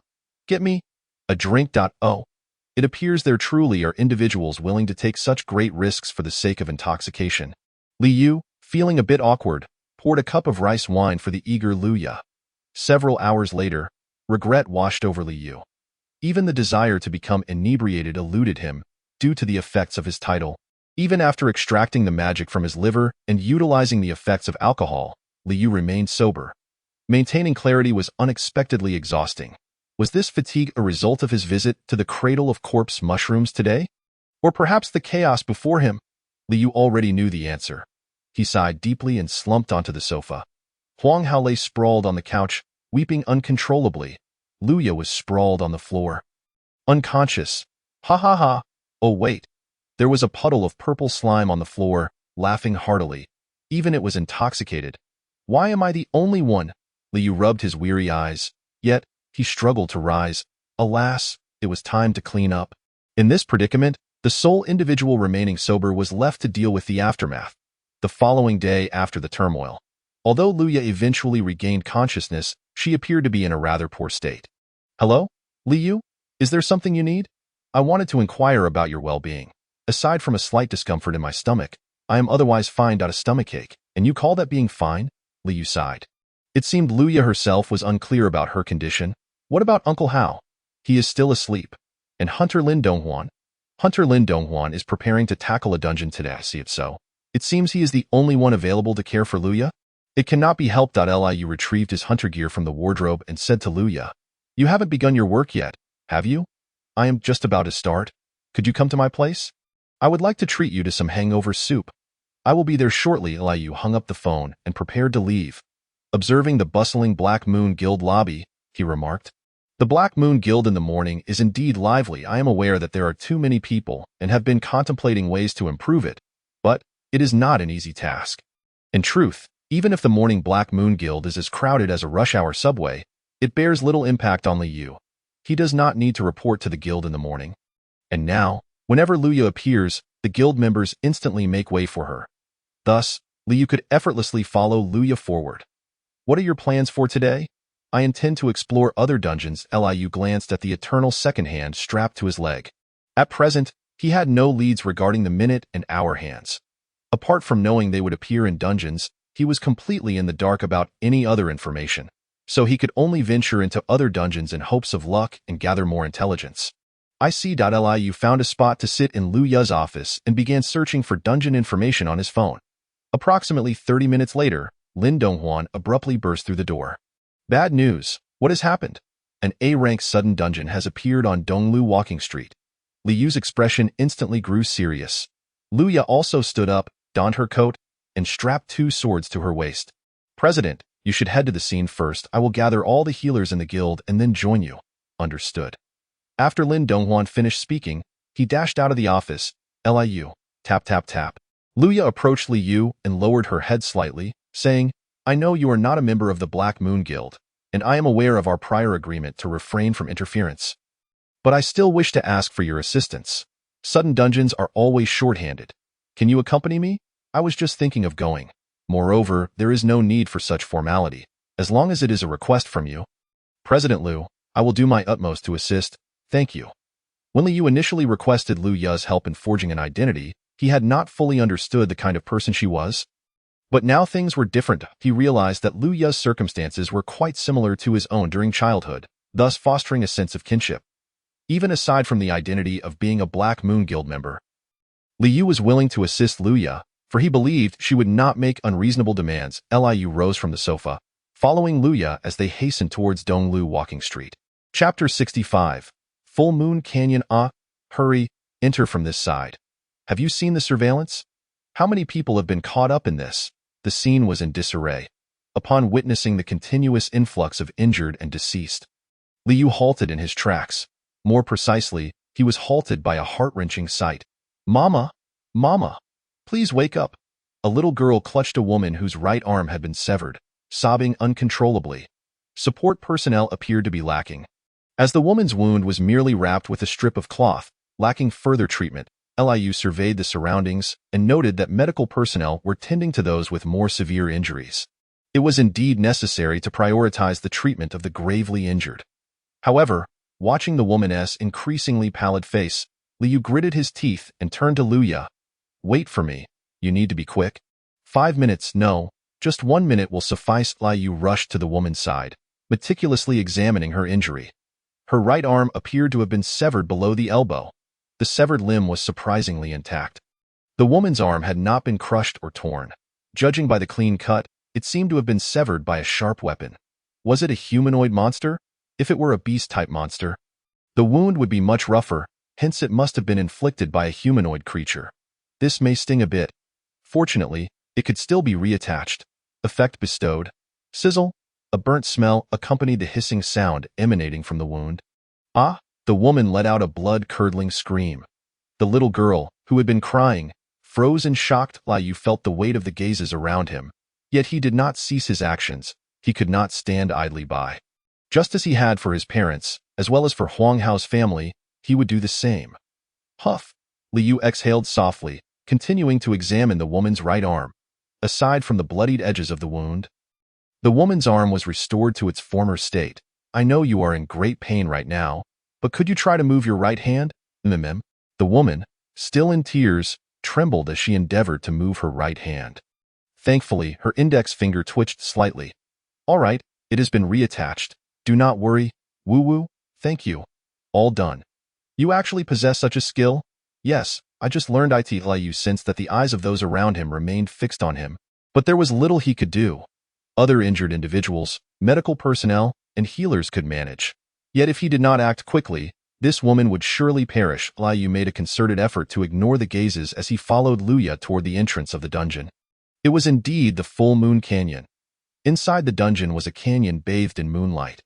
The hunters who had entered before seemed to have scattered, as Liu did not catch sight of them. "I have thought of something." "What is it?" "If I am not mistaken, the creatures within this dungeon are likely to be humanoid monsters, rather than beast-type or shapeshifters, correct?" "Indeed. Monsters can be broadly classified into 3 categories. The first type is beast-type monsters, which, as the name suggests, resemble wild animals. The second type is humanoid monsters, which walk on 2 legs like humans. Thus, even mermen are categorized as humanoid monsters, despite their fish-like upper bodies. The final type consists of shapeshifters, like Jer, who sleeps within him. These creatures lack a fixed form, akin to slimes. The wounds I treated on that woman appeared to have been inflicted by a sharp weapon. Hence, it is indeed a humanoid monster. The dungeon's rank is 8. What kind of humanoid monsters might inhabit an A-ranked dungeon? Liu's mind raced, and suddenly, he raised his head sharply. Ha! With a flurry of silver needles. Dozens shot into the AI. Liu's expression darkened as he beheld the descending beasts. It was a werewolf. A werewolf. A wolf-like monster covered in fur that walks on 2 legs. While its combat prowess does not match that of a draconian lizard, its attributes remain lower than that of the latter, yet it is still classified as an A-ranked monster for good reason. Damn it, this is not the time to be dawdling. The werewolf, known also as the wounded hunter, inherits the traits of wolves, making them exceedingly sensitive to the scent of blood. I understand now. You all should fall back. Moreover, they never act alone. A dozen werewolves leapt down from the cliff. Luya drew her sword, propelled herself off the ground, and soared into the air. Green moon dance, continuous strike, whoosh. Luya twirled in midair. Though merely a simple rotation, her movements were as graceful as a dance. Like a painting, beautiful and enchanting. Truly, a dancer. Luya's title, Sword Emperor, was originally not hers. It was inherited from her father, Lu Nanha. Luya's original title was Dancer, derived from the name of her S-rank skill. Her actions just now perfectly illustrated why she is called a dancer. Luya concluded her spin. A fine red line appeared upon the necks of the descending werewolves. Subsequently, pieces of flesh began to rain down. Liu had already retreated to a safe distance, avoiding the splattering blood. "Let us proceed." Thud. After landing, Luya wiped the blood from her sword and continued running forward. That moment, Jer's voice echoed in his mind. "Hey, you are finally awake? Watch your back." Slime poison, spider silk, whoosh. He shot out a long strand of slime poison, which adhered to the wall as he rapidly pulled himself forward, gasping for breath. Luya halted her steps as well. Is this what an A-ranked dungeon entails? There are indeed monsters lying in ambush in the shadows. Liu's pupils trembled slightly as he raised his gaze towards the rock face of the canyon. Dozens, no, hundreds of eyes were watching them from the cliff. Liu, can you handle this alone? You think I can't deal with these minor minions, having taken down giants? Swished. Liu drew his dagger, gripping it in reverse as he stood back-to-back with Luya. Just ensure your own safety. I wish you well. Whoosh, a slicing sound emanated from behind, indicating that Luya had already engaged in battle. Liu took a deep breath, observing the first werewolf charging at him. I cannot use smoke poison. While obscuring vision with smoke poison is the most effective tactic, it would hinder Luya's sight in this scenario. Then, let us try a new skill. Purple particles erupted from Liu's hand. Corruption poison. Chapter 66. Werewolf. A potent acidic substance surged forth like a tempest. Go, whoosh. The purple grains swirled around the eternal second needle in Liu's hand, spinning gracefully without a hint of discord. He launched the eternally poisoned needle towards the foremost werewolf. Gurgle, thud. The silver needle pierced deeply into the werewolf's abdomen. It writhed in agony but still clung to life. However, gurgling, thud, thud. The werewolf's arm fell away. The severed area had already begun to rot. The corruption had commenced. Gurgle, gurgle. The werewolf's body began to swell, its movements growing sluggish. Just as Liu anticipated, its speed had noticeably diminished. Acupoint strike, thud. Seizing the opportunity, Liu thrust the silver needle into its vital point, a spot glowing with red light. Liu raised his head to regard the other werewolves. Ugh. Perhaps due to the death of their companion. The remaining werewolves displayed expressions of trepidation, hesitating to advance. Whoa. Of course, there were some undaunted. One werewolf howled to the heavens, leaping off the cliff. The others followed suit, jumping down. Slime poison, spider silk, whoosh. He shot out a long strand of slime poison from his wrist, adhering to the rock face, evading the werewolf's assault, then rapidly spun his body, launching dozens of eternal second needles into the air. Gurgle, ugh, pift, pift, pift. Several werewolves were struck by the silver needles, falling helplessly from the sky. The remaining werewolves either dodged the needles or blocked them with their claws. Once they landed, they immediately charged towards Liu. Slime poison, flytrap, whoosh. Slime poison erupted from beneath Liu's feet, swiftly spreading outward. The foremost werewolf stepped onto the slime poison. Ugh. The slime poison climbed up its POW. Liu presumed it would soon break free from the slime poison. Just like the orcs and summoners, he gripped his dagger and silver needles, ready for battle. However, he overlooked a crucial detail. Werewolves are bipedal, wolf-like monsters. Thus, they are covered in fur. The werewolf's fur became ensnared in the slime poison, causing it to lose its balance and tumble to the ground. The more it struggled, the more it became ensnared by the slime poison. The other werewolves also fell, entangled with one another. Liu blinked. Are they committing suicide? Is this what is known as automatic monster spawning? Liu regarded the entangled werewolves, blinking in disbelief. The werewolves' most formidable weapon is their sharp claws, capable of easily rending steel. Yet now, they were flailing wildly with their own claws, injuring their companions or themselves. The slime poison surged into their wounds. Initially, the werewolves struggled fiercely, but as the slime poison accumulated, their movements slowed. Corruption poison. Pft, pft, pft. The swirling purple grains engulfed the werewolves. They emitted pained groans, but soon fell silent. Liu ceased controlling the corruption poison and murmured softly. This is an A-ranked dungeon? They are not weak. Just as Liu pondered, Jier emerged from within him, bouncing onto the corpse of a deceased werewolf. It is you who has grown stronger. Me? The battles against the summoner and that talking merman have made you stronger. Furthermore, you have acquired the eternal second needle as your weapon. That is why you can dispatch them so effortlessly.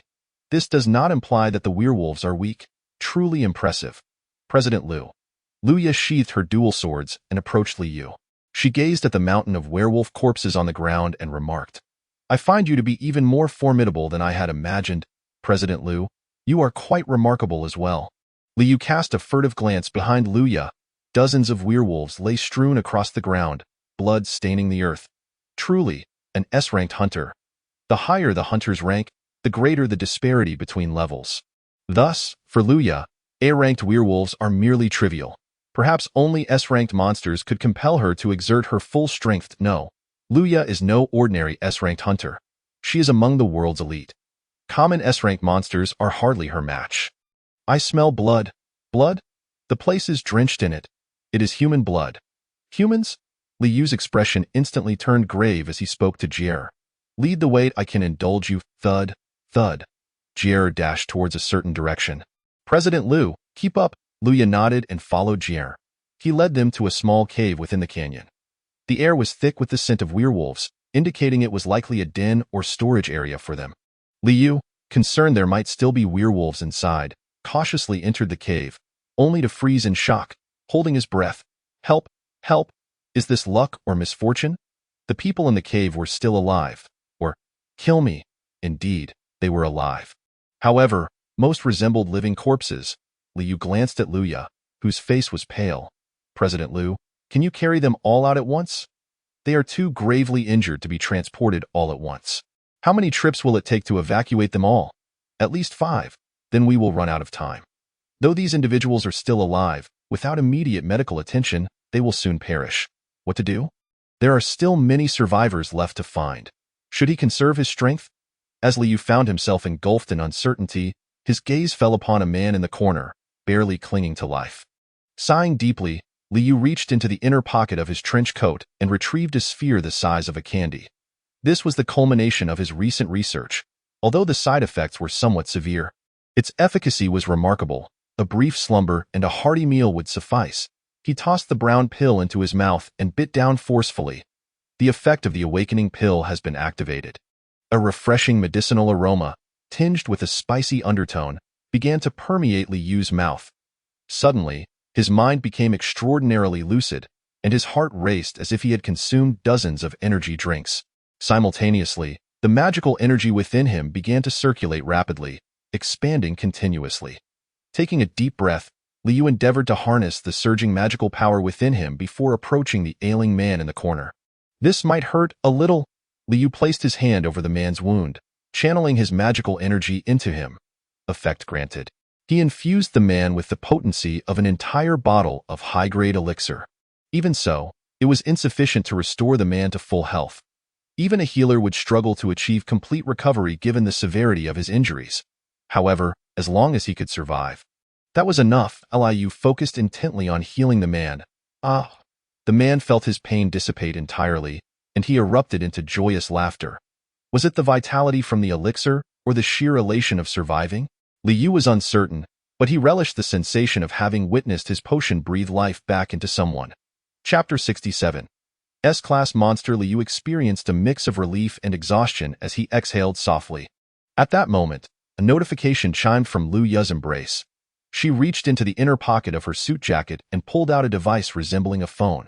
After confirming the information, she exclaimed, "What? The number of survivors matches the count of the missing. Really?" Liu breathed a sigh of relief, feeling as though all his strength had been drained away. This meant that even if some had perished, their bodies had been located. I should inform Lin Donghuan of our location. Rapidly, Luya began typing, while Liu turned his gaze towards the cave entrance. Now, all that remained was to eliminate the boss. Correct? Indeed. The boss? The boss. Liu's attention shifted to the canyon's rocky walls. According to Luya, the end of the canyon was a dead end. They had detected no sign of the boss monster. Therefore, Liu's eyes traveled upwards to the canyon's summit, where the moonlight shone most brightly. He noticed protruding rocks resembling steps, seemingly guiding him to ascend. It must be up there. In that case, there was no need to worry about a boss ambush for now. Just as Liu considered taking a moment to rest, a sudden howl pierced the air. Liu and Luya instinctively lifted their heads towards the cliff above, their hairs standing on end. The survivors, who had been murmuring behind them, fell silent. The recent wolf howl resonated with an air of threat and aggression. What could it be? A creature resembling a werewolf, yet adorned with pure white fur, stood atop the cliff, looking down upon them with an air of nobility and grace. Akin to that of an aristocrat, it appeared that Lycanthrope was indeed the boss of this realm. Lycanthrope, an advanced breed of werewolf. An S-class monster, it was far more formidable than the A-class monsters such as the dragon lizard and werewolves. Although Lycanthrope was considered somewhat weaker among S-class monsters, it was still not comparable to A-class monsters. Howl! The power of an S-class monster was extraordinary. Even a standard attack could easily obliterate structures. If this Lycanthrope charged down, damn, Liu's expression darkened as he withdrew an awakening pill from his pocket and tossed it into his mouth. His mind instantly cleared, and the fatigue he had felt moments ago vanished. Liu, what's wrong? It appeared there was not just one Lycanthrope. Huh? Liu looked at Luya in surprise. There should only be one Lycanthrope in a dungeon. Such monsters were rare, and typically only one leader could exist within a clan. Therefore, they often engaged in infighting. I sense 5 identical auras above 0.5? Even one would suffice as the dungeon's boss. The existence of 5 was exceedingly abnormal. Liu, you stay here. I will deal with them. No, I shall join you. The primary trait of wolf-like monsters is their formidable teamwork. While Lycanthrope might be weak for Luya, it was unnecessary for Liu to intervene. But at the very least, let me give it a try. It's an S-class monster. If it weren't for that, I might not even consider engaging. This was an excellent opportunity for Liu to test whether he could overcome an S-class monster. It's dangerous. Are you certain? Of course, Liu smiled as he drew his dagger, gripping it firmly. He knew he had to give his all in this battle if he wished to secure victory. There was no room for carelessness. Poison smoke, purple smoke surged from Liu's body, swirling around him like a delicate veil. This obscured their vision and olfactory senses. Once he and Luya had distanced themselves, he would unleash the poisonous smoke. Luya, sword in hand, said to Liu, I will make this quick. Be careful here. Those words echoed precisely what he wished to convey. With a swift motion, Liu and Luya charged forward. Howl! 5 lycanthropes stared at them intently. Roaring fiercely, Liu sprinted rapidly, scattering slime poison along the ground. He hoped that the same effect would apply to the advanced breed of werewolf. But howl! With the howl of the lycanthrope, the slime poison was immediately dispersed. It seemed this tactic was ineffective. Liu clicked his tongue and glanced back at Luya, who was dancing gracefully among the 4 lycanthropes, as if performing beneath the moonlight. Excellent. Now, the distance between him and Luya was sufficient. Liu released the gathered poison smoke that had enveloped him. Avoid Luya. The dense poison smoke quickly enveloped the entire area. In Liu's perception, only one lycanthrope remained directly ahead. Here it comes. Howl, thud, thud, thud, thud. The lycanthrope's speed intensified as it zigzagged towards Liu. Corruption poison, purple granules whirled within the toxic haze. Found you. Despite the lycanthrope's attempts to mask its presence by changing positions. Within the realm of the poisonous smoke, Liu was the master. Jump, jump. No matter how it concealed itself, Liu could keenly sense its location. He affixed the corruption poison to the eternal needle and swiftly aimed it at the lycanthrope. Whoosh! The needle sliced through the air, but most were deflected. Only one struck the lycanthrope. Howl! The lycanthrope emitted a pained howl that seemed successful, yet upon observing the lycanthrope through the poison smoke, Liu couldn't help but frown. Truly, it was an S-class monster. The werewolf's arm was rapidly corroded by the corruption poison, causing it to detach. Yet, the lycanthrope resisted the poison's encroachment, letting out an enraged growl that appeared that his current strength was insufficient to eliminate an S-class monster in one blow. Fortunately, the lycanthrope had not fully withstood the corruption poison's effects. Its speed had noticeably diminished. The efficacy of the corruption poison was indeed commendable. Though the lycanthrope resisted the corrosion, it was still being affected. But what did it mean for a being to be corroded? At last, Liu comprehended. When an object is corroded, it becomes fragile. Furthermore, corrosion brings an additional side effect, rust. Rust dulls an object's responses. Thus, the lycanthrope's hind leg, struck by the silver needle and subsequently corroded, became sluggish. Corruption poison. With that, Liu refrained from utilizing the silver needle. He extended his right hand and unleashed the corruption poison towards the lycanthrope. Chapter 68. Popping pills. The swirling purple granules struck the slowing lycanthrope. Ugh! The lycanthrope crossed its arms in front of itself, attempting to fend off the corruption poison's assault, emitting a low growl. While its other parts remained unaffected, Its arms were increasingly corroded by the poison. The lycanthrope stood rigidly, warily watching Liu clapped his hands together. He advanced towards the lycanthrope. Continuing to use the corruption poison would indeed render it even more sluggish. However, Liu did not dare to ensure his victory. I have already consumed 2 awakening pills. The side effects of the awakening pills are substantial. Gilles once remarked that taking awakening pills is akin to committing suicide. He recalled the first time he crafted an awakening pill. That moment, he had just prepared the awakening pill and was about to consume it. Suddenly Gilles, who was engrossed in a television series, leaped back in fright from the screen. He exclaimed, "Are you out of your mind? How could you dare to inject magic directly into your brain? Do you wish to commit suicide?" It was then that Liu realized that consuming the awakening pill could potentially lead to his brain melting away. However, he felt he had no choice. The benefits of stimulating the brain with magic were simply too alluring. Thus, he diligently researched ways to mitigate the risks associated with the awakening pill. After countless experiments, he finally made partial success. Although he didn't have to worry about his brain melting, he had transformed the side effect of brain overload into drowsiness, which was the only condition under which he would permit the consumption of that pill. I understand. The price to pay is that he would become exceedingly drowsy now. Liu felt utterly fatigued, on the verge of collapsing into slumber at any moment.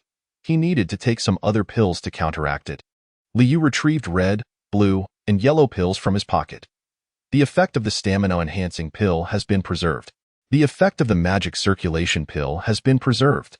The effect of the speed-enhancing pill has been preserved. Though still quite drowsy, Liu felt invigorated, his body brimming with energy. The magic within him circulated rapidly, invigorating his spirit. His body felt as light as a feather, as if he could take flight at any moment. Liu unleashed all the effects he had stored, and with a resounding thud, he felt his heart pounding violently. Howl! Thud! Thud! Thud! Thud!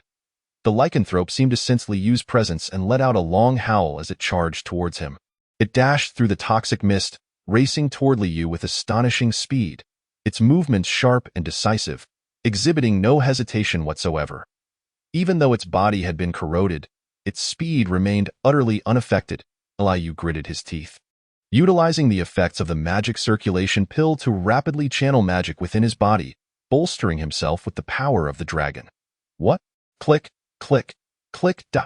Liu's hand began to transform, reminiscent of the last blow he dealt to the summoner. This time, purple scales sprouted on the back of his hand, while his nails remained unchanged. Having undergone this transformation once before, Liu was not taken aback. However, Gilles screamed in shock. What is happening? Why does a mere human sprout dragon scales? Are you a dragon in disguise? How is that possible?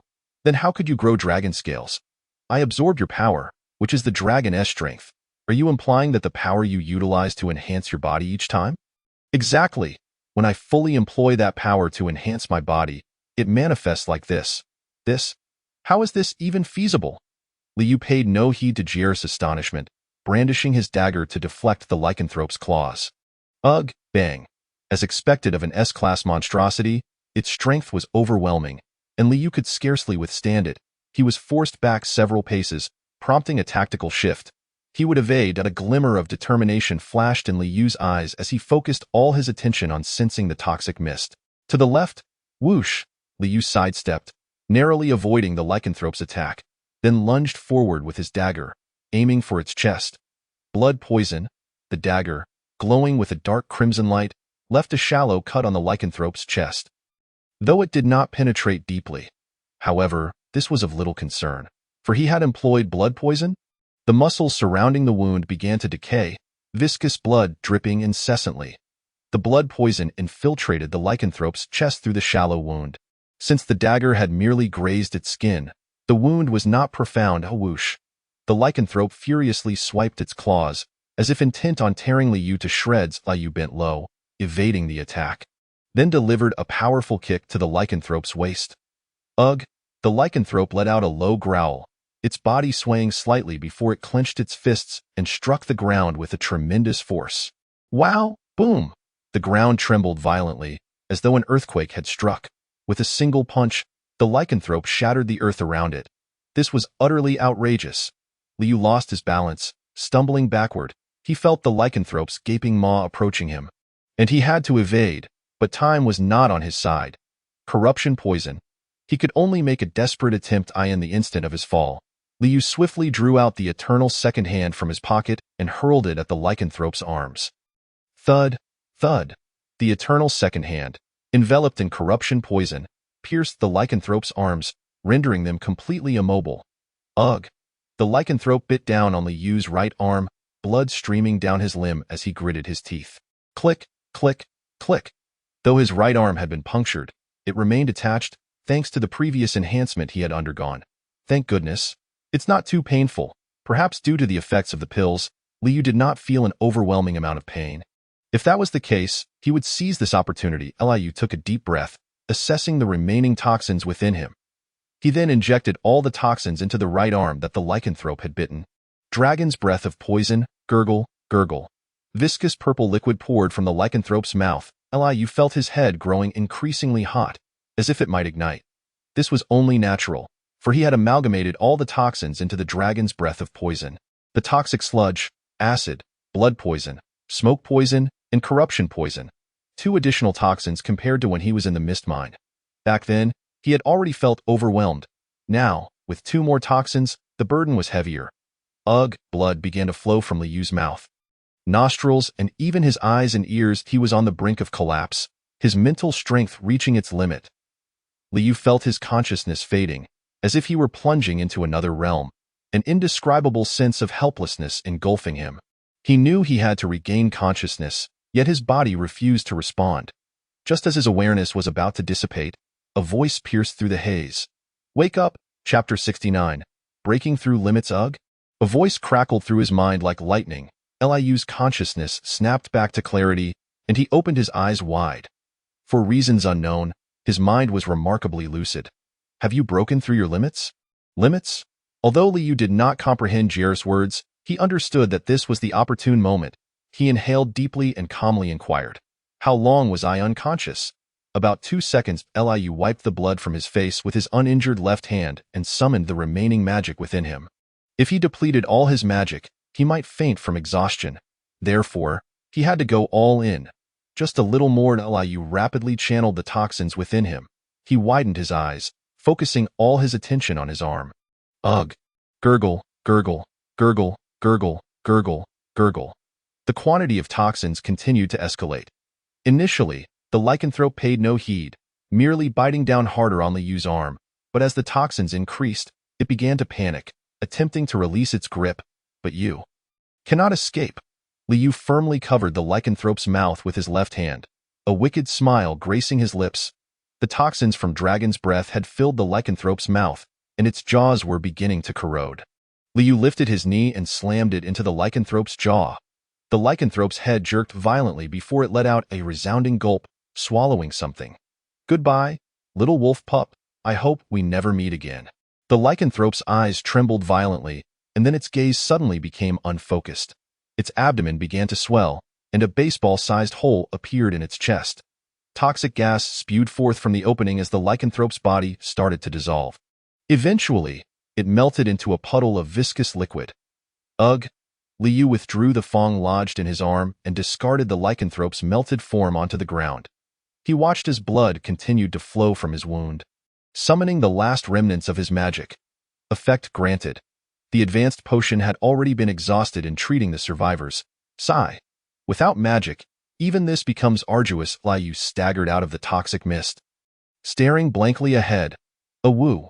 Swooshed. A lycanthrope emitted a pained howl as its neck was cleanly severed by a sword. The blade, drenched in blood, shimmered under the moonlight, appearing even more beautiful for its crimson coating. Blood splattered everywhere, yet the wielder remained unscathed. It was simply astounding. Who would have thought such skill could be witnessed on Blue Star? The bloodied longsword traced a graceful arc in the moonlight, akin to a sinuous serpent, severing another lycanthrope's arm. Then, Luya swung her sword with her other hand, cleaving it in two. The last lycanthrope was split asunder, collapsing to the ground. Luya exhaled softly, wiping her cheek with her sleeve before turning around. It seems you have won. Indeed, though not in the most dignified manner. Liu shook his bitten right arm. Upon seeing the wound on his arm, Lu Ya's expression turned icy. Potion, quickly drink the potion. My potions have run out. I have some here. Drink quickly. Even if Lu Ya did not compel him, he would still drink it. However, Liu had already lost the strength to resist. He could only allow Lu Ya to pour the potion into his mouth. This what they call concern leading to chaos.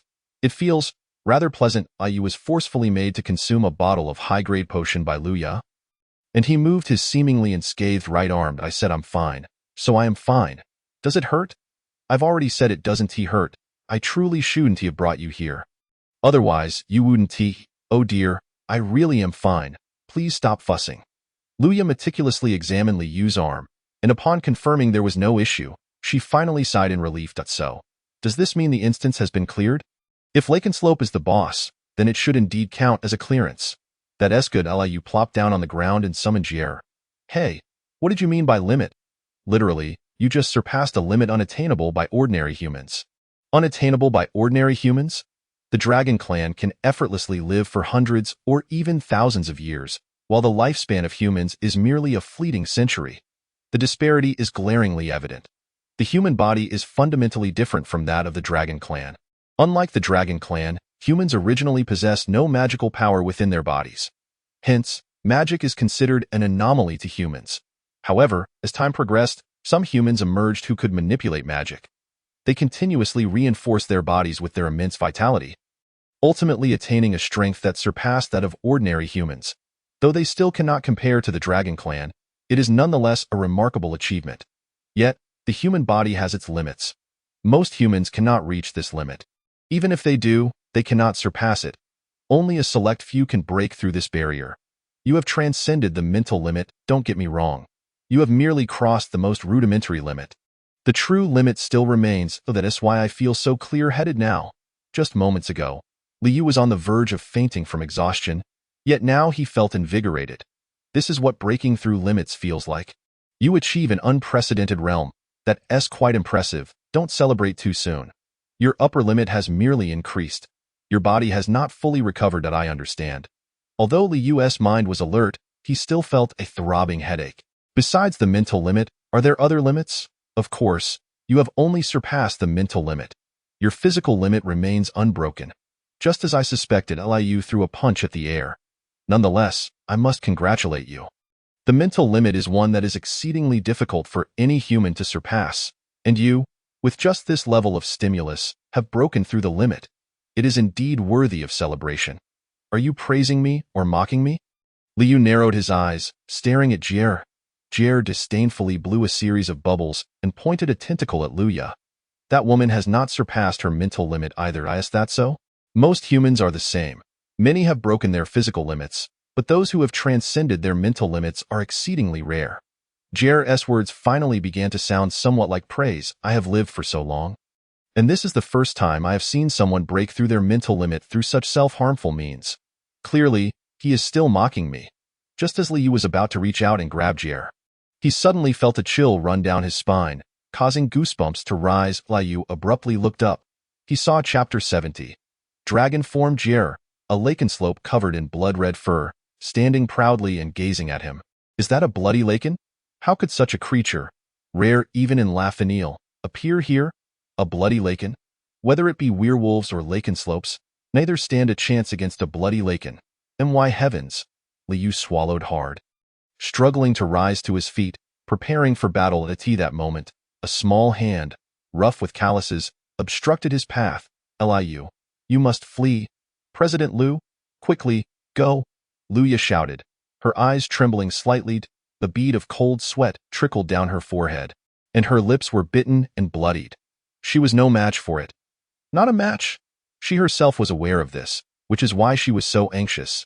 Even a top-ranked individual like Lu Ya did not have confidence in defeating the terrifying bloody Laken before them. If Jier's words hold true, then Lu Ya's life is in jeopardy. Liu let out a soft breath, gripping the eternal second hand tightly. Liu, did you not hear what I said? Flee. I heard you, but how can I leave? Lu Ya is willing to sacrifice her life to save him. How could he abandon her? Liu smiled and said to Lu Ya, if you lose, I will also die, and those below will perish as well. Liu. The bloody Laken remained rooted in place, watching them. Perhaps it too understood that in this battle, victory was assured. Should I take another awakening pill? Although Liu has transcended his mental limit and can endure greater pressure, his body still feels fatigued, which is perilous. However, it is better than waiting for death. Liu was about to retrieve the last awakening pill from his pocket when Jie asked, "Do you trust her?" "I trust her. Dash. Is that so? I see." Jie nodded and turned to walk in a certain direction, but Liu had no time to concern himself with Jie. The bloody Laken was glaring at him. Exuding a terrifying aura, the tense atmosphere made it hard for Liu to breathe. Huh? Luya took a deep breath, about to bend down to launch an attack when suddenly, stop. Thud. A powerful pressure immobilized Liu. The abrupt change caused Luya to freeze momentarily. She quickly scanned her surroundings, trying to locate the source of the voice. But Liu knew whose voice it was. "Foolish blood-colored werewolf, do you wish to challenge me?" Tapped out a figure with deep purple hair, long legs, and an exquisite visage slowly approached from behind them. He glanced at Liu and Luya, frowning. Humans are truly foolish. After Jie spoke, he turned his back to Liu and Luya, facing the bloody Laken. Yet, the bloody Laken paid no heed to Jie's warning, letting out a low growl. Incorrigible. Click, click, click. Jie's body began to swell. Wings sprouted from his back, and his attire transformed into deep purple scales. His form continued to expand until it reached the size of a house, finally coming to a halt. A flying dragon? No, this is not a flying dragon. This is a dragon. Liu approached Luya. Looking up at the immense purple dragon, it emanated the aura of a top predator, invoking both instinctual fear and a w. Though think, this is the first time I've seen a dragon in its complete form. Complete form? Don't jest. My current appearance is far smaller and weaker than my complete form, resembling a newly hatched dragon. This is not even the complete form. With such a presence, it is already sufficiently terrifying. Liu had only previously seen Jie's hands and his human form. This was his first encounter with Jie's dragon form. He stared in astonishment at the purple dragon. Aha, you remain so arrogant. A mere monster dares to disregard the dragon clan? The bloody Laken still did not back down. Jie let out an enraged roar, glaring fiercely at the bloody Laken, a foolish creature. After that, Jie took a deep breath, as if the surrounding air were being drawn into him. Thud, boom. A purple breath shot forth from Jie's mouth. The bloody Laken realized the dire situation and attempted to dodge, but it had nowhere to escape. Up, down, left, right. Jie's breath was incredibly swift, expansive, and immensely powerful. The bloody Laken did not even have time to scream in agony. This is the consequence of provoking the dragon clan. The bloody Laken was utterly vaporized by Jie's breath. Jie's breath not only obliterated the bloody Laken but also flattened everything in the vicinity. He contentedly exhaled a puff of air, turning to face Liu. Hey, Liu. I'm a bit tired. I am going to sleep now. You can explain the rest to that woman yourself. Wait, what do you mean I have to explain myself? Bang! The massive purple dragon instantly transformed into a puddle of purple slime. Liu hurriedly ran over, cradling the fallen Jie in his hands, then stiffly turned his head. Liu. Luya's gaze was more serious than ever before. The subsequent events unfolded smoothly. Lin Donghuan and Huang Hao, who arrived shortly after, safely escorted all survivors out of the instance. Meanwhile, Liu and Luya rested for a while atop the canyon, regaining their strength before exiting the instance. An A-grade sudden instance. Successfully closed. An A-grade sudden instance, with 0 casualties. Could this be true?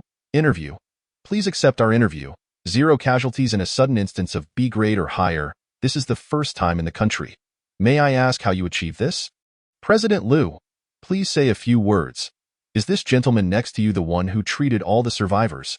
Just as one wave subsided, another rose. Liu sat in the tent, troubled about how to explain Jie to Luya. When he noticed the area surrounded by reporters, he quickly covered his face with his hands and let out a long sigh. Had I known, I would have slipped away sooner. But how much should he actually reveal? If he were to explain the matter concerning Jie, it would mean divulging all his secrets to Luya. After all, the reason Jie was absorbed by him was due to his unique immunity to toxins.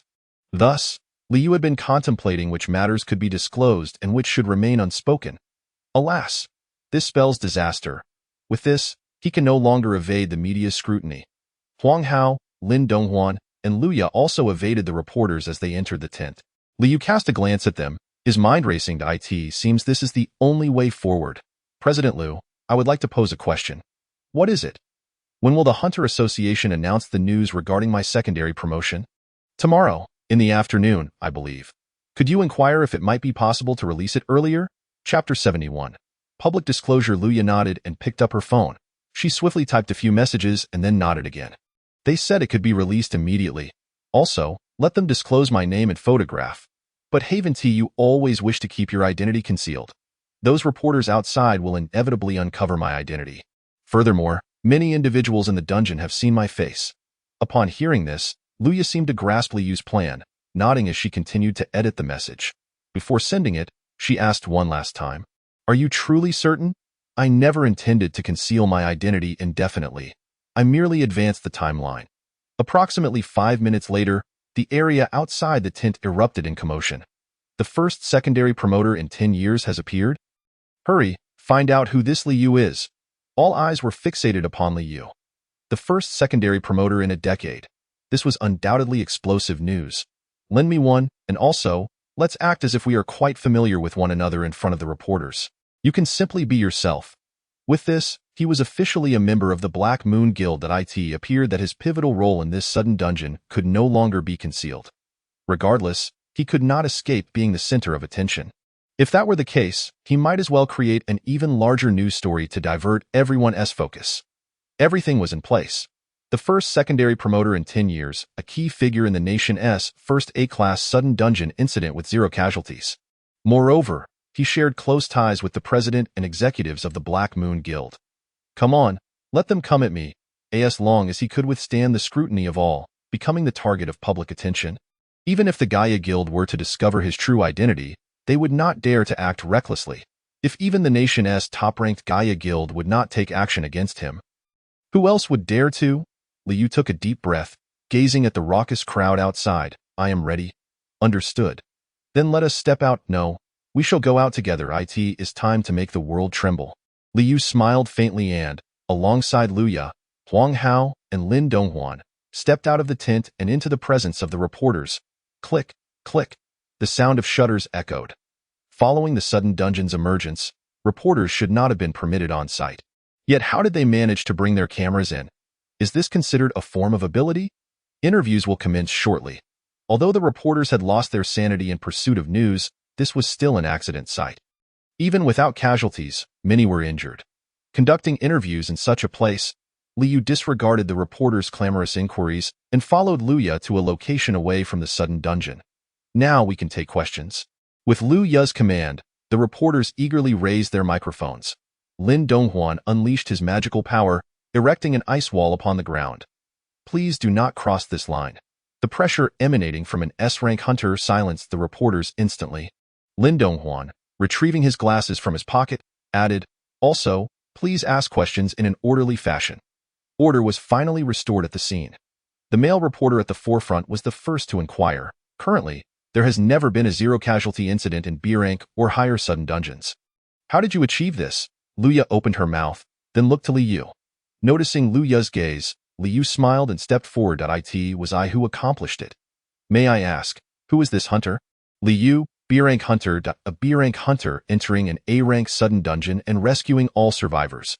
This revelation sent the reporters into an uproar. Just as the commotion was about to subside, wait, Liu. Could it be that Liu who has achieved secondary promotion? Indeed, I am Liu, the secondary promoter of the Black Moon Guild. Then, please raise your hand to ask questions, one at a time. The reporter who had just spoken swallowed hard and raised his hand. I am Zhang Xiaoyun from XTV.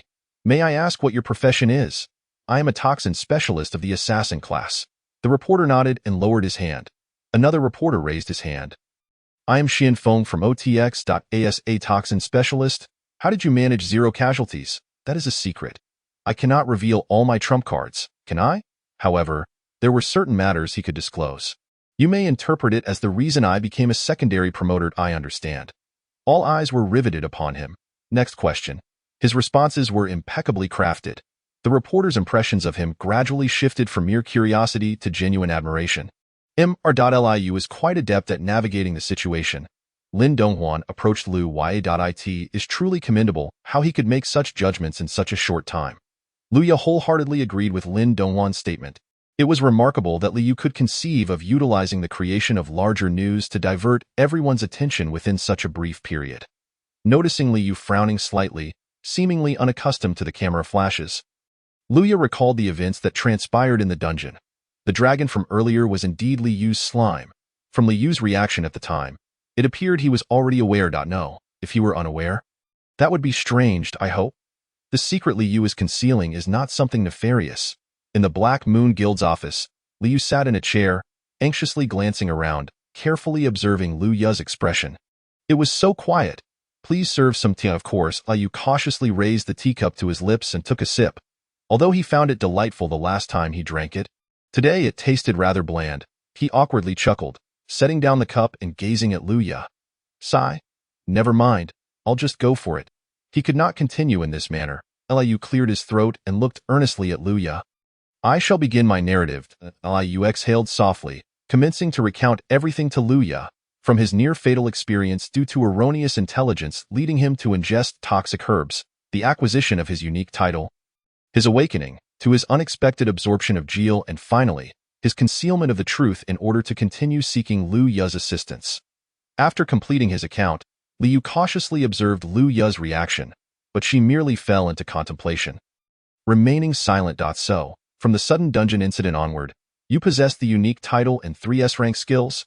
Yes, more or less. I see.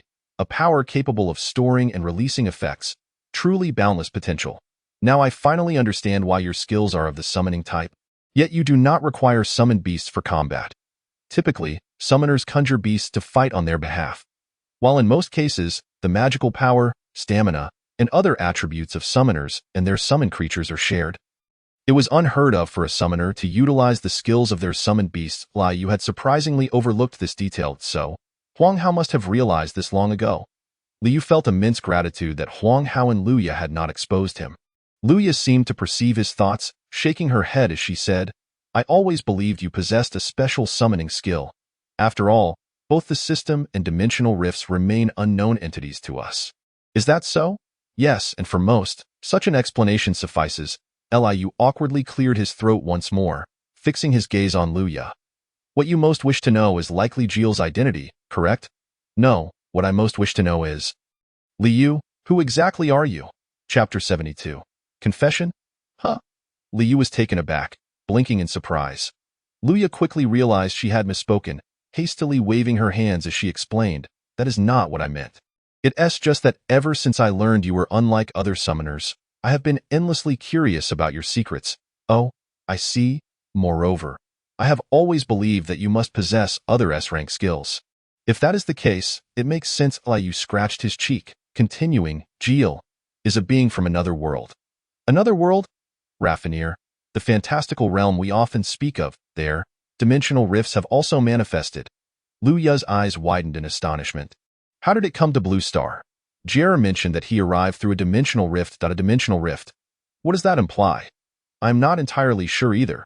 It seems to suggest that if one fails to exit a sudden instance before it closes, they may be transported to another world. So, this means, my parents, as well as the former President Lu Nanha, could potentially be in Raffinir. A look of astonishment blossomed on Lu Ya's face.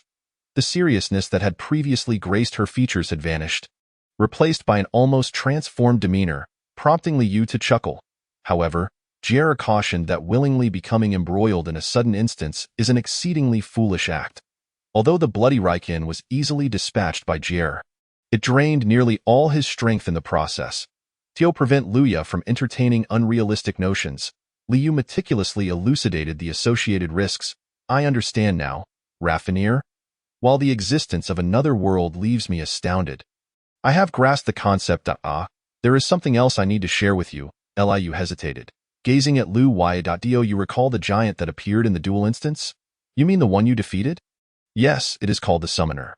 How do you know its name? Because it also hails from Raffinir. Upon hearing that creatures from Raffinir could arrive in Blue Star, Luya's expression grew serious once more. Are you certain that only dragons can sense the arrival of Raffinir beings? It should be. Jierra mentioned as much.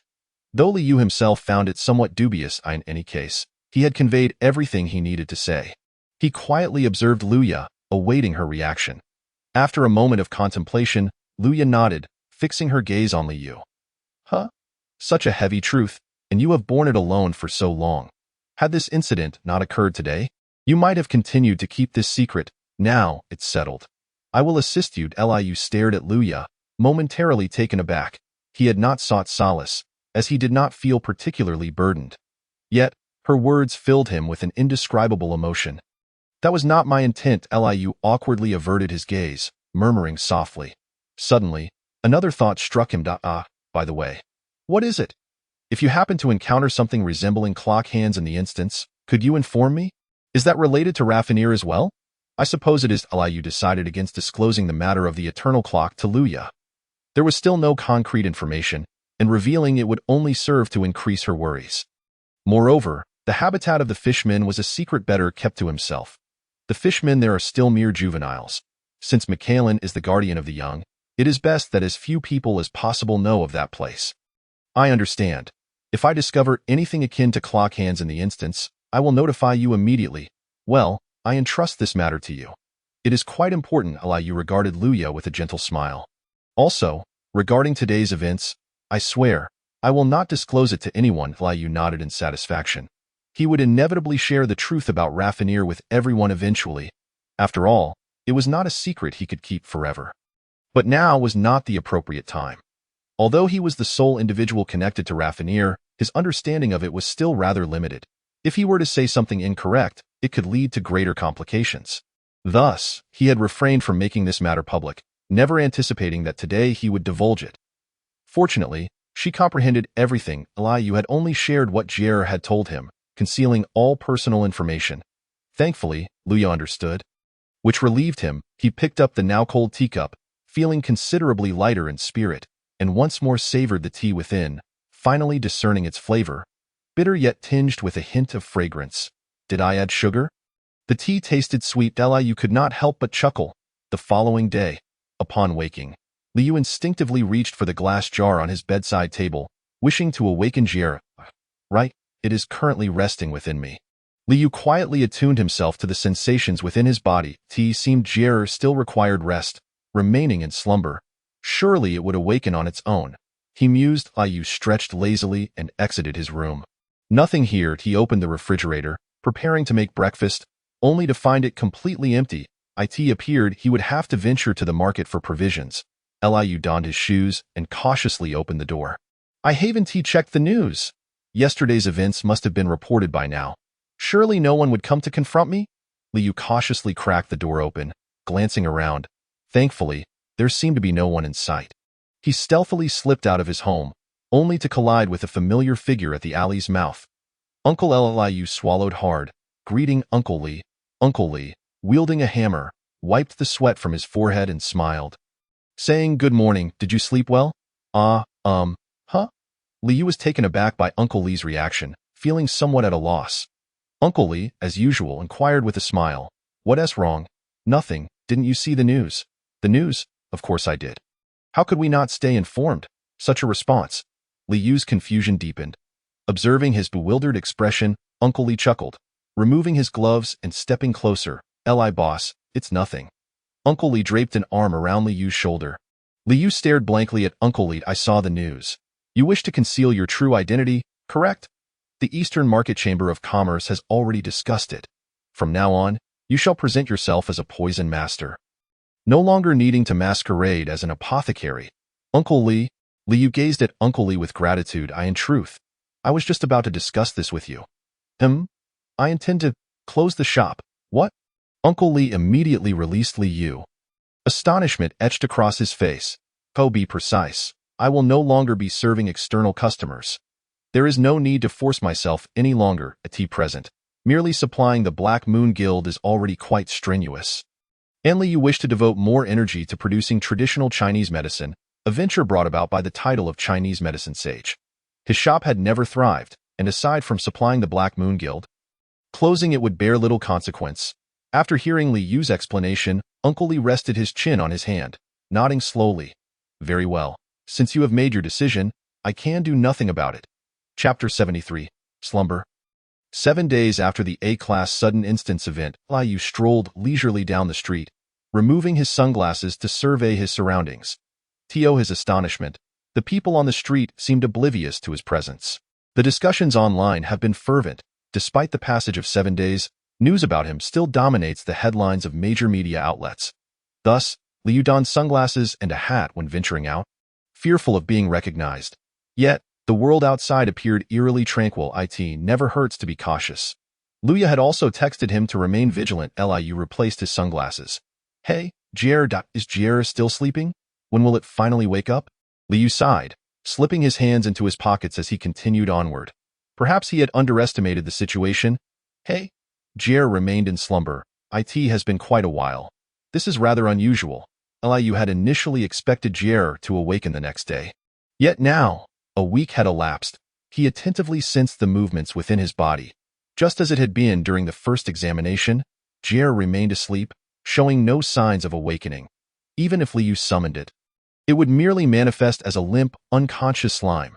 Jier should be classified as a summoned creature. The description of the skill Poison Dragon. Jier is to summon Jier.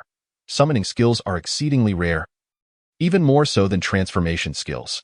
Consequently, information regarding summoning skills is scant. Speaking of which, there appears to be a summoner within the Black Moon Guild. The Black Moon Guild comprises 4 assault teams. The strongest, the first assault team, is led by Lin Donghuan, the second in command of the Black Moon Guild. The captain of the second assault team is Huang Hao. The third assault team is led by Shinshana, an elementalist capable of summoning an S-class elemental spirit, the Fire Lizard. The fourth assault team revolves around S-class healer Lu Weilai, responsible for various support tasks inside and outside instances. In summary, the only person Liu currently needs to find is one. He swiftly retrieved his phone and sent Liu a text. Shortly thereafter, "What's the matter? Is Hunter Shinshana available? All assault team captains are currently in the guild." I see. Can I go find her now? Is it urgent? Very urgent. Understood. I will inform her. Beep. Liu hung up the phone, donned his jacket, and set out. Upon arriving at the Black Moon Guild, Liu encountered a woman with a ponytail and slightly reddish hair in the lobby. "Are you the recently popular Liu Hunter? Hello, it's a pleasure to meet you."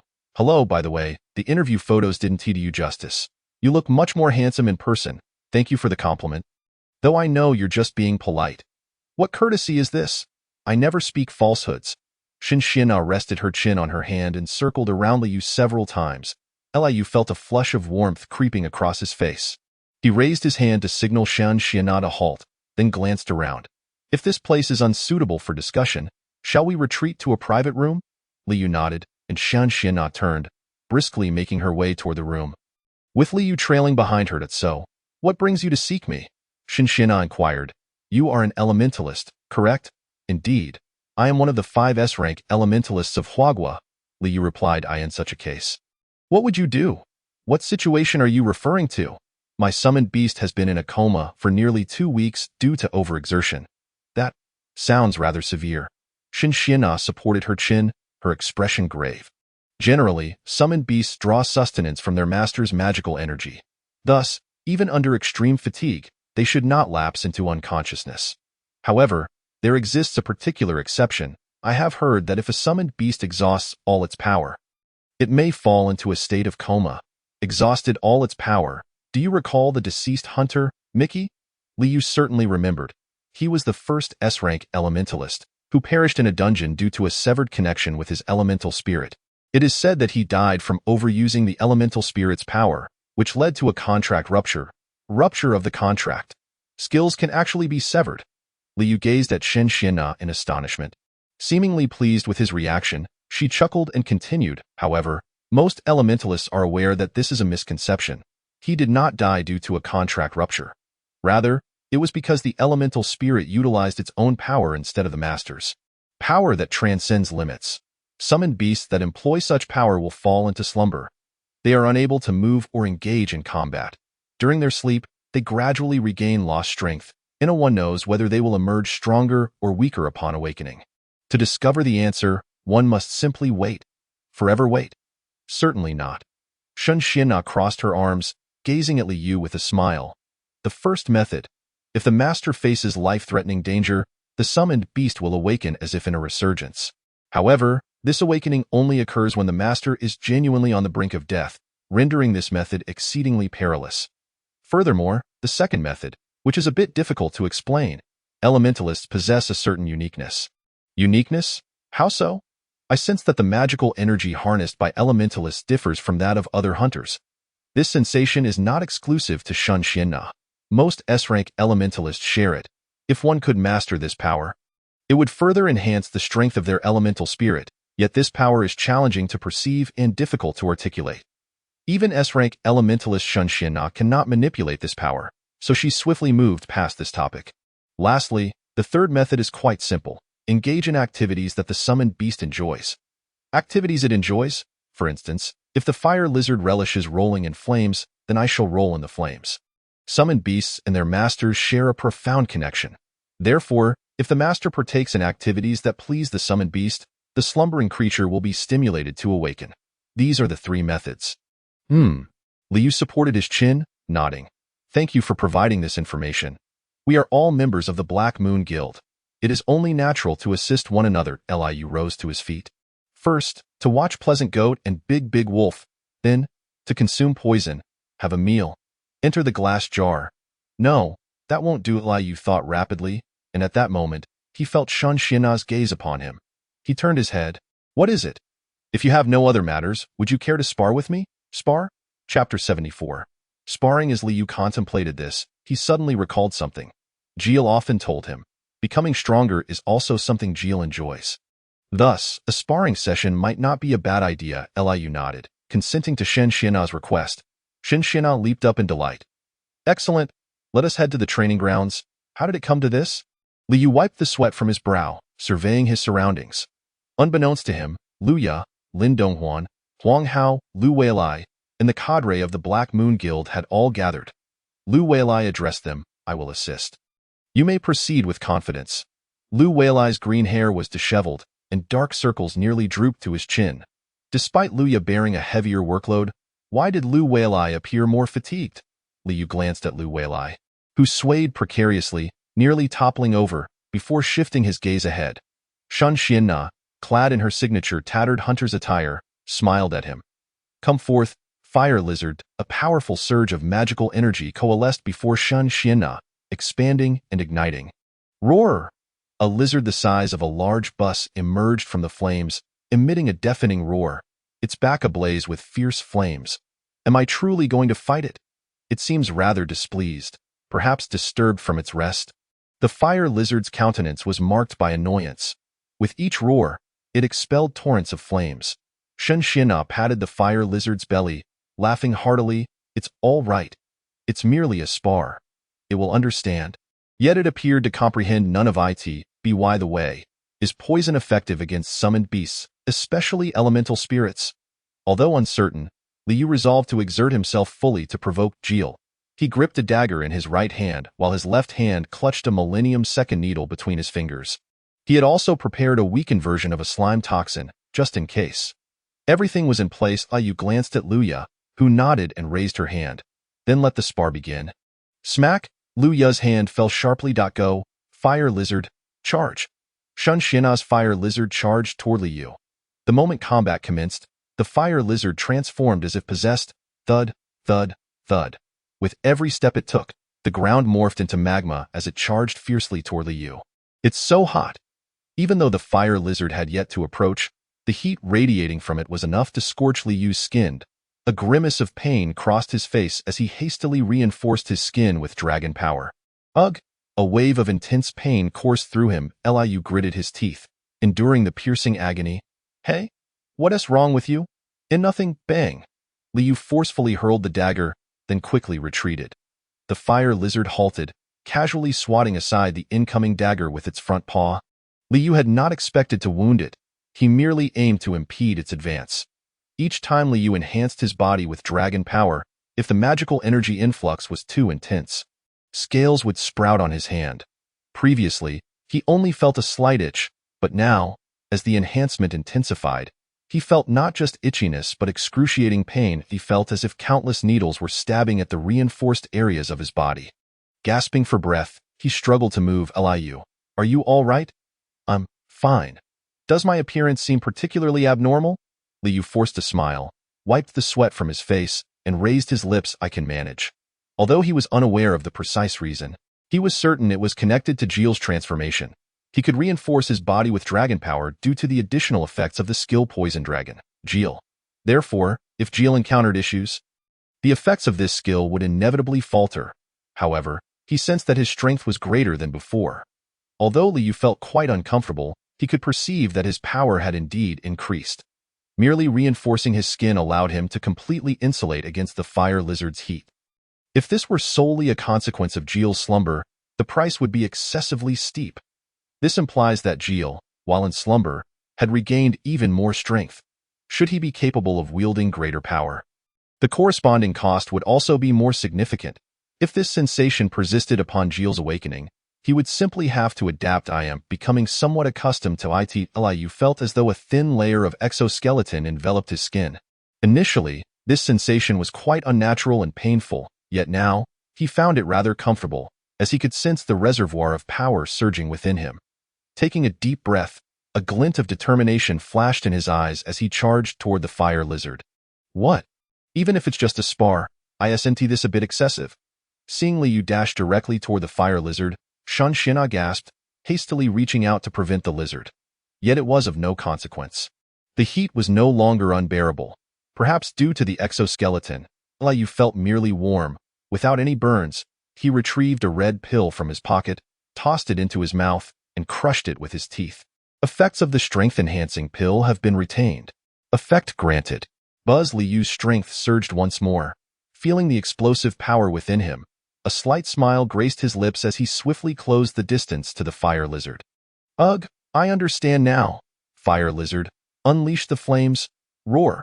The fire lizard opened its gaping maw, unleashing a torrent of searing flames. This wave of heat was far more intense than what Liu had previously experienced. Given this, the slime poison, spider silk, crackled and hissed, as Liu utilized the spider silk he typically employed for travel to seal the creature's mouth. Although the slime poison was being melted by the fire lizard's extreme temperature, it was of no concern. As long as the slime poison did not completely dissolve before his victory, he would be fine. Ha! Whoosh! Thud! Liu swiftly spun his body, converting the centrifugal force generated by his rotation into power. This sensation was reminiscent of the battles fought by President Liu, especially during the encounter with Lycanthrope. That time, Liu had been utterly spellbound. Liu Ya's combat style exuded the same essence. She appeared to be dancing, yet in truth, she transformed the centrifugal force from her spins into striking power. Each of her movements seemed casual, yet was executed with impeccable precision. Even Jeel had marveled at her fighting technique. Thus, Liu resolved to give it a try himself. This was undoubtedly a wise choice, for it was the only way to pierce the fire lizard's tough hide. Liu plunged his dagger into the creature's chin. Channeling his magical energy, then, with acid line, he compressed acid into a slender line and shot it forth. The acid line penetrated the fire lizard's head, reaching the ceiling and corroding a large hole in it. Chapter 75. The Fire Lizard. The fire lizard, upon witnessing Liu's attack pierce through the creature's head, Shan Xinna screamed in terror and dashed towards it. Liu withdrew his dagger, chuckling heartily, before collapsing onto the ground. It was unharmed. The fire lizard was indeed unscathed. Liu employed his true acupoint skill to locate the area of magical void within the fire lizard's body and struck at that spot. Although the fire lizard sensed something amiss and experienced slight pain, it was not injured. It tilted its head in confusion, then, as if understanding Liu's intent, it gazed at him. The fire lizard extinguished the flames enveloping its body and approached Liu. It circled him a few times, sniffing, before suddenly extending its massive head towards him. Do you wish for me to stroke your head? Liu reached out and gently patted the fire lizard's head. The creature closed its eyes in bliss. At that moment, it appeared rather endearing, resembling a colossal pet lizard. The fire lizard seemed to revel in Liu's touch, abruptly nuzzling against him. Shan Xinna had intended to rush over but hesitated. Extending her hand towards the fire lizard, am I your master? Ugh. Liu felt the creature's moist tongue glide across his cheek, prompting a chuckle to escape him. Why fire lizard? He wiped his face with the towel handed to him by Liu Ya. Noticing Shan Xinna's crestfallen expression, It was truly astonishing. Huh?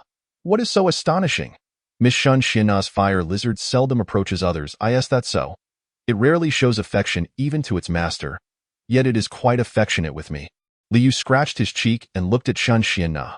Was this the reason for her disappointment? He beckoned Liu over, who approached him with a puzzled expression. Perhaps it is because I also have a fondness for reptiles. Reptiles? Could it be dragons are also reptiles? Eastern dragons are colossal serpents that can fly. Western dragons are massive lizards that soar through the skies. In any case, they all belong to the class of reptiles. Luya paused for a moment, then nodded earnestly. Although the fire lizard is an elemental spirit, its form resembles that of a lizard. Moreover, its temperament aligns closely with that of lizards, so your assertion holds merit. Indeed? You see, I told you. The king of lizards is none other than the dragon. And no matter how formidable elemental spirits may be, they cannot rival dragons. Even the knowledgeable S-rank hunter Luya was astonished upon encountering the incomplete form of Geel. Thus, it is highly likely that the fire lizard was attracted to the residual scent of the dragon emanating from Liu. Although lizards generally possess a less acute sense of smell, the fire lizard is no ordinary lizard. It should be able to detect the dragon's essence. Never mind, I won't ponder it further. If this were not the case, then Shun Xianna would be exceedingly pitiful. Liu shrugged. By the way, President Liu, I have something for you. What is it? I'll give it to you when we're alone. Once Liu finished speaking, he turned to leave. He noticed Huang Hao teasing Shun Xianna. While Lu Weilai stood behind him, casting a sympathetic glance at the devastated training ground, Lin Donghuan sighed nearby. Have I gone a bit overboard? The one who caused the destruction of the training ground was primarily Shun Xianna's fire lizard. Not you. Is that so? Then it's not my fault after all. In the office, only Liu and Luya remained. He retrieved an item from his pocket, having taken special care to package it. Liu disregarded the crumpled wrapping and handed Luya the colorful pills inside. Pills? Why are you giving me this?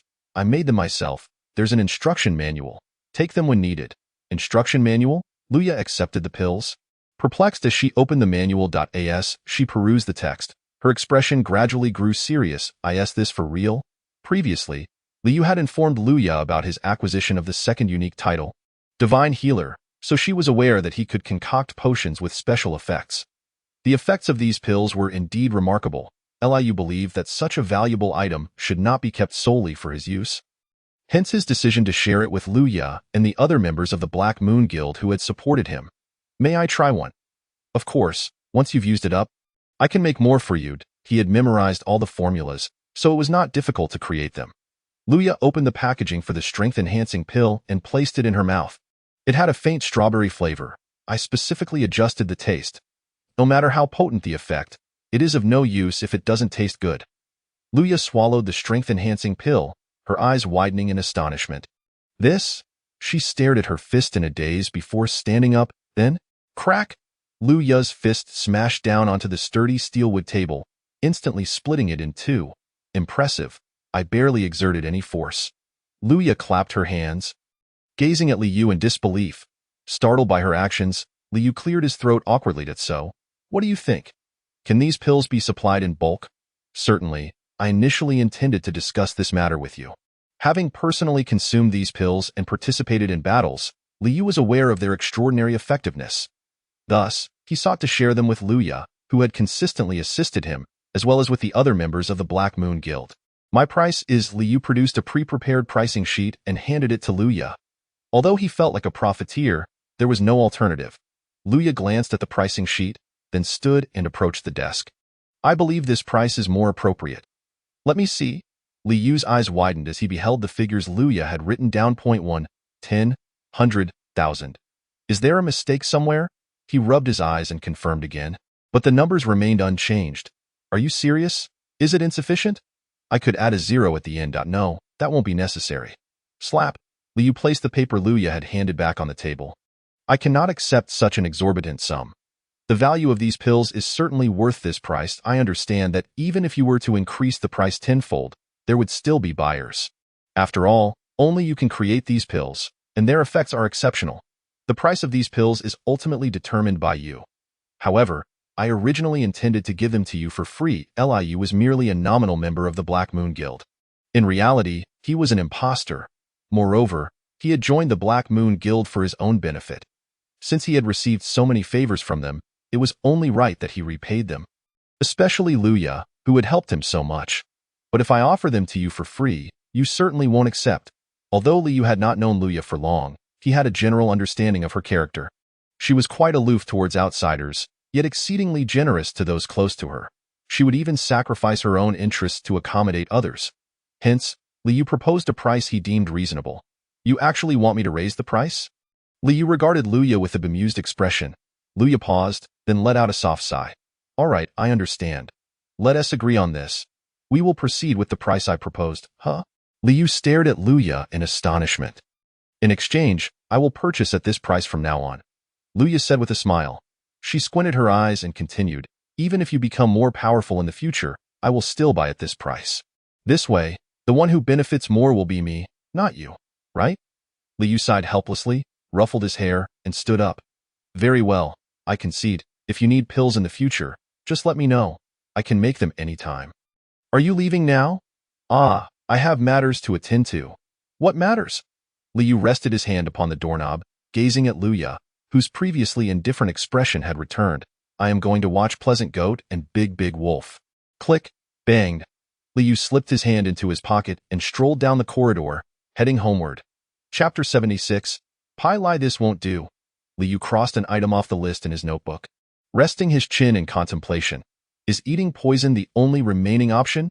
He had enumerated the activities that Jier favored. Having tried everything on the list, Jier remained fast asleep, unresponsive, at the very least. It must be the poison from an A-class monster.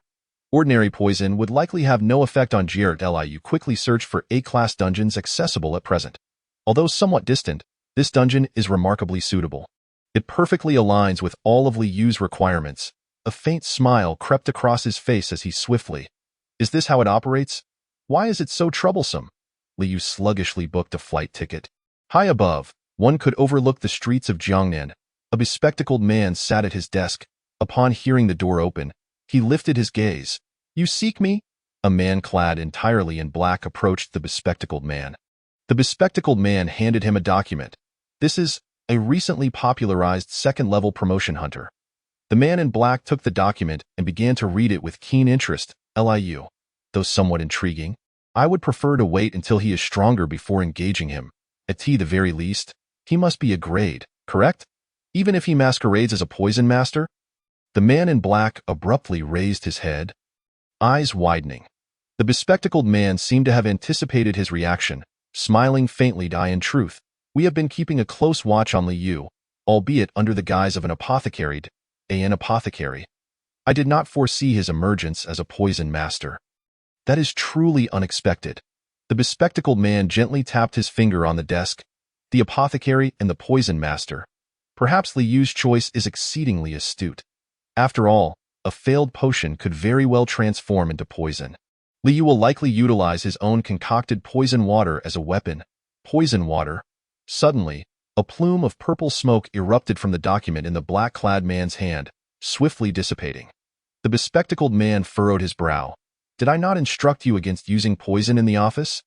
My apologies. I could not restrain myself. It is hardly surprising, given that you are the perennial #1 on the poison master rankings in Huagua. The bespectacled man regarded Pai Lai, a slight smirk playing on his lips. So, what do you intend to do? Is that even a question? Pai Lai revealed a sinister grin, his voice brimming with mania. You summoned me. Surely there is something you wish for me to accomplish? There is not. Then tell me, where is that kid? The bespectacled man silently extended his phone. The screen displayed an A-class dungeon on Nanhai Island. While not entirely certain, based on the characteristics of the dungeon chosen by Liu, this is the most probable location. Pai Lai examined the screen, his smile growing brighter. Poison? Is it? Indeed, that is precisely your area of expertise. Pai Lai exited the office with a grin. The bespectacled man observed his retreating figure, shaking his head in resignation, removing his glasses, the sole blemish. I had intended to handle this personally, but alas, he cannot do so. Nonetheless, it matters not. You should not falter against Pai Lai. He knows that what Liu employs is not merely poison water. Hence, he dispatched Pai Lai to gauge Liu. Pai Lai is among his most trusted hounds. Though often acting independently, His strength is commendable. Furthermore, on this occasion, Pai Lai will undoubtedly give his all, particularly under the guise of a poison master. The reason Pai Lai has maintained his position atop the poison master rankings in Huagua is that his competitors have all perished. He awakened an S-class skill, possessing formidable power, and his nature is inherently brutal. Never flinching at murder, poison serves as the optimal weapon for assassination. Pai Lai aspired to be number one, and ultimately, he succeeded. He eliminated all those who ranked above him. Subsequently, he also dispatched anyone who posed a threat to the profession of poison master or to him. For in his view, the title of poison master belongs solely to him. All who dare impersonate a poison master shall be slain. All capable of crafting potent poisons will meet their end disguised as unfortunate accidents. For him, controlling the lives and deaths of those weaker than himself is merely a matter of course. All of this has been made possible by the support of the bespectacled man behind the scenes. The man leaned back in his chair, chuckling softly. May fortune favor you, Liu. Wow, the weather. Liu was taken aback by the scorching sun of Nanhai Island. It is still early June. Why is it hotter than in August? The air was stiflingly humid. Fortunately, Liu was not perspiring, thanks to his windbreaker.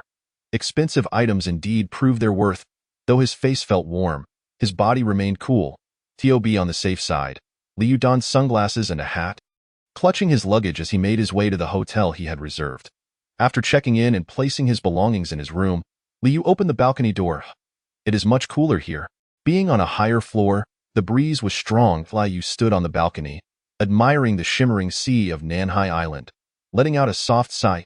Fell waste such a splendid place without indulging in it, and instead seek out bats. He had come to Nanhai Island to tackle the A-class dungeon, Bat Giant City. As the name suggests, it is a vast castle shrouded in darkness. The monsters within the dungeon are shadow bats, enormous creatures that fly silently in the dark. Shadow bats are larger than an average person and possess a unique ability. They can induce hypnosis. To be precise, they release a scent akin to an illusion, causing those who inhale it to fall into a trance. They will unwittingly pursue the illusion, unaware of their folly. Then, the shadow bats will take the opportunity to sever their throats.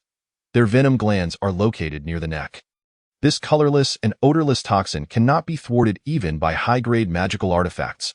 Moreover, only by breathing fresh air for 24 hours can one detoxify. Liu's purpose for being here was to consume the venom glands of the shadow bats. Bats? Surely, those creatures harbor a multitude of bacteria. However, they are monsters, so they should be different, right? Even if not, it matters little. After all, he will not perish. It is merely a psychological aversion. Recently consumed poisons, how? Mushrooms thriving on corpses? Along with the venom glands of bats, Liu suddenly felt a wave of nausea and shook his head. By the way, the timing is somewhat awkward. Due to the last-minute flight booking, he arrived later than expected. The sun was nearing its descent. He decided to rest for the day and venture into the dungeon tomorrow. Chapter 77. Bat Giant City dungeons are typically open 24 hours, but this only applies to those of C grade and below. The staff responsible for managing the dungeons allocate their presence based on the dungeon's level, and for B grade and above, it is challenging to ensure supervision around the clock due to insufficient manpower. Thus, it is common knowledge that entry to B grade and higher dungeons is prohibited after dark. In light of this, perhaps I shall indulge in a bowl of Nanhai noodles. Liu had seen recommendations for Nanhai Island's cuisine while booking his flight. Liu. Wait. Upon witnessing the staff's astonished expression, Liu was flooded with an indescribable sensation. A warm wave surged within his chest, and his eyes grew misty. Indeed, this feeling is known as being moved. At last, someone recognizes me. Previously, everyone regarded him as an ordinary person. This was the first instance someone had acknowledged him, although it was only after seeing his awakener proof that they recognized him.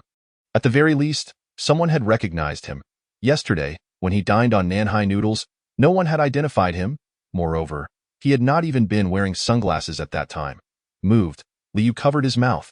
The staff stood in stunned silence for a moment before respectfully handing Liu the awakener proof. Please, come in. Is there no need for a further inspection? To Liu's knowledge, the review process for A-class dungeons is exceedingly rigorous. Particularly for B-grade hunters entering A-class dungeons, it is even more stringent.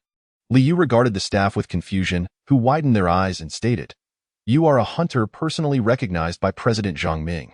Is further scrutiny necessary? Even so, this is still an A-class dungeon. Some dungeons are somewhat special. Their strength lies between A-class and S-class. The difficulty of S-class dungeons varies greatly.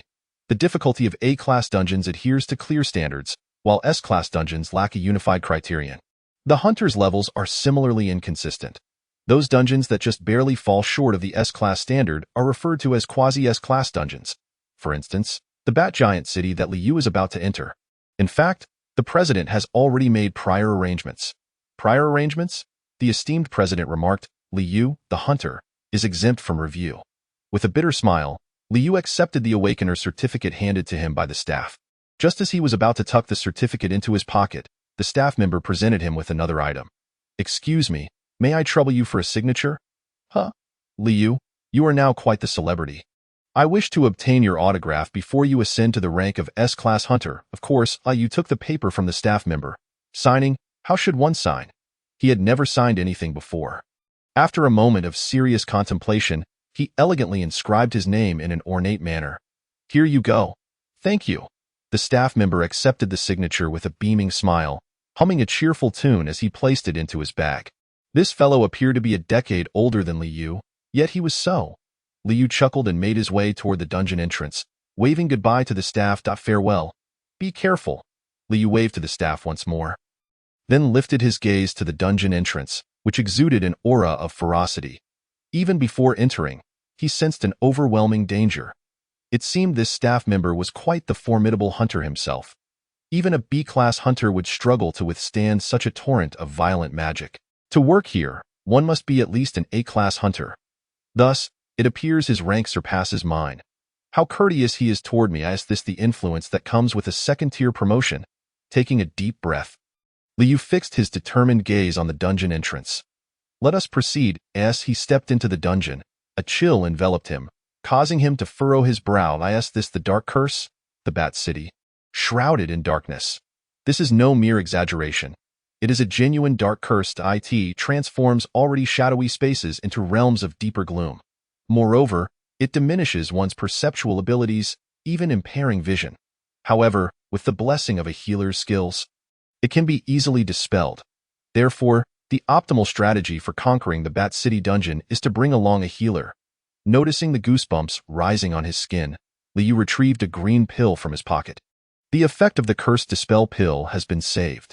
A refreshing minty aroma filled the air, invigorating him and dissipating the initial chill. He would wait until the effect began to wane before using it again. There is no need to rush. Speaking of curses, immunity is indeed impossible. After all, a curse is not like poison. Thankfully, he had brought the Curse Dispel pill. Liu empowered himself with Dragon's Might, once more experiencing that peculiar sensation from before, causing him to knit his brows slightly. Although he had grown accustomed to it, the feeling remained odd. Nevertheless, he no longer felt pain, as if clad in a layer of armor. Drawing his dagger, he gripped it firmly in his hand and ventured through the colossal gates of Bat City. After walking for quite some time, he began to frown. Are there truly monsters here? Having traversed the corridors of the immense city for over 30 minutes, Liu had yet to encounter a single shadow bat. Poisonous smoke? He halted, releasing a cloud of poisonous smoke. The violet mist swiftly enveloped the area. Then, at last, he sensed something. Creaked. Liu raised his head to the ceiling. He beheld hundreds of crimson eyes fixated upon him. The effect of the shadow bat's hypnotic aroma has been saved. How timely did Liu suppress the urge to curse and glared fiercely at the system prompt. Fixated on the system alert, he gazed once more at the shadow bats overhead. His eyes locked with the largest of the bats. The next moment, a piercing shriek erupted, followed by a deafening ultrasonic wave that sent pain coursing through Liu's eardrums. He stumbled, nearly losing his footing. The leading shadow bat dove toward him, followed closely by hundreds of others, wings unfurling as they surged forward. Damn, the poison is ineffective. They've chosen to confront me directly? Hundreds of bats swarmed from all directions. Engaging them head-on could very well turn Liu into prey. He turned and fled, dodging the oncoming shadow bats. Screech, bang, bang, bang, bang, bang. A cacophony of explosions erupted behind him. If he hesitated even slightly, he would be obliterated. Concentrating his magic in his legs, Liu sprinted forth. Corruption poison. Simultaneously, his left hand unleashed the Eternal Needle. Though he threw them haphazardly, the sheer number of bats ensured that many were struck down, plummeting to the ground. While running and throwing the Eternal Needles, he ultimately came to a halt. Damn, a dead end. To make matters worse, he had exhausted his supply of Eternal Needles. Chapter 78. Second floor leaning against the wall. Liu turned to face the still numerous shadow bats and took a deep breath. Thankfully, their numbers were not overwhelming. There were merely a few dozen shadow bats before him. This quantity was manageable for Liu. A hum resonated as he sensed a powerful energy surge behind the shadow bats. Huh? He stared blankly behind the bats. Screech? Even the leading shadow bat sensed something amiss. Turning to investigate, it beheld, Screech? Hundreds of Eternal Needles surged forth like a tidal wave. A tide of obsidian rushed in. The shadow bat at the rear reacted first. Screech! It emitted a high-pitched cry, rapidly flapping its wings while the others followed suit, generating a powerful gust toward the incoming needles. However, it was futile. Indeed, the Eternal Needles pierced through the winds. The last shadow bat was instantly riddled with holes, crashing to the ground. The others were similarly struck, riddled with punctures, and fell. Some bats attempted to enhance their bodies with magic, yet they could not withstand the relentless assault of the hundreds of Eternal Needles. Gurgle, only you remain. The largest bat, appearing to be the leader, stood bloodied and battered, its wings torn, weakly propped against the ground. Thank you for teaching me a new technique.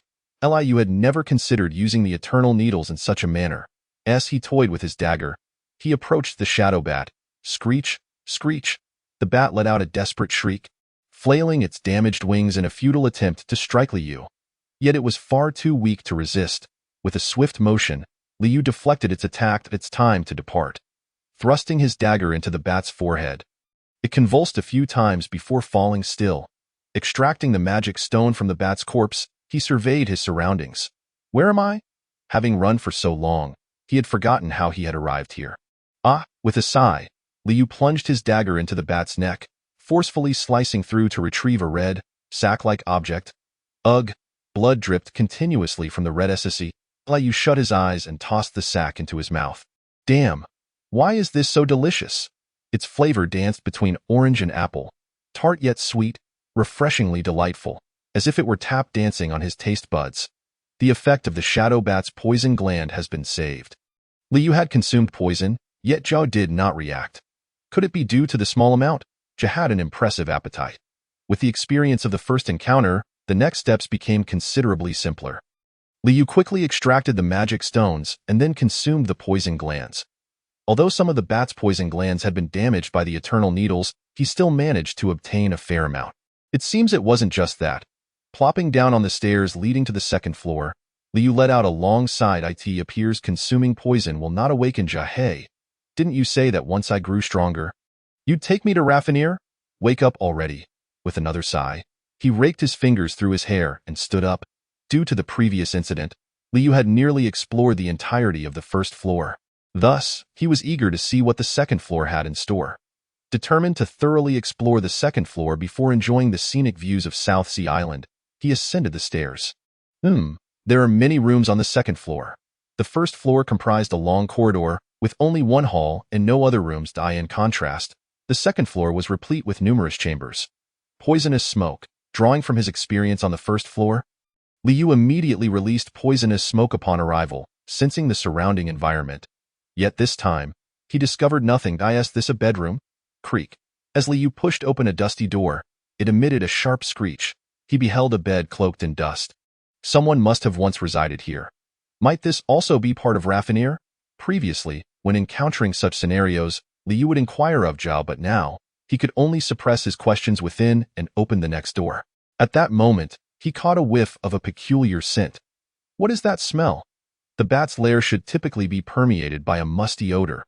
However, within this replica, a delicate fragrance lingers, reminiscent of roses and lavender. Liu, lacking expertise in florals, cannot precisely identify the scent, but it is undeniably a pleasant floral aroma. Yet now, he is confronted with a distinctly different odor, a pungent, ammonia-laden stench that compels him to cover his nose. A strange scent begins to waft through the second floor, and Liu hastily uses his sleeve to shield himself. What could be decaying? This odor is not only overpowering but also induces a dull ache in his head. Possessing a constitution immune to toxins, Liu surmises that this headache is undoubtedly a consequence of the foul stench. As he searches for the source of the odor, he hears faint footsteps approaching from the corridor's end. The footsteps draw nearer, entirely unlike the sound of the shadow bat's claws. Are humans present? Is there someone else here? Liu tightly covers his nose and turns to face the direction of the sound. Hello, are you Liu? Pai Lai. What? You know me. Pai Lai grins widely. In the next moment, huh? Clang? Liu, clutching his numbing hand, watches as a dagger is sent flying. You actually blocked it? It seems that your second-tier promotion has indeed given you some skill. Why did you suddenly attack me? What do you mean? Of course, I am here to punish you, you imposter of a poison master. Drip, dripped, a purple liquid drips from Pai Lai's hand, corroding the floor and emitting a nauseating stench. It seems you truly have the qualifications to impersonate a poison master. Are you immune to toxins? What? I've already spread poison throughout the entire second floor, and you seem unaffected at all. Chapter 79. The Villain. The smile on Pai Lai's face vanishes in an instant. His expression becomes devoid of emotion, neither anger nor joy, merely a blank slate. A chill runs down Liu's spine, prompting him to take a step back. The profession of poison master was created by me. I am the first and I control everything. Nonsense. Then why are you pretending to be a poison master? Are you seeking death? Ah, right. You must be from the Gaia Guild. Pai Lai blinks as if to say, isn't that obvious? Liu lets out a bitter laugh, glaring at Pai Lai. I was so foolish. He had thought that by becoming the target, the Gaia Guild would refrain from taking rash actions. Yet he did not anticipate that the members of the Gaia Guild would act so unpredictably. Liu grits his teeth. The blood on your hands. Ah, this? A bothersome fellow obstructed my path, so I taught him a lesson. What? Don't be so tense. I merely severed one of his arms, and I even applied some poison to his wound. His reaction was simply splendid. Pai Lai brandishes a dagger smeared with blood, so that staff member writhed in agony on the ground. Ultimately succumbing to blood loss, I ended him with a single stroke. Pai Lai bursts into laughter. Had I known, I should have dealt with him from the start. Why waste my time? Truly a nuisance. Is this a common ailment among lowly minions? To develop a sense of honor towards such work is utterly incomprehensible. Pai Lai tilts his head, looking bemused. I relish witnessing the suffering of others. Their screams, their despair, especially that of poison masters. Watching them perish under the torment of poisons more potent than their own is simply exquisite. But rest assured, I have disposed of the bodies. Disposed of. Meaning the staff member Liu saw at the entrance has been reduced to nothing but bones. Liu's fists clench tightly. And this will serve as my souvenir. Pai Lai pulls out a blood-stained Hunter Association ID. Flaunting it, Liu gazes at the ID, his expression gradually turning icy. Thank you for helping me regain my composure. After becoming a hunter, one inevitably encounters battles with other awakened beings.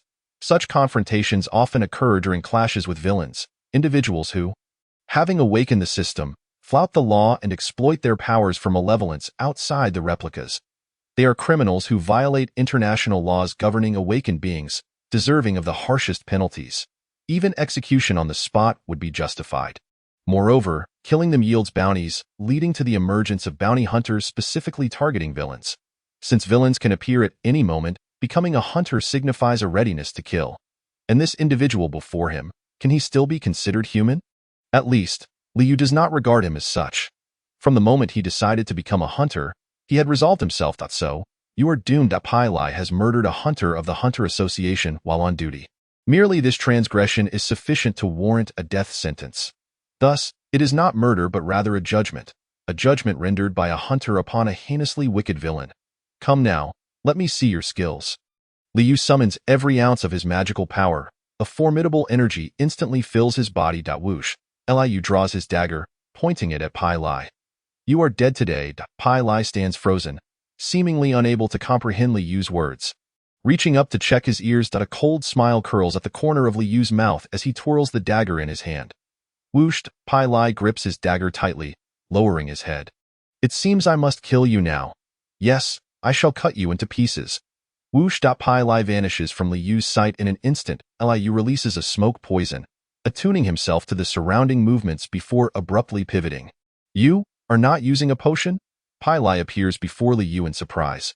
Seizing the opportunity, Liu kicks at Pai Lai. The kick misses. Although Liu believed he had caught his chance, his leg strikes nothing but air. Pai Lai appears to mock him, then materializes behind Liu. Liu barely deflects Pai Lai's dagger with his own before quickly retreating. Damn it, this guy.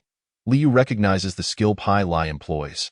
It is a common skill among assassins. Stealth. Pai Lai, hailing from a combat-oriented profession, naturally possesses this skilled it. Seems you do not know this move, huh?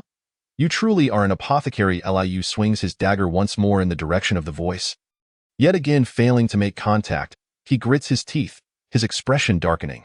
The smoke poison has become a hindrance. Thanks to the smoke poison, Liu possesses a sixth sense. While this is a remarkably powerful ability, over-reliance on it has rendered him unable to keep pace with Pai Lai's speed. In that case, whoosh! The smoke poison dissipates instantaneously, and Pai Lai tilts his head in confusion. Smoke poison?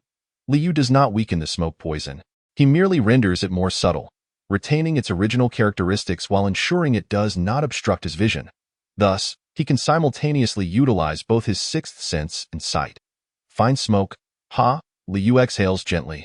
He can now clearly perceive Pai Lai's movements, and his line of sight is no longer obstructed. He can anticipate Pai Lai's attack trajectory and respond promptly. Slime poison, Venus flytrap, whoosh. Slime surges forth from the ground like a tide. Pai Lai abruptly pushes off the ground, leaping backward. You think such an attack can hinder me? The slime poison on the ground suddenly erupts upward, ensnaring Pai Lai's legs and slamming him violently against the wall.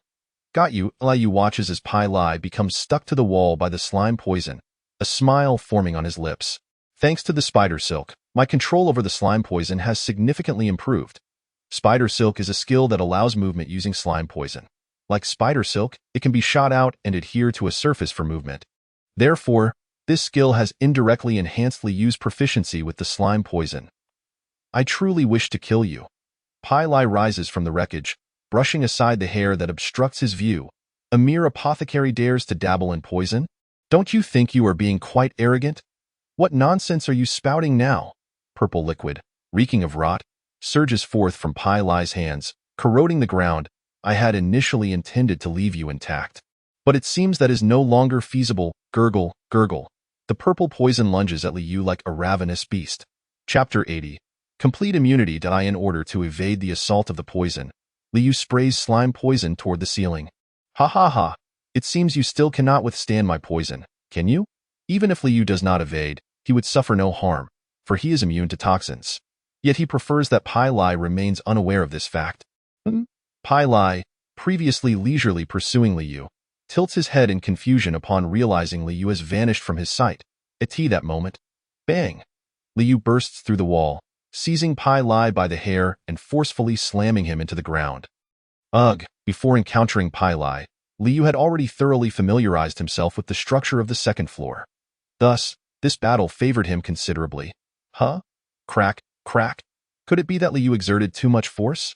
Or was it the corrosive nature of Pai Lai's venom that caused the ground to fracture? Cracks began to appear on the surface. Crack, crack. The fissures widened incessantly, ultimately leading to a thunderous collapse of the floor. Liu released his grip on Pai Lai's hair and distanced himself. This place is... As Liu descended, he surveyed his surroundings. The hall on the first floor, the main chamber of the castle. He landed gracefully and gazed ahead. So bothersome. Above Pai Lai's right eye, a trickle of blood flowed from the impact of their earlier collision. He touched the wound, staring at the blood staining his hand. Momentarily lost in thought, sigh. It seems I must take this seriously. Allow me to demonstrate my prowess. With that, Pai Lai's venom began to bubble ominously. Buzz. His aura underwent a dramatic transformation. Just moments ago, he appeared to be merely toying with the situation. Now, he was finally earnest. A formidable sense of oppression surged toward Liu, as if it sought to engulf him. However, compared to President Liu, it was still lacking. When Liu first confessed to Luya about possessing an S-level skill, The aura she exuded felt like a sharp blade poised at his throat. In contrast, Pai Lai's presence resembled that of a mere puppy. Liu effortlessly dispelled Pai Lai's pressure and unleashed his own magical power. Countering Pai Lai, a powerful aura erupted from Liu's being. Is this correct? It was also Liu's first time attempting this, so he was uncertain. Yet upon seeing Pai Lai's rigid expression, he felt he must have succeeded. This presence. Liu shot the timeless second needle toward Pai Lai. Pai Lai hurriedly ducked, evading the timeless second needle. He raised his head, his face pale. Dragon? Pai Lai seemed momentarily dazed, but he quickly regained his composure. Fixating his gaze on Liu. I want. What? I want your skill. What kind of skill is that? Guess. After pondering for a moment, Pai Lai activated his stealth skill and vanished. But this time was different. Liu enhanced his vision with the power of the dragon, allowing him to perceive the rapidly moving shadow. He discerned Pai Lai's actions and took the initiative, brandishing his dagger and stabbing at Pai Lai. Clang! Pai Lai was taken aback, his eyes widening in shock as his attack was anticipated. Liu did not cease his assault. He turned and kicked Pai Lai in the waist. With a thud, Pai Lai was sent flying, crashing against the wall. That blow must have been quite painful. Pai Lai staggered to his feet and charged at Liu once more, wielding a dagger smeared with purple liquid. Tell me, clang, clang, clang, clang. Pai Lai shouted frantically, launching attacks from unexpected angles. His strikes were rapid and powerful, leaving Liu barely able to defend himself. Suddenly, Liu felt an unsettling sensation from the poisonous smoke. He swiftly leaped back, narrowly avoiding a purple poison sphere plummeting from above. Where did this come from? Just moments ago, Pai Lai had been brandishing his dagger, never leaving Liu's sight. When did he launch another attack? Want to know? I will benevolently enlighten you. This is venom I released in advance. I can control it. Pai Lai pointed to the purple liquid floating in the air. This is my level skill. I can alter the concentration, form, and even temperature of the venom at will. This is the true nature of Pai Lai's level skill. The purple liquid coiled around him like a serpent. Pai Lai rubbed his face against the purple liquid. I've told you everything. Now it's your turn to share. Go catch a dragon and absorb it. Liar. What I said is the truth. Since you don't believe me, why do you even ask? I see. So it's that kind of skill. Liu had always been hesitant to use toxins, fearing that Pai Lai's S-level skill, like his own, could absorb toxins. But it now appeared that his concerns were unfounded. Pai Lai could not absorb his toxins. Can you withstand my attacks? Pai Lai wore a twisted smile. Upon seeing his expression, Liu instantly understood it a certainty that I will be injured. If I do not block, I will be struck by the poison sphere. If I do block, the sphere will explode, and the venom will still splatter on me.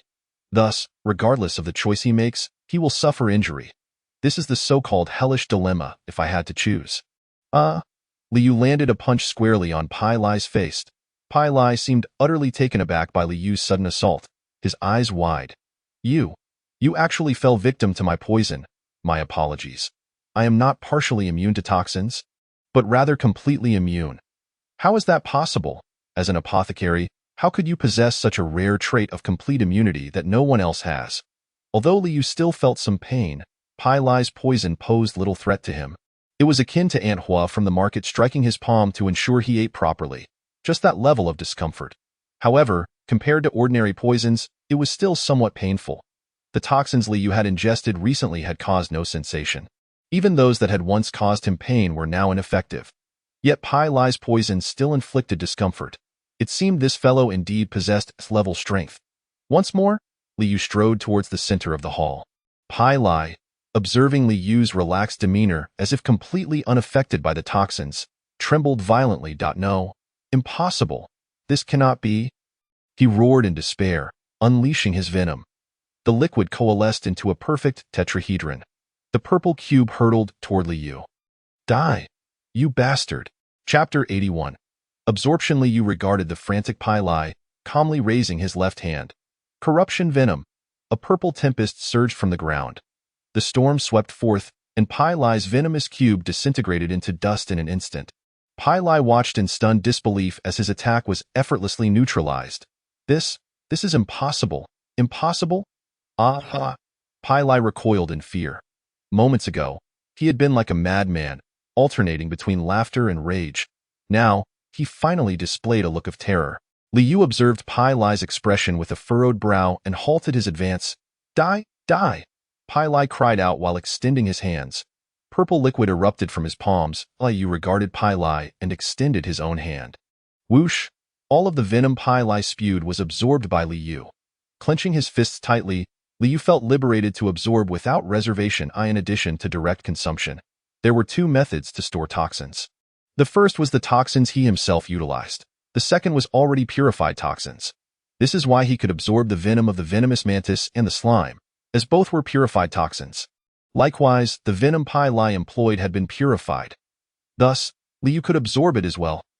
Li Yu released the recently absorbed venom from his left hand. The purple liquid writhed upon his palm. Despair etched upon Pai Lai's face. How does it feel? The staff member you killed must have felt this way too. Li Yu advanced step by step toward Pai Lai.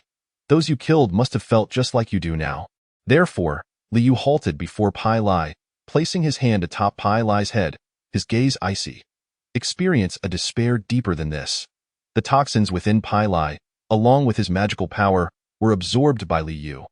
I see it. Thanks to the true acupoint skill, Li Yu gained insight. Pai Lai's magic inherently bore toxicity. In other words, the magical power within him was also a form of purified toxin. Thus, Li Yu conceived an idea. If he absorbed all of Pai Lai's toxins and his magical power, could Pai Lai, stripped of his magic and unable to use skills, still be considered an awakened one? Furthermore, could Pai Lai still manipulate toxins without his magic? Pai Lai let out a wail of despair. Li Yu's conjecture proved accurate. He observed Pai Lai extend his right hand, yet unable to release any toxins, a faint smile gracing his lips. Come out. Come out. Why can't you emerge? System. You can't, can you? What have you done to me? Why isn't the system? Why aren't the skills responding? Who knows? Li Yu shrugged nonchalantly. Pai Lai staggered toward him, grasping Li Yu's collar. His eyes wide as he shouted loudly, Return it! Give me back my skills! Crack! Li Yu seized Pai Lai's hand and forcefully twisted it. Although Piri had lost his magical powers, he was once a hunter. He twisted his body and aimed a kick at Li Yu's head. Quick, return my skills. Give me back my acid body. With a whoosh, two daggers gleamed menacingly. Even without his abilities, his combat experience remained intact. Piri brandished the daggers, lunging towards Li Yu. Yet, this feeble attack could not possibly harm me. Whoosh, thud. Li Yu swiftly spun around and delivered a kick to Piri's abdomen. Piri was sent flying, blood spitting from his mouth. No, no, no, no. Piri's desperate cries echoed as he charged towards Li Yu. Futile that a body devoid of magical energy becomes exceedingly frail. Though his combat experience lingered, both speed and strength had sharply diminished. Piri's attacks were significantly slower than before. Li Yu launched the eternal second hand towards Piri's hands. In an instant, Piri's hands were pierced through. He released the daggers in agony, letting them clatter to the ground. Return it to me. Even with his hands impaled and unable to grasp the daggers, Piri staggered towards Li Yu. Return it to me. Piri's eyes widened as he once more grasped Li Yu's collar. Li Yu gazed back at him, his eyes bloodshot. Why should I return it to you? I am the foremost poison master on the leaderboard. Whenever the poison masters of Hua country are mentioned, everyone thinks of me. Everyone thinks of you? Li Yu scoffed. That is because you have always worn a crown forged from blood. How does it feel to wear a crown that does not belong to you, playing the role of a tyrant? Li Yu slowly raised his right hand, placing it on Piri's. Acid, sizzle.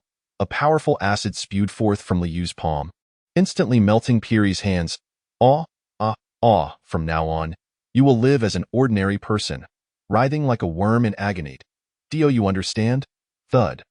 The excruciating pain from his melting hands overwhelmed Piri. His legs buckled, and he collapsed to the ground. Did you not say that educating others is quite fascinating? Therefore, I wish to try it. I want to teach you what it means to not inflict upon others what you do not desire for yourself. Piri's body trembled like chaff. You are right. It is indeed rather interesting. Seeing you, who once treated others as livestock, now trembling in fear, is quite pleasing. A puddle of liquid formed on the ground. Li Yu frowned and took a step back. How repulsive. This once murderous individual was now so frightened that he had soiled himself. Liu grasped Piri's chin, pried his mouth open, and seized his tongue. Useless thing. I shall take this. No. Liu severed Piri's tongue and cauterized the wound with acid. Ugh, ugh, ugh. Piri's mouth was corroded by the acid, rendering him unable to utter another word. Liu tossed the severed tongue to the ground and stomped on it, dusting off his hands. At that moment, S-level skill acid body effect has been saved. Similar skill already exists. A error. Repairing. What is happening? Liu stared at the system prompt before him, blinking in confusion.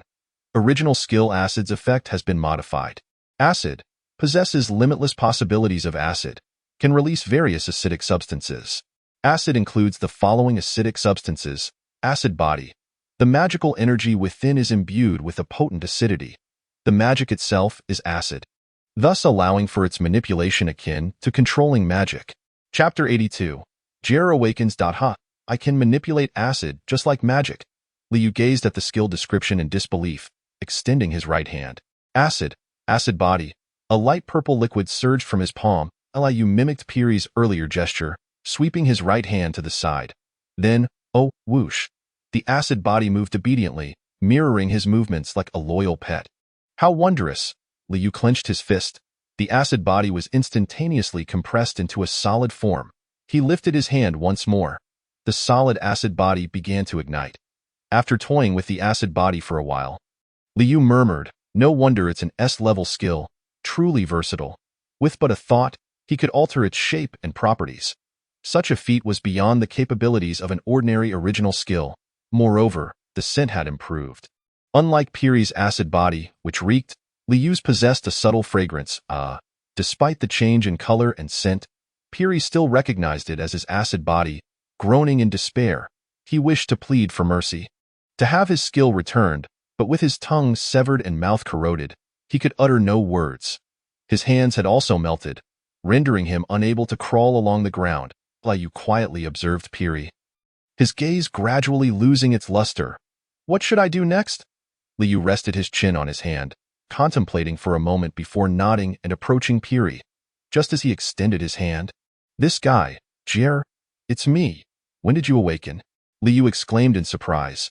Jer retorted, you went off to fight while I was asleep? Sort of. I initially thought you were a waste, but to my surprise, you have some utility. Did you awaken because I grew stronger? What nonsense are you talking about? Is that not so? Of course I awoke because you forcibly fed me poison. Poison? Forcibly fed? Liu was bewildered. Jer roared in anger. That purple liquid, bitter, sour, and disgusting. I never want to taste it again. I'd rather be attacked by Dio again. Could it be? Liu turned to look at Piri. Jer followed his gaze. That poison, is it from this guy? Piri's eyes were vacant, staring blankly at the sky, seemingly devoid of consciousness. Jer let out a low growl directed at Piri. I will not let you off. Bang! Jer erupted from Liu's body and lunged at Piri. Liu stared in astonishment at the purple slime. Had it grown larger?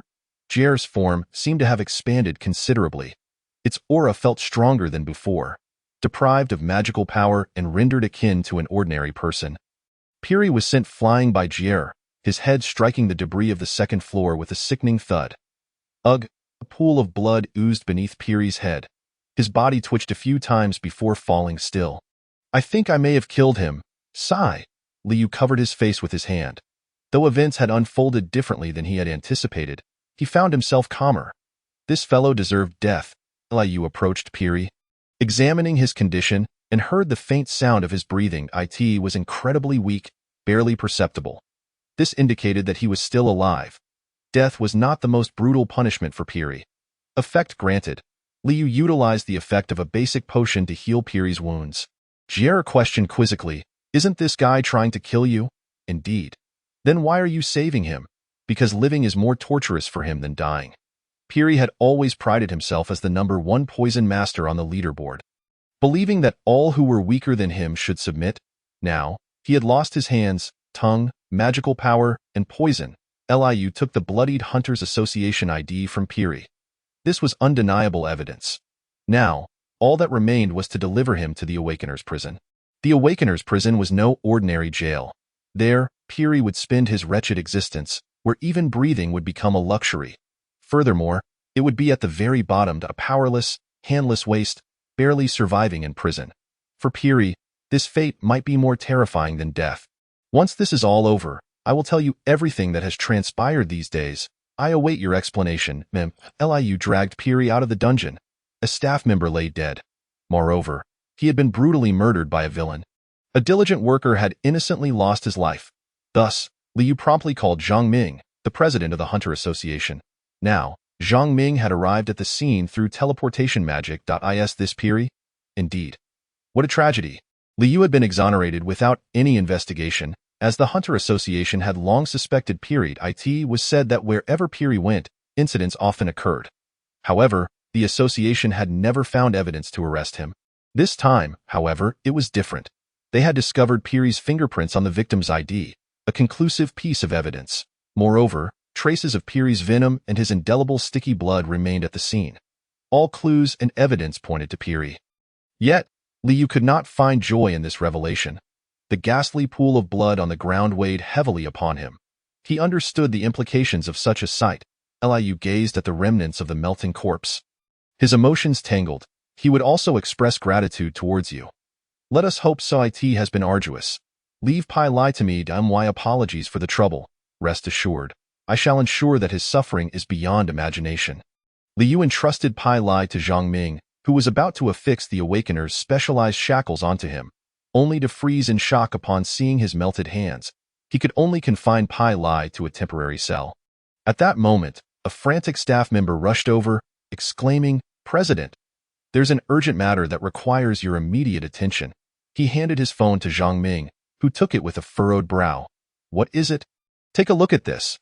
Zhang Ming passed the phone to Liu, who glanced at the screen, his brow furrowing as well. Their reactions were remarkably swift. Chapter 83. Poison Dr. Liu. This was a desperate attempt to salvage their reputation. The phone screen displayed a press conference held by the Gaia Guild. Liu glanced at the text summary beneath the press conference and couldn't help but let out a cold chuckle. The idioms "when the rabbit dies, the hound is cooked, and when the birds are gone, the bough is hidden" seemed all too fitting.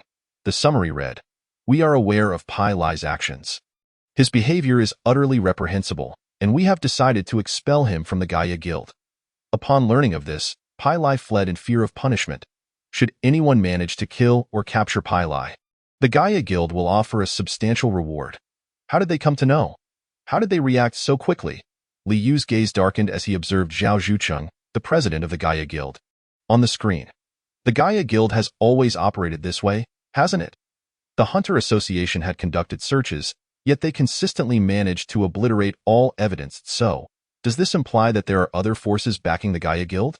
It appears that opposing them will not be an easy task. Liu looked at the incapacitated Pai Lai and remarked, "This fellow, please ensure he is taken to the Awakener's prison."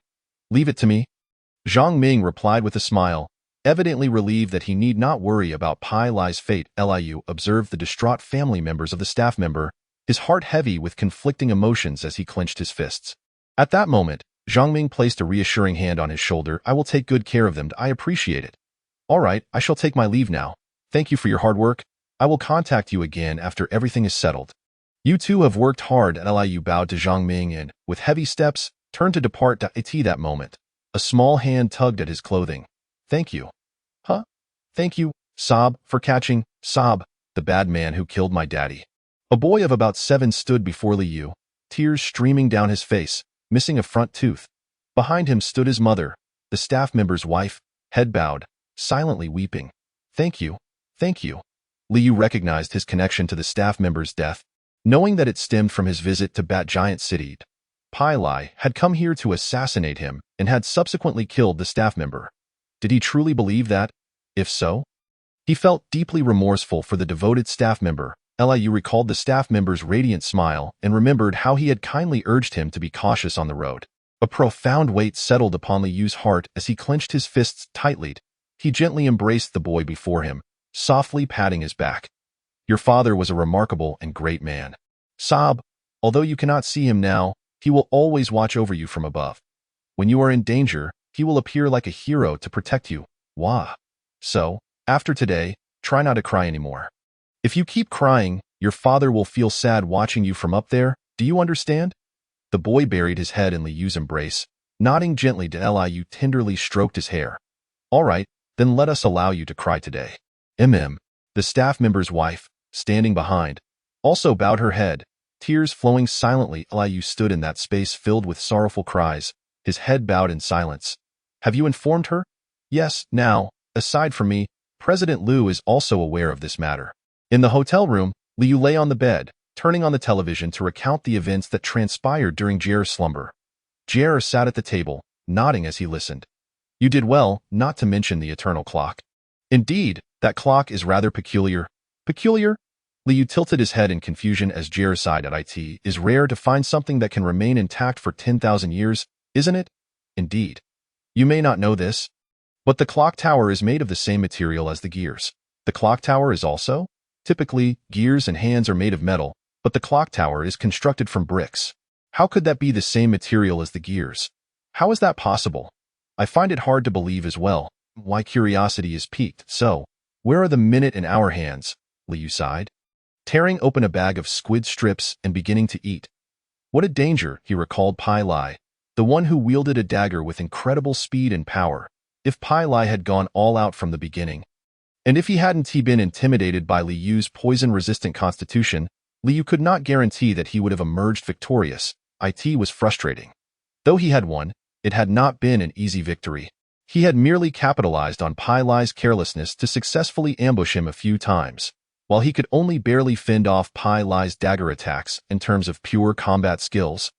He was inferior to Pai Lai. Liu clicked his tongue in dissatisfaction as he tore another piece of squid strip, just as an unpleasant voice emanated from the television. Today, the president of the Gaia Guild, Zhao Zhuqing, held a press conference. Ugh, I don't want to hear it. Liu frowned, ready to turn off the television when he suddenly heard his own name.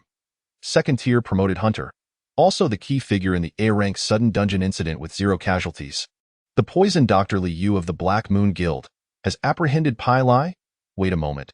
How did this news spread so quickly? And what on earth is a poison doctor? Oh, is it a doctor who uses poison? Liu turned to Jier, who was grinning mischievously at him. How does it feel, Mr. Poison Doctor? I didn't expect to receive a title so soon. And you? How does it feel to be the great poison dragon? The formidable destroyer, Lord Jier? Damn it. Knowing I can't win an argument, I still persist. Liu felt his face flush as he listened to the news on the television. He was about to press the power button on the remote to turn off the TV when suddenly a purple slime snatched the remote away. I want to watch Pleasant Goat and Big Wolf. Suit yourself. The more he watched, the more he felt that Jier had not merely grown larger. He had indeed transformed. Chapter 84, Human Form, huh? Your size has increased. Liu had previously sensed that Jier's form was gradually enlarging, but now the change was unmistakable. It was now larger than a basketball. Jier turned to face the mirror. Have I really grown? How would I know? I have only been a shapeshifter for less than a year. That makes sense. Jier muttered softly before taking a deep breath. Whooshed. In an instant, Jier's form returned to its original state. Liu blinked in astonishment. You can control your size? Now that I am a shapeshifter, I can alter my size at will. How marvelous. Jier's form reverted to the size Liu had first encountered it, and it used the remote to turn on its favorite show. Tio awakened Jier. Liu often watched this anime. Pointing at the character Mei Yang on the screen, he remarked, that sheep is bad. What nonsense are you spouting? She is my favorite character. Please, who would like, after a long absence, a lively night?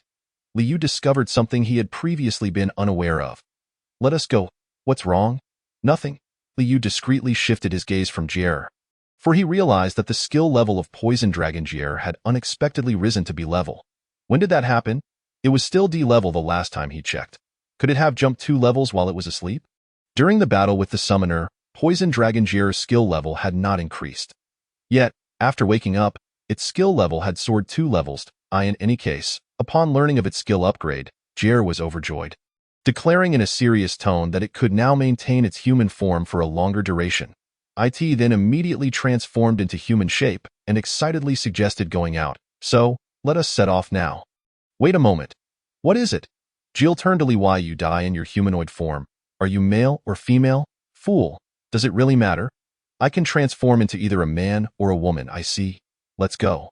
Liu and Jill were sightseeing on Nanhai Island, Liu, donning a straw hat, strolled along the beach, observing Jill, who was clad in a tailcoat and battling a crab. He let out a long sigh. I need to buy it some clothes first. In modern society, wearing a tailcoat is far too conspicuous. Moreover, Jill's appearance easily attracts attention. Whether from the east or the west, people find it both handsome and beautiful. With a face that is androgynous, Liu halted Jill just as it was about to shove the captured crab into its mouth, and he hailed a taxi, instructing the driver to take them to the nearest Adidas store. Upon arriving at the store, Liu purchased a set of sportswear for Jill. Jill seemed to take a liking to the new outfit, its eyes widening as it exclaimed, "This clothing is so comfortable." Jill jumped up and down in delight, a satisfied smile gracing its face. Suddenly, a chorus of screams erupted around them. Could it be a mere illusion? Surely not. All eyes in the store were fixed on Jill. Liu sighed and produced a pair of sunglasses, offering them to Jill. Put these on. No, reluctantly, Jill donned the sunglasses. Afterwards, Liu led Jill on a tour around Nanhai Island. Unbeknownst to them, the sun was rapidly setting. They found themselves near the entrance of the Bat City dungeon. Shall we take a look? Yes. They would be leaving Nanhai Island the following day. Liu approached the entrance of the Bat City dungeon, and as expected, a crowd had already gathered. Inside the barricaded area, police and staff from the Hunter Association were busily attending to matters. They are still here. Among the throng, Liu spotted the wife and child of the staff member he had encountered the day before. She cradled a baby in her arms.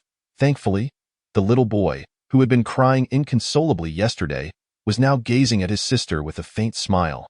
Although sadness still lingered on his face, he seemed determined to be a good brother for his sister to rely on. Standing at a distance, Liu looked on with gratitude, when suddenly Jill's voice broke through his thoughts. The time has come. Jill's body flickered unexpectedly. Liu glanced at the purple slime, now adorned in sunglasses and sporting an Adidas tracksuit, and couldn't help but laugh. What's happening? My energy has been depleted. Thud. Thud. Liu hoisted Jill onto his shoulder. How long can you maintain your humanoid form? I do not know. Since we left the hotel? About 10 hours have passed. You can sustain it for such a duration? It shouldn't be solely because of that. What do you mean? Liu raised an eyebrow, turning to look at Jill. Jill, avoiding eye contact, whispered, the power to maintain my humanoid form is accumulated while I am asleep? Huh. Upon hearing Liu's surprised tone, Jill hurriedly clarified, no, but now I can at least maintain my humanoid form for 10 hours a week. Sigh. For some reason, he felt his steps had become considerably lighter. Liu hummed a tune, burdened with bags, as he made his way toward the Black Moon Guild. Have I bought too much? Before leaving Nanhai Island, Liu visited a specialty store, purchasing numerous coconut-flavored snacks as well as local delicacies. These were gifts for Luya, Huang Hao, and other members of the Black Moon Guild. The more, the merrier. Buzz. The automatic doors slid open. Liu entered the building and, with familiarity, headed toward Luya's office on the top floor. Liu. Hunter Lin Donghuan. Just as Liu stepped out of the elevator, he encountered Lin Donghuan, having prepared a gift for him. Liu handed over a box of coconut-flavored biscuits. Aren't you fond of sweets? No matter how you look at me with that knowing gaze, it won't work. 7 years ago, when Lin Donghuan had just become a hunter and was making a name for himself, he mentioned in an interview that he liked sweets. Liu stuffed a mountain of coconut-flavored treats into the astonished Lin Donghuan's hands, and then glanced at the closed office door. Is President Liu inside? Yes, but Lin Donghuan glanced at the office door, sighing. She said no one is allowed to enter. I see. She must be quite busy. In that case. Liu placed the gifts he had bought for Luya at the office door, then picked up the remaining items as he looked at the still dazed Lin Donghuan. Where's Uncle Hao? And the others? The others refer to Hunter Shinshina and Hunter Lu Weilai. Thanks to Shinshina, Liu had found the clue to awaken Jill. As for Lu Weilai, next time we spar, be careful not to damage the training grounds again. Liu felt quite embarrassed about the last incident. While Huang Hao was instructing him, some training equipment had been damaged, which Lu Weilai was likely responsible for repairing. Just thinking about it made him feel guilty. They are all in the guild. Do you know where they are? Miss Shan Xiana, speak of the devil, and she shall appear. Chapter 85 Family. Tap, tap, tap. Shan Xiana hummed a tune as she approached. Walking leisurely, her eyes brightened when she spotted Liu. And she rushed over. I saw the news. Ah, yes. You are incredible. You actually defeated an S-rank hunter from the Gaia Guild. Shinshina's eyes sparkled with excitement, eager to hear how Liu achieved his victory. Liu felt somewhat uncomfortable under her gaze. He wanted to wave his hand to calm her down but found his hands full. With no choice, he let her words flow in one ear and out the other, pretending to listen as he handed her the gift. What is this? I heard that Nanhai Island released a limited edition coconut-flavored spicy noodles. Wow! During a previous interview, when reporters asked her about her food preferences, she had explicitly stated her love for spicy food. You even know this? I did some research beforehand. Thank you. Shinshina clutched 5 boxes of coconut-flavored spicy noodles. Liu believed they would be delicious. Hence he purchased 5 boxes. Lin Donghuan pointed upstairs, raising 3 fingers. Miss Lu Weilai is in the library on the 3rd floor. Got it now? Liu could free up one hand. He stepped into the elevator and pressed the button for the 3rd floor. I rarely come to the 3rd floor on other floors. Liu frequently visited for training or meetings, but he seldom came to the 3rd floor, which housed the library and other recreational facilities. However, Luya had taken him there once, so Liu easily found the library. Gently pushing open the door, he entered a spacious library illuminated by warm sunlight streaming through the windows. In the sunlight sat a woman with flowing green hair cascading over her shoulders. Although her complexion was somewhat pale and dark circles marred her eyes, she was engrossed in the book in her hands. The sound of her turning pages resonated clearly in the quiet library. She lifted her head and, upon seeing Liu, was taken aback. Liu, Hunter? This was their first formal meeting. Hello, Hunter Lu Weilai. Hello, you. What brings you here? Lu Weilai's voice was somewhat hesitant as she furtively assessed Liu. She seemed while Liu smiled and placed the gifts he had brought onto the table. Do you have something for me as well? Of course. You've helped me so much. Liu proceeded to lay the gifts one by one on the table. This is the travel guide for Nanhai Island. This is a comprehensive guide to coconut cuisine. And Liu introduced each title. Lu Weilai stared at the towering stack of books, her mouth agape. Thank you? Thank you. But how did you know I liked reading? I saw it on Douyin a long time ago, before Lu Weilai awakened. She had been a DIY video blogger. Lu Weilai was crafty. She could create a variety of items, from dolls to culinary delights, even furniture. She would make everything by hand and upload the videos to Douyin.ina video. Someone had asked her what her goals were as a video blogger. She mentioned that all her DIY skills were learned from books, so she aspired to write a book on DIY. Although Lu Weilai had since deleted all her videos 6 years ago, Liu had watched them all. Her videos always played soothing music, and Liu often viewed them as sleep aid content. Douyin? You mentioned it in the QA video. You actually remember? How did you know? Because I watched it. Lu Weilai shyly covered her face. A few minutes later, Lu Weilai suddenly raised her head, gazing at Liu with disbelief. Why does everyone react the same way? Lin Donghuan, Shen Xiana, and Lu Weilai. Why were they all so astonished? Liu was somewhat perplexed. Jier's voice resonated in his mind. What else? Forget it, as if I never said anything. Why do you stop speaking mid-sentence again? In any case, Liu had already presented the gift to Lu Weilai and was preparing to leave when, suddenly, the door was flung open, and a massive figure charged toward him. Xiao Yu? Liu felt as if he had been struck by a truck. His vision darkened, and he was lifted off the ground by Huang Hao, who spun him around several times. Are you all right? Why didn't you contact me? Did I not contact you? Exactly. I completely forgot. After much effort, Liu finally extricated himself from Huang Hao's embrace and handed over the alcohol he had brought. What is this? Coconut wine, and this is sugarcane wine. And Liu introduced each item in turn, then stuffed the remaining bottles into Huang Hao's arms. You manage it. Just don't drink too much this time and get scolded by Lin Donghuan like last time. I will. Huang Hao accepted the alcohol with a cheerful smile. By the way, have you seen the president? She said no one is allowed in. Is that so? Bang. Huang Hao opened a bottle of wine and was about to drink. If you're going to drink, go outside. Oh dear, I almost forgot. My apologies. Upon seeing Lu Weilai's furious glare, Huang Hao hurriedly capped the bottle. However, you should go check on her. Huh? Isn't she busy? Busy with what? She's been waiting for you to contact her. Huh? She said if you reached out, she would immediately drop everything to find you. Luya had been waiting for me? Liu's mouth fell open in astonishment, and Huang Hao shook his head helplessly. Since the day of the press conference, she hasn't slept a wink. In a way, why would she do that? You should at least let her know you're safe. No matter how remarkable you are still a member of our Black Moon Guild, a part of our family. Huang Hao blinked. So, even if I'm not a true member of the Black Moon Guild, she still regards me as family? Family. This was a term both familiar and foreign. Liu's lips quivered slightly, and Huang Hao chuckled. So, why worry a girl, Xiao Yu? I forgot. Hurry up and go see her. Liu nodded and dashed upstairs. If Luya hadn't slept since the day of the press conference, then she had certainly gone 3 days and nights without rest. I'm coming in. Liu didn't knock, but pushed the door open directly, finding Luya engrossed in her work. Chapter 86. A-Class Hunter. Liu President, get out. Luya's voice was frigid and terse, even colder than when Liu first met her. Liu was taken aback as Luya shot him a frosty glance. Have you enjoyed your silence for a few days without a word? No. Do you know I've been waiting day and night for news from you? In the end, I learned you were safe only from a photo taken by a passerby. Can you imagine my feelings?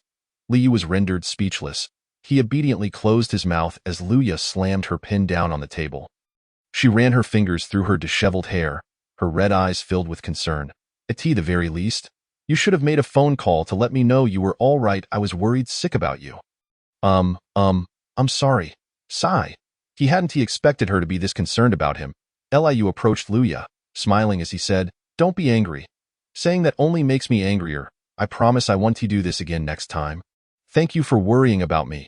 Luya looked at Liu, sighed, and then leaned back in her chair. Seizing the opportunity, Liu hurriedly added, Oh, right, the gift, I left it downstairs. He had been so anxious that he forgot to bring the gift inside. Just as Liu was about to turn to retrieve it, Luya calmly remarked, I already brought it in. Huh? When? After you went to the 3rd floor, I brought it in. This meant she had known all along that Liu had arrived. Liu stiffly turned to face Luya. Luya rested her chin on her hand, turning her head away. Her expression remained impassive, but Liu could tell she was quite shy. Biffed. Ha ha ha ha. Stop laughing. Liu laughed so hard his stomach hurt, wiping the tears from his eyes as he sat on the sofa. To allow Luya, who hadn't slept for 3 days and nights. To rest was quite simple. He just needed to stay in her office. As long as there were clients, Luya wouldn't work. So Liu lounged on the sofa, sipping tea while keeping her company. It seems your dragon has awakened. How do you know? I saw the photo. A photo? Liu blinked, and Luya handed him her phone. In the picture, Jer was clad in Adidas athletic gear, wearing a satisfied smile. While Liu stood behind him, looking exasperated. So, it was taken at that time. Liu glanced at the photo, feeling a twinge of discomfort.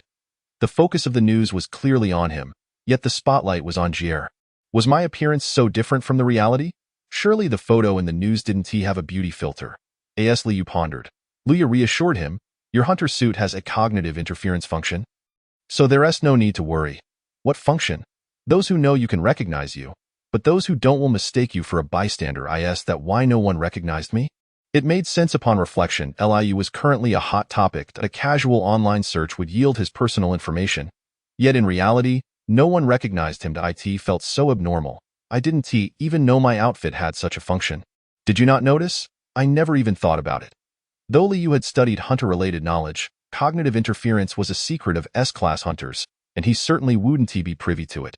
As long as you wear sunglasses and a hat, no one will recognize you, so that's why you kept insisting I wear sunglasses and a hat. Now it finally made sense. Liu nodded and reached for the table. It's my turn to shine. Whoosh! Jiera leaped onto the table, gazing at Luya. Greetings, dragon sir. Hee. Ha ha ha ha. Jiera burst into loud laughter. Liu propped his chin up, looking at him helplessly. Are you really that happy? I am finally treated like a dragon again, Liu chuckled, picking up a cookie. Can't you transform into human form right now? I can, but only once a week. So, Jiera couldn't transform into human form at the moment. Luya appeared somewhat disappointed. What's wrong? I wanted to have a chat with you. A chat. Liu glanced at Jiera, who was stealthily nibbling on a cookie. Sensing Liu's gaze, Jiera paused and cleared its throat. Ahem? Woman, do you wish to hear my voice? My voice? Liu looked at Jiera as if it were a fool. Jiera, feeling the scrutiny, wiped the drool from the corner of its mouth and cleared its throat again. My name is Jiera. You are Luya, correct? Indeed. Very well. I am the great poisonous dragon. You must treat me well. Jiera puffed out its chest, and Liu helplessly turned to Luya, saying, Don't mind it. It's just a slime right now. What? Go die. Liu raised a hand to block the leaping Jier. Just as they were bickering, Liu's phone rang. Who is it?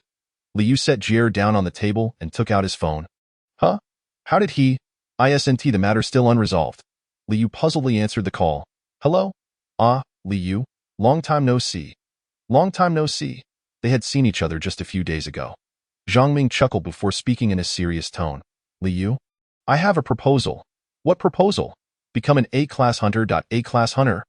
Liu hadn't anticipated Zhang Ming would say this. Blinking in surprise. As he pondered, he suddenly noticed Luya sitting across from him. President Zhang, may I use speakerphone? Who else is there? President Liu is here too. Then that's fine. After receiving Zhang Ming's consent, Liu activated the speaker and placed the phone on the table. You suddenly want me to become an A-class hunter. What does that mean? It means exactly what it says, Liu. Become an A-class hunter. No, you must become an A-class hunter. Luya immediately grasped Zhang Ming's intention and inquired seriously. It seems that promoting Liu to A-class is indeed the best choice. Exactly, we cannot ignore the pressure of public opinion. Public opinion. Upon hearing those words, Liu sighed. Indeed, what I've done is far beyond what a B-class hunter could achieve. The tasks Liu had completed were so formidable that even A-class hunters would find them challenging. Consequently, doubts began to surface online, as people questioned why someone of Liu's strength remained a B-class hunter. Whether intentional or not, you are now the center of public attention. Although there are no negative repercussions at present, the tide of public opinion could shift at any moment. Since Liu possesses sufficient strength, there is no need to let public opinion pressure him into making any compromises. You have already attained S-level skills, and some within the association have proposed that you should be elevated to S-level without delay. Me? Indeed, and moreover, you have thoroughly defeated Pai Lai, leaving no room for dissent regarding this proposal. President, do you share this sentiment? I do. When is this year's S-level advancement examination? In July, which is why I reached out to you ahead of the A-level examination in June. Liu pondered, resting his chin on his hand. The officials of the Hunter Association regard him highly, for which he is grateful. They believe that only by promoting him to S-level can the pressures of public opinion be alleviated. And this may indeed be a commendable choice. After all, Liu undeniably possesses S-level prowess, having even triumphed over a formidable opponent like Pai Lai. However, I feel that I have yet to reach S-level standards. What do you mean by that? You have defeated Pai Lai. If you are not a candidate for S-level, then who is? Well, my victory was rather fortuitous, at present. Liu's strength is insufficient to qualify him as an S-level hunter. During his battle with Pai Lai, he did not land a single blow through his own power. He merely capitalized on Pai Lai's unfamiliarity with him to execute a few successful ambushes. So, you believe your abilities are still lacking for S-level status? I suppose so. At this moment, Luya interjected, I can assist you with this matter. Miss Luya, what can you possibly do to help him? I heard from Huang how that as long as Liu participates more in actual combat, his strength will surely improve. Liu's abilities are ample for the tasks of the Black Moon Guild. Hence it poses no issue. Then I entrust this to you, Miss Luya. Please cultivate him into a hunter deserving of the S-level title. Leave it to me, I shall take my leave now. Liu, do not forget to partake in the advancement examination in June. Chapter 87. S-level dungeon. Twisted Sky Island beep. Liu set down his phone, gazing at Luya, and asked, wait, why should I become an S-level hunter? Zhang Ming called me suddenly, urging me to advance to S-level? Liu felt perplexed, and Luya nodded, stating, becoming an S-level hunter would be more advantageous for you. Why? Liu was genuinely baffled. However, Luya's expression darkened. The higher a hunter's rank, the more complex the surrounding environment becomes. F and E-level hunters are abundant. Thus, even if a couple of formidable newcomers emerge, people merely conclude that such individuals are bound to advance, and they soon cease to pay attention. Yet, as ranks elevate, the number of hunters diminishes. Consequently, competition intensifies, and those who are eliminated will regard the exceptional individuals as eyesores. Are you suggesting that I am that exceptional individual? Indeed. Although Liu is merely a B-level hunter, he is presently the center of public attention. Therefore, hunters of the same rank are likely to harbor animosity towards him. They will ostracize you, refuse to trade potions and magical items, and even feign accidents to strike you during dungeons. Have they lost their minds? I, too, find their behavior irrational. Luya wore an expression of resignation. It appears that her words stem from personal experience. Liu clicked his tongue in annoyance and then nodded. There is no other choice. I promise I will become an S-level hunter. That is a wise decision. Since they intend to exclude him, he shall trample them all underfoot. Liu finally comprehended why Luya and Zhang Ming wished for him to become an S-level hunter. So, Liu, do you have time tomorrow? I am free tomorrow. That is splendid. Liu looked at Luya with curiosity. Be prepared to enter the dungeon by 1 o'clock tomorrow afternoon, and then come to the Black Moon Guild. That I understand. But, this time it was Luya who looked at Liu with confusion. Very well. Luya reluctantly acquiesced. Observing her demeanor, Liu smiled in satisfaction. At 12:59 p.m., Liu glanced at the time on his phone while stretching on the 3rd floor of the Black Moon Guild. When will she arrive? After sending Luya a message in the morning to inquire about her whereabouts, she instructed him to wait on the 3rd floor, and thus he remained there. He had already been waiting for 30 minutes and was beginning to feel a bit bored. Liu yawned, resting his chin on the table and taking a deep breath. I apologize. I shall refrain from making such loud noises in the future. Lu Wei, seated not far away, was engrossed in the coconut cuisine book Liu had gifted her and was startled by his yawn.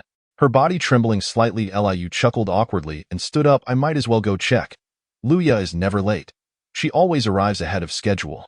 Yet now, she is delayed, indicating something must have held her up.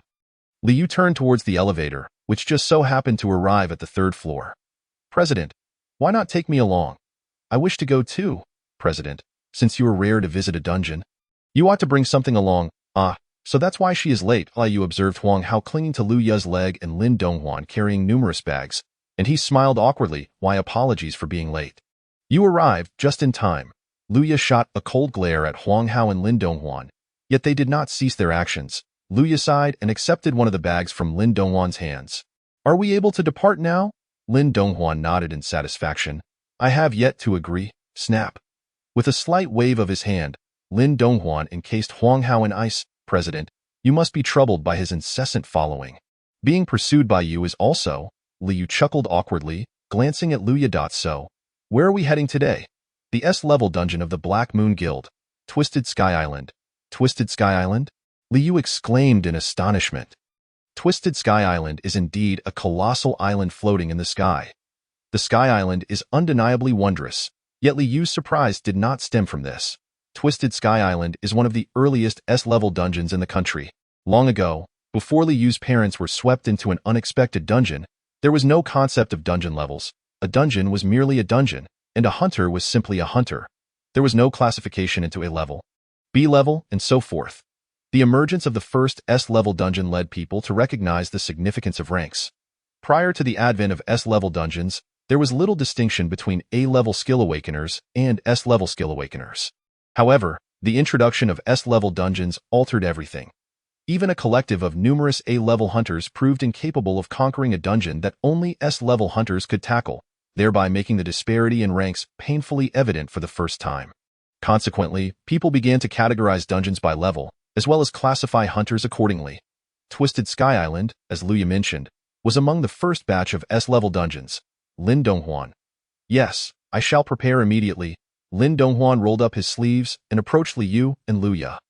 He closed his eyes, gathering magical energy. The location is a beach in Suzhou. Then, he recited a series of coordinates. Only then did Liu comprehend Lin Donghuan's intentions. Lin Donghuan's profession is that of a mage, primarily utilizing ice magic.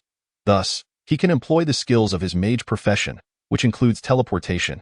Teleportation, commence. Buzz. A powerful surge of magical energy enveloped Liu and Luya, and then their surroundings transformed into a blinding white. Once again by the seaside, Liu squinted at the glaring sunlight, furrowing his brow as he looked around.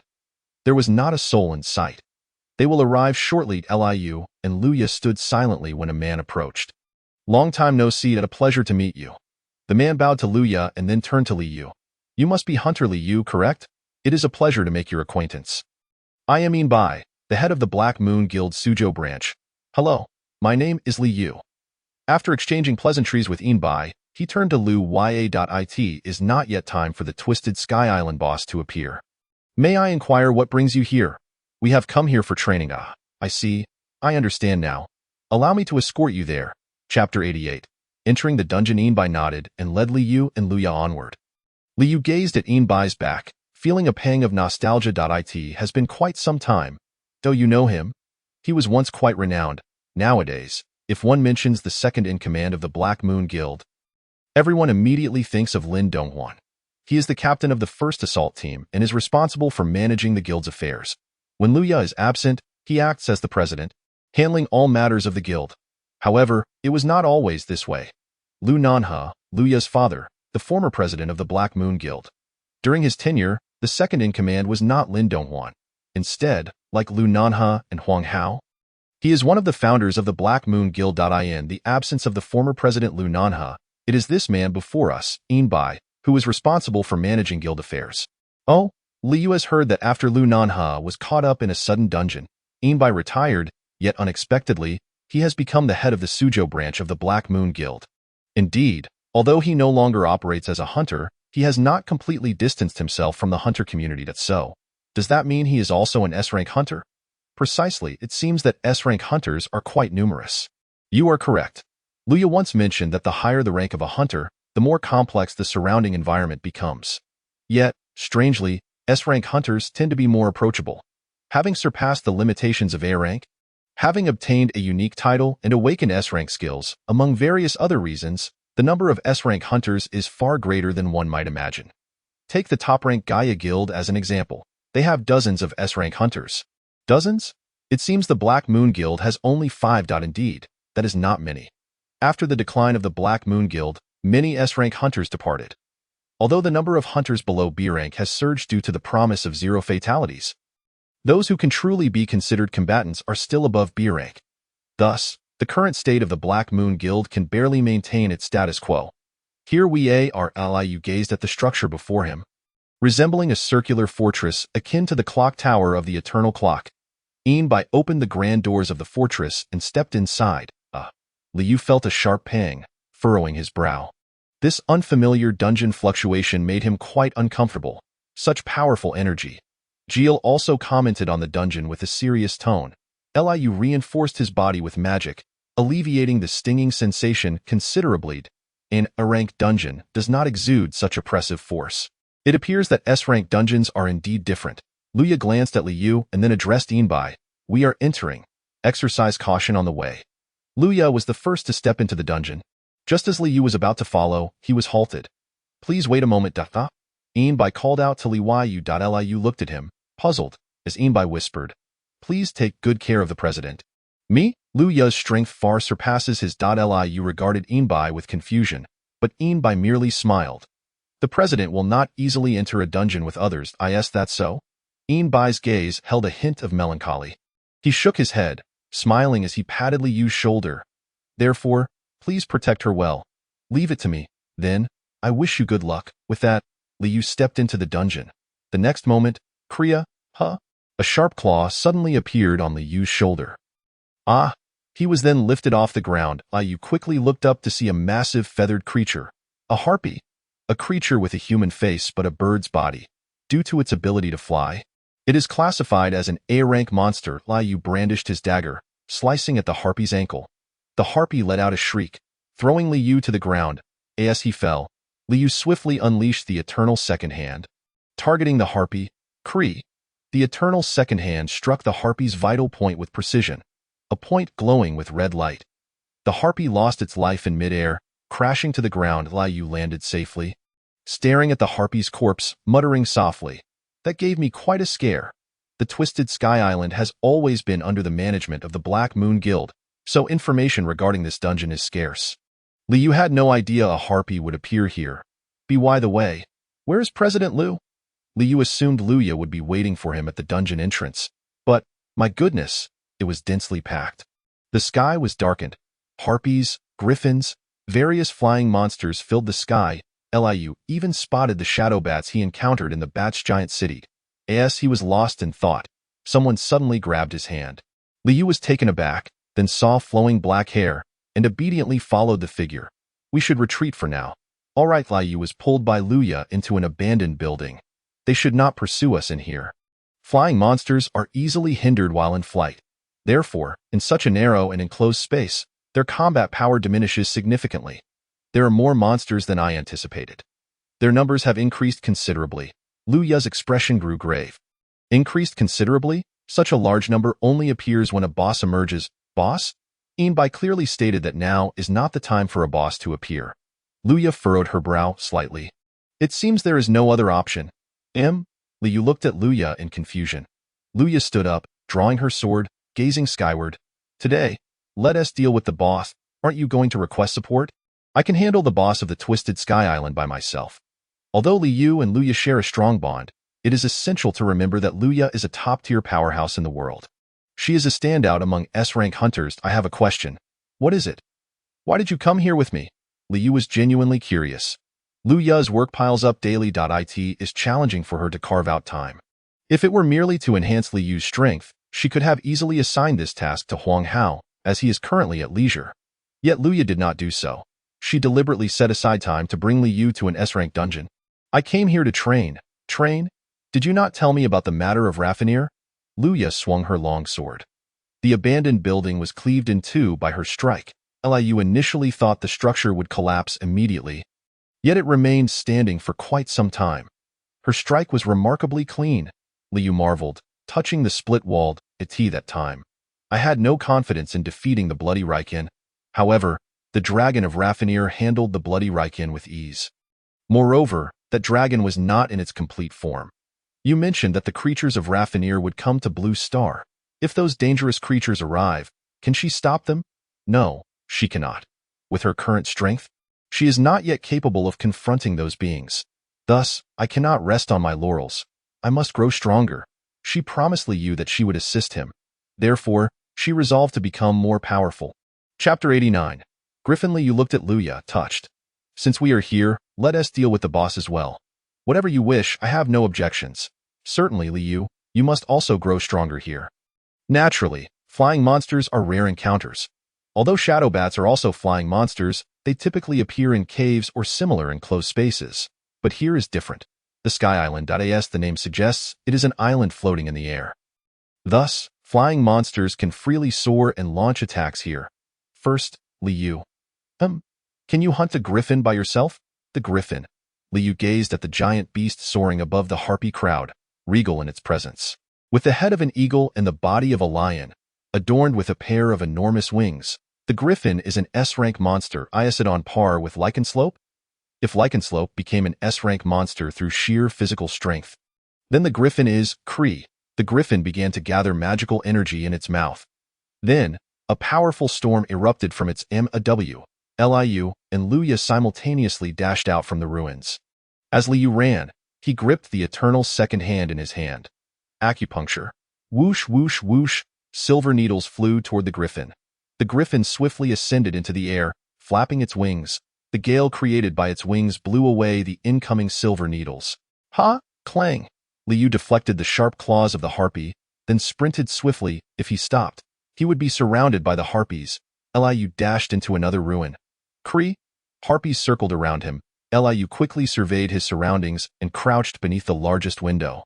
As the harpy approached the window, Kree! Crash! Liu smashed the glass and leapt onto the back of the harpy.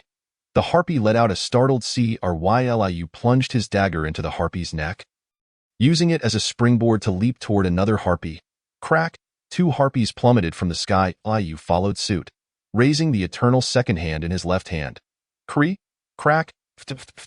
The eternal second hand rained down like droplets. The harpies struck at their acupoints and fainting points fell to the ground. The others, though not hit at their acupoints, were injured and swayed unsteadily. What a pity if poison were to be smeared on the needle. It could eliminate them all. Liu felt a tinge of regret as he aimed the eternally sharp needle, coated with venom, at the injured avian harpies. It was clear that he could resolve the situation in one fell swoop. Yet it required 2 attempts. Gah! The griffin beast let out a furious roar. Subsequently, a powerful jet of compressed air erupted from its maw. This attack was unavoidable. Acidic body, barrier, a pale purple liquid rose from the ground. Liu raised his right hand, and the acidic essence gushed forth like a fountain. Clenching his fist, the acidic substance instantly solidified, forming a robust barrier before him. Gah! The griffin beast's assault was thwarted by the acidic barrier, eliciting a sound of surprise from it. Such formidable power! the acidic barrier nearly shattered. Had he not employed the acidic shield to block the attack, Liu would likely have sustained grave injuries. Truly, it was an S-rank monster. Acupuncture, whoosh, whoosh, whoosh, maintaining the acidic barrier. Liu simultaneously launched the eternally sharp needle. In this manner, the silver needles would be obstructed by the barrier. However, they softened. The once rigid acidic barrier became pliable. The eternally sharp needle pierced through the acidic barrier and hurtled towards the griffin beast. Indeed, it was an S-rank skill, capable of such versatility, infused with potent magical energy and a fiercely acidic nature. The silver needle advanced. The griffin beast flapped its wings once more, attempting to blow the needle away, but one particularly thick silver needle remained utterly still. Liu glanced at his empty right hand. Can you withstand this? Whoosh! These silver needles were not all the same point. One was significantly thicker than the others, racing toward the griffin beast at an incredible speed. Swish! The griffin beast dodged the dagger aimed at its neck. Yet the dagger lodged itself into its leg. Nevertheless, it was of little consequence. Bloodbreaker poison. Blood gushed from the griffin beast's leg. One of its limbs was severed at the root, and it emitted a pained groan. Gah! The griffin beast wobbled midair, seemingly struggling to maintain flight at this distance. He infused magic into his legs. Just as scales sprouted from his hands, scales also emerged upon his legs.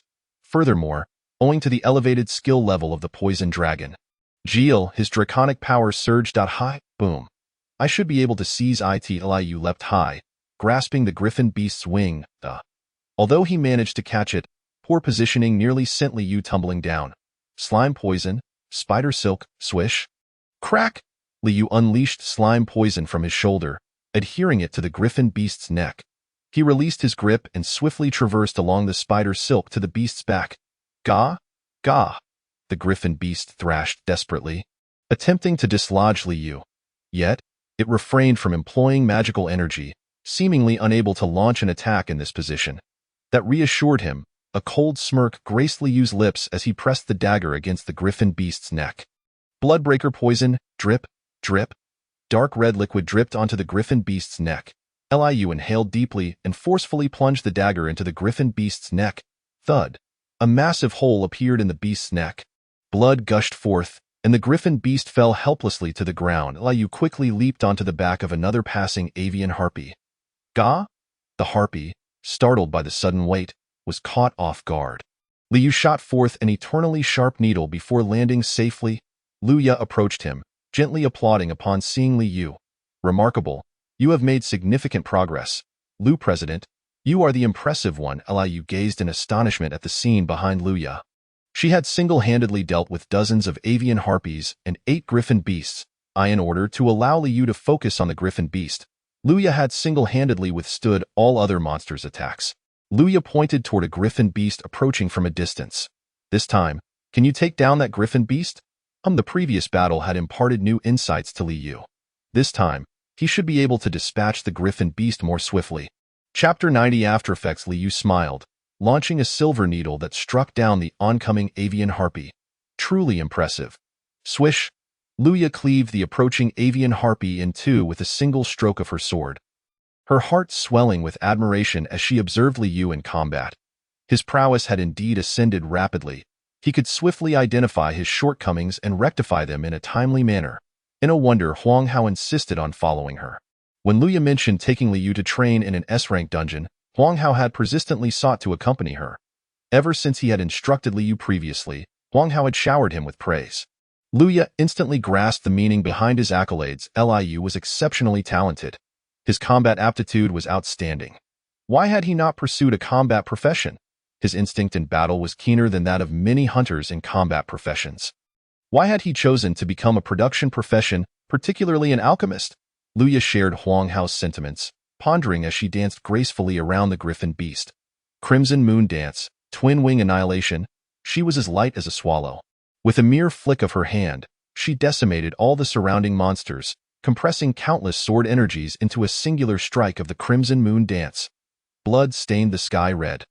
Luya gazed at her slightly trembling hands and murmured, "The Crimson Moon Dance truly cannot be used consecutively." She wiped the blood from her sword clean, then tightly clasped her trembling hands, turning her gaze back to Li Yu. So swift, thud. The colossal beast, stripped of its strength, plummeted to the ground. Li Yu stood beside the corpse of the griffin beast, wiping the blood from his face. Phew. Your speed has increased tremendously. It's remarkable. Not at all, compared to you. Lu President, I still have a long way to go. You single-handedly dealt with so many monsters. Thank you for the compliment. Luya retrieved a tissue and approached Li Yu, a satisfied smile gracing her face. In the name of training, Li Yu and Luya fought their way to the central region of Sky Island. The once overwhelming flying monsters had vanished without a trace. Sky Island lay desolate. Li Yu plopped down onto the ground, retrieving a bottle of drink from the backpack Lin Donghuan had prepared for him. Gulping it down, I asked that, cola. Although he was currently drinking a sports beverage, his backpack astonishingly contained cola. Not only that, but also snacks, cup noodles, and a thermos filled with hot water. Everything one could desire. Lu President, would you like a drink? Just like yours will suffice. Here, Li Yu pulled out a bottle of the same sports drink from the backpack and offered it to Luya. Luya nodded slightly in gratitude, extending her hand to accept the beverage. What happened to your hand? It's merely a side effect of the skill. There's no need to worry. Despite Luya's reassurances, her hand trembled incessantly, resembling symptoms of Parkinson's disease. Even as she opened the bottle and brought it to her lips, her hand continued to shake.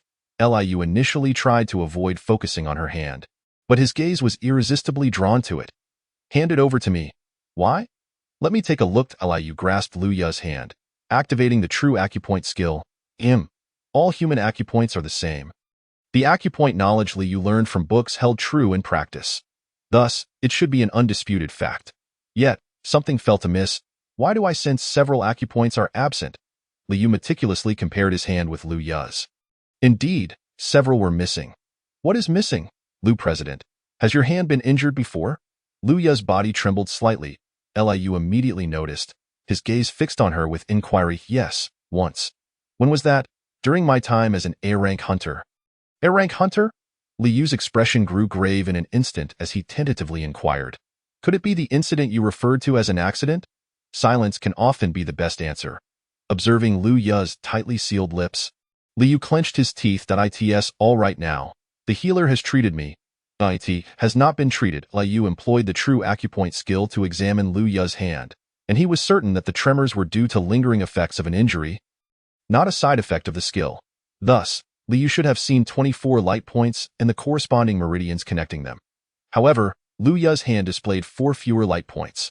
This meant, your hand trembles due to the aftereffects of an injury, not a side effect of the skill. Liu released Luya's right hand and turned his attention to her left hand. He then gritted his teeth. What's wrong? The left hand is in worse condition. If the right hand is missing 4 acupoints, then the left hand is missing 6. Her hand bore numerous scars. In such a state, she still managed to rise to prominence among the world's strongest. Should Liu commend her or chastise her for neglecting her own physical condition? Liu was unaware, yet he understood this matter. Leave it to me, and I shall find a way to heal you. There is no need for such trouble. President Liu, please graciously accept my goodwill. Liu cast a discontented glance at Luya, who averted her gaze. However, Liu, there are still many tasks awaiting your attention. I feel I am imposing too much. For me, it is merely a trifling effort. Liu released Luya's hand, resting his chin on his palm as he pondered. What methods might be employed to restore her? Luya had mentioned that she had received treatment from a healer. What rank was the healer who treated you? An S rank. If even an S rank healer could not effect a cure, it appears that ordinary methods will not suffice in healing Luya's hand. Liu gazed at Luya's hand, relieved to see that her meridians were still striving to recover. Thus, as long as the correct treatment is discovered, her hand should be restored. That moment, Jierer emerged from within Liu. What do you intend to do? President Liu's hand is injured, and I am contemplating how to heal her. That woman's hand? Jierer leaped onto the table, scrutinizing Luya's hand. Luya was startled by Jierer's sudden appearance, her body stiffening. I cannot discern any issues. Naturally, only I can perceive them. Wait a moment. Indeed, only he could see. Liu lowered his head, thinking quickly, utilizing the true acupuncture skill. He identified the problem with Luya's hand. Only he could observe the flow of qi within the human body. Additionally, the potion possesses a restorative effect on injuries. Therefore, President Liu, what is it? Luya rarely exhibited such a flustered expression. Her speech becoming somewhat stammering. It was then that Liu realized, in his excitement, he had drawn too close to Luya, and he hurriedly stepped back. Your hand. I should be able to heal it now. Now! Chapter 91. The boss stirs. If Liu's speculation is correct, then it should pose no problem. Luya regarded Liu earnestly before nodding. Let us give it a try. What must I do? Just a moment. Liu rummaged through the backpack prepared for him by Lin Donghuan. That fellow stuffed everything into it, so it should contain this. Aha! Found it. A slight smile graced Liu's lips as he retrieved a notebook and a pen from the backpack. Opening the notebook, he sketched a hand. This illustrates the flow of qi within our hands. There are several meridians on your hand that are severed. Liu marked the broken meridians on the notebook. Luya stared in astonishment at the markings. Gazing at Liu. All of these are places where I was injured in the past. As expected, Liu gently touched Luya's hand, noting there were no visible scars. If the meridians were indeed severed, then her previous injuries must have been quite severe. How did she become one of the world's top powers under such circumstances? Luya is a dual sword wielder, yet with several severed meridians on her hands. This represents a significant flaw. Nevertheless, she has ascended to become one of the few formidable warriors in Huagua, and even the world. Is this a result of her relentless effort, or does she possess extraordinary talent? Liu was uncertain, yet he had recently observed that Luya's hands were calloused, despite her current work primarily involving a pen rather than a sword. Thus, he surmised that it must be a combination of both. After you consume the potion, I will use needles to guide your magical energy. Concentrate all your attention on your hand, allowing your magical energy to flow along the path I create. You could utilize acupuncture to stimulate the body's qi, initiating its flow. If the magical energy desires to recover yet cannot, simply providing a pathway will allow it to restore itself automatically. Luya regarded Liu seriously and nodded. Just a moment. Liu took a deep breath, slowly opening his eyes. Let us begin. I appreciate your assistance. Luya nodded, downing a bottle of high-grade potion in one gulp. The magical energy within the potion began to activate Luya's body, forcibly restoring her injuries. I will begin with the needles. Liu carefully inserted the eternal needle into Luya's palm, diligently guiding her magical energy. He punctured her acupoints one by one with silver needles, directing Luya's magical energy to flow along the correct path. Hold on a little longer. We're almost there. Please draw closer. Liu inserted the final silver needle, suppressing the sting in his eyes as he confirmed whether Luya's magical energy flowed correctly. It has connected. The first to sense the change was Luya. How does it feel? My hand feels immensely lighter. It is not merely light. It is as though I have shed an immense burden. Thank you for your assistance. The effects of the high-grade potion continued to manifest. Luya observed Liu, noting a bead of sweat forming on his forehead, indicating his intense concentration. Luya shifted her gaze away from Liu, refocusing on the flow of magical energy in her hand. Liu wiped the sweat from his brow, looking at Luya with a beaming smile. Luya clenched her hands in astonishment. Her mouth agape. This is truly my hand. How does it feel? It feels extraordinary. Luya gazed at Liu, her eyes brimming with a yearning to wield a sword. At that moment, the ground suddenly trembled violently. What is happening now? The boss seems to be stirring. Just a slight movement can provoke such intense tremors. As the shaking intensified, several ruins collapsed with a resounding crash. Where is the boss?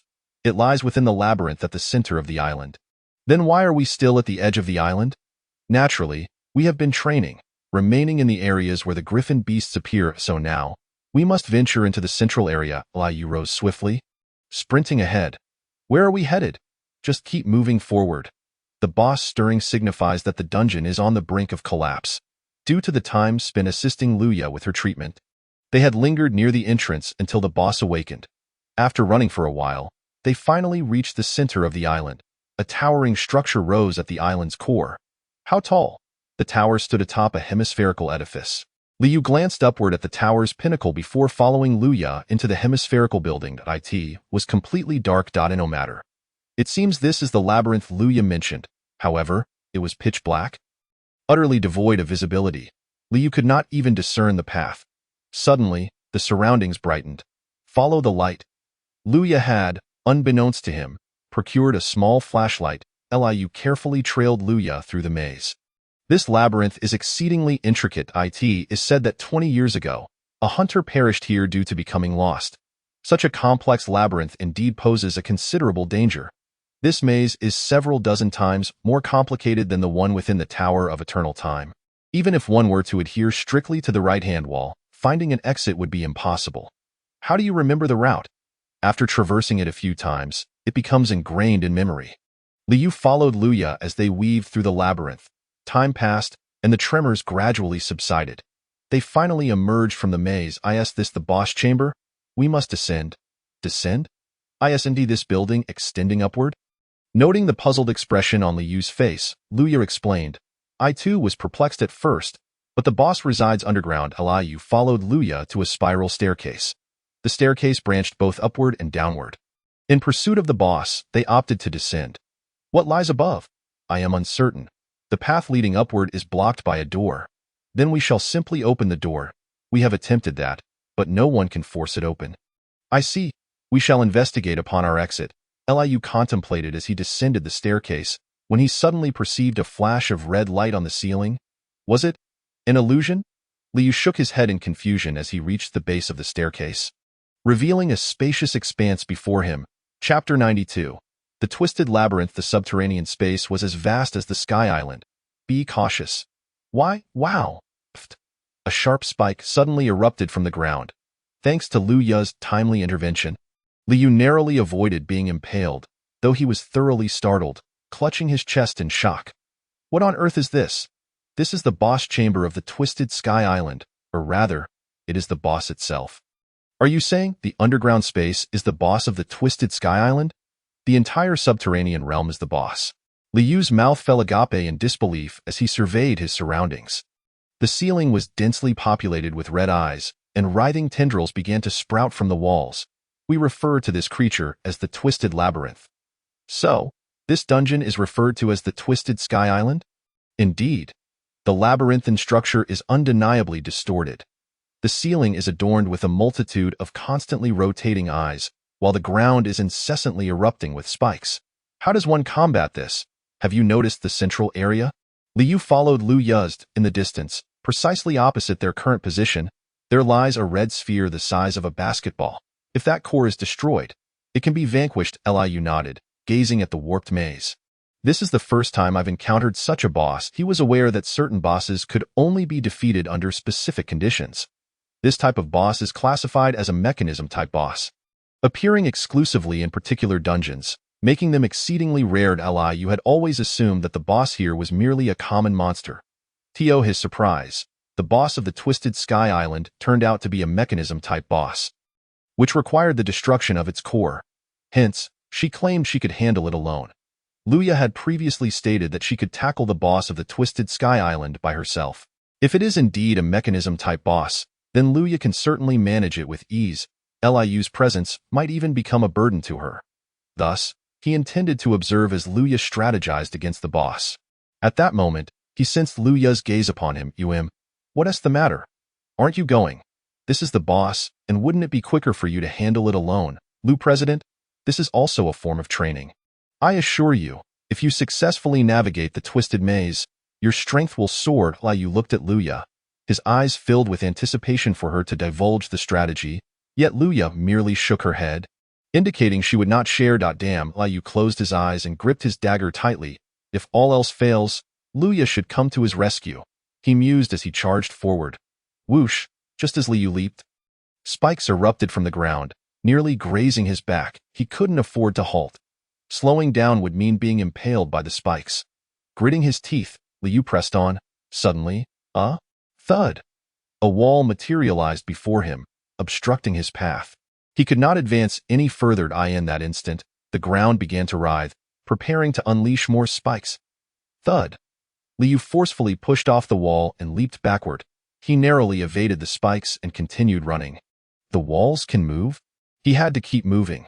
The ground relentlessly spewed spikes, relentlessly pursuing him. Would changing direction allow him to proceed? No, that wouldn't work. Although there were no walls in sight, they would appear as soon as he drew near. What should he do? Liu dashed through the maze, zigzagging left and right. As a result, walls multiplied before him. He ran alongside the first wall, only to encounter yet another. Again, he sprinted beside the new wall, and yet another appeared. One by one, walls emerged, ultimately forming a barrier that isolated the core from the staircase. How am I supposed to get past this? Do you need assistance? Not for now. He still did not require help. Liu stood in a safe spot, panting as he observed the walls. There must be a clue. Surely, there is one. While studying strategies for mechanism-type bosses, the texts emphasized that careful observation would reveal hints. However, after scanning the surroundings, he only saw an ordinary wall. Liu exhaled softly and raced toward the wall once more. The relentless spikes pursued him again. At that moment, Liu Yu's voice echoed behind him. "Watch out above! Above!" Liu looked up to see the red eyes on the ceiling fixated on him. The eerie scene sent shivers down his spine. The pupils of those eyes suddenly split open, and a surge of searing energy emanated forth. My heavens, boom! Flames rained down from above. Now, Liu had to evade the spikes on the ground while also dodging the fiery onslaught from above. The situation grew increasingly dire as he swiftly maneuvered along the walls to evade the attacks. A thud. Suddenly, Liu felt something ensnaring his leg, causing him to stop. He looked down to find a uniquely shaped spike coiling around him. What in the world? Bang! The spike abruptly propelled upward, slamming Liu against the wall. Ugh! He crashed heavily to the ground, releasing a breath. But he could not afford to fall here. The spikes on the ground were already stirring once more. Struggling to rise, Liu pressed on. At that moment, his elbow inadvertently collided with the wall. Wait. Something feels off. The sound is different. Other walls, when struck, produced solid, muffled echoes. Yet this wall was different. It sounded hollow, the noise resonating emptily. Found it. Liu halted, channeling his magical energy into his fist. The sound of cracking echoed as scales emerged on the back of his hand. He twisted his waist and delivered a powerful punch. Just as I thought. Chapter 93. Breaking through on the wall, a deep imprint from his fist was left behind. The corners of Liu's mouth curled into a slight smile. He had finally discovered the answer. However, after delivering that punch, he realized this approach was futile. If he were to break through the wall one punch at a time, it would take an eternity. That moment, he noticed the melted section at the top of the wall. So that in that case, there's no need to move. Liu took a deep breath, infusing his entire body with magical energy. He intended to elevate his defensive capabilities to new heights.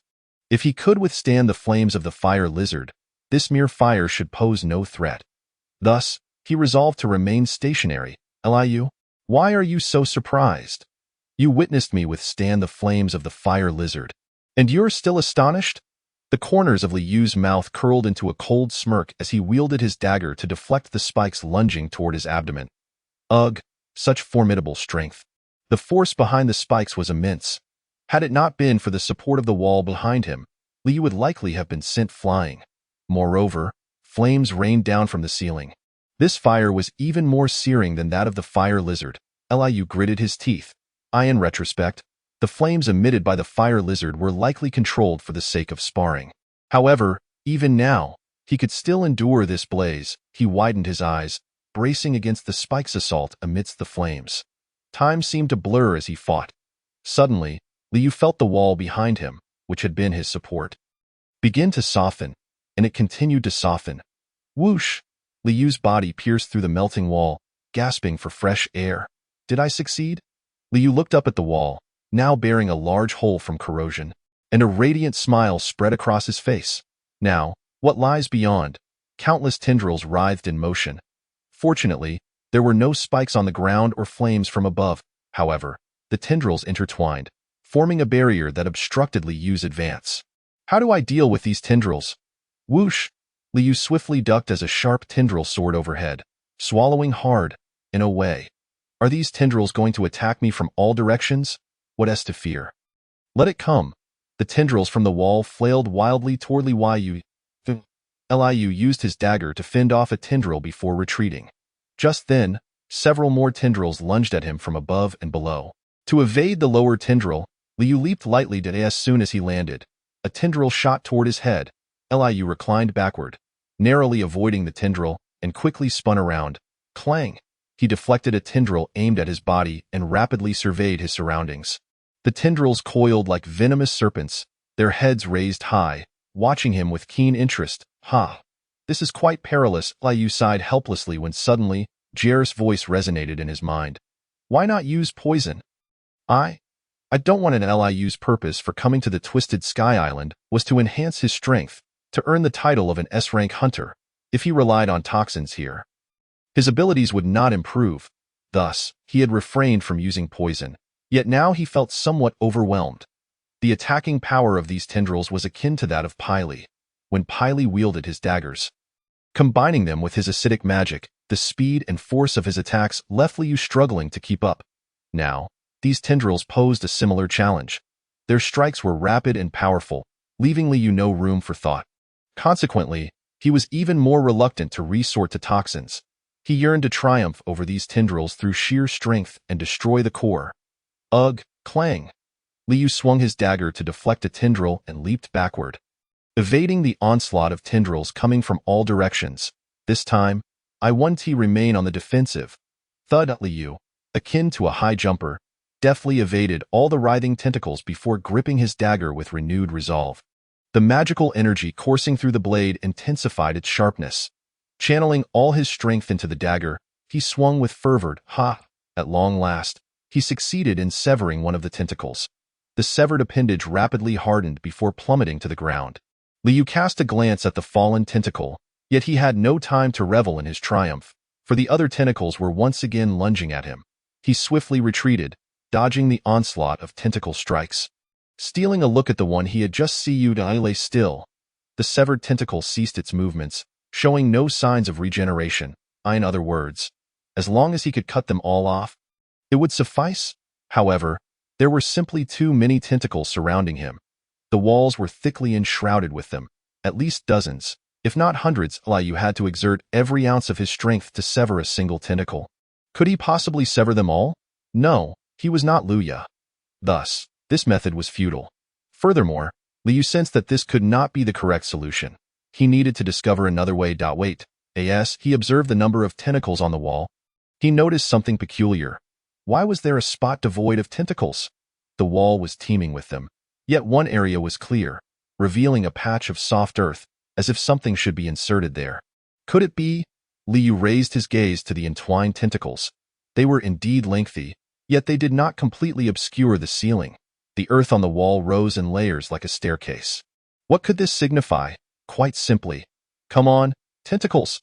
Liu dashed to the vacant space, waving his arms with fervor. The eyes on the ceiling turned their focus upon him, and the tentacles redirected their attention as well. Then, countless tentacles surged toward him from all directions. I can do this. Liu took a deep breath and stepped aside. One tentacle brushed past him. He retreated another step, narrowly evading another strike, and with the same deftness, he eluded the remaining tentacles. With minimal movements, Liu dodged all the tentacle assaults. Quickly turning his head, he noticed a tentacle had plunged into the earth. You cannot escape. The tentacle struggled to extricate itself, but Liu would not grant it that opportunity. He raised his dagger, concentrating all his power into the blade. Swish! Liu cleaved the tentacle in two, swiftly turning his gaze. He saw another tentacle had embedded itself into the wall, rendered immobile, just as he surmised. The solution to this maze was quite simple: steps, using the earth to lure the tentacle's attacks. Once they were lodged into the earth, he would sever them. Then, with the severed tentacles, he could construct a rudimentary staircase. Thus, he would continuously build and build and build. And so it was. Thud! Liu climbed to the top of the tentacle wall, peering down. A crimson orb pulsed with a dangerous glow. Liu stepped toward the orb. Whoosh! He felt his body lighten before beginning to plummet. He thrust the dagger forward in a reverse grip, shielding his wrist with his left hand. In this manner, the dagger pierced the core of the twisted maze. The core, unable to withstand the impact, shattered instantly into powder. Chapter 94. The Pinnacle. Ha! Liu collapsed onto the ground, exhaling a long sigh before turning around. Liu was approaching him. Exhausting? I initially thought it would be quite challenging to navigate the maze alone without knowing the strategy, but once again, Liu, you have exceeded my expectations. In any case, he succeeded. Liu nodded, struggling to rise to his feet. Where is the boss's reward? It should be at the location of the core. You defeated the boss solo, so take a look at the reward first. Liu nodded and approached the stone pedestal that had once held the core. Upon the pedestal lay a book, a ring, and a key, a skill book. Liu picked up the book. The cover read Spear Tip Thrust. This is a skill of the Spear Master. He cannot utilize it. Although Liu recognized that his ability to learn skills was quite limited, he still felt a twinge of regret. Liu set down the skill book and picked up the ring beside it. What is this? A ring adorned with a red gemstone. Liu toyed with the ring before donning it. Is there any change? It seemed there was none. Liu blinked and approached Luya, holding the ring. Would you like to try it? There should be no negative effects. All right. Liu placed the ring on Luya's hand. Luya immediately sensed something, nodding in acknowledgement. This ring can enhance one's mental clarity. Is that so? The effect is quite remarkable. It must be a high-level magical artifact. Did you truly feel nothing? Liu scratched his head and nodded. Why is that? Isn't that quite normal? What do you mean? Your mental fortitude has surpassed its limits, reaching a realm unattainable by ordinary individuals. Such a magical artifact cannot possibly influence your mental capacity. Hence, I felt nothing at all. Luya had confirmed the ring's effect and was about to remove it. You should keep this. Huh? This is the reward you received for defeating an S-rank dungeon boss for the first time. I cannot accept it. Then consider it a token of gratitude for bringing me along. After all, he cannot utilize this magical artifact. Liu gazed at Luya before turning his attention to the final reward. Just this left. What is this thing for? Liu scrutinized the ancient bronze key closely, yet he could discern no purpose or function for it. Liu President, do you know what this key is for? I do not know. I have never seen this key before. Let's keep it for now. Just in case. Liu placed the key and skill book into his pocket before approaching Luya. All right. Luya nodded, and together they ascended the spiral staircase. Liu President. Shall we see what lies above? Certainly, but the top is blocked. I am simply curious and wish to take a look. Do not hold out too much hope. They climbed the staircase, arriving at the top floor, where they beheld a large, tightly shut door. The door was rusted and overgrown with weeds. No method proved effective. Liu had tried acid, decay poison, and even exhausted every conceivable approach. Yet, the door remained immovable. The more it resisted, the more curious he became. Is there truly no way? Liu clicked his tongue in disappointment when, at that moment, Jer suddenly leapt out, tapping his shoulder. Hey, what is it? There is a keyhole here. Liu quickly turned his head and, amidst the weeds corroded by acid and decay poison, he spotted a small hole. The size of this hole was identical to that of the key he had obtained in the boss chamber. Liu retrieved the key from his pocket. Since he had just warned Luya to keep her distance due to the poison, she had not noticed him taking out the key. Unlocking it, click. Though somewhat rusted, Liu turned the key with force, and after a sound of metal grinding, the heavy door creaked open. Luya heard the sound of the door opening and abruptly looked up at Liu. What is that sound? The door has opened. Rumble. Liu pushed against the door with all his might, and the heavy entrance slowly swung ajar. Luya gazed in astonishment at the area that had never been opened before. It actually opened. Shall we go inside and take a look? Luya silently nodded. Liu stepped into the room first, surveying his surroundings with slightly parted lips. It resembled a scene from a film. The furniture within the room bore the marks of time. Just like in movies, where scenes are deliberately arranged to evoke an ancient atmosphere. Moreover, it was more spacious than he had imagined. Though it was not as vast as the Twisted Maze, after all. The size of the Twisted Maze was nearly that of Sky Island. This central tower of Sky Island still offered considerable space. There was a staircase. Just as Luya had mentioned, beside the wall. A staircase extended upwards. This staircase was not spiral but ascended alongside the wall. However, it felt somewhat empty. What could that mean? The arrangement of the furniture in such a large space consisted of merely these pieces, giving the impression that it was not a place where someone had resided. A few old wooden chairs, a rickety bookshelf, and an ancient metal candlestick. The room was spacious, yet the furniture was scarce. Concentrated in the center of the room, Liu approached the bookshelf and pulled out a book. Perhaps due to its age, the book was already tattered. As soon as Liu opened it, it crumbled to dust. Perhaps it is best not to touch it. Even if it were intact, the text would be in a language from another world, one Liu could not comprehend. Contemplating this, He abandoned the search and walked back to Liu Ya's side. Liu Ya quietly observed the empty room, and Liu pointed towards the staircase.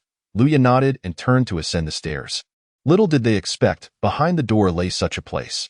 Are we the first to set foot in this place? According to the records left by my father, this is indeed an uncharted territory. Consequently, there are numerous rumors surrounding it. Some claim that powerful magical creatures slumber here. Others assert that vast treasures are buried beneath. Yet, no one anticipated that this would turn out to be such an ordinary location. My father brought me here once I ascended to the rank of an S-class hunter. He expressed his curiosity about what lay behind the door, hoping that one day I would be able to unlock it.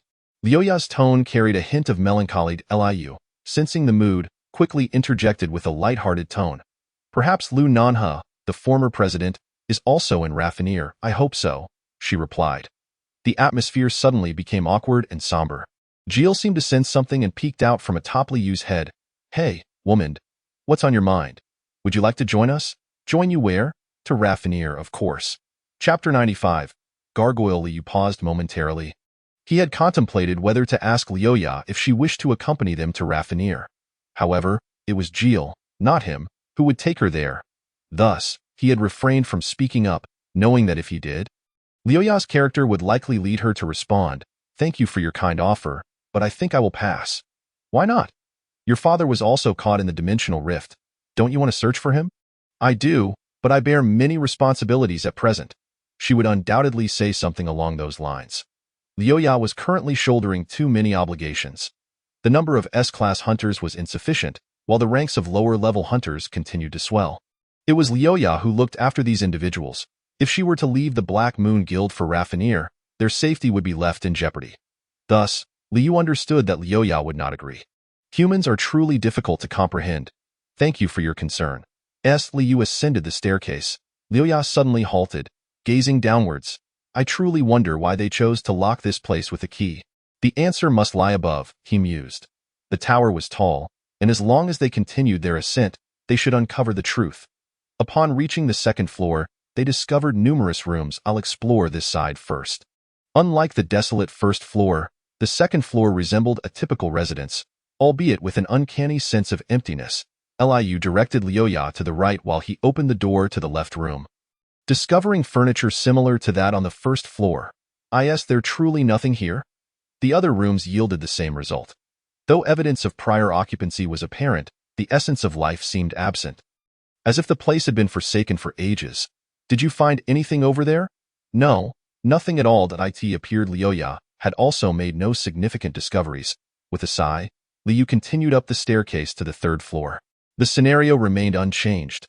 The fourth and fifth floors were no different. Although the arrangement of furniture varied, they were merely ordinary beds, chairs, and tables. Upon reaching the sixth floor, "Wait," Jill suddenly called out to Liu. He halted, perplexed by Jill's stance on his shoulder. Jill instructed, "Go check that bookshelf."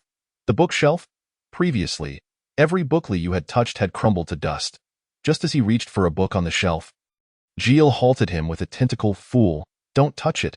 Examine the cover closely." The cover? Huh? The script appeared strangely familiar. Liu furrowed his brow, studying the remnants of text on the tattered cover. He was certain he had never encountered this writing before. Yet, why did it seem so recognizable? Jill provided the answer. This is the script of the talking merman from the Hall of the Eternal Clock. Indeed, it's identical to what I saw there. This meant that this place was the third world where Mikhail had resided, didn't he? It should be, Liu concurred as he gazed out the window. The sunlight was radiant. This place was in stark contrast to the damp and dim merman habitat. Hence, Liu had never contemplated that it could be. To find it here was astonishing. Liu raised his head, staring at the ceiling. If this truly is the world where Mikhail lived, then what secrets lie in this space? Sealed for 20 years, at the very top. He activated his system, focusing on the skill of the master of the Eternal Clock. If this is indeed the third world, then the key I obtained must also be due to my possession of the master of the Eternal Clock skill. It was precisely because he held this skill that he had arrived here. Suddenly, wow. Boom! A violent tremor accompanied by a deafening roar erupted. Liu realized that the sound originated from the very room Liu Ya had entered.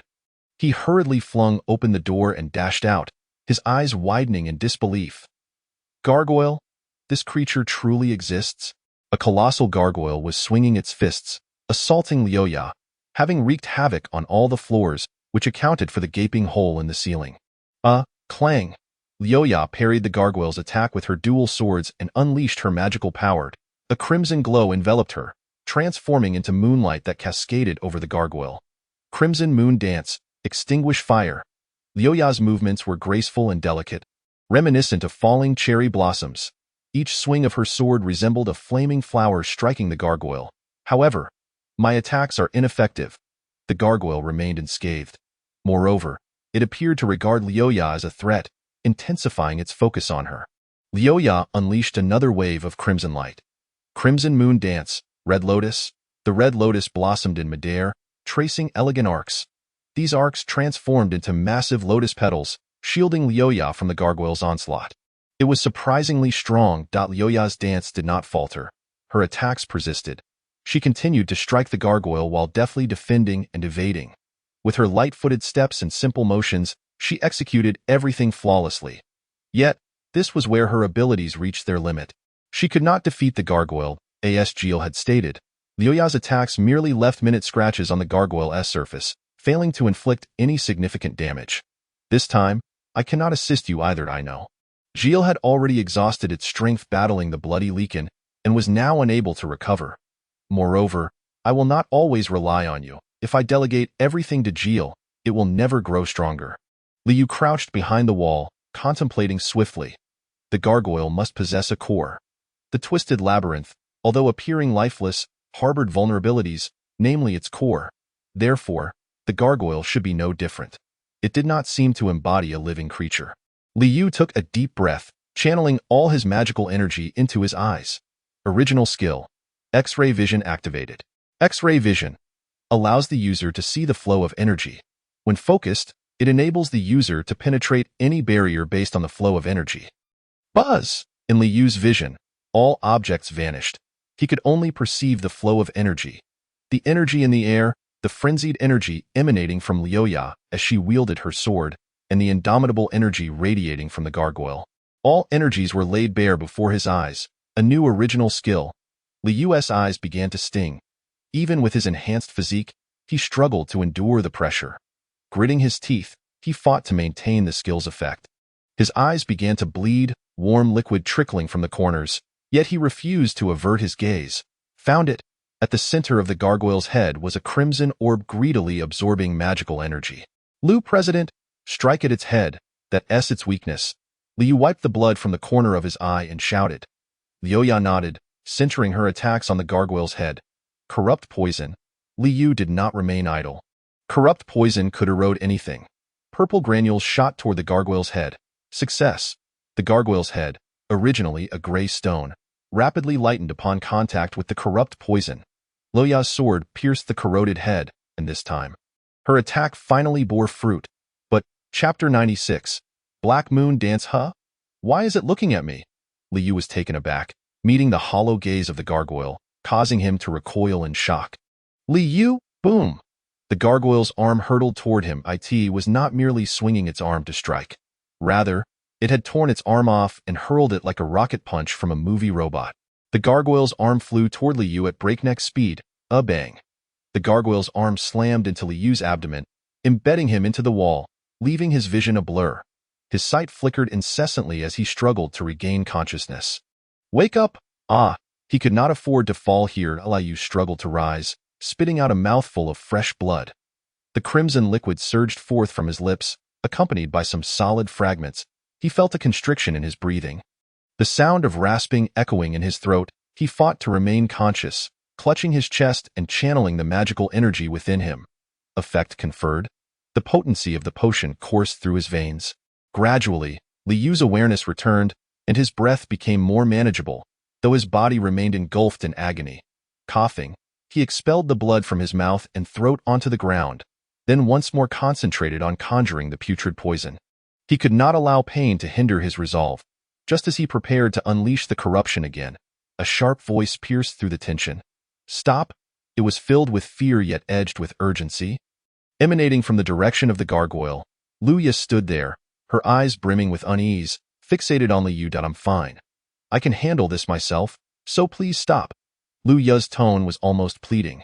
Yet, Jier scoffed, woman, I recognize your strength on the blue star, but your current power is insufficient to defeat the gargoyle. You know this to be true, do you not? To conquer the gargoyle, one must harness that power. Even so, it matters not. Lu Yu's eyes were filled with sorrow and determination. Wait, I will protect Li Yu. Boom. A black radiance enveloped Lu Yu's form completely as the gargoyle's arm hurtled towards Li Yu. Time seemed to slow for Lu Yu, rendering the entire scene surreal. Indeed, everything felt like an illusion, including the grotesque state of Li Yu's battered body. Yet, as she witnessed the blood continuously spilling from his mouth, the harsh truth dawned upon her. This was no dream, but a cruel reality. In no more could she afford to lose someone dear due to her own weakness. A singular thought consumed her mind. To defeat the gargoyle, she must draw upon that power. Even if it meant risking everything, it was worth it. Driven by the fear of injury and the specter of death, she had once chosen self-preservation, resulting in her father's loss. She could have saved him, but she did not. Lu Yu was haunted by countless regrets and reflections. Thus, this time, she would protect him at any cost, even if it meant shattering herself into a million pieces. She would safeguard him. That long-buried skill of hers, one that required months of recuperation after each use and could potentially threaten her life, was now at the forefront of her mind. I will protect you. The moon vanished. The crimson moon was instantaneously replaced by black moon dance. A moon as dark as ink. A tempest of magical energy rampaged through the air. Even the magic initially directed towards the gargoyle's core was now under Lu Yu's control. Shadow enveloped the entire space. A sense of direction was lost, and the concept of location became nebulous. In this shadow-cloaked realm of darkness, only Lu Yu's crimson eyes radiated brilliance. Wait for me here. Listen to me. Bang. Ignoring Li Yu's calls, Lu Yu propelled herself forward, delivering a powerful kick that sent the gargoyle flying. Previously, no matter how fiercely she attacked, the gargoyle remained unmoved, yet now, with a mere nudge, she had sent it sprawling. Though this seemingly simple action left her momentarily numb, she sensed her condition was far better than during her last use of the Black Moon Dance. Lu Yu comprehended the reason behind it. Thank you, Li Yu, she whispered, gripping the hilt of her sword tightly. With a sudden push against the ground, she distanced herself from Li Yu. Under normal circumstances, she would have leaped from the high tower into the air. But she remained firmly planted on the ground, for this was the realm of shadows, governed by her magic. Only Lu Yu could navigate freely within this space. Approaching the gargoyle, she crossed her twin swords and swung fiercely. Previously, her strikes had only left superficial scratches on the gargoyle's form, but now, empowered by the Black Moon Dance, her blade carved a deep gash into its abdomen. Damage, damage. The gargoyle's head flickered with a crimson light. Sensing imminent danger, Lu Yu's expression remained impassive as she spun her body. Black Moon Dance, Obsidian. Lu Yu transformed into a beam of black light, dazzling yet ominous, and in an instant, she appeared behind the gargoyle. The gargoyle reacted swiftly, turning its head to emit a mechanical electronic sound. Danger, confirmed. Swished, a slicing sound echoed as the gargoyle's right leg was severed, disappearing into the abyss of shadows. For in this realm, sound and gravity would be devoured. Restoration was impossible. Its leg had been consumed by the shadows, rendered irreparable. Transformation, buzz. After a hiss of steam, the gargoyle's right arm began to contort. Its sturdy iron hand split apart, morphing into a razor-sharp blade. Eliminate the enemy, zing. The gargoyle's right arm transformed into a deadly weapon, aimed squarely at Lu Yu. Due to the side effects of the Black Moon Dance, Lu Yu's hands trembled violently. She struggled to steady her quaking hands, raising her long sword in defiance. Danger, I know, she replied resolutely.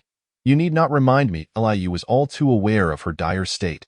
Help, thud. Li Yu understood he must assist Lu Yu.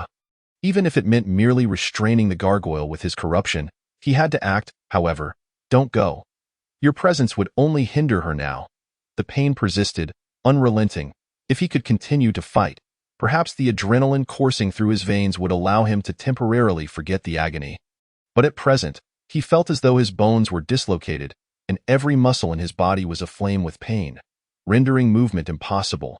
Gritting his teeth, He strained to rise. Even so, I must fight. Bang. Though distant, Liu still felt the shockwave from the clash of magical forces. Dragging his injured leg, he gazed into the shadow-laden realm. Breathe, stay calm. Temporarily forget the pain and why acupuncture will be ineffective against the gargoyle. This was an undeniable truth. Liu's acupuncture skill was rated B. Had it reached A, it might have inflicted genuine harm. The eternal needle would be futile. Zing. Liu tightened his grip on the dagger, though the eternal needle's sharpness surpassed that of the dagger. For a full-force strike, the dagger was more suitable. Dragon's breath. A purple toxin swirled upon the dagger's blade. This substance, existing between solid and liquid, enveloped the dagger as if encasing it in a conical shell. Yet, the dagger's sharpness remained undiminished. This was no easy task, but Liu had to succeed. He focused all his attention on the dagger's tip, striving to enhance its sharpness. Venomous Fang. Chapter 97. Blackwing Frost Moon Slash. Liu retrieved all the pills from his pocket and swallowed them whole. Bitter, sweet, sour. A cacophony of flavors mingled together, nearly impossible to ingest. Simultaneously, a surge of potent energy surged through him. The analgesic effects dulled his pain somewhat. All right, let's go. Tap, tap, tap. Liu surged forward, gathering momentum to launch the dagger further and with greater force, enduring the pain as he ran. Point 1. He lifted his dagger-wielding right hand above his head. He quickened his pace, every step brimming with vigor. Point 2. He extended his left hand, pointing towards the gargoyle's head. Everything was in place. His scaly right arm bulged with muscle. Point 3. Whoosh. The dagger slipped from his grasp, slicing through the shadows. A flash of purple light darting through the darkness. The dagger struck true, embedding itself in the back of the gargoyle's skull. Damage, damage. Liu doubled over, clutching his abdomen, concentrating his magic on his eyes. X-ray vision. He activated the skill to peer at the gargoyle, a slight smile gracing his lips. Just as I thought it worked, the dagger he had thrown had precisely pierced the edge of the gargoyle's core. Damage, damage. The gargoyle emitted a mechanical sound. Luya turned to look at Liu, who clutched his belly yet still smiled. Why? She pondered, bewildered. He is clearly in agony. He is undeniably injured. How can he still smile? Not enough. Enough of your nonsense. His voice carried a hint of fury. Luya froze, staring at Liu. You said you would protect the Black Moon Guild, which is why you couldn't go to Raphael. So what are you doing now? Luya's consciousness snapped back into focus, her previously blank mind regaining clarity. Yet, it was too late. She had already pushed her body to its limits. Had it not been for Liu's prior healing, she would have collapsed long ago. So please, tell Lin Donghuan that the Black Moon Guild is entrusted to him. Luya spoke calmly, then lowered her arms. Her body had reached its limit. She must, at the very least, save one person. Thanks to the dagger thrown by Liu, the movements of the gargoyle had slowed. Thus, she had to muster all her strength to deliver a final blow. Luya infused all her magical energy into her sword. An inky light filled the blade, then overflowed. The radiance transformed into a pair of wings. Black Moon Dance, Black Wing Frost Moon Slash. Luya wielded her dual swords, slashing at the gargoyle. Wherever the blade passed, it was as though a layer of frost had settled. The cold was piercing. Ice flowers began to bloom on the severed rock, growing, spreading, and flourishing, until they caused the stone to crack. The system ceased. Crack. The sound of the core shattering echoed as the gargoyle's body collapsed with a thunderous crash. Victory. As Luya realized this, the shadows around her began to dissipate. Her body began to plummet. Luya summoned her last vestige of strength to turn her head and gaze downward. Below, there was nothing. It appeared she had fallen beyond the Sky Island. Even instances have their boundaries. Exceeding the limits of the instance would plunge one into an endless abyss. No one knew what lay beneath the abyss. Luya's vision revealed the scene beneath the Sky Island. Perhaps this was for the best. 20 years old, that year held great significance for her.